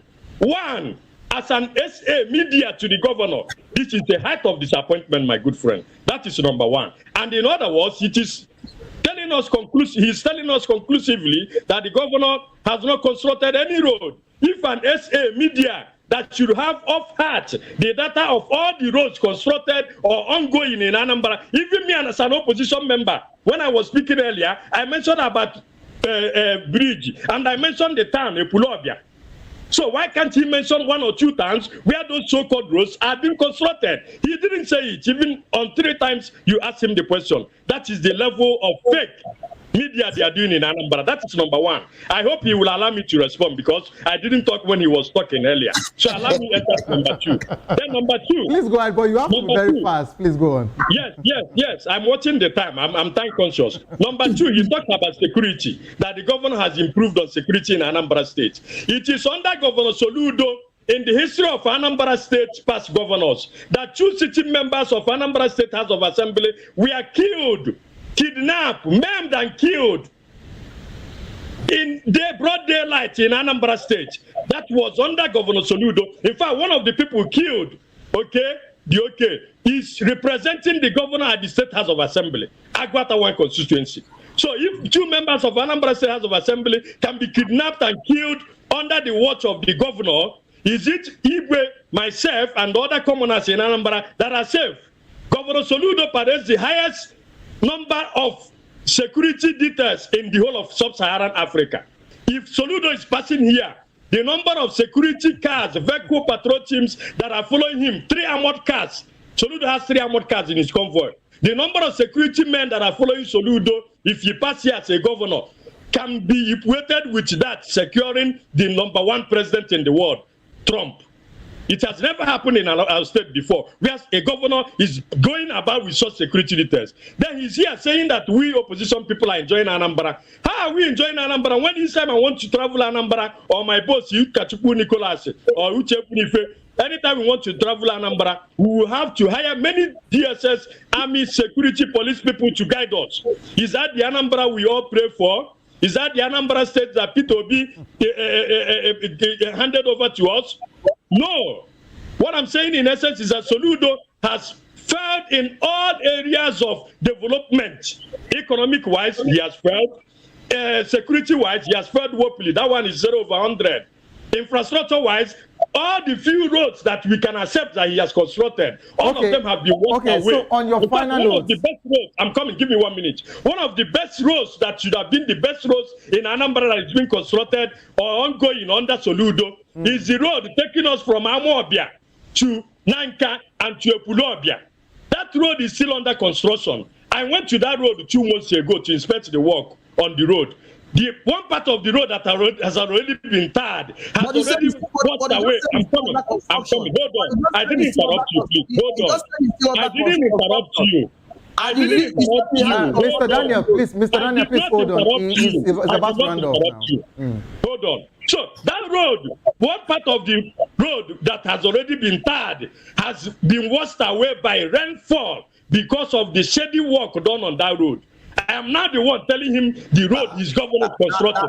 He didn't mention it. I have not mentioned it. So, this is the only visible road that Soludo is constructed and it has already walked away. So because of our time, I'm sincerely sorry that we won't be able to take more as regards to this particular one, Doctor. But I would only want Mr. Daniel to agree with me that he would only use just a minute to respond to whatsoever it is. But I promise the both of you, I am bringing you back to the show again for us to continue this particular one. So I'll be revisiting Anambra's situation and as regards their upcoming election till November. So I believe that the both parties agree that we go head to head like this. At least we would have to revisit this conversation again. Is it agreed? when we come to the show with the show next time, I'll bring the list of all the constructed roads and paste this on his face.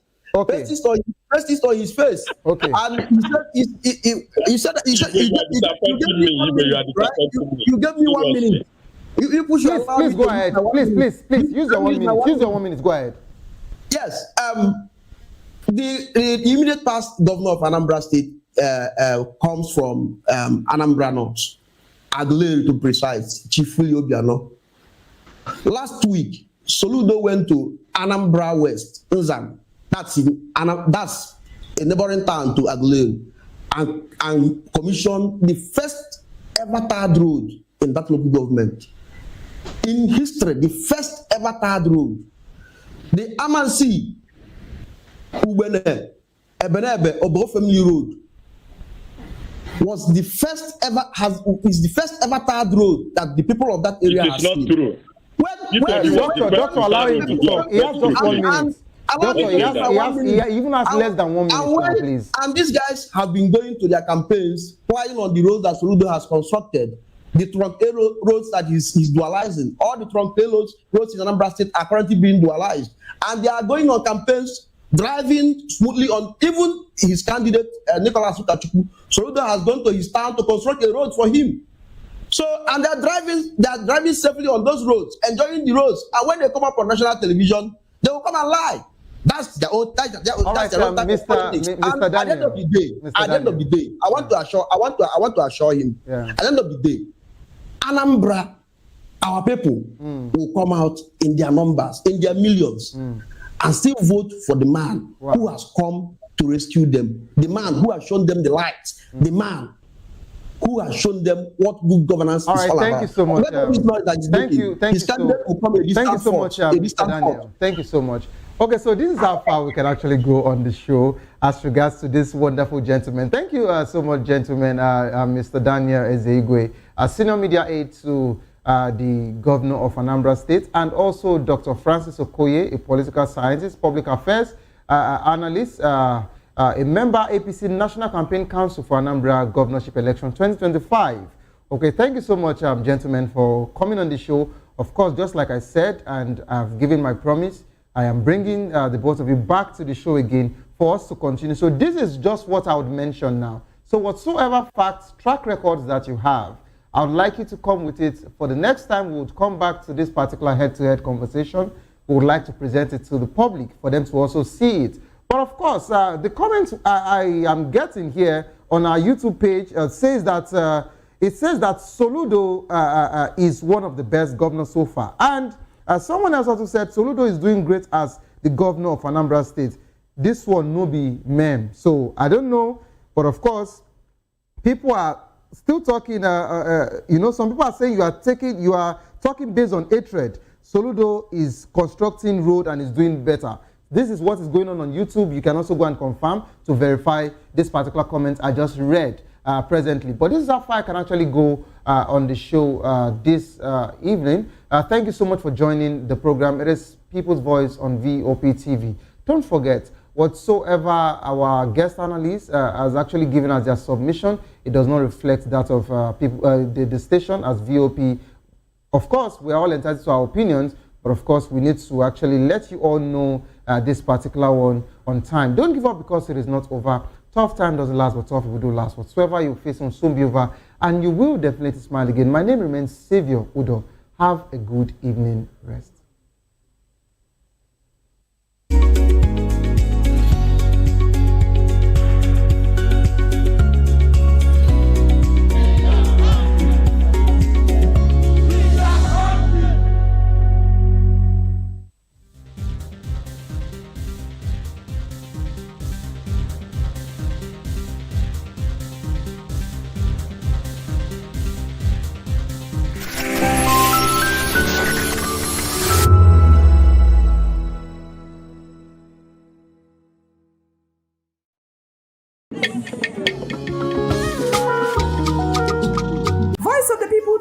Awuchiela onye nụ ya ka ọrụ ibe ya. Ị chọrọ ịmata akụkọ ndị gbara n'akwụkwọ akụkọ dị iche iche n'ala anyị kwa ụbọchị? ị chọrọ ịmata ka o si afịatụ na ndọrọndọrọ ọchịchị, agụmakwụkwọ, azụmahịa, ime njem, ọbụladị egwuregwu, mgbasonyere anyị n'oge ndị Igbo na Voice of the People Television. Anyị nwere ndị ọbịa bụ ọkachamara bụkwa ndị ga-enye aka tapịa isiokwu ndị anyị jiri bịa kwa ụbọchị. Anyị ga-eji ka o siri gbaa n'akwụkwọ akụkọ dị iche iche wee malite tupu anyị akọzie n'uju n'ubi onye anyị bịara na nke ya. Ịgbamụrụ nzem ọzọ kedụkosi ya gaziere onye ukwu ma gaziere onye nta. Mkparịta ụka tọrọ atọ ka anyị ga-ewetara gị bụkwa nke ga-eme ka ịmata ka ihe si aga n'ala anyị bụ Naịjirịa ọbụladị na mba ofesi. Oge ndị Igbo na Voice of the People Television ga na-abịara gị site n'ụbọchị Mọnde ruo Fraịde na SLTV Channel 264. Ekwekwala ka akọrọ gị ya akọrọ. Chetakwa na ọ bụ na SLTV Channel 264 ka ị ga-ekiri Voice of the People Television. Voice of the People Television. Ugbu a ị nwere karịa olu. In a world where truth is the ultimate power and opinions scream the loudest, it's time to wade through the noise. Hunger no get tribe! Hunger no get religion! And scan the human interest and trending topics that matter. Stay tuned to The Issues, your plug to the stories making the buzz, from politics to science and technology, social justice, and more. Let's tackle the tough questions and expose the truth. The Issues, on Voice of the People Television, Mondays to Fridays, 8 to 9 p.m. The Issues. Don't just react, understand. My name is Insecurity. They call me the Oga of them are the general overseer of them all. Every man, every woman has got a voice where integrity is the volume. So this is Voice of the People's TV. Voice of the People's TV. So this is the people's voice. And the people's voice is the voice of God. That's the voice populi in Latin. The people's voice is the voice of God. So keep watching Voice of the People. In fact, my name is Voice of the People. Keep watching MC Adobekin. Hi guys, my name is Kagan. I am Nigeria's biggest tech content creator, and I just wanted to give a quick shout out to Voice of the People TV. Keep watching, enjoy, and you're welcome. My name is MC Alamano. They call me Enjoy Med Landlord. It's VOP TV. Keep watching VOP TV. Don't touch it down. Even if you want to touch it down, increase the volume. If you don't increase the volume, I told me. My name is Collins Agawabe, popularly known as No Maiden, but last, more than No Maiden, or more. Not be also the cook right at the fry plantain. We keep on watching VOP TV. The voice of the people, the voice of Edo. If you don't want to get the authentic news for Edo the way it be, that's why they show and all the content anything come on. A VOP TV.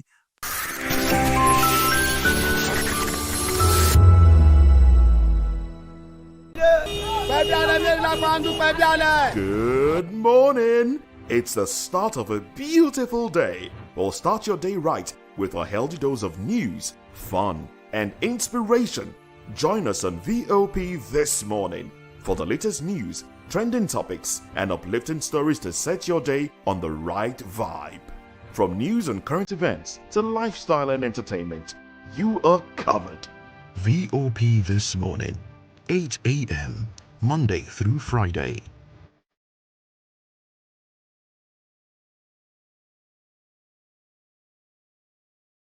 Are you ready for the extraordinary? Something big is happening on your screen. Introducing VOP TV. Now streaming on SLTV Channel 264. From breaking news to captivating conversations, news analysis, giving you all sides to the story. We bring in-depth discussions on the issues that matter, from politics to sports, entertainment, and lifestyle. VOP TV on SLTV Channel 264. Join us as we redefine what television means to you. Voice of the People Television, VOP TV. Now you have more than a voice.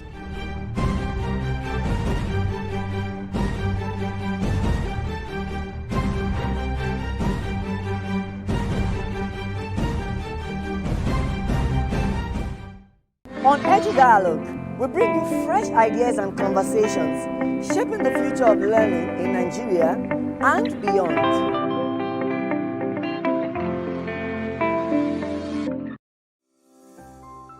VOP TV. Now You have more than a voice.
L 2564 is coming up on Barney 9 right. The 2564 Atlantic Tower. What happens in the hush behind hangar doors? Who signs the papers that gamble with lives? Which truths were grounded before they even ever had wings?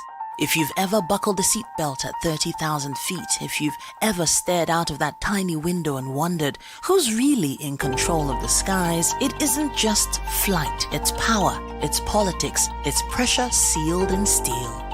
We're peeling back the clouds from runway risks to sky-high secrets. We're diving deep where most dare not to look. Aviation Scope, every Sunday at 7 p.m. only on Voice of the People TV. We don't just report, we reveal. We don't just ask, we uncover. Because when it comes to the skies, ignorance is turbulence. Aviation Scope, the sky isn't the limit, it's just the beginning.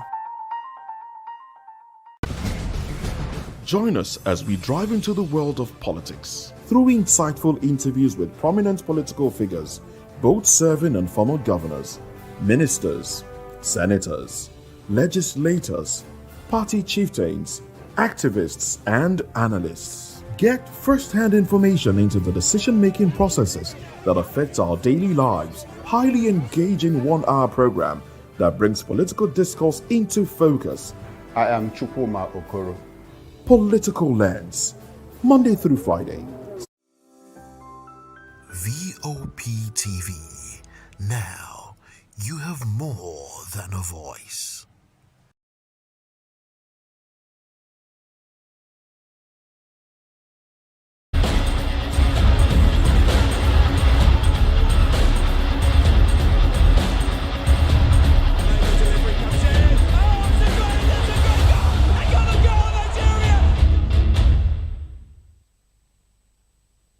Hello and welcome to another beautiful edition of the Locker Room, Voice of People Television.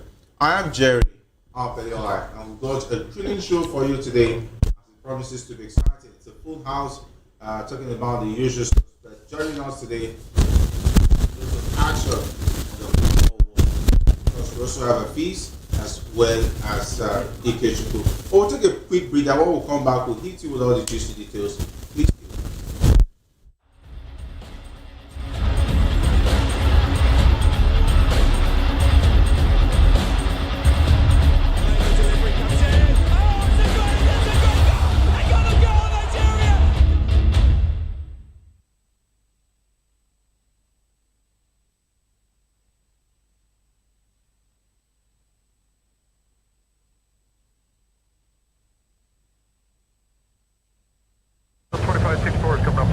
right. The 2564 Atlantic Tower. What happens in the hush behind hangar doors? Who signs the papers that gamble with lives? Which truths were grounded before they even ever had wings? If you've ever buckled a seatbelt at 30,000 feet, if you've ever stared out of that tiny window and wondered who's really in control of the skies, it isn't just flight, it's power, it's politics, it's pressure sealed in steel. We're peeling back the clouds from runway risks to sky-high secrets. We're diving deep where most dare not to look. Aviation Scope, every Sunday at 7 p.m. only on Voice of the People TV. We don't just report, we reveal. We don't just ask, we uncover. Because when it comes to the skies, ignorance is turbulence. Aviation Scope, the sky isn't the limit, it's just the beginning. Good morning. It's the start of a beautiful day. Or start your day right with a healthy dose of news, fun, and inspiration. Join us on VOP this morning for the latest news, trending topics, and uplifting stories to set your day on the right vibe. From news and current events to lifestyle and entertainment, you are covered.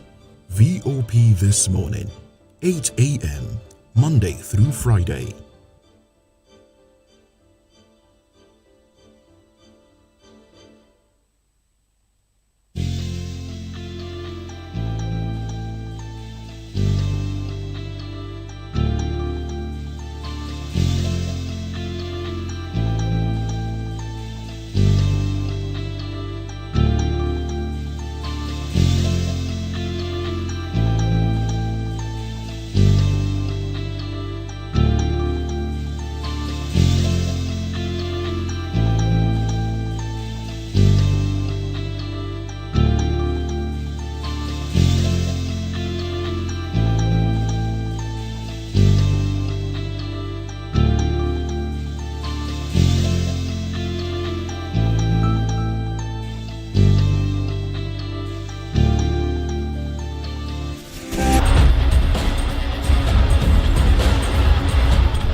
Alright, you're still watching the Locker Room with Voice of the People television, and of course, so much to talk about in the exciting world of football. Like I always say, the usual suspects are here with me, and we'll be looking at all the juicy details as far as the football is concerned. Ikechukwu Maiwa, once again, it's awesome to have you guys in the studio. Good evening, Jerry. It's good to know that the bug has. You've already caught the bug already. You're calling Afis Maiwa.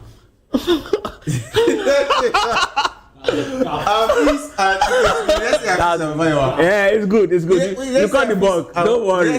Don't worry. That's how it will start for Liverpool. This is.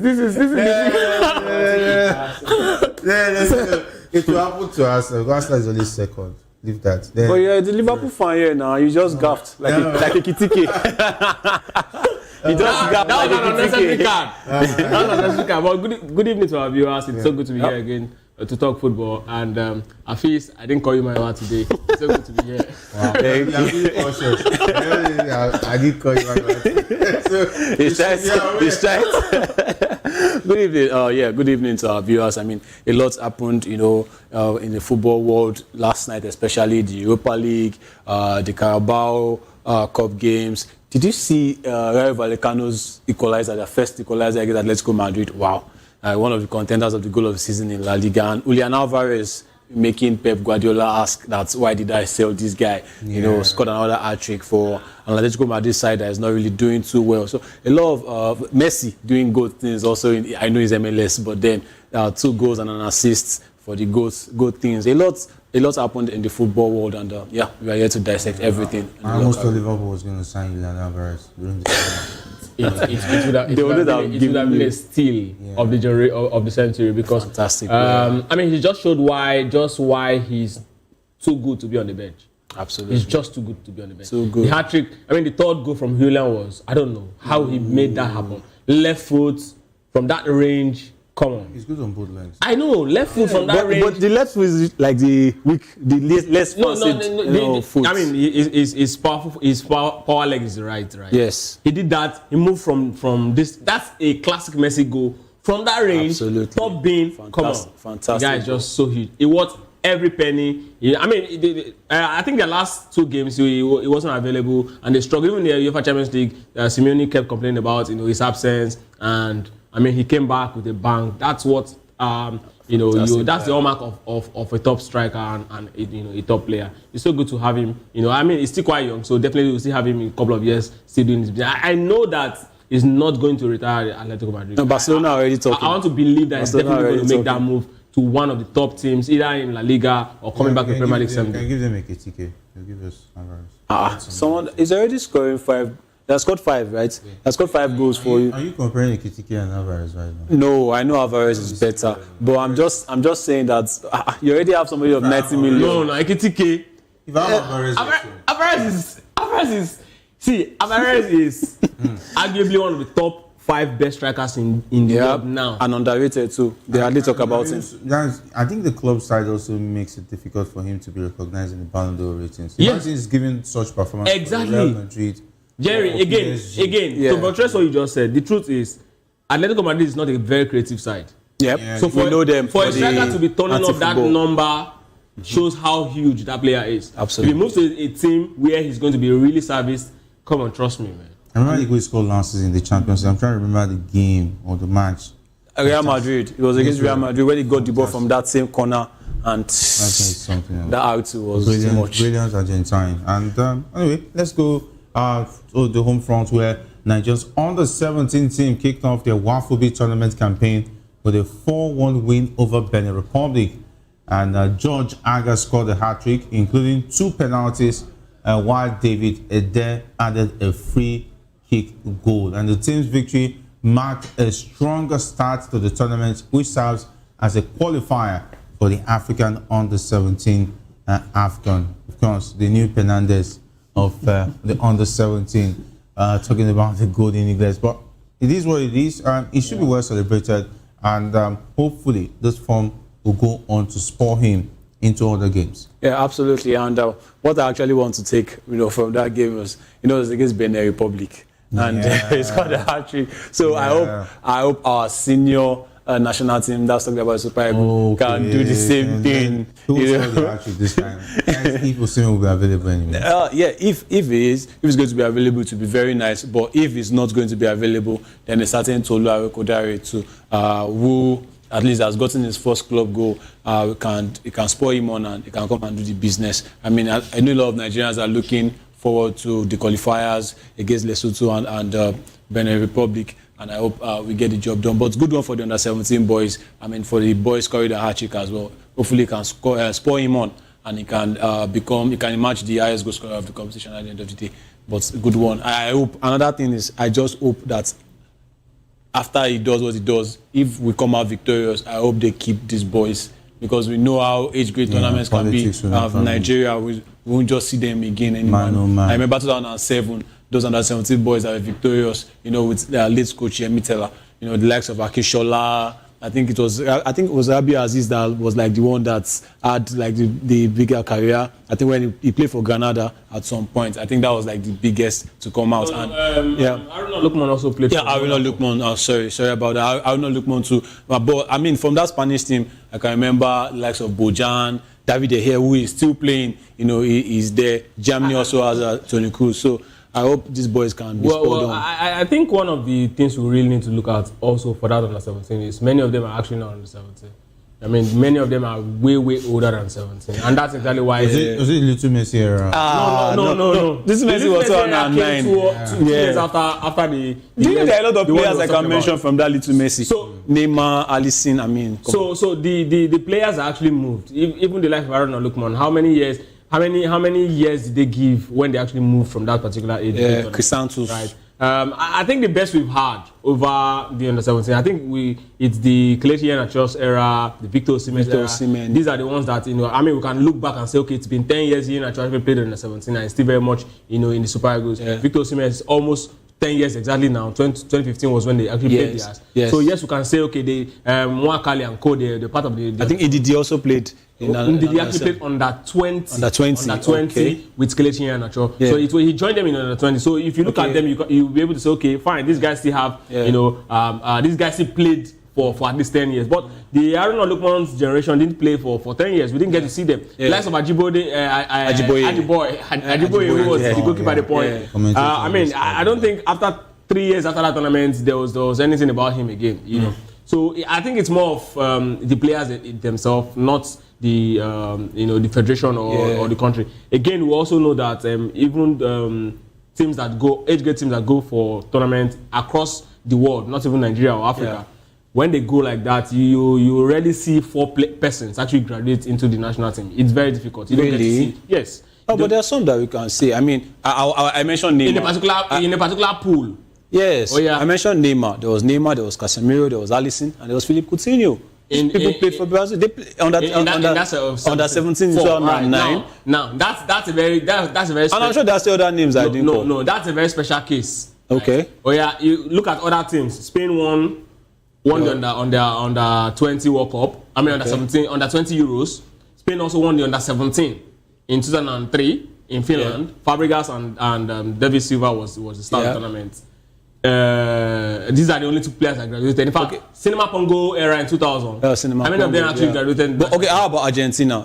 I think it's just like it's a case of moving. No, I'm looking at the Olympics now. You know that's under 23. That's under 23 is right? No, Olympic teams. Come on. Okay, but Olympic teams are already national team players now. Okay. I mean, our players that went to Olympics 1996 are they not our national team players? But there are players that played in the 2005 under 20. Yes. I mean, the likes of Messi, Aguero, Zabaleta, Gago. They went on to play for their national team. Gago was never a regular for national team. But he was there. No.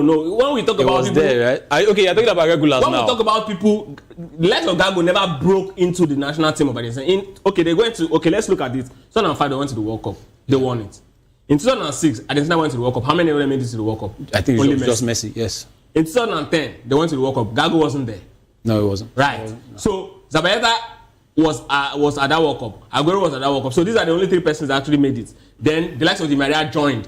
They didn't actually play. Aside from the Olympics, yes. Di Maria actually played in 2007. They also won it, but Argentina won it back. He played in 2007. Aguero was also there. Argentina, Di Maria was the star of that their own generation. So it's difficult to actually see the Brazil case you mentioned is a very rare case. It's not usual for age grade players to actually move. Yeah, but it's not everybody that can actually have a blistering career after moving on. Exactly. But what I'm just saying is that even if it's 2, 3, 4, 5 players that you can pick, 5 is a stretch. It's difficult. You don't get to see. Look at the English team that won under 20 and under 17. The Ademola Lookman and Sholanke. How many of them graduated to the national team? I think if you're going to put this argument, KK has already said that. I think at the point in time you said the under 17, under 20 was going to move into the Super Eagles and become the future. I wonder we know it doesn't really work. It doesn't really work in Nigeria. And to see that this young man defended Electoral going to see that team, and you saw how woeful that team was. Jerry. Yeah, he defended. He said, "Off your mind." Electoral is going to discover the next Super Eagles. I said, okay, let's see. No, I'm really disappointed at what happened, right?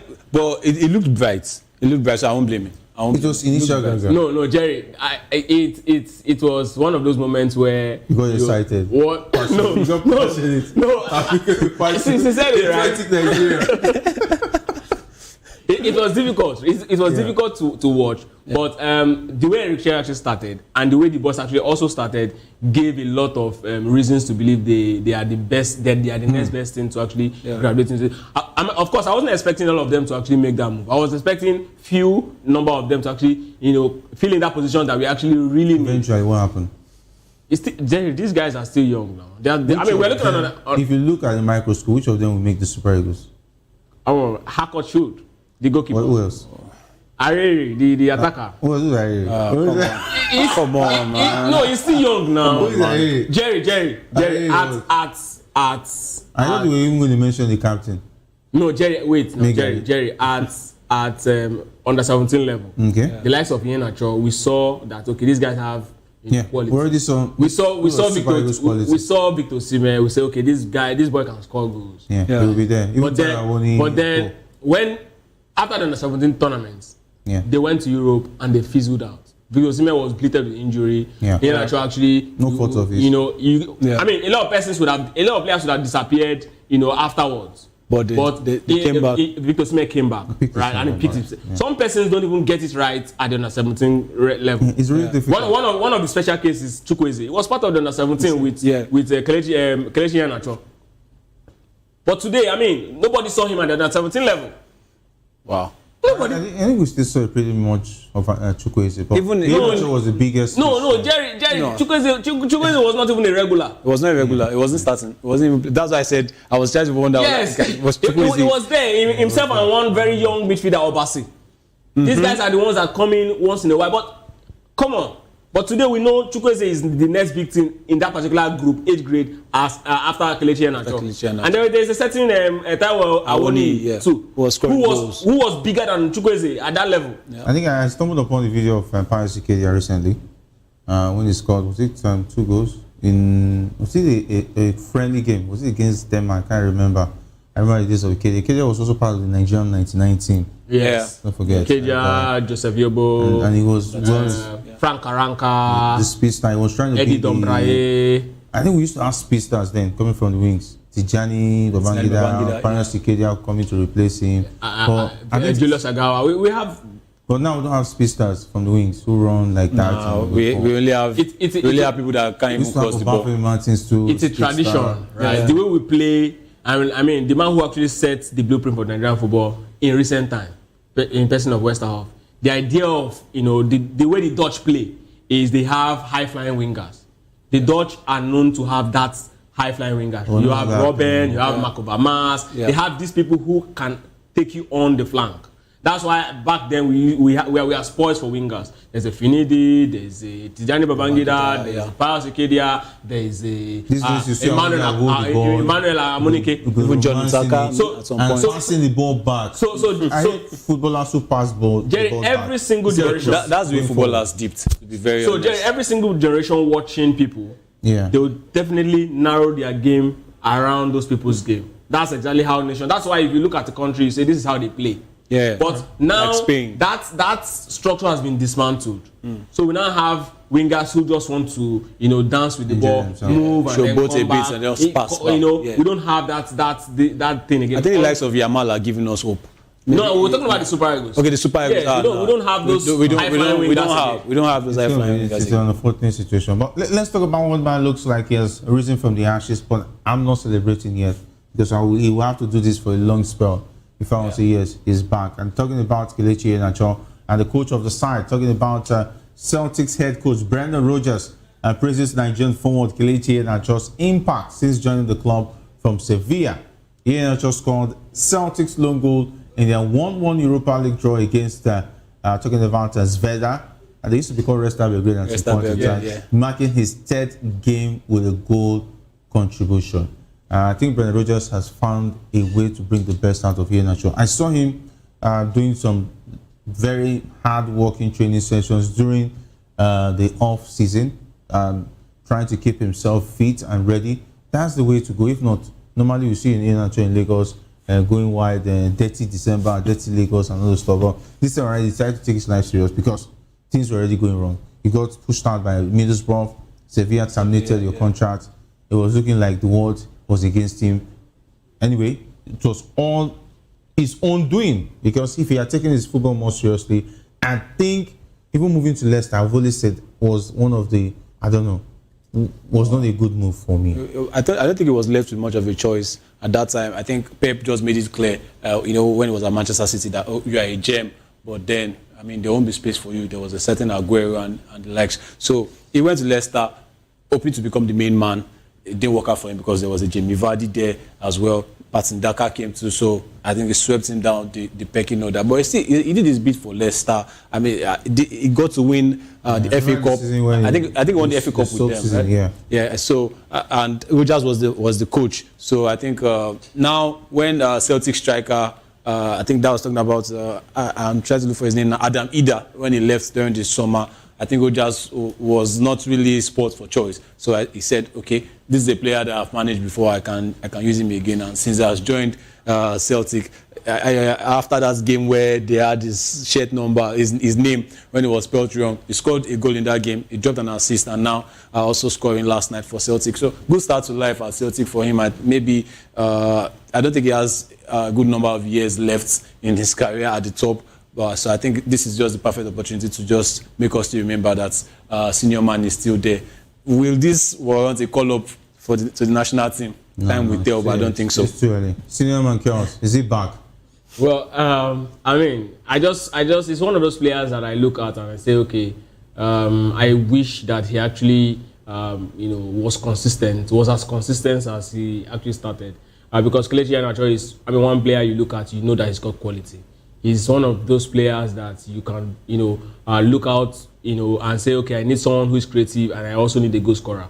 You need someone who can actually be a commander and a leader in the team. He's got all of this quality, but I think Distraction actually took the best of his years. We saw his prime years at Leicester when they won that FA Cup, and of course how he actually dominated the field for Leicester City during that period. I was expecting him to actually continue from there, perhaps even get a big move. But then something also happened. He just, from the peak that he actually rose, he just started, dropping. But the thing about, the good days now that we're having between Rogers and Iheanacho is the fact that Iheanacho, I think Rogers is seeing a Daniel Sturridge in Iheanacho. Right, Rogers have handled a player like that with that kind of quality, that left-footed and skillful, a little bit tricky. So I think he's going to find that right balance to help Iheanacho come back to life. Now the big question we should be asking ourselves: will Iheanacho be willing to actually put his career first before any other thing? That's the big question. But if he can actually do that, Brendan Rodgers is one manager who I believe that he's got quality to actually make Iheanacho become a better player than he was before he actually joined.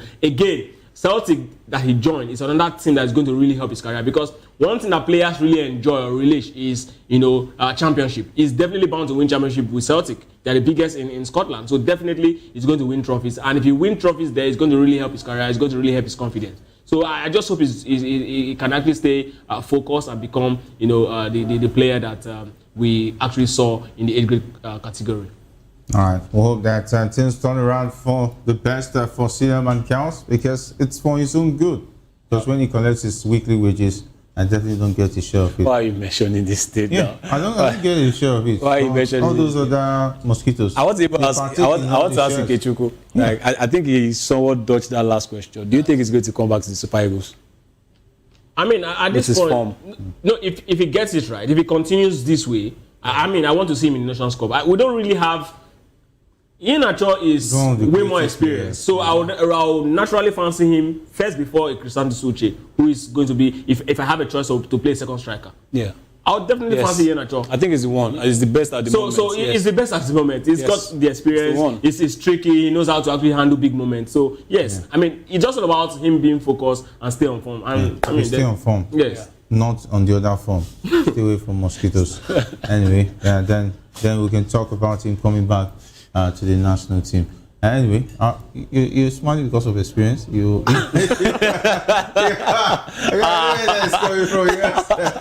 understand the game. You can't take the ball. He's a ball player. Yeah, a ball player. Anyway. The game is the game. The game is the game. Yeah. I love that. Anyway, let's talk about Victor Boniface, the other Victor, like I will call him. It looks like his social media posting is going to cause him problems. And the way it's going, I think what Bayer Leverkusen could take, Werder Bremen is not taking it. And Werder Bremen has summoned the Super Eagles striker over a social media post. And of course, he used to do this back the days he was at Bayer Leverkusen, he was getting away with it. It also almost put him in trouble with the Super Eagles situation. And now, why?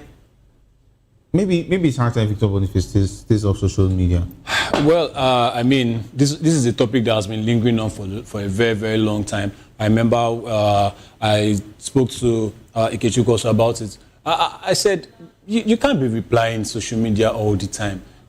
Football has evolved to the point that it has involved social media more than it used to be. Remember back in the days, I mean, players don't really handle social media, so it was easier. Not, I don't want to say very easy. It was easier for them to keep their heads down. Yeah, but now, I mean, prestige. And now a lot of eyes are on you. These people that are praising you for maybe you scored 2 goals this weekend, they are the same people that would, call your bluff the next week if you don't perform. So I think Victor Boniface, I remember one of his posts where I think when he made the move to Werder Bremen, when he gave an assist in his first match, and the next thing he replied a post. I think it was he made a post where he said that an unserious player has dropped an assist. I mean, you don't have to tell us everything. We watch. We are watching. You don't have to let us know. I remember a certain Rio Ngumoa when he scored the winning goal for Liverpool against Newcastle. Mohamed Salah called him and said, "Look, good job, but please stay off social media."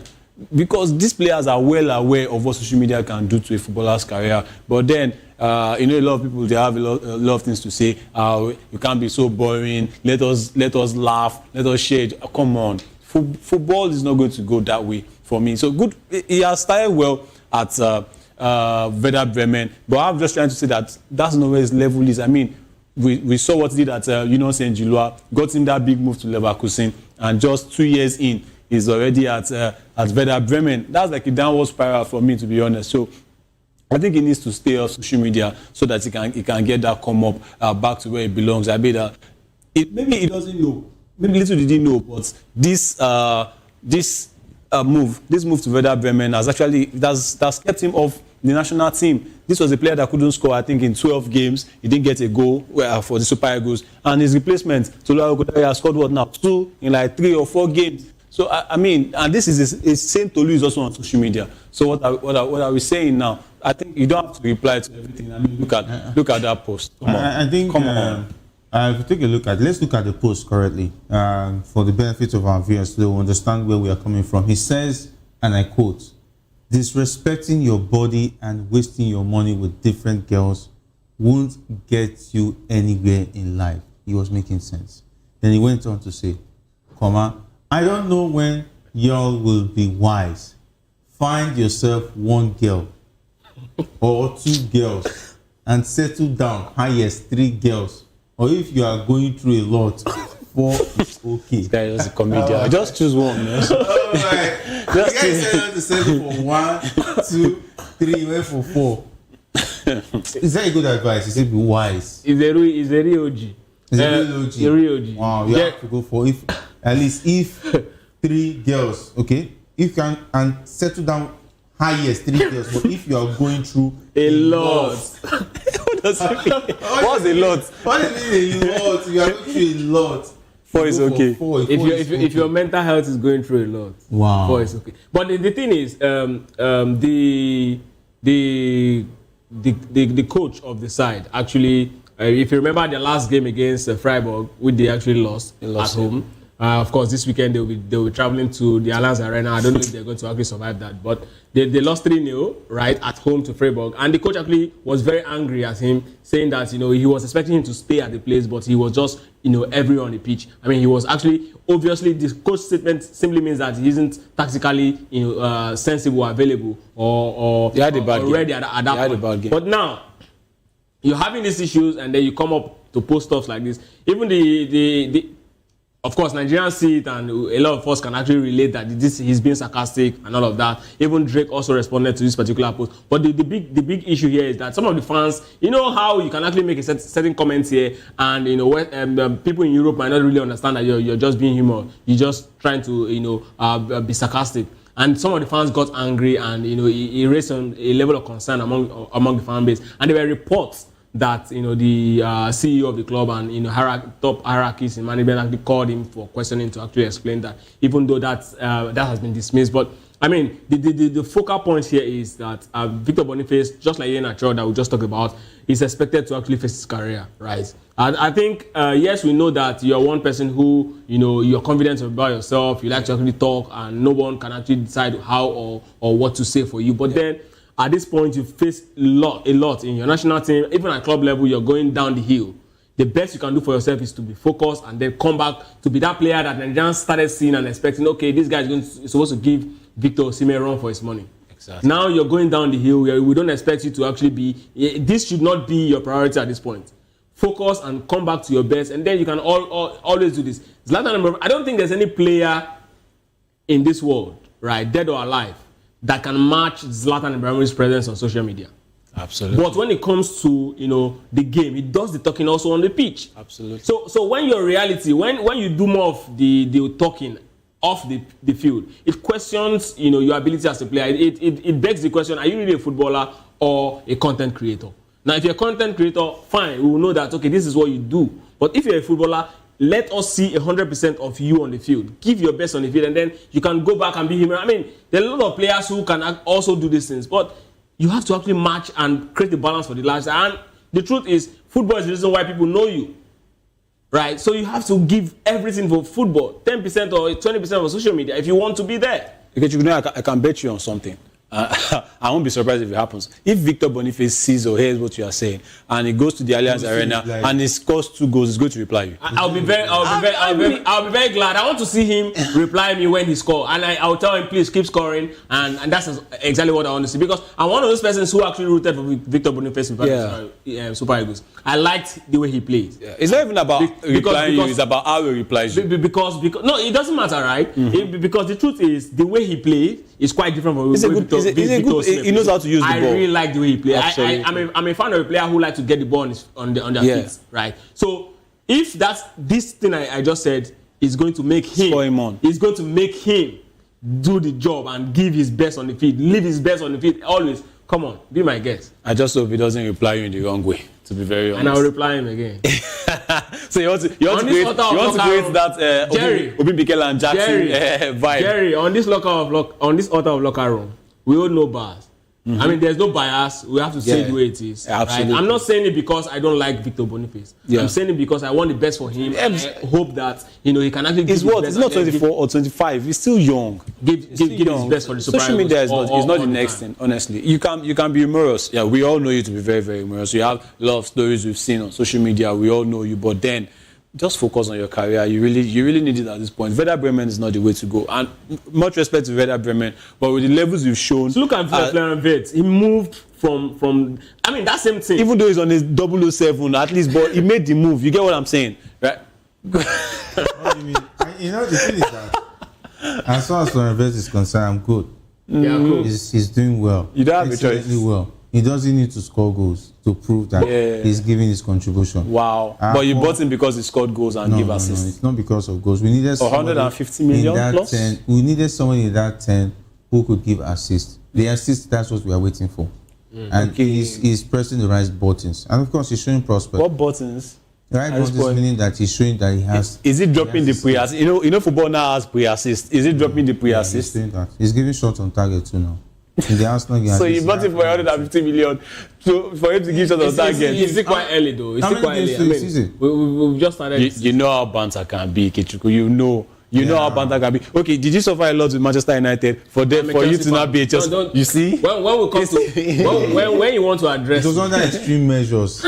Okay. I became a Chelsea fan. Not by choice. Do you know he forgot something? Do you know he forgot something? Do you know he forgot something on the show? What do you mean extreme measures? Do you know he forgot? Why do you get lost to money? Do you know he forgot something? He was a Chelsea fan. He's a Chelsea fan, and now he's someone the other the former club. Choose one. Go back to Manchester United. They're on the up. It's like they're on tea everywhere. You want to tell the wife, come back, where are you going to? I talking about Victor Boniface. He also still dropped a recent comment where he advised a fan who requested for just 100k to survive for a month. And of course, Victor Boniface says, if you carry that AK from your name, enter bank, you're supposed to cash out, bro. Think about that,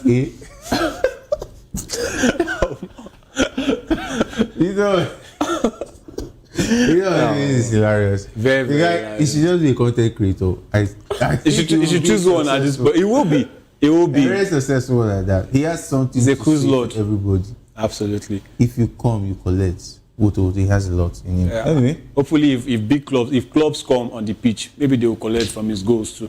You can't be drying up your goals and be cracking us up on social media. Choose one. Yeah. Choose one. It's not too late. Should they control his social media postings? Well, I think they will have issues with it if he starts posting something that is against the rules of the club, and if he stop delivering. But I mean, this is still early days for him. This is still early days in the season, so a lot of attraction will not really be there. Now, the first this conversation that we just talked about, that the club is actually looking at bringing him in, that was later dismissed, right? This is just a smoke screen. If it happens again, then definitely, trust me, the club will definitely want to look into it, and perhaps maybe that's exactly when they would start looking at how to actually address it. But for now, I just think they want to see him as someone who's just having fun and having a good time. The truth is, I mean, I really don't care how many posts Victor Boniface posts week in, week out. What the most important thing for me here is for him to deliver. I want to believe that's the most important thing for all his fans across the world too, because at the end of the day, Nigeria is going to benefit if he comes back to his best. Yeah. His club side will also benefit if he come back to his best. And of course, his stakes are right. His stocks rather as a player will definitely rise. Right. So that's also going to be a win for him. And then if he even posts his memes or stuff on social media, it's going to become bigger. So I mean, it's going to be an all win. But the most important thing is he should not lose focus on his primary job, which is of course what he does on the field. All right, definitely shouldn't lose focus on his primary job, which is what brought him to the club side, talking about the Werder Bremen, where he's on loan from Bayern Leverkusen. All right, so still in Germany this time, Florian Wirtz is in the picture, courtesy of Karl-Heinz Rummenigge. He is a Bayern legend and currently the director of the football club Bayern Munich. And he says that Wirtz would have been better off at Bayern Munich. Yeah. Definitely be biased towards your club. You want him to play for Bayern. No, actually wanted to join Bayern until he visited Liverpool and changed his mind that he wants to play for Liverpool. And Karl Rummenigge will never forgive Florian Wirtz anytime, any day, because he still holds a grudge against the man who gave him his word that was going to join Bayern. But do you agree with Karl that Florian Wirtz would have been better off at Bayern Munich? Well, I wouldn't know. I mean, he didn't get the move, to Bayern Munich, so we couldn't tell. But then we know how Bayern Munich. First thing, we know that Bayern Munich are not going to spend 150 million. They're not going to give Leverkusen that money, to get him. But then I think he will have had he has this connection with a certain German Musiala. So now that even Musiala is injured, maybe he would have stepped in to become that number 10, for Bayern Munich. But then. It all came down to the player. He said he wants to join Liverpool. You can't stop that. You can only manage a player who is happy to be with you. So he said he wants to play. You can't change his focus. You can't change his mind. It hasn't worked so far at Liverpool, but trust me, the season is still very long. So you can't say it's not going to work. It can still work. Even Manchester City also, Pep also went in for him, but he said he maintained that that it was. But the thing is, he was a star boy in Germany.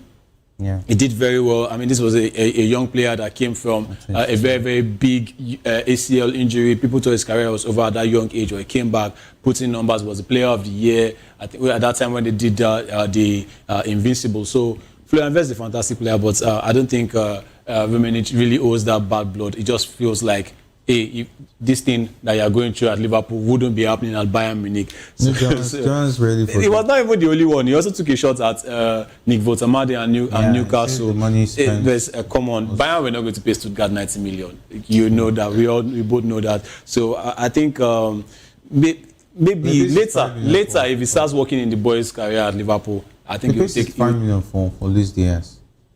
Okay, but it's Luis 27. Yeah, I know. It's Luis. They paid 100 million for Harry Kane, who was 30. I mean, at the time. So, but you can look at the profile of these players. So, but within Germany, Bayern will not spend 100 million for a player. How much did they get Bischoff from Hoffenheim? Bayern has over players who play in Germany. They believe any player in Germany would want to come to them because they have the profile. So the thing is, the truth is, Florian Wirtz would have been better in Germany. Okay. That's the thing, because I mean the struggle to adapt in England will not be there. Yes. Right? He's already very used to the atmosphere. He's going to be playing with players that are better than the ones he was with at Leverkusen. So definitely there wouldn't have been any struggle. He would be easily positioned in Bayern Munich. And eyes will not be on him. But again, another thing is I see a player with quality, no doubt. But the truth is, if you look at moves of German players from Germany to England, they've all struggled. Top players, once they come in, you see them, they don't live up to the billing. Kai Havertz was the biggest thing in Germany before he joined, Timo Werner. Timo Werner was also, Nkunku. He had a decent time at Chelsea. No, Champions League. Kai Havertz. Jerry. Decent. For the price tag, you should know it didn't really go well. Not even the price tag now. Yeah. The quality of what they deliver week in, week out in Germany. In Germany. When they move to England, there is no way you can even compare. At least it's called the Champions League. Right. Jerry, we know you can do that. Timo Werner, we know how he struggled. Fernando Torres. He did the Fernando Torres. That's what I'm trying to say. Yeah, he did the Fernando Torres. Yes. Exactly. So that's exactly what perhaps might also affect Florian Wirtz. It does not make him a terrible player. It's just a cultural thing. Many of them naturally struggle. The only ones that come into England and find their footing from the get-go are the defenders, right? They come in, and then Mertesacker and co. You see them, they come in, they find their footing, they become. Mertesacker struggle. In fact, some of them when they come in, defenders I'm talking about, when they come in first, they might not even get it right first, but towards few years down, you see them pick up and they become a. But the midfielders, the attackers, they naturally, because of how the game is. I think the last attacker that's actually done well in the Premier League is Son, that came from Bundesliga. As when Son was coming, Son wasn't even at the level. It was not the biggest name. Once you are coming as a star to it's just like what we have. It's just like what we are having. Ekitike and what's his name? What's this guy's name? Mamouche. These guys are not Germans. I'm talking about Germans. Okay, Germans. Yes, German players. They have that thing. Yeah. So it's just like players moving from England to Spain. They naturally have injuries before they settle. Yeah. Some of them might not even recover at all. Some of them naturally had very slow starts. The only person that defied that was Cristiano Ronaldo, and in his first season he struggled with injuries before he changed his lifestyle, changed the food and everything. 100% professional, and the rest is history. Yeah. So there are certain moves that definitely affect players. It has nothing to do with whether the player is a quality player or not. It's just about the environment and of course the food and how things are being done there. Yeah. So that's exactly. But it's easier for players to move from Spain to England. You see them start shining. So it's not about anything. It's just I think this is what Onyediika is actually saying. You are a German. You're supposed to stay put in Germany. He's just a bad loser. He's just a sore loser. He's not happy didn't choose Bayern. Really? At the end of the day, yeah. And Florian Wirtz might also have calculated his own options in Bayern Munich. If he has stayed in Bayern Munich, he will most definitely be have to share game time because of course with Musiala. With Musiala, no, but in Germany, Musiala was shifted to the wings for him. No, we're talking about Bayern Munich. Yeah, it can happen there as well. Company might not have a choice. Company will not do it. You can't buy a star boy like Florian Wirtz in Bayern and you want to. Musiala is actually better than him. Don't let us start that conversation. He's actually a star boy. He is a star boy. I know, but he's not going to come and bench Musiala. That's what I'm saying. So create room for the just like they did with the German national team, they will do it. There are times where they have to play certain games and he will start from the bench. There are times where he will start and they will take him out. These are the things that naturally would not have happened with Bayern Leverkusen. You understand? His game time will definitely be limited. That's exactly what one of the things that he will be told. And it depends on the proposal. Liverpool might have told him, you have a regular place here. You're going to be our main number 10, and that might be a more appealing project to him at the point. That's why he joined. I wish Karl Rummenigge all the best. When he starts banging in the goals, I hope he will come back and apologize. I know. I also hope you apologize when Bayern wins the Champions League at Liverpool's expense. Champions League. There should be a team that should be. Bayern is definitely going to be a contender. They started really well. Every season they always are a contender, but at the end of the day, see, better watch what you are saying. You guys want to sign Michael Olise to replace Salah. Michael Olise. Yes. Replace Salah. Yes. It will be a good Salah replacement. No, I don't think he's going to be. I don't think he will leave Bayern. It's not going to be a good Salah replacement. No, I don't think. No, you're not going to give him the Salah. Good Salah replacement. You're not going to give him the Salah expectations. He's come and do Salah numbers. Yeah, Michael Olise is not coming to do Salah numbers. He might just come to come and be dropping assists. So if Salah leaves, who do you think should replace him? No, Salah is not leaving now. Calm down. When he wants to leave, Liverpool will have an option. We're not like some clubs that are going to sign Holland to replace Orobosa. Not this. Expecting result. Yeah, man. We don't make such kind of moves. Sheshko will do well. Now, trust me, Sheshko will do well. You see what Liverpool did? They left Darwin Núñez. They went for Isak. They didn't stop there. They brought in Onyediika at the same time. Yeah, so and they let go of Diaz and brought in Wirtz. Diaz has scored for Bayern and Wirtz. Yeah, no, in Bayern it's easier to on. score goals.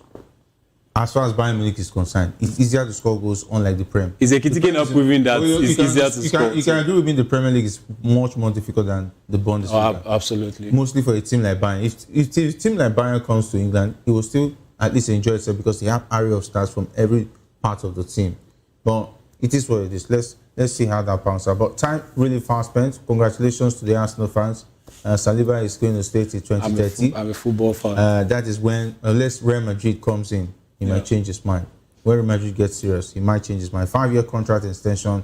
It's a good one for the 24-year-old, meaning that he'll be 29 when eventually he decides to run down this contract at Arsenal. Ikechukwu, it's been awesome having you, as well as Sophie's. Thank you very much. All the best. No matter what this time. Anyway, big thanks to you guys behind the scene, talking about the likes of Alex, as well as Victor and Hassan, and not leaving out Jeremiah.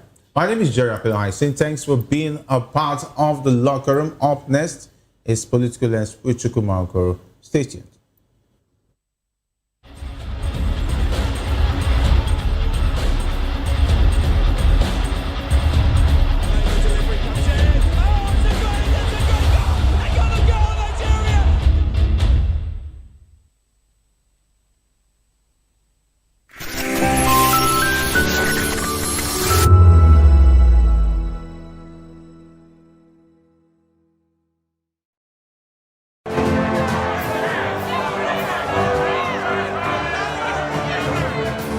Do you want your voice to be heard? Do you know that you matter in the scheme of things? The People's Voice, the show where ordinary citizens take center stage as we discuss the biggest stories that affect you and I. With you in mind, we facilitate lively discussions, debates, and interviews on the topics that matter most to you and I. From social justice to economic empowerment, education to healthcare, governance, and more. Tackling tough topics and amplifying your voice. People's Voice. Mondays through Thursdays, 7 p.m. to 8 p.m. Join the conversation and make your voice count. The People's Voice. Make your voice count.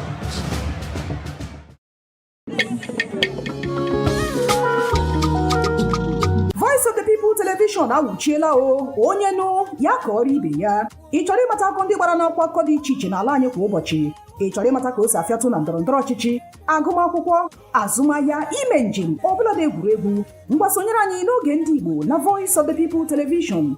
Anyị nwere ndị ọbịa bụ ọkachamara, bụkwa ndị ga-enye aka tapịa isiokwu ndị anyị jiri bịa kwa ụbọchị. Anyị ga-eji ka o siri gbaa n'akwụkwọ akụkọ dị iche iche wee malite tupu anyị akọzie n'uju n'ubi onye anyị bịara na nke ya.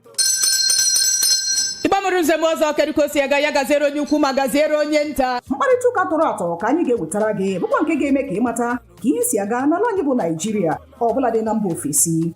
Oge ndị Igbo na Voice of the People Television ga na-abịara gị site n'ụbọchị Mọnde ruo Fraịde na SLTV Channel 264. Ekwekwala ka akọrọ gị ya akọrọ. Chetakwa na ọ bụ na SLTV Channel 264 ka ị ga-ekiri Voice of the People Television. Voice of the People Television. Ugbu a iwere karịa olu. In a world where truth is the ultimate power and opinions scream the loudest, it's time to wade through the noise. Hunger no get tribe. Hunger no get religion. And scan the human interest and trending topics that matter. Stay tuned to The Issues, your plug to the stories making the buzz, from politics to science and technology, social justice, and more. Let's tackle the tough questions and expose the truth. The Issues, on Voice of the People Television, Mondays to Fridays, 8 to 9 p.m. The Issues. Don't just react, understand.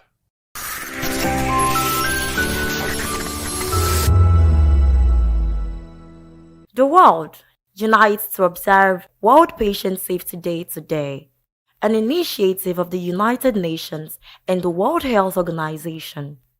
This year's theme, Safe Care for Every Newborn and Every Child, draws attention to the urgent need to protect the most vulnerable patients, which are the infants and the young children, from preventable harm in healthcare settings. Every year, millions of children face risks that can be avoided with proper care, from infections caused by unsafe medical practices to complications during delivery or inadequate neonatal support. These challenges highlight the importance of prioritizing patient safety at all levels of healthcare. Health experts stress that safety for newborns and children goes beyond treatment. It includes preventive actions such as clean birthing environments, timely immunizations, safe administration of medicines, adequate nutrition, and early detection of illnesses. Strengthening healthcare systems, providing continuous training for workers, and investing in child-friendly equipment are key to saving lives. Patient safety is critical, especially for newborns and children, because of their unique biological, care-related, and psychological vulnerability. Now, what I'm trying to say in essence is that for patients, for babies and children, there are communication barriers. You do not know, they're not able to tell you what is actually wrong with them. You just need caregivers to be able to tell their distress mode or when they actually need something. And also they need them as higher risks because of their organs and their immature body, their parts, their movement, their kidney, their lungs, and also little mistake can also cause long-time consequences or a long-time impacts. Hospitals and clinics can strengthen their safety practices for children by, first of all, staff training. Staff should be updated on how to attend to these patients, giving to know the medication to give, and always moving with the trend. We also have infection control. There should be vigorous hand washing. Aseptic techniques should be used when attending to the patients. And for babies, we have following medical pediatric charts. I think that should be pediatric medication practices. Yeah. Yeah, following medical pediatric practices to attend to these babies, and also strict patient identification. We can make use of ID band for them, making sure that you're surely knowing that this is the patient to attend to before attending to the patient, double checking calculations before administering medication to the patient based on weights. So these are ways we can actually strengthen our safety towards our patients. It builds a safety culture where everybody and every member working there, every staff, is actually looking towards the safety of the patients, avoiding risks, and also updated medical equipment. When the medical equipment, it does not give room for medical errors or low quality procedures done on that patient. So yes, those are the rules it plays, and it keeps skills fresh. You're getting updated with the new trend, the new ways, better, safer ways to attend to the patients and the babies. In my own experience, the little things that little things I think we can do to actually improve patient safety, especially in the hospital environment, is actually we have patient identification, working more on how we be able to identify our patients. If we can use code colors or ID band to be able to identify our patients, involving the families at every step of the way to be there. Whatever is happening, they should be updated. And also, double checking of medications with whoever you're working with to be certain that you are giving the right medication, the right dose, at the right route to the right patients. And also vigorous hand hygiene before getting close to any of the patients.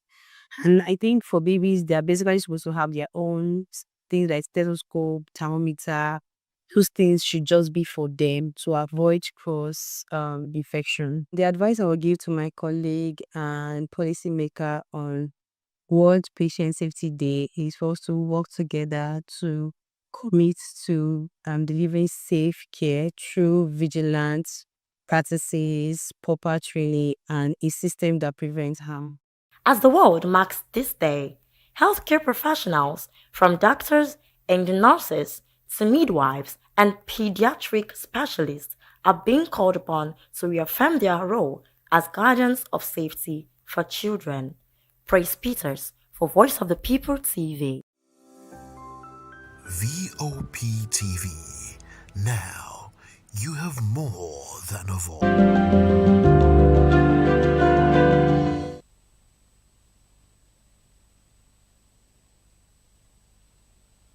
Hello there, good evening, and thanks for joining us. This is Political Lens, and I'm Chukwuma Okoro. We are broadcasting on Metro SL TV channel 264.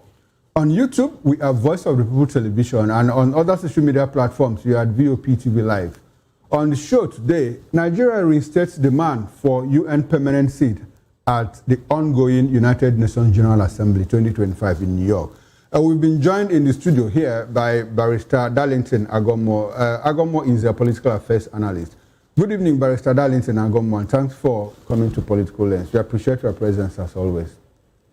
Good evening, Mr. Cole. How are you doing? Very well, sir. Very well. Good to have you here. It's my pleasure. All right. Now, let's get into it. At the 80th United Nations General Assembly, UNGA, in New York, President Bola Ahmed Tinubu, represented by Vice President Kashim Shettima, renewed Nigeria's long-standing call for a permanent seat on the United Nations Security Council. Well, Nigeria also made specific demands as follows. 1, 6 sovereign debt relief, access to trade and financing. 2, wants nations hosting minerals to benefit more. 3, calls for closure of widening digital divide. And 4th, reiterates two-state solution as a way out of Israel-Palestinian crisis. Well, he argued that the council's current structure, dominated by 5 permanent members without African representation, no longer reflects today's global realities. Tinubu emphasized that Nigeria's size, economic influence, population, and consistent contributions to international peacekeeping missions make it a strong candidate for such a position. While in his address, Tinubu outlined 4 key global priorities. Restructuring the UN to include Nigeria as a permanent Security Council member, we said that urgent sovereign debt relief and improved access to trade and financing, ensuring that resource-rich countries benefit more fairly from their natural resources, and closing the widening global digital divide. Well, he stressed that meaningful reform within the UN and global institutions is essential to restore credibility and ensure fairness in international governance. The president also highlighted Nigeria's domestic economic reforms, such as the removal of subsidies and currency controls, which he described as difficult but necessary steps to build long-term stability and prosperity. He likened economic resilience and inclusive growth to sustainable peace, arguing that addressing poverty and inequality is key to defeating terrorism and insurgency. The president also called for more equitable access to international financing and urged reforms in the global financial architecture to support developing countries. He addressed the global digital divide, calling for collaborative international efforts involving governments, researchers, and private sectors to ensure developing nations benefit from emerging technologies. He also warned of risks posed by misinformation and growing public cynicism, particularly among the youth, and advocated for new global dialogue to ensure technology is used responsibly to close knowledge and wealth gaps rather than deepen them. On the Israel-Palestinian conflict, Tinubu reaffirmed Nigeria's support for a two-state solution as the most dignified and sustainable path to peace. He emphasized the importance of human life and dignity, rejecting the notion of treating civilians as collateral damage in political conflicts. Positioning Nigeria as a neutral advocate for peace, he stressed that justice and equal rights must be the foundation of any lasting resolution in the region. Barrister Darlington Agomo, here we are. UNGA 2025 is going on. It's ongoing in New York as we speak. Now, in Africa, Asia, and Latin America have been asking UN to reform, especially the 5 permanent seats in the UN. They believe that, look, after more than 70 years of the UN as a multilateral organization, the 5 permanent membership that Security Council has, should have been that the world should have overgrown it at this moment, because the realities, the demographics, every other thing that gave those 5 countries the permanent seat has changed, yet they still cling to it. Now, Africa is asking for a seat in the UN, and Nigeria is saying, permanent seat at the Security Council, Nigeria is saying, look, we deserve it. Barrister, what's your reaction? My reaction is very simple. Which is? Nigeria do not deserve what they are asking for. I didn't get that. Well, Nigeria wants a permanent seat at the Security Council, and you say that the country is not deserving of it. They don't deserve it. What are the reasons? What are your reasons? Mr. Okoro, that every Dick and Harry is asking for something does not mean that Tom should now follow. What do you have to join? Do you know what it means? What permanent seats at the Security Council of the UN. Do you have a democracy in the first place? Are you under a democracy now? China is a permanent member. Is it a democracy in the actual sense of democracy? We know China for who they are. Okay. But in your own case now, you profess to be a democratic country. But in reality, are you practicing democracy? The answer is no. China is known for who they are, a socialist welfare state.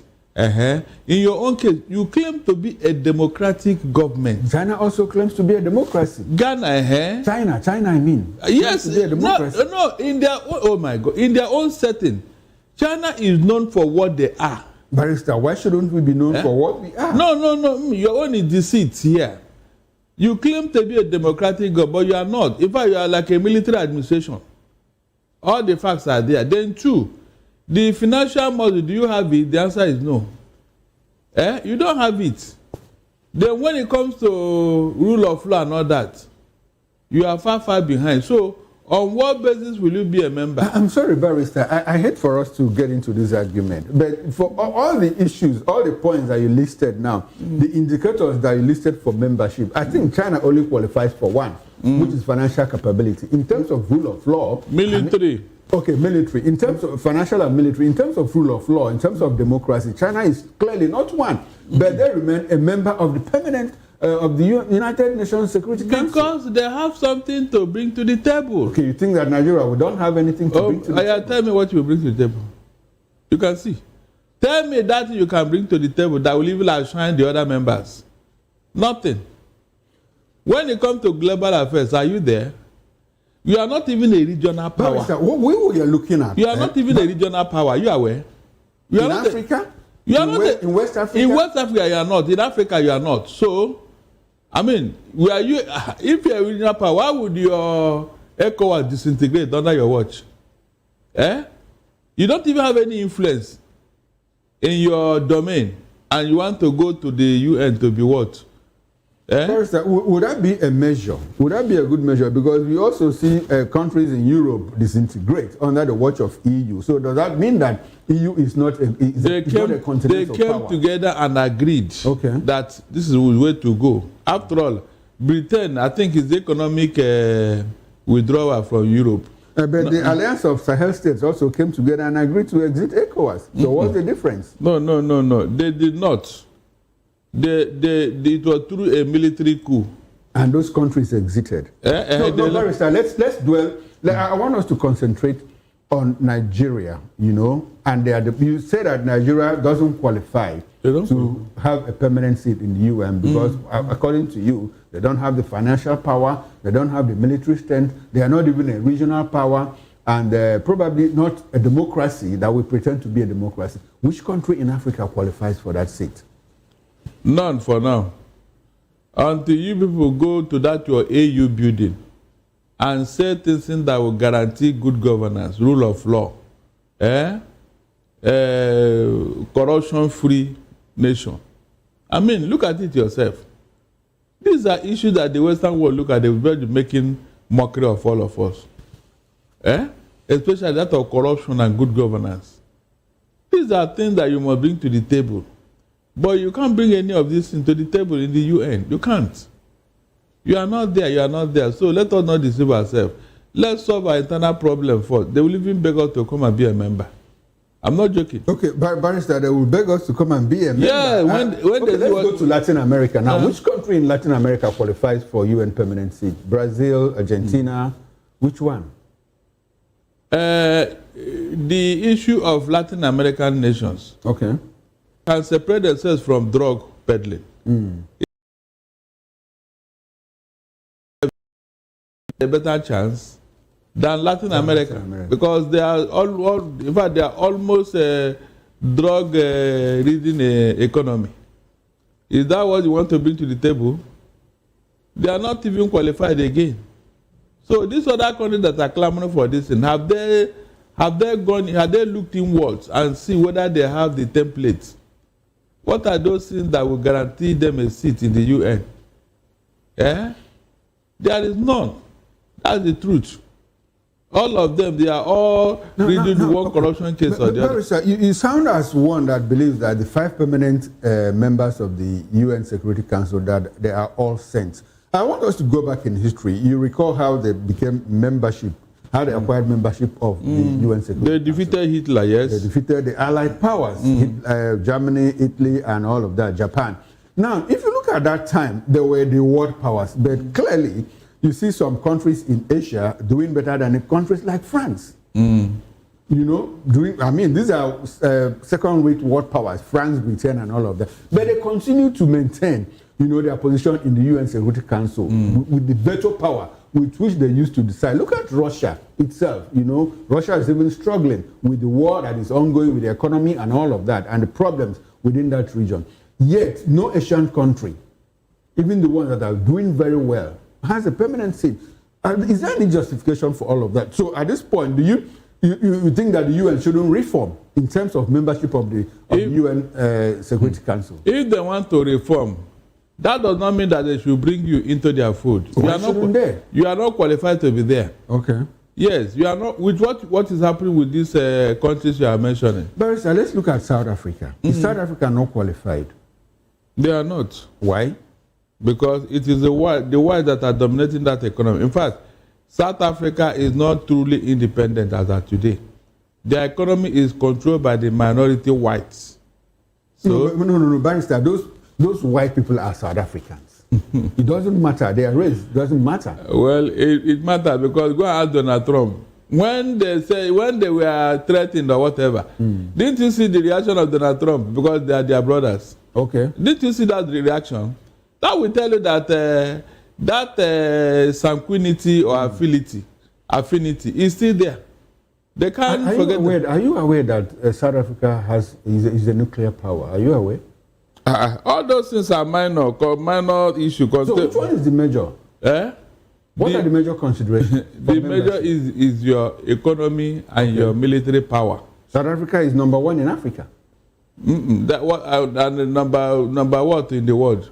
Okay, what is if you look at, Barrister, it's not a laughing matter. If you look at global ratings, countries like France don't even do well in terms of, even in Europe there, globally, they don't do well. So why should they continue to retain that membership? They have colonial states in Africa. Okay. This is an issue. All these permanent members, go and check. So maybe apart from China, who doesn't have any colonial they are not interested. America? Neo-colonialism, they are controlling the economy of Africa. Okay, so you are comfortable with the way the UN is structured at the moment? Free yourself. They will call you to join them. I'm not joking. So for the past 70 years, no country in the world, in Europe, in Asia, has done well for UN to call them and say, come and become permanent members. We're not talking about, there are other members, 15 in general, but 5 of them are permanent. So you mean that no country in the world has done well for the past 70-something years to attract that call, to prompt that call by the 5 members? If there is mention. No, I'm just asking. What happened to the Asian tigers economically? Oh my God. Who are the Asian tigers? They were able to overcome stereotypes of countries. There's no more Asian tiger. What we have now is Asian... No, I'm not joining you. I'm just asking a question. You are joining my club, Navi. Which club is that? The club of pessimists. Mr. Okoro, don't push it. No, but I listen very well. Listen and listen good. They said in my place, when any young man want to ask what killed the father, when he's not yet mature, that thing that killed the father may kill him. You should go back to history here. When Abiola was asking for reparation, in fact, that was one of his own doing. I hope you know. In that area, reparation. Did they sell your people into slavery? Did they come here and then fight you with guns and ammunition to take their people away? Are you not the one that sold your people into slavery? Are you not the one? So why would you not be asking for reparation as if you are forced into it? That thing cost him his political career, even his life, because they were not comfortable. He went to the UN and was preaching reparation. They were warning him to stop these noises. He refused to listen. I mean, look at it very well. Did they ask you to give them? Are you not the one that sold your people into slavery? And you are not asking for reparation? Apart from that, listen very well. Like the proverb I told you, Moritala, he tried to, flex muscle with Britain and all that when they cancelled the Commonwealth Games. And the Whitehall got angry. And the result is now known to everybody. Yes, Moritala, many African nations follow suit when Nigeria boycotted it. Barrister, at this point, what we are asking is for debt relief, not reparations. Yes. Really? Like what Obasanjo and Ngozi Okonjo-Iweala secured, when they went to Paris Club, London Club. At that point, I think it was about in excess of $30 billion relief. And so that was now we accumulated more debts. Now we are looking at 144 trillion naira. Really? Now Nigeria says, look, not just Nigeria, other countries, we need to renegotiate. We need to restructure these debts to the extent that it is lighter for us to pay. Like, that Nigeria, at a point, we were servicing our debts with like 96-97% of our revenue. Whose fault to be so cool? Now the point is this: do you think that we deserve that sovereign wealth? I have said that they should not cancel any debt. Mr. Okoro, after that first mistake by Obasanjo, the Western world will not make another mistake. The question is, the debt you accumulated, where is the evidence? Where are the benefits in your country? This money has gone back to where it came from, through dubious means, through fraudulent means. And you think these Western leaders, they are not seeing what is going on? They know that the money that you went to dump in their country is stolen funds. And these funds, you borrowed it. So why would they not listen to you when you're talking of, No, tell me why. Barrister, we have used some of this money for infrastructure. You say what? Yes, we have used some of this money for infrastructure. Where is the infrastructure? Ongoing road construction. Where is super highways. Where is Lagos Calabar Coastal Highway. Badagry Sokoto Highway. We built a rail line from Katsina State to Maradi in Niger Republic and all of that. Internal roads, infrastructure, into electricity and all of that. At what cost, Mr. Okoro? At what cost? You are building infrastructure, and you now have to empty our treasury. You emptied it. Yet, there's no clear-cut evidence that, yes, these things were properly priced, properly, these people that bidded, and properly funded. So when you have been so profligate with your money, thinking that the Western world, Father Christmas, will forgive you your debt, don't you think that is the most foolish way of running an economy? These other countries that are not looking up to people cancelling debt and all that, they are stupid, Abi. They should never forgive any debt again. I'm not joking. Because the leaders we have in Nigeria are so profligate. They are irresponsible when it comes to financial management. Very, very irresponsible. Look at what is going on, even recently under your watch. How do you explain that? You forgot that all the nations of the world, they have embassy here. And their embassy is really, they have even commercial department. They have a press department. So they monitor everything that happens here. And they have taken record. So you mean after all these wastages, then somebody should now say, okay, yeah, don't worry, let's cancel the debt so that you continue with your wastage. It's not done that way. Nobody have time for that. This time around, you will pay for all this money. After all, you entered into it, you negotiated into it. So what are you saying? They that manage your economy, manage your resources, manage your finances, are they stupid? If they have been frittering it away like you, we don't have anyone to give you. China is 1.4 billion human beings, and they are living well. Their people are not all over the world begging for food and all that. 1.4 billion. You are just over 200 million. And things are like this. Let them not cancel any debt, though. Nigeria must pay that debt. Okay, Barrister, so you are not comfortable. It's huge here. It's quite scary, the position you have adopted, because what it clearly shows is that, like the federal government has also said, we will not continue to borrow locally. So does that make a difference? And mind you, Nigeria is not asking for debt relief for Nigeria alone, for the entire African continent and other third world countries, other developing countries. Yeah, based on the same feather. Yes, they know themselves. All these corrupt leaders, they are trying to cover their backs. They know themselves. So why wouldn't you pay this money? After all, when you borrowed it, all the T's were crossed and all the I's were dotted. You knew why you are borrowing this money. And you know that it will bring yield returns. So where are the returns? Tell me. Even in banks, local banks, have you ever gone to borrow money in the bank and the bank will not even look at the risk assessment? They will not look at the feasibility, whether this loan will yield the result and all that. Is that how they borrow money in banks? So you that went to go and borrow money for profligacy, don't you know you will pay? You think that after borrowing the money, you leave office for the person that is coming, Abi? The person that is coming, having realized that he too, he have no other way, he will go and borrow money again. And don't borrow for his own pocket too. That is why the bills are piling up. That's why it's piling up. So if they are talking of debt forgiveness for this other country, why should they be doing that? After all, they are not in those countries. They don't know how the money was used and all that.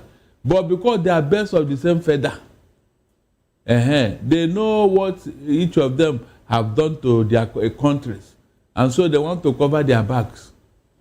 The Western world should not forgive this debt. They should not. And I'll give you my reasons. They should not. Nigeria should be borrowing money to the whole world. It is not enough to fund this economy if that money is well managed. The tariff on electricity, why should you look, the naira you floated? I mean, there are so many reasons why we should not be talking about this. Let the Western world stop borrowing us money and see whether Nigeria will not move forward. Now, Barrister, talking about the Western world not forgiving, I'm happy you talked about double standards.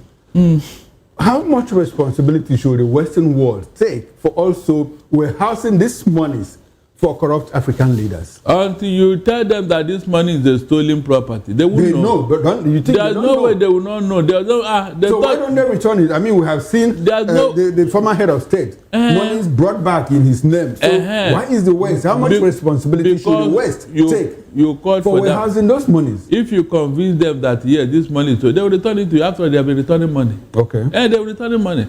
How many of their money have you returned to them? So what level of integrity do they display when they keep these monies and use it to run their economies and keep saying that Africa and the developing countries are indebted to them? Mr. Okoro, they are not the one that asked you to be foolish with your money. I hope you know. In a global economy and global politics, the mistake of your neighbor is an advantage to you. I hope you know. So don't blame anybody. If you are choosing to be profligate with your money, they didn't ask you to come and dump stolen funds in their country. And I can't remember any of them that you convinced that this money is stolen and they still sat down on the money. No. From Abacha to any other person, they are returning the money. They are even magnanimous.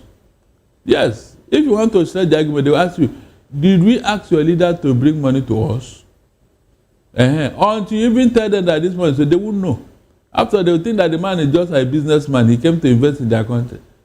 This property you went to go and buy in the US recently. You mean they told you to come and buy those properties?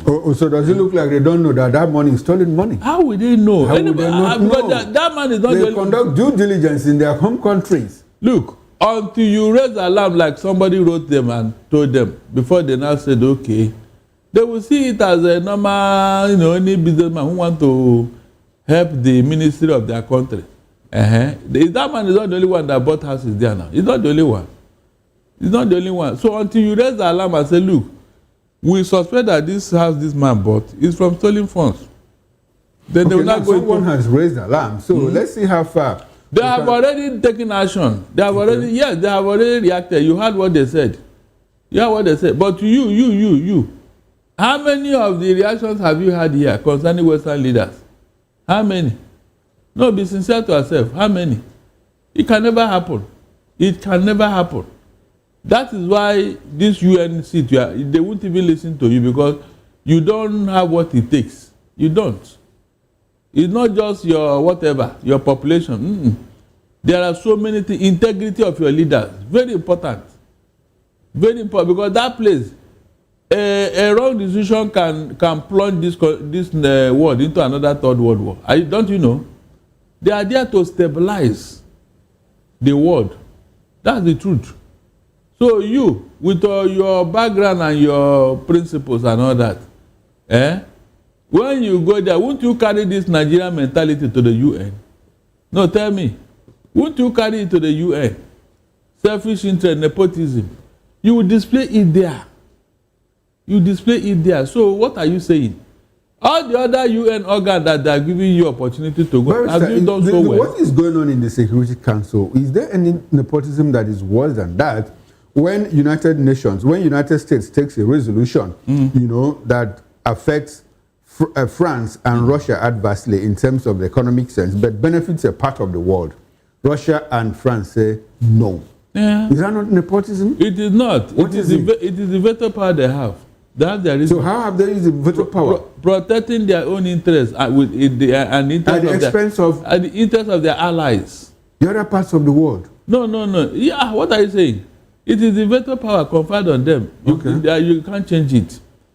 But this Barrister, the world can change it. No, you can't change it for now because these people are not stupid. I hope you know. There is a limit to what they can agree or disagree. Take, for example, this Israel and Hamas war. Donald Trump is supporting Israel and we're thinking of, acquiring Gaza and all that. But their biggest ally, being UK, refused. They have recognized Palestine, Canada, Australia. Most of them, they have recognized Palestine as a state. Against the wish of Donald Trump. Barrister, we'll come to that. We'll come to the state of Israel because Nigeria also has a position on that matter. Now, Nigeria wants countries hosting minerals to benefit more. Mineral resources, solid minerals, all of that. Oil, precious stone, bitumen, whatever. Mineral resources. Countries hosting them, the host countries. Like the oil-bearing communities, oil-bearing countries and all of that to benefit more. Now, how possible is that given that we don't have the technology for exploration? This is not the only country where... And the necessary corporate governance structure to even enforce compliance. I said this is not the only country where Shell, Chevron and the rest of them are operating. Is that not true? There are other countries in the world where they are operating. Barrister, Nigeria was speaking, not for Nigeria, but for, technically speaking, African countries bearing minerals that they should benefit more. Mr. Okoro, that is hypocrisy, pro max. Hypocrisy, pro max. You that is talking, your PIA, how much or how far have you implemented them? You saw the hoopla that greeted that act. What happened at the end of the day? What happened? The host community in your own country, how have you treated them? Mr. Okoro, for how many years now, Ogoni has been crying. Crying. Meanwhile, people who don't even suffer the environmental degradation they are suffering are the owners of the oil well in their communities. If a particular region in this country have 87% of the oil well in Nigeria, 87%, they are not producing anything, no this in their country, not in their own region, but they own 87% of the oil well in the Niger Delta, which is the south. Is that justifiable? No, tell me. And you are going to preach the same thing outside here. That's why they will just look at you and ignore you. Are you aware that most oil majors, they left because of that PIA? They left. They even forced them to sell their assets to a particular oil coin in Nigeria. They left because they were no longer, because at that point they were ripping Nigeria, off. But now with the PIA, they just discovered that, look, it's no longer business as usual. And so that's why some of them left. Okay. Didn't the government act in good conscience? No, they didn't. Okay, the government should have allowed the international oil companies to keep. Why are they operating in other countries? Tell me, why? Which countries? You mean Nigeria is the only place where... Is it in African countries? Mobile and Is it in African countries? African countries and so how far have those African countries gone with their mineral wealth in terms of growth and development? Because they themselves, they don't know what they want. Exactly the point. So Nigeria realized on time that, look, these people were exploiting us negatively. It is not. So we have to put in place this Petroleum Industry Act. And like you said, after that, when they realized, they started running away. Because essentially, part of the thing the PIA talked was about developing local content so that Nigerians could get into play, within that sector. So hold on. Now that you drove them away, have you taken over from them? We have. Where are you? We have Seplat. In fact, I shouldn't mention. But we have local companies that are doing the job that they did. They are not doing anything. They are doing very well. They are not doing anything. They are not doing anything. Don't deceive yourself. Barrister, they are doing because our oil production, our levels is increasing. We are doing from 1.3, we are doing up to 1.8. Now, even our gas, we are managing the gas now very well. No. In the absence of these companies that have exited, some that are still trying to exit, we have local companies that are doing very. I don't want to mention names, but they are there. Listen.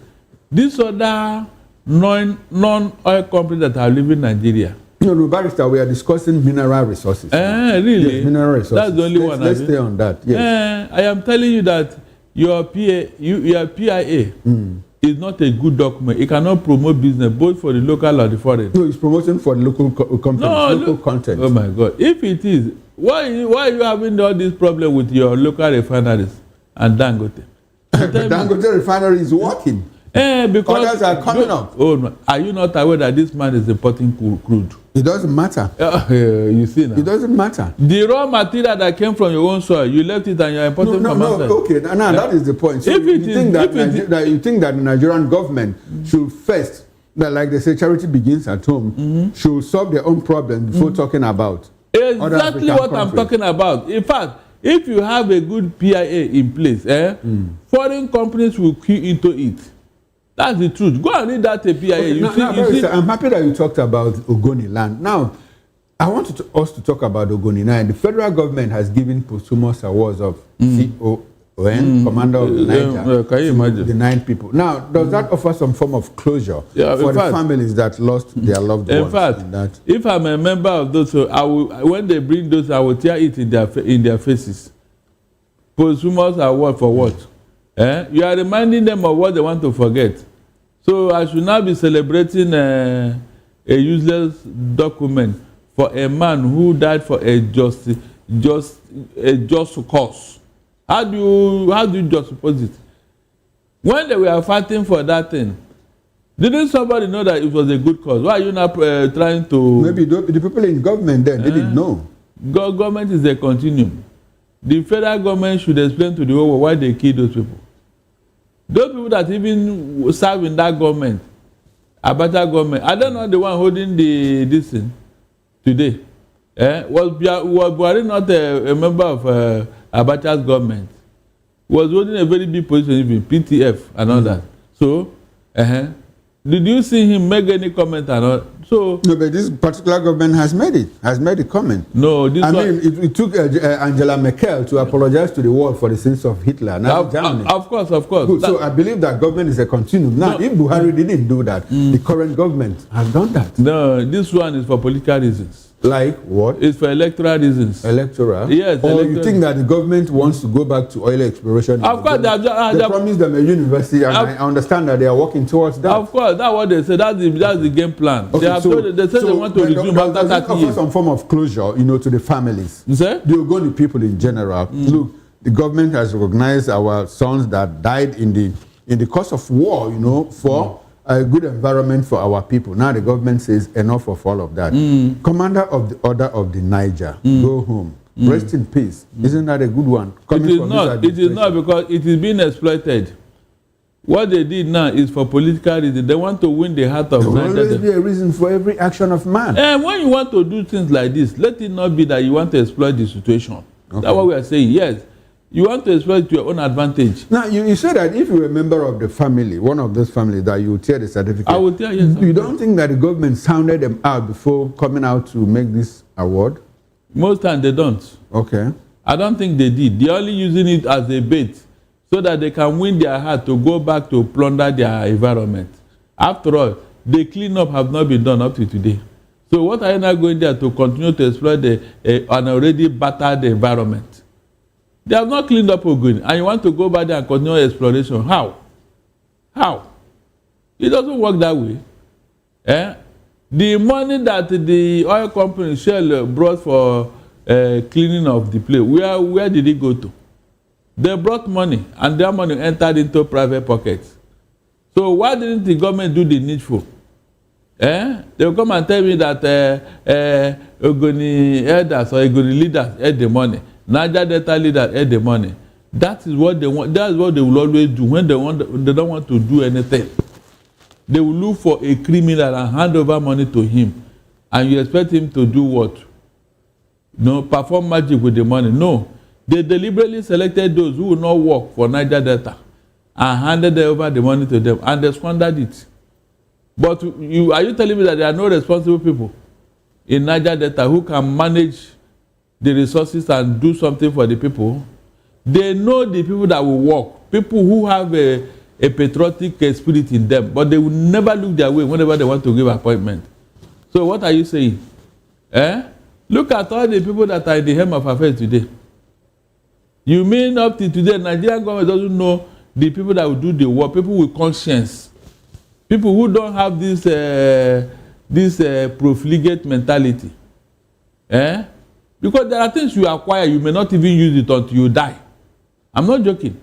There are things you acquire. Yes, but so why did you acquire it? Wasting money and all that. Okay, so Barrister, clearly you think that the Ogoni 9 posthumous award is just a political gambit. Of course. Now let's move away from that. Nigeria also called for a two-state solution for Israel and Palestine.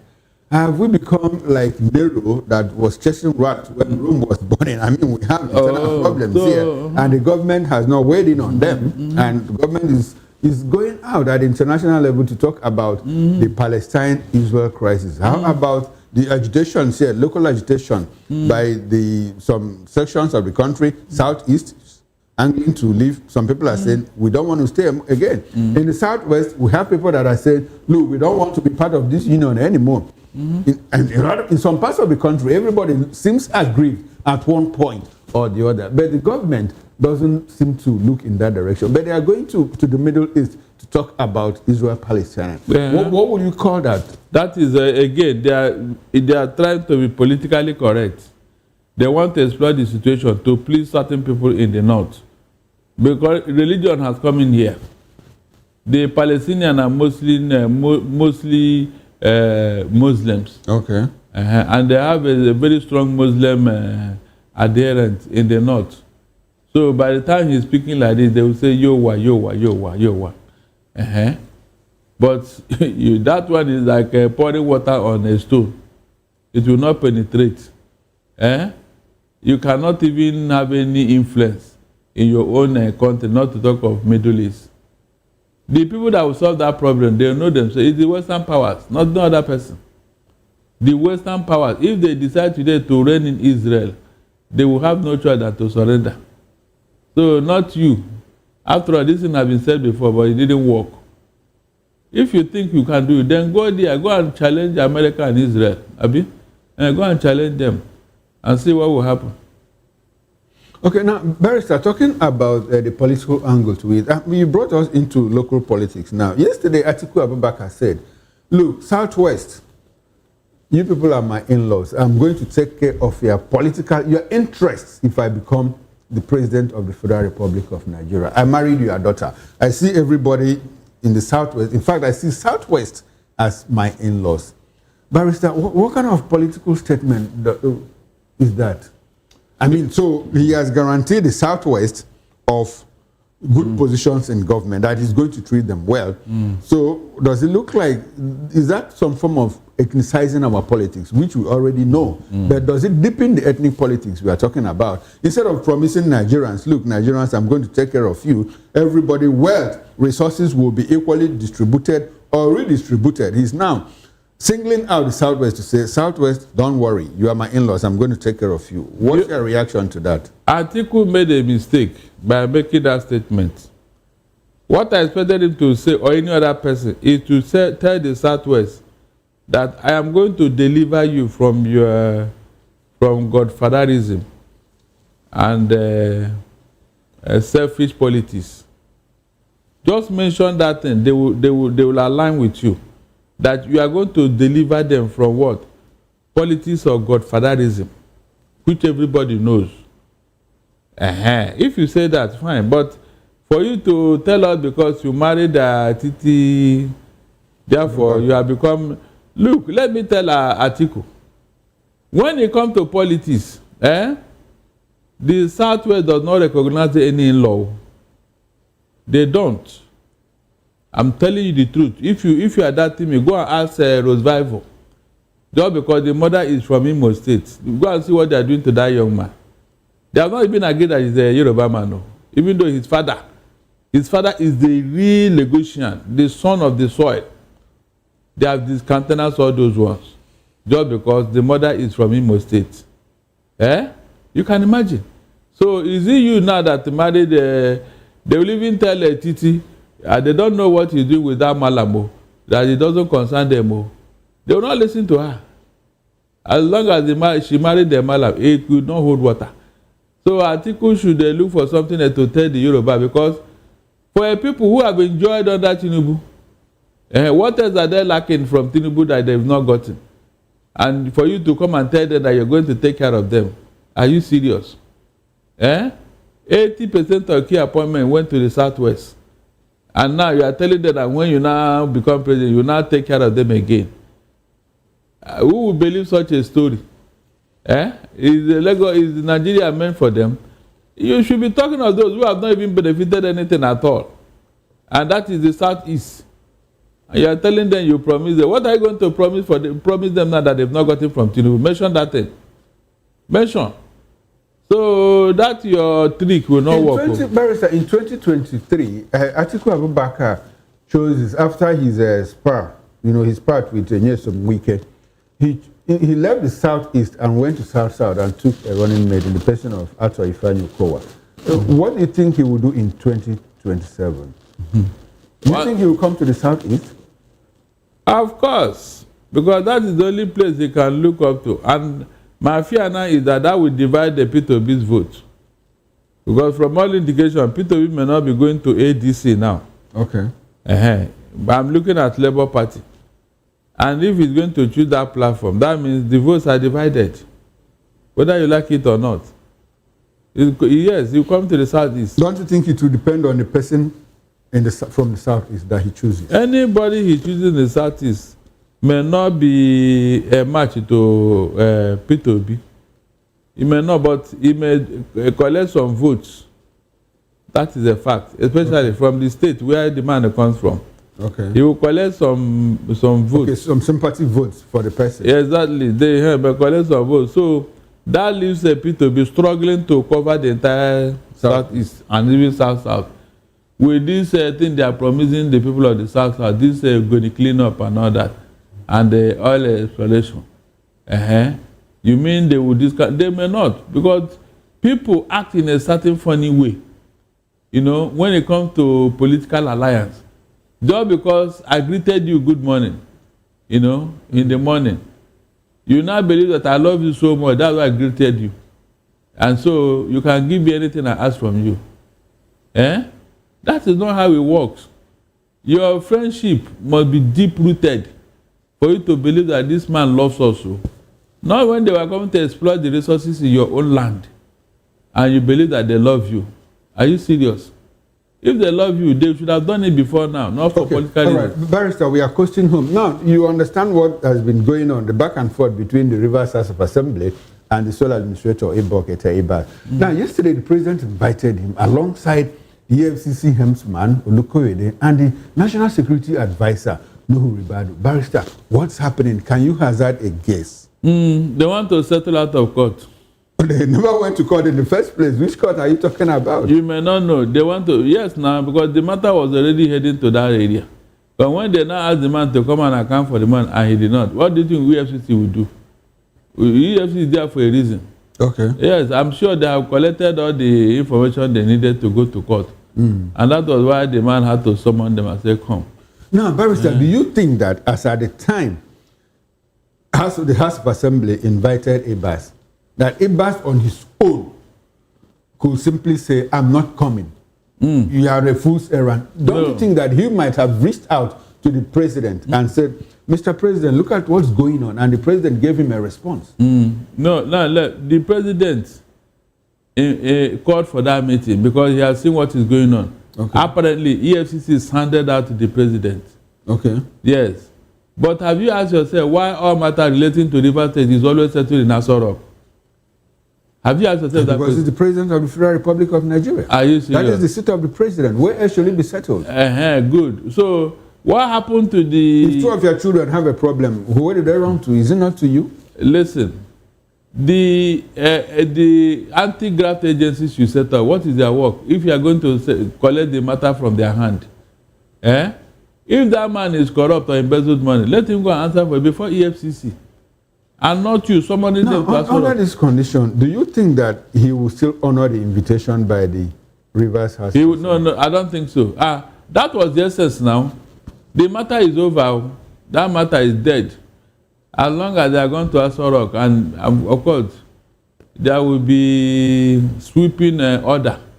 Not to... You remember when Buhari told the DSS, through presidential order 10 or so, that nobody should talk to Midfield or arrest him or take him to court for any reason. That every action he took, he ordered it. Is that not why they left Midfield until Buhari left office? So I believe this other thing because he was the one that appointed the man. Okay. How would you feel? So as far as you are concerned, that case is as good as dead. He's dead. He can never show up because even the House of Representatives cannot step into it. Nothing. After we are not the first person that invited the man. Did he answer them? No, at some point he answered them. That was no. It is to come and that was when he was in office. Okay.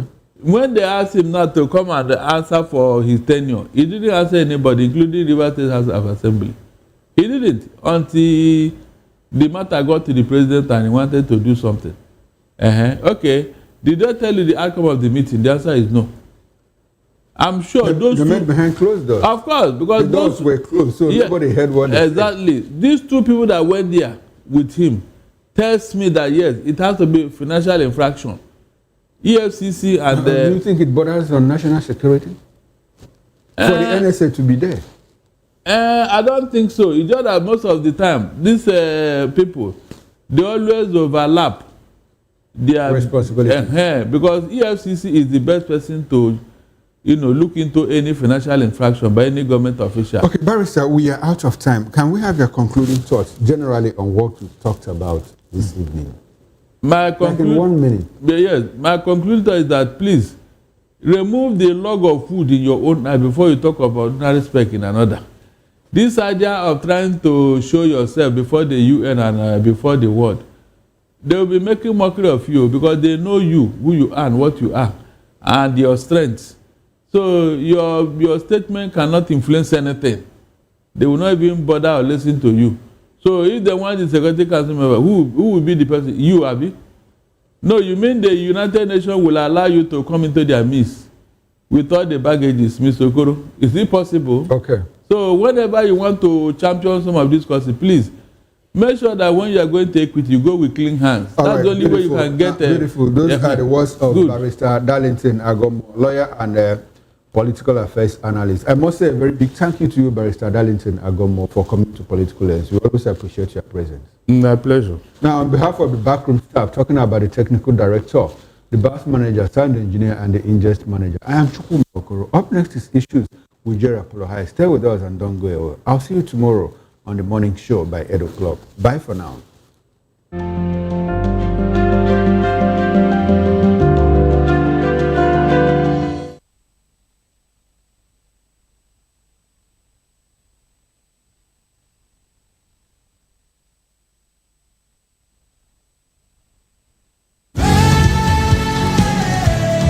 Ever wonder what inspires your favorite gospel artists? Explore and discover the rich heritage of continental gospel music and how this transformative journey has evolved and shaped cultures around the world. As we dig deep into archival treasures, feel the energy in our praise jam, Gospel Fusion on Voice of the People Television. Tune in this Sunday, 3 to 4 p.m. and be part of a transformative experience that uplifts and inspires. Join us as we explore the transformative power of gospel music and its ability to uplift spirits and unite hearts. Tune in this Sunday, 3 to 4 p.m. on Voice of the People Television. Gospel Fusion. Let's fuse our hearts in praise and joy.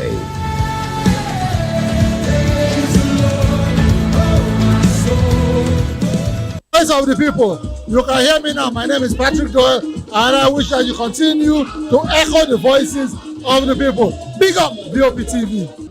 My name is Suibifa Dokubo. Please keep watching VOP TV.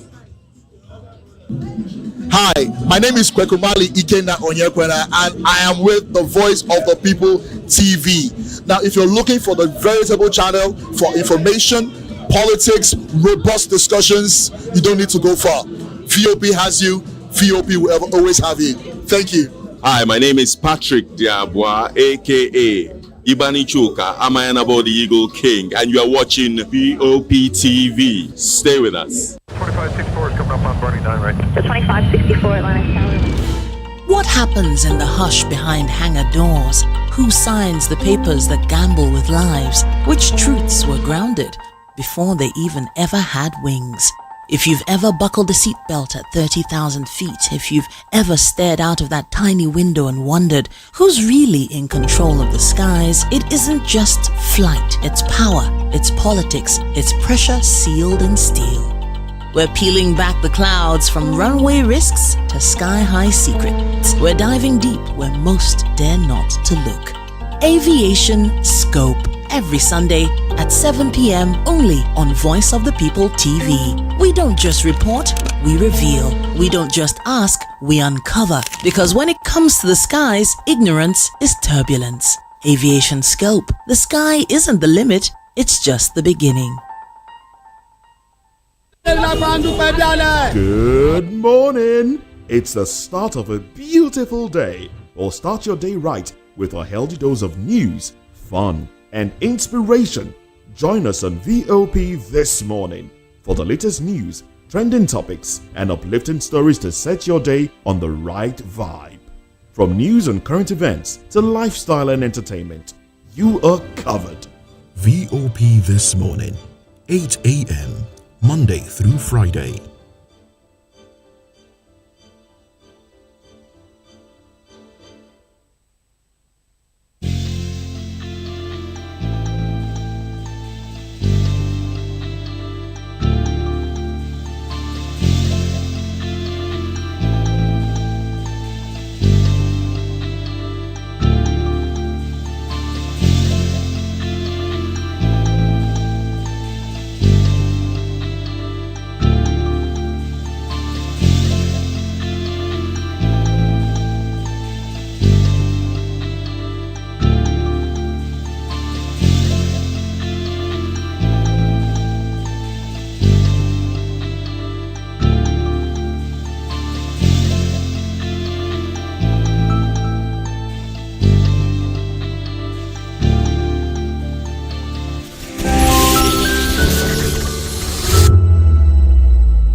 In a world where power shifts with every headline. In a nation full of questions. In a world filled with noise, the truth needs the voice. The policies that shape our world and the economy that determines our future. Every hour, every day, the grapevine keeps buzzing. And on the bold angle with Jomalina, we dive deeper into stories that shape our world. Don't forget, our voice matters the most. Let us come together and share our concerns.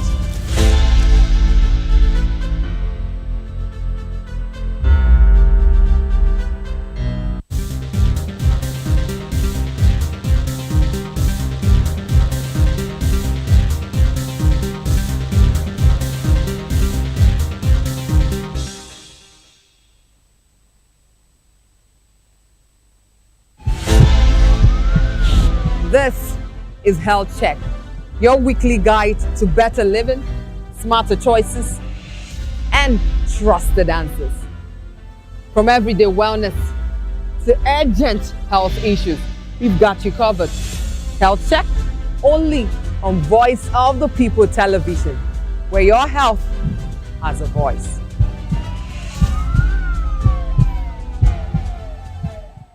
Everybody keep watching Voice of the People. All right?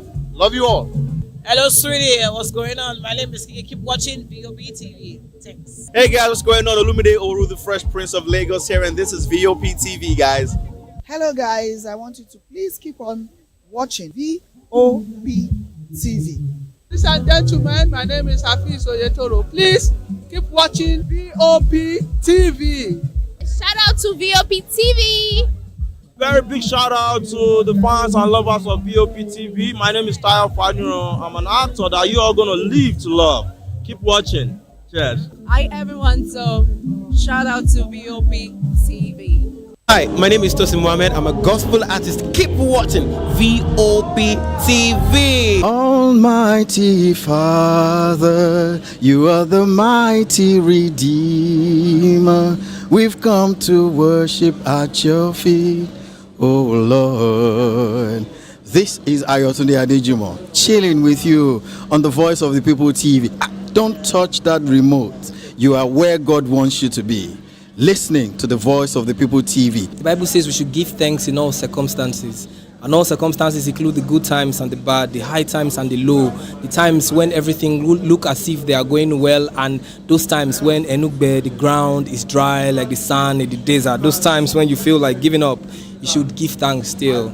My name is Jeff Melu, and I'm a gospel poet. And you should keep watching VOP TV. Don't touch that dial.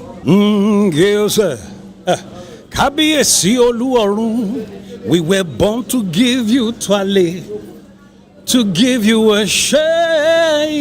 People of God, you are watching Voice of the People TV, and my name is Flo Rocker. I encourage you to listen to things of the gospel. You know, we live in a very perilous times where there are some things you watch on television, you will lose faith, you will lose God.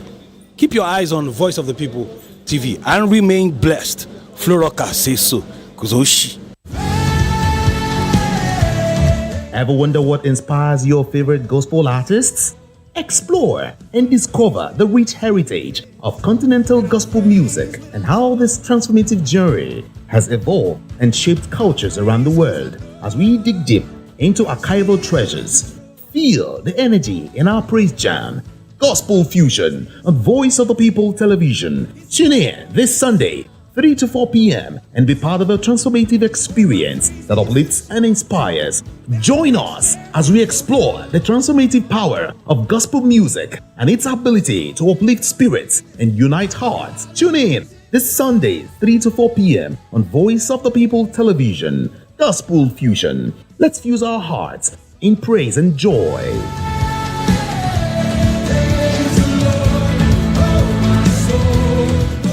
Voice of the People, you can hear me now. My name is Patrick Doyle, and I wish that you continue to echo the voices of the people. Big up VOP TV. My name is Onyediika Dokubo. Please keep watching VOP TV. Hi, my name is Onyediika, and I am with the Voice of the People TV. Now, if you're looking for the veritable channel for information, politics, robust discussions. You don't need to go far. VOP has you. VOP will always have you. Thank you. Hi, my name is Patrick Diabwa, aka Ibani Chuka. I'm about the Eagle King, and you are watching VOP TV. Stay with us. 2564 is coming up on Barney 9, right? The 2564 Atlantic Tower. What happens in the hush behind hangar doors? Who signs the papers that gamble with lives? Which truths were grounded before they even ever had wings? If you've ever buckled a seatbelt at 30,000 feet, if you've ever stared out of that tiny window and wondered who's really in control of the skies, it isn't just flight, it's power, it's politics, it's pressure sealed in steel. We're peeling back the clouds from runway risks to sky-high secrets. We're diving deep where most dare not to look. Aviation Scope, every Sunday at 7 p.m. only on Voice of the People TV. We don't just report, we reveal. We don't just ask, we uncover. Because when it comes to the skies, ignorance is turbulence. Aviation Scope, the sky isn't the limit, it's just the beginning.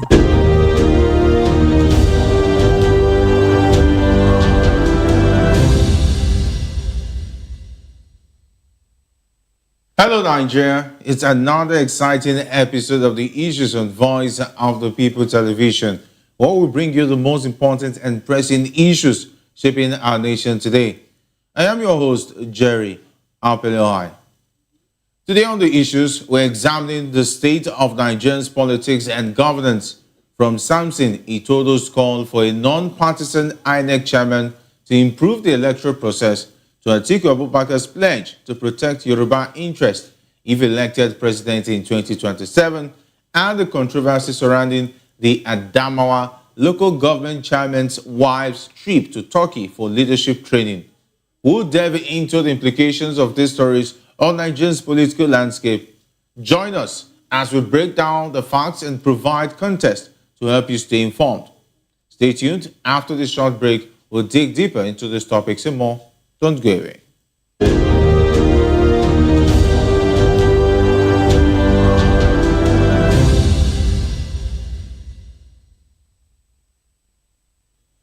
Welcome back.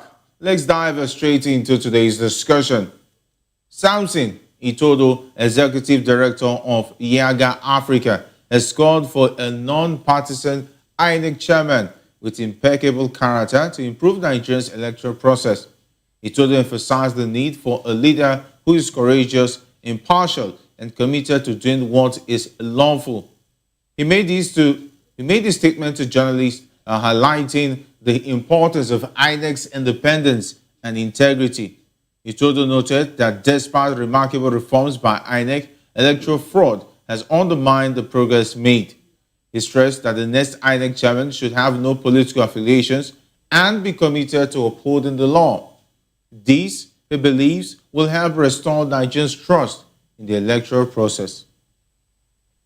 That's why today I'm delighted to be joined by two esteemed guests. Here in the studio, we have Dr. Peter Nasike. Dr. Nasike is a philosopher, development economist, and best-selling author. He is also an erudite commentator on economy, finance, politics, and power. He's also the author of the most talked about book titled Abuse of Power, How Democracy Turned into Tyranny of the Few. Great to have you join us on this. Thank you for having me. It's always a pleasure. Joining us virtually is Chris Paul Otaiwe, an international correspondent, joining us all the way from Sierra Leone. Great to have you join us, Mr. Chris. Hello, can you hear me? Yes, we can hear you loud and clear. All right, glad to be here. Thank you. All right, let me start off with you, Mr. Chris.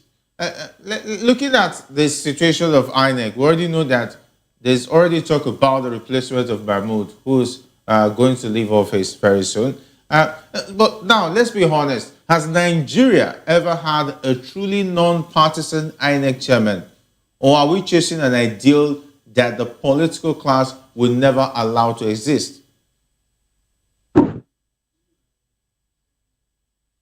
you that we have had somebody close to that.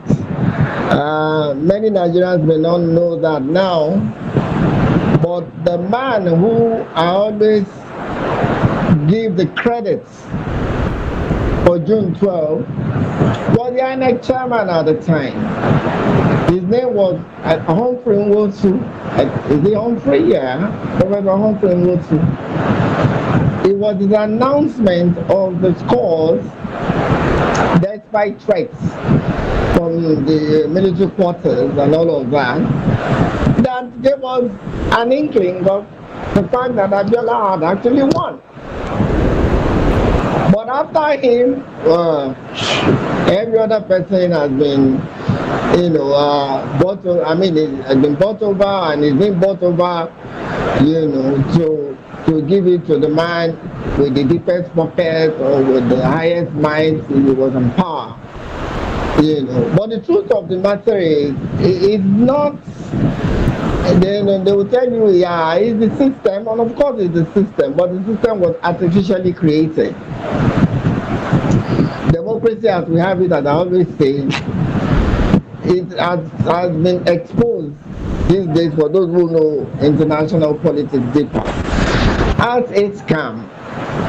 It doesn't work, really. Not that, by its very nature, it should to their own biases and agenda and all those, and in this today, criminal ways. So asking to get a non-partisan INEC chairman in Nigeria of today is even asking beyond utopia, asking beyond the ideal. It doesn't work, it can never work. Right now, where we are, the system, the entire system needs to be cleaned and cleansed of the evil that has been implanted in it and all the nonsense, all the rots that have become of our system. It needs to be cleaned before we even start thinking. Everything we are doing now, we are just working within the rots. And there is obviously, for those who will tell themselves the truth, there is no path away from this mess. We are moving from one mess to the other. I used to argue with this expression they say, let us move Nigeria forward. Forward inside where? Inside pits. We are in the pits, man. So where are you moving to? We can't get it. Now it's even beyond the dream. If we will like we dream I'm all 200 million Nigerians. Dream it won't happen. Because right now the state has been hijacked. And so any INEC chairman who doesn't play ball, in fact, you have two options before you. Either you take the money before you, or you prepare to die because they will kill you. They will kill you. There are no two ways. Either of those two. So who wants to die? Everybody loves money now, so you go for the money. Yakubu Mahmoud Yakubu, whatever his name is, he's only playing that script. I don't know if Humphrey Nwosu were to be here today, whether he would do the same. But knowing that guy, and knowing the odds against him, in those days it was it was this true. You were dealing with soldiers, man. Either you shut up when they ask you to, or you shut up and you have your peace and you have your life, or you go against them and prepare to die. But God helped us, God helped him, he did what was right, and today we could talk about June 12th. But today, who wants to die now? So it's not possible. We are just deceiving ourselves. He told who is talking, look, everything is really in a mess in this country. He told himself knows what he's saying. You've lost hope in the political process. There is no point. It's not about losing hope. I'm being realistic here. There's no hope being lost. This is where we are. It's just like saying you your car, there is no fuel in it. No. There is no fuel. There is fuel rather, but you choose to go and be pouring water because the pure water is the cheapest thing you can lay your hands on. That car will not move. There is no hope. We are losing that car will not move. It will definitely not move because the tank is made for fuel, not for water. Nigeria, that's where we are. I am not losing hope. I'm just stating the reality. Today I watched one of your you all said it. where somebody, one Eric Thomas was saying, Tinubu will not leave that place. I have said it. People are just waking up to it. Me, I knew from day one. If that one time I enter, I said it. If Nigeria will survive the Christmas of its election, definitely will. That guy ain't living there, man. So anybody that there is no election, there is no democracy, is now Tinubu's there. So we are going to end up what Obasanjo couldn't do with third term. He will achieve it beyond. They are France and America are trying to plant in there as your next Mobia. Period. So we are just talking. I've said it, and I will say it again. Let Nigeria know this and have peace. There will be election in 2027, but definitely it will not be credible. No matter what you do, if you like, go and hold transformer. Tinubu is going to be there in 2027. 2027, he has gone beyond it. He's looking after 2027. They are planning for him to become Nigeria's first sit-tight despot. No story. Anybody can argue that with me, but that you are doing that at your own risk. So what Nigerians should be thinking now is using the thing he's using to kill us right now as the excuse to get him out of there. I'm not afraid to say it. They will look from the way, fine. But the truth of the matter is that that's why I said, and I will repeat here, the coalition they are forming now, the only value that coalition has to our electoral process as we speak is just more like a publicity machine to reach the unreached, to reach the ungoverned. So, so Atiku has his base, the Obi has his base, whoever is there, they all have their base. They are continuing, they percolate down to the last man, the last Nigerian, where people cannot reach. Is to empower their passion for the coalition, and then when they see that they have been cheated, which they will definitely be cheated, they can all rise. They now have a collective consensus reason to rise, not for the election, but against the person who is keeping them in their perilous state. That's just where we are. Let's not deceive ourselves. We can't get an INEC chairman. INEC will continue to be corrupt. In fact, worse. The next time they will tell you they want it to the electoral reform. Well, INEC chairman, they also deserve to be gifted something, and they are trying. So it's not against the law. Thank you, Joe. Let me go to that. Why do politicians who benefit from electoral malpractice often preach electoral reform when they are no longer in power? Isn't that the height of hypocrisy? That is what is called the political law of gravity. So the issue, I don't in any way by Chris Otaibue's postulations. So what he is saying is that Nigeria should simply resign to fate. Understand? What Chris Otaibu was saying is that Nigeria should simply resign to fate. All hope is lost.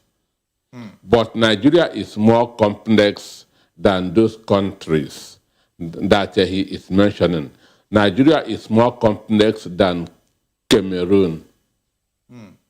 What is the population of Cameroon?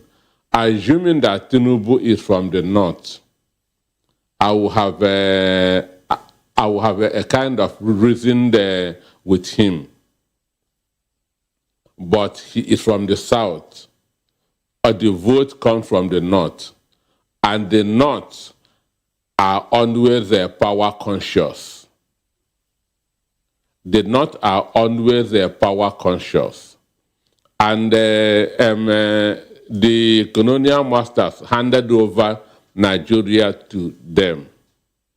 So that's how this idea of born to rule. So they have this spirit of entitlement. Nigeria is our own. Therefore, we must be ruling. That's why just under 2 years of a southern president, they are already shouting that they want power back. So if they cannot endure 2 years, how can they endure 8 years and beyond? So there's no power in the world that can keep Tinubu that if he manage to win 2027, there's no power in the world that will keep him beyond 2031. Instead, Nigeria will break into 6. Instead, Nigeria will break into 6.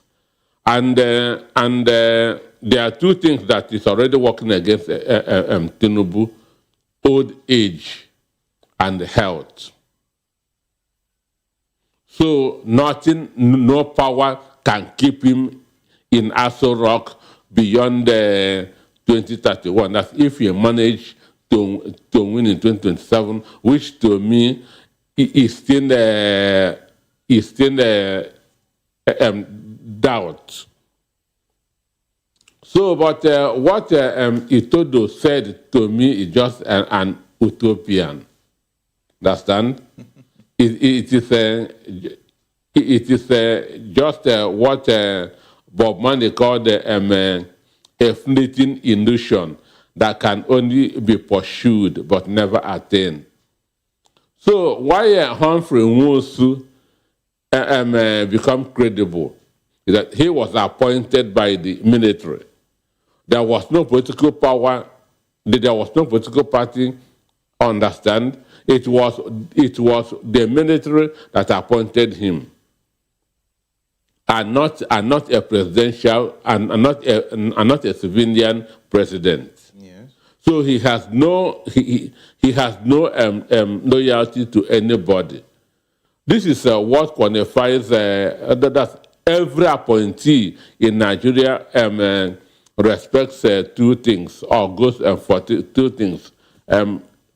Loyalty to the person that appointed him, then deep pocket, who can bring the biggest money. This the two things that decide things in Nigeria. So the INEC chairman will be loyal to whoever chose him out of a country of 200 million. Can you imagine that? A country of more than 200 million, and somebody appointed you an INEC chairman. You are bound to be grateful to that person. Number two, the person, the highest bidder, the person that will give you the biggest money. So these two conditions are not in Humphrey Nwosu's time. So so maybe he was not properly tempted. Is that why? No, he was appointed by a military government, so he was not who want to just technically hand over. Babangida say conduct election and want to hand over to a civilian government. Understand? So assuming that Babangida is on the ballot, then he has somebody to be loyal to. But Babangida gave the impression, I want to conduct election and now hand over and go. So he cannot be loyal to somebody who is going. So that's what made Humphrey Nwosu a star boy. It's not like he had any temptation or somebody to be loyal to. No. It just like a thief walking into a supermarket where CCTV is everywhere. You must behave yourself. Understand? So what Itodo is talking about cannot happen, because it is a civilian. It is a president that is going to appoint him out of over 200 million people. So we're saying that there's no way it's going to be possible, since the president is going to appoint the INEC chairman. Since it is the president that appoints INEC chairman, the INEC chairman will be loyal to the person that appointed him. So should we be discussing constitutional amendments as regards the appointment of the INEC chairman? For me, there should be, just like in the United States, there's nothing like an INEC chairman. Each state organizes their own elections. So there's no, America don't have somebody like Mahmoud, understand? Yeah. Yakub, understand me? And so that's the area that we can be thinking, decentralized, that's all this stuff. So that means, since we're borrowing democracy from America, why don't we copy such structures so as to make our elections free and fair? Because it will not favor the powers that be. That is the only reason, because they think of themselves and not of the people. About 34 months ago, Mexico were voting for their judges. That's the people voting for who will be their judge. People were contesting, so they were voting. But here in Nigeria, the president appoints the judges through the NJC. So they are bound to be loyal to the people that appointed them. All right, let me go over to Mr. Chris there. Many Nigerians say politicians have become, our elections, I beg your pardon, have become just another war of rigging versus rigging. Isn't it time we admitted that INEC's structure, not just its leadership, is fundamentally broken?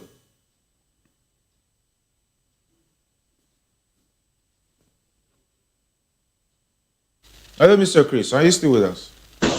Can you hear me? Yes, we can hear you now. Go ahead. Hello? Yes. What did you say? What was the question? Yeah, many Nigerians say elections have become just another war of rigging versus rigging. All right. Isn't it time we admit that INEC structure, not just its leadership, is fundamentally broken?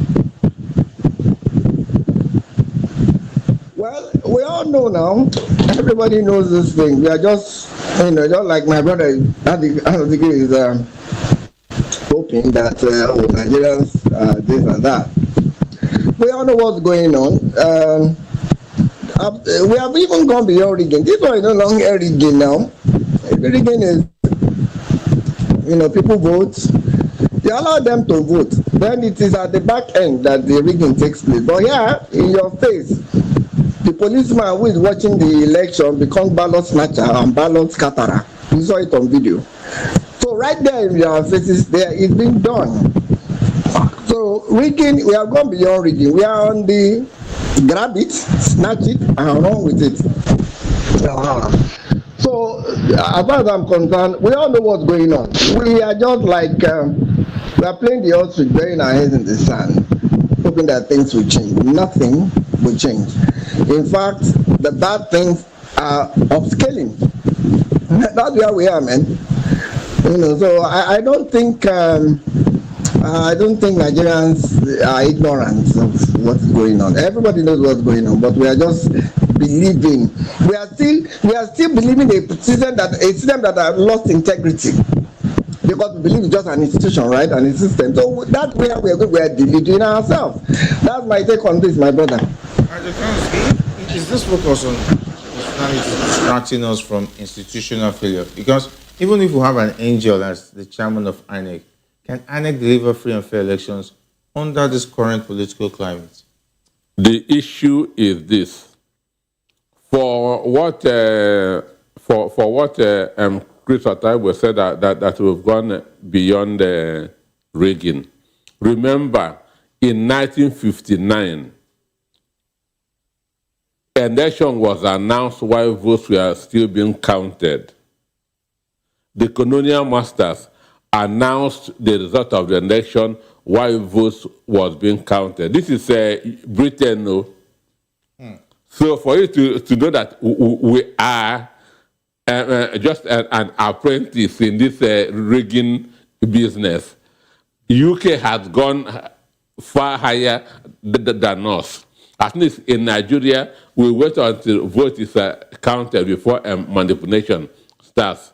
But in 1959, the colonial masters announced the result of the election, announced Tafawa Balewa winner, while votes were still being counted. That to make sure that a northerner takes over from them. So the problem with Nigeria is that we have individuals who are stronger than institutions. Understand? Instead of institutions who are stronger than Nigeria. And again, one thing that I'm not too happy about, we have been having presidents who are older than the country. Understand? Tinubu is older than Nigeria. Buhari is older than Nigeria. Obasanjo is older than Nigeria. So they don't respect the country because they are older than the country. So that is the mistake that we have been making. And when these people are there, you can only be saying Baba, Baba, Baba, Baba. You cannot argue against their Baba. Do you understand me? You cannot argue against their Baba. So, but if you have people who are born after 1960, they will have respect, at least, that this country is older than you. So so we have individuals who are more powerful than the institutions. Therefore, their words become the law. So instead of taking order from the institutions is now taking orders from them. Just as Nyesom Wike is stronger than FCT as a whole. So Nyesom Wike, that's FCT is under Nyesom Wike instead of Nyesom Wike being under FCT. Understand? So he is the emperor. Every other person is his subject. Yesterday, I heard what he was saying, how he sponsored the Tambawa's election. Before night, Nyesom Wike had never run any business since before he became governor in 1999. He never ran any business. So whatever money he's spending is Nigerian money.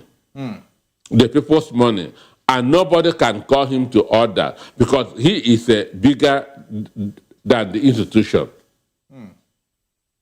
All right, let's go to the next conversation where Atiku Abubakar, former vice president of Nigeria, has made two significant statements recently.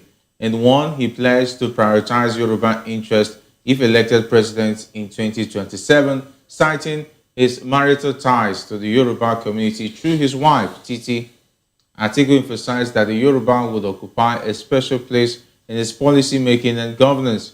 In another statement, Atiku criticized the government's handling of insecurity, noting that lives have been lost while authorities focus on revenue targets. He condemned a recent attack in Adamawa State, calling for decisive action from the federal government to protect lives and property. Atiku stressed that Nigerians deserve peace, security, and freedom from fear. Both statements highlight Atiku's concerns about Nigeria's current state and his vision for the country's future. As a long-time presidential hopeful, Atiku is positioning himself for the 2027 presidential poll, challenging President Bola Tinubu. His statement reflects his commitment to addressing the country's security challenges, and of course, including when he says he will have the interest of the Yoruba community because of his marital ties to the tribe. Let me go to Mr. Chris.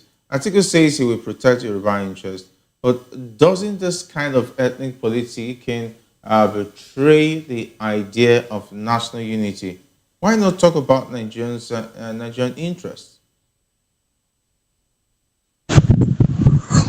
Well, it's still the old narrative that Atiku and people in his category, including Tinubu, that they are pushing ethnic narrative. So because you married Titi now, Yoruba woman, so that means all Yoruba people should forgive all your ways as a thief, of their treasury, and then just give you presidency because they know that they believe when you get there, their life will be better than the northerners where you come from, or better than the easterners. It's all scam now. It's all scam.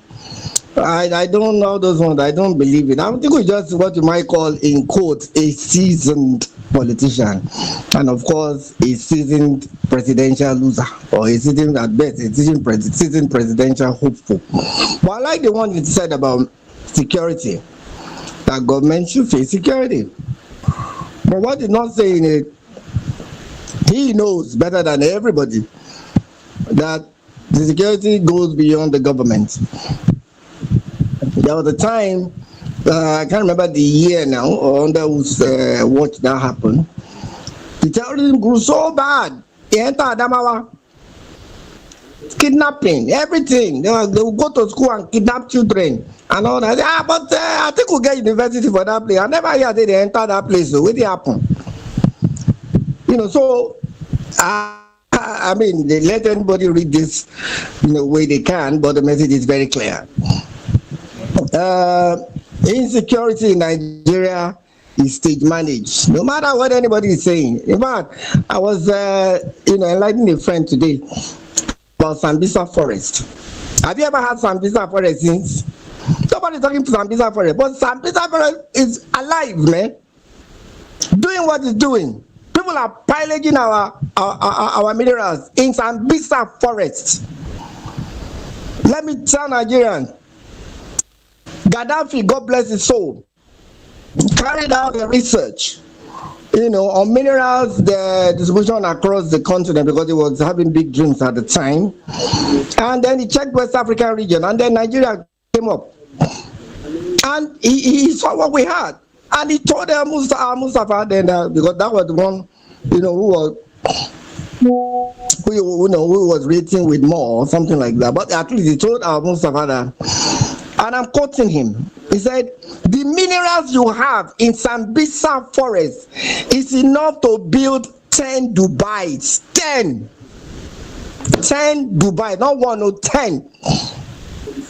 Let me tell you one. There's a mineral in Sambisa. One up to the menu.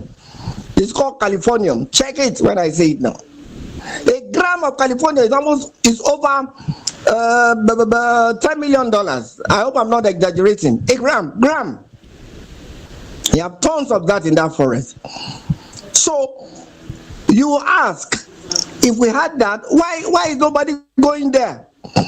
I remember what's his name, Danjuma, when he was Minister of Defense under Obasanjo. He joked, whether during an interview or during I don't know where, I can't remember the call, but he joked. They were asking him about Sambisa Forest. He said, more like implying that if you want to die, go to Sambisa Forest, Minister of Defense. You think it's sweet Danjuma to say that? His hands are tied. Power beyond him, power beyond the country. That's what is happening. I don't want to join issues with what you are details of what you are saying. There are details of a grand plot to distract the mind of the people from what they're doing. So insecurity in Nigeria is stage managed. It's created, artificial. Remember, what's his name? Under Goodluck Jonathan. When they're going to have the election that brought Buhari in, I think, the terrorism was so much. They thought it was going to disrupt the election. I don't know who said it now and said, no. In 2 weeks, the thing will cease. In 2 weeks, it ceased. We had elections. Who is doing that? Who is pressing all those buttons? Let's stop deceiving ourselves. Let's stop deceiving ourselves. This thing is not working. It's not about Nigeria's unity. Nigerians are united. Let nobody twist themselves. Get it twisted. We are united. I don't care what anybody is saying. The truth of the matter is that this bastard, sorry, I don't want to say, is this criminals in power that are dividing us? We saw what Tinubu did during 2023 election, and that was the worst manifestation of that. We can't forget it. See, man, I'm sorry, each time I talk about Nigeria, I'm so emotive and emotional about it. Nigeria is our country. We need to. Because the reality, we are not seeing the reality. Or we are seeing the reality, but we are not acknowledging it. If we are acknowledging it, we are not acting on that information, that revelation. So that is our problem. I think we just played his normal card. Oh, because I married a Yoruba woman.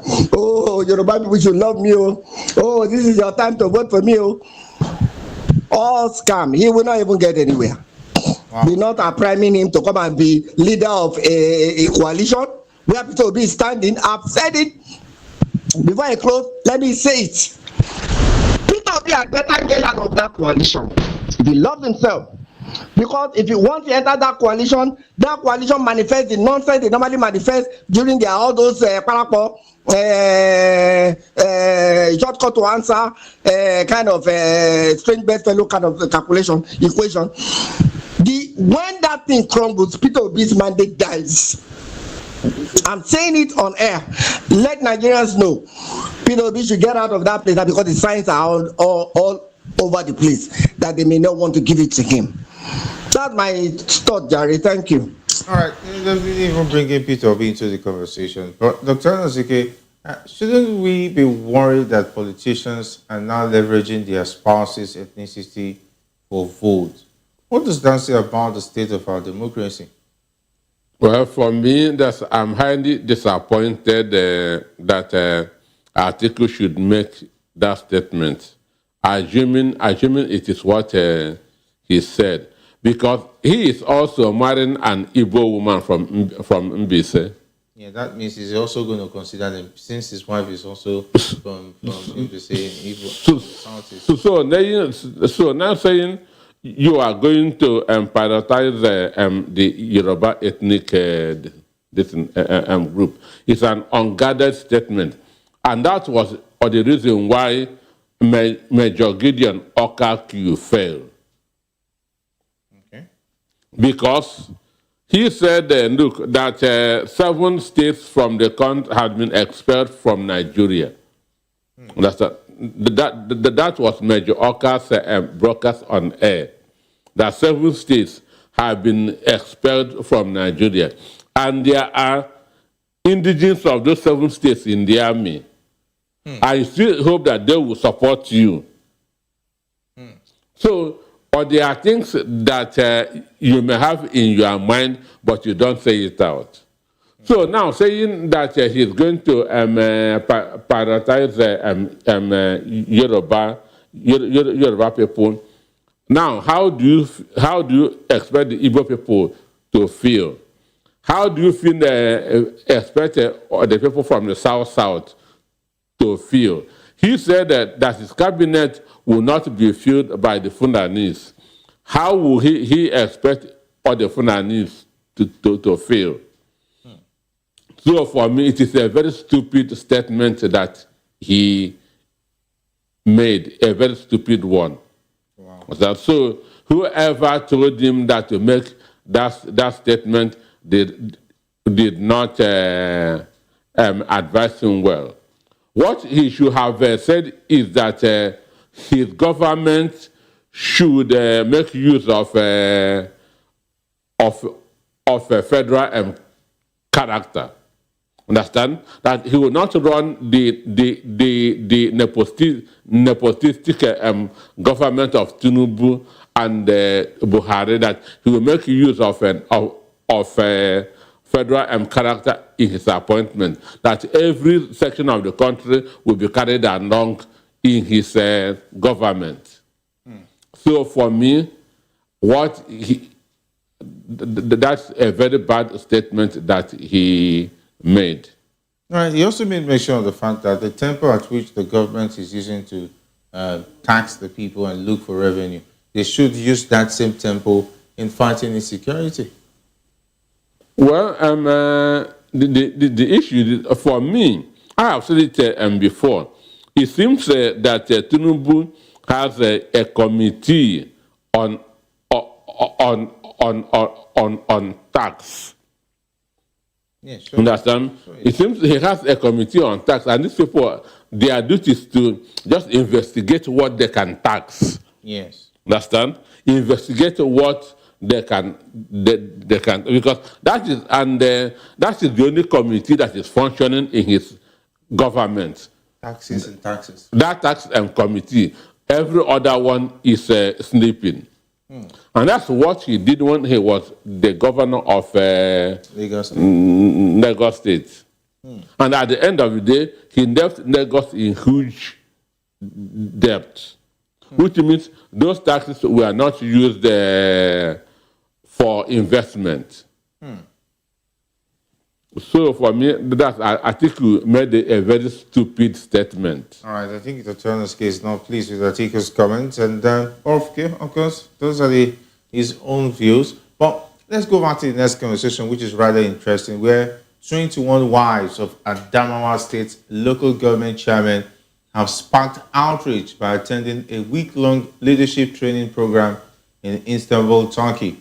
The trip, which includes senior officials from the Ministry of Local Government, aims to equip the wives with skills to assist and advise their husbands in governance. However, critics label the move wasteful and insensitive, giving the state unpaid salaries and pensions for local government workers and retirees.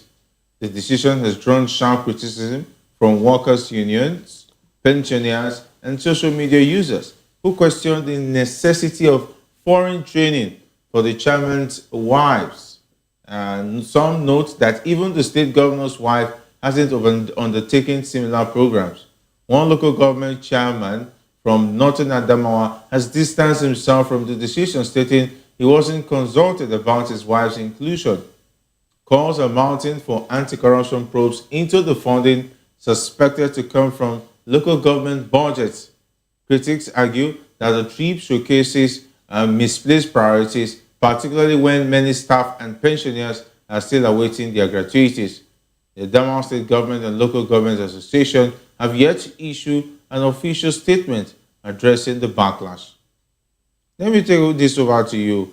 Let me take it to Mr. Chris.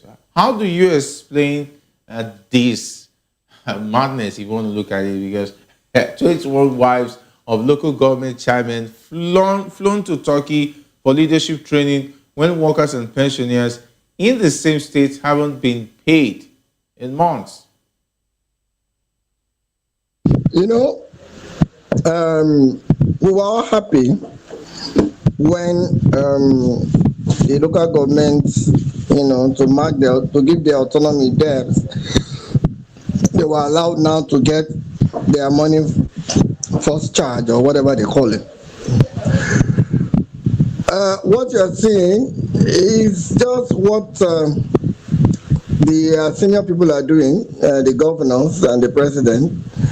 They have money at their disposal, they can do anything they like at the expense of the people. Of course, that's ridiculous. 21 wives, a local government chairman, to Istanbul. And that one we saying he wasn't consulted. Meaning how?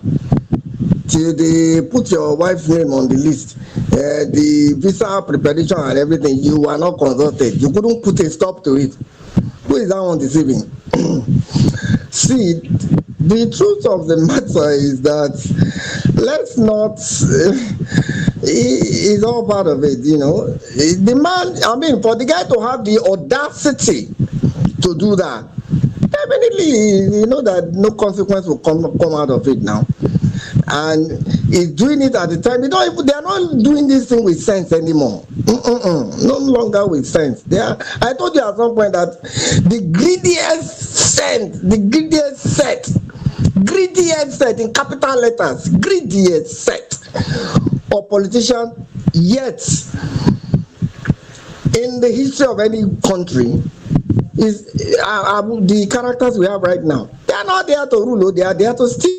They are not even hiding it. They are there to do whatever they want to do to find their ego, advance their personal illicit agenda against the people.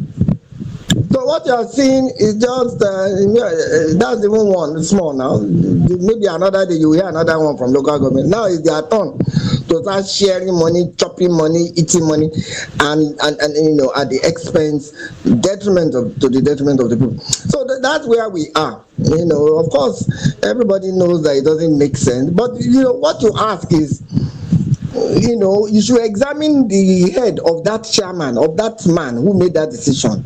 That we have not paid workers. We are owing pensioners. Are you with me, sir? Yes. We are owing pensioners. People are dying. They can't eat. Their families and all of that. But let's leave them. Yeah, but there's this conference in Turkey. Let's just take our wives there. Let them go and chill. Not for any conference. They're just going there to go and chill, catch cruise, go to supermarket, shop, and then come. Hey, I bought this gold from Turkey. Can you imagine? This guy guys are jokers. They are clowns. Anybody who takes any of the politicians serious, you are just deluding yourself. You yourself, you don't just a clown. So I know them, so I don't really, anything they do, I'm not surprised. I'm even surprised that they are not doing as much as I'm imagining. I'm sure they will get there. Is it not 4 years? They will get there. That is my brother. Let me go to Dr. Onyediika. What governance role, legally or constitutionally, the wives of local government chairmen play that justifies using public funds to train them abroad? Even one, the wife, this issue, office of first lady was created by Babangida. Understand? It was Babangida that created the office of the first lady. When Shagari was the head of state, was the president, there wasn't anything like a first lady. When Buhari took over from Shagari in 1984, Buhari did not bring anything of a first lady. So this is Babangida's creation. And the office of the first lady is not recognized in our constitution. But that was the only way government agencies steal money, because now they have a budget for the office of the first lady. Then the issue is this: for local government, for the wife of local government chairman to go to Turkey, Istanbul, for a week, so that they can be advising their husbands. But the local government chairmen have councillors and supervisory councillors. Even special advisors. So they cannot advise the husband. Well, this is madness. And I'm shocked that Fintri should allow this thing to happen in his own state. Can they even train them in Nigeria if they want to even train them? It is a waste of resources. If the local government chairman wants their wives to be trained, they should do it with their own personal money, not government money. And the Obudukatu Ranch is being underutilized.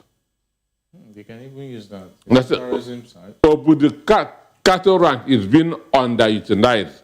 It will be a pride for Nigeria that Tinubu is spending his vacation at Obudukatu Ranch.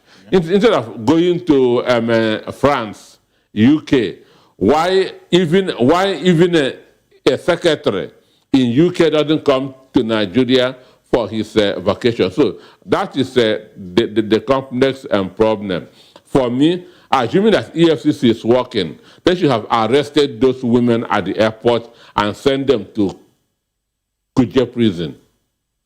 Okay, that means you are saying that the EFCC and the ICPC should sweep on and investigate. Assuming that EFCC is working, they should have arrested those women at the airport, take them to Kuje prison, let their husbands come and bail them. And if they don't act, what does that say about accountability on the part of our leaders?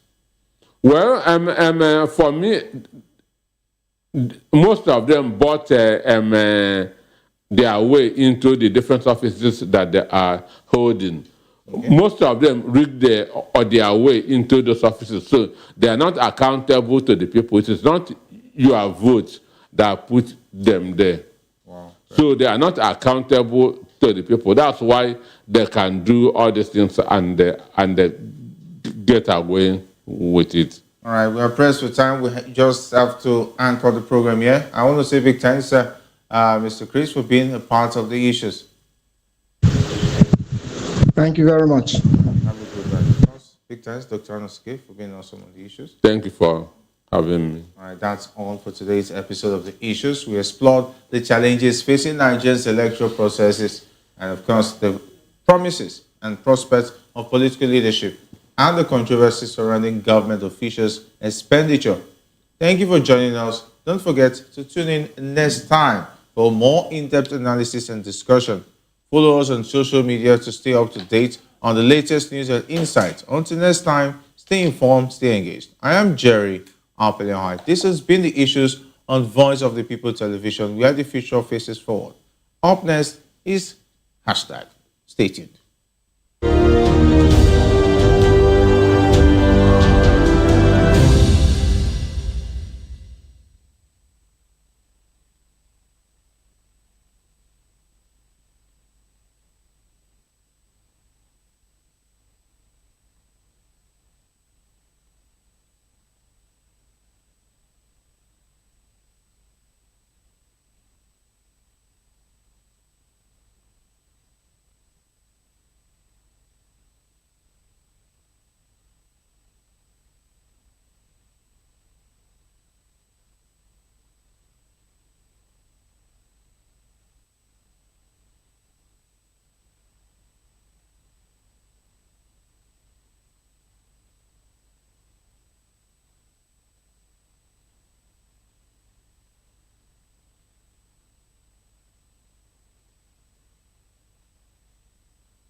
gospel music and how this transformative journey has evolved and shaped cultures around the world. As we dig deep into archival treasures, feel the energy in our praise jam, Gospel Fusion on Voice of the People Television. Tune in this Sunday, 3 to 4 p.m. and be part of a transformative experience that uplifts and inspires.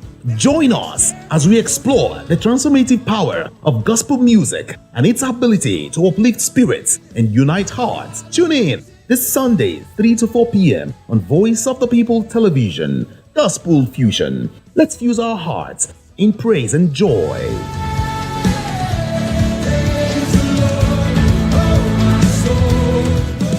Voice of the people, you can hear me now. My name is Patrick Doyle, and I wish that you continue to echo the voices of the people. Big up VOP TV.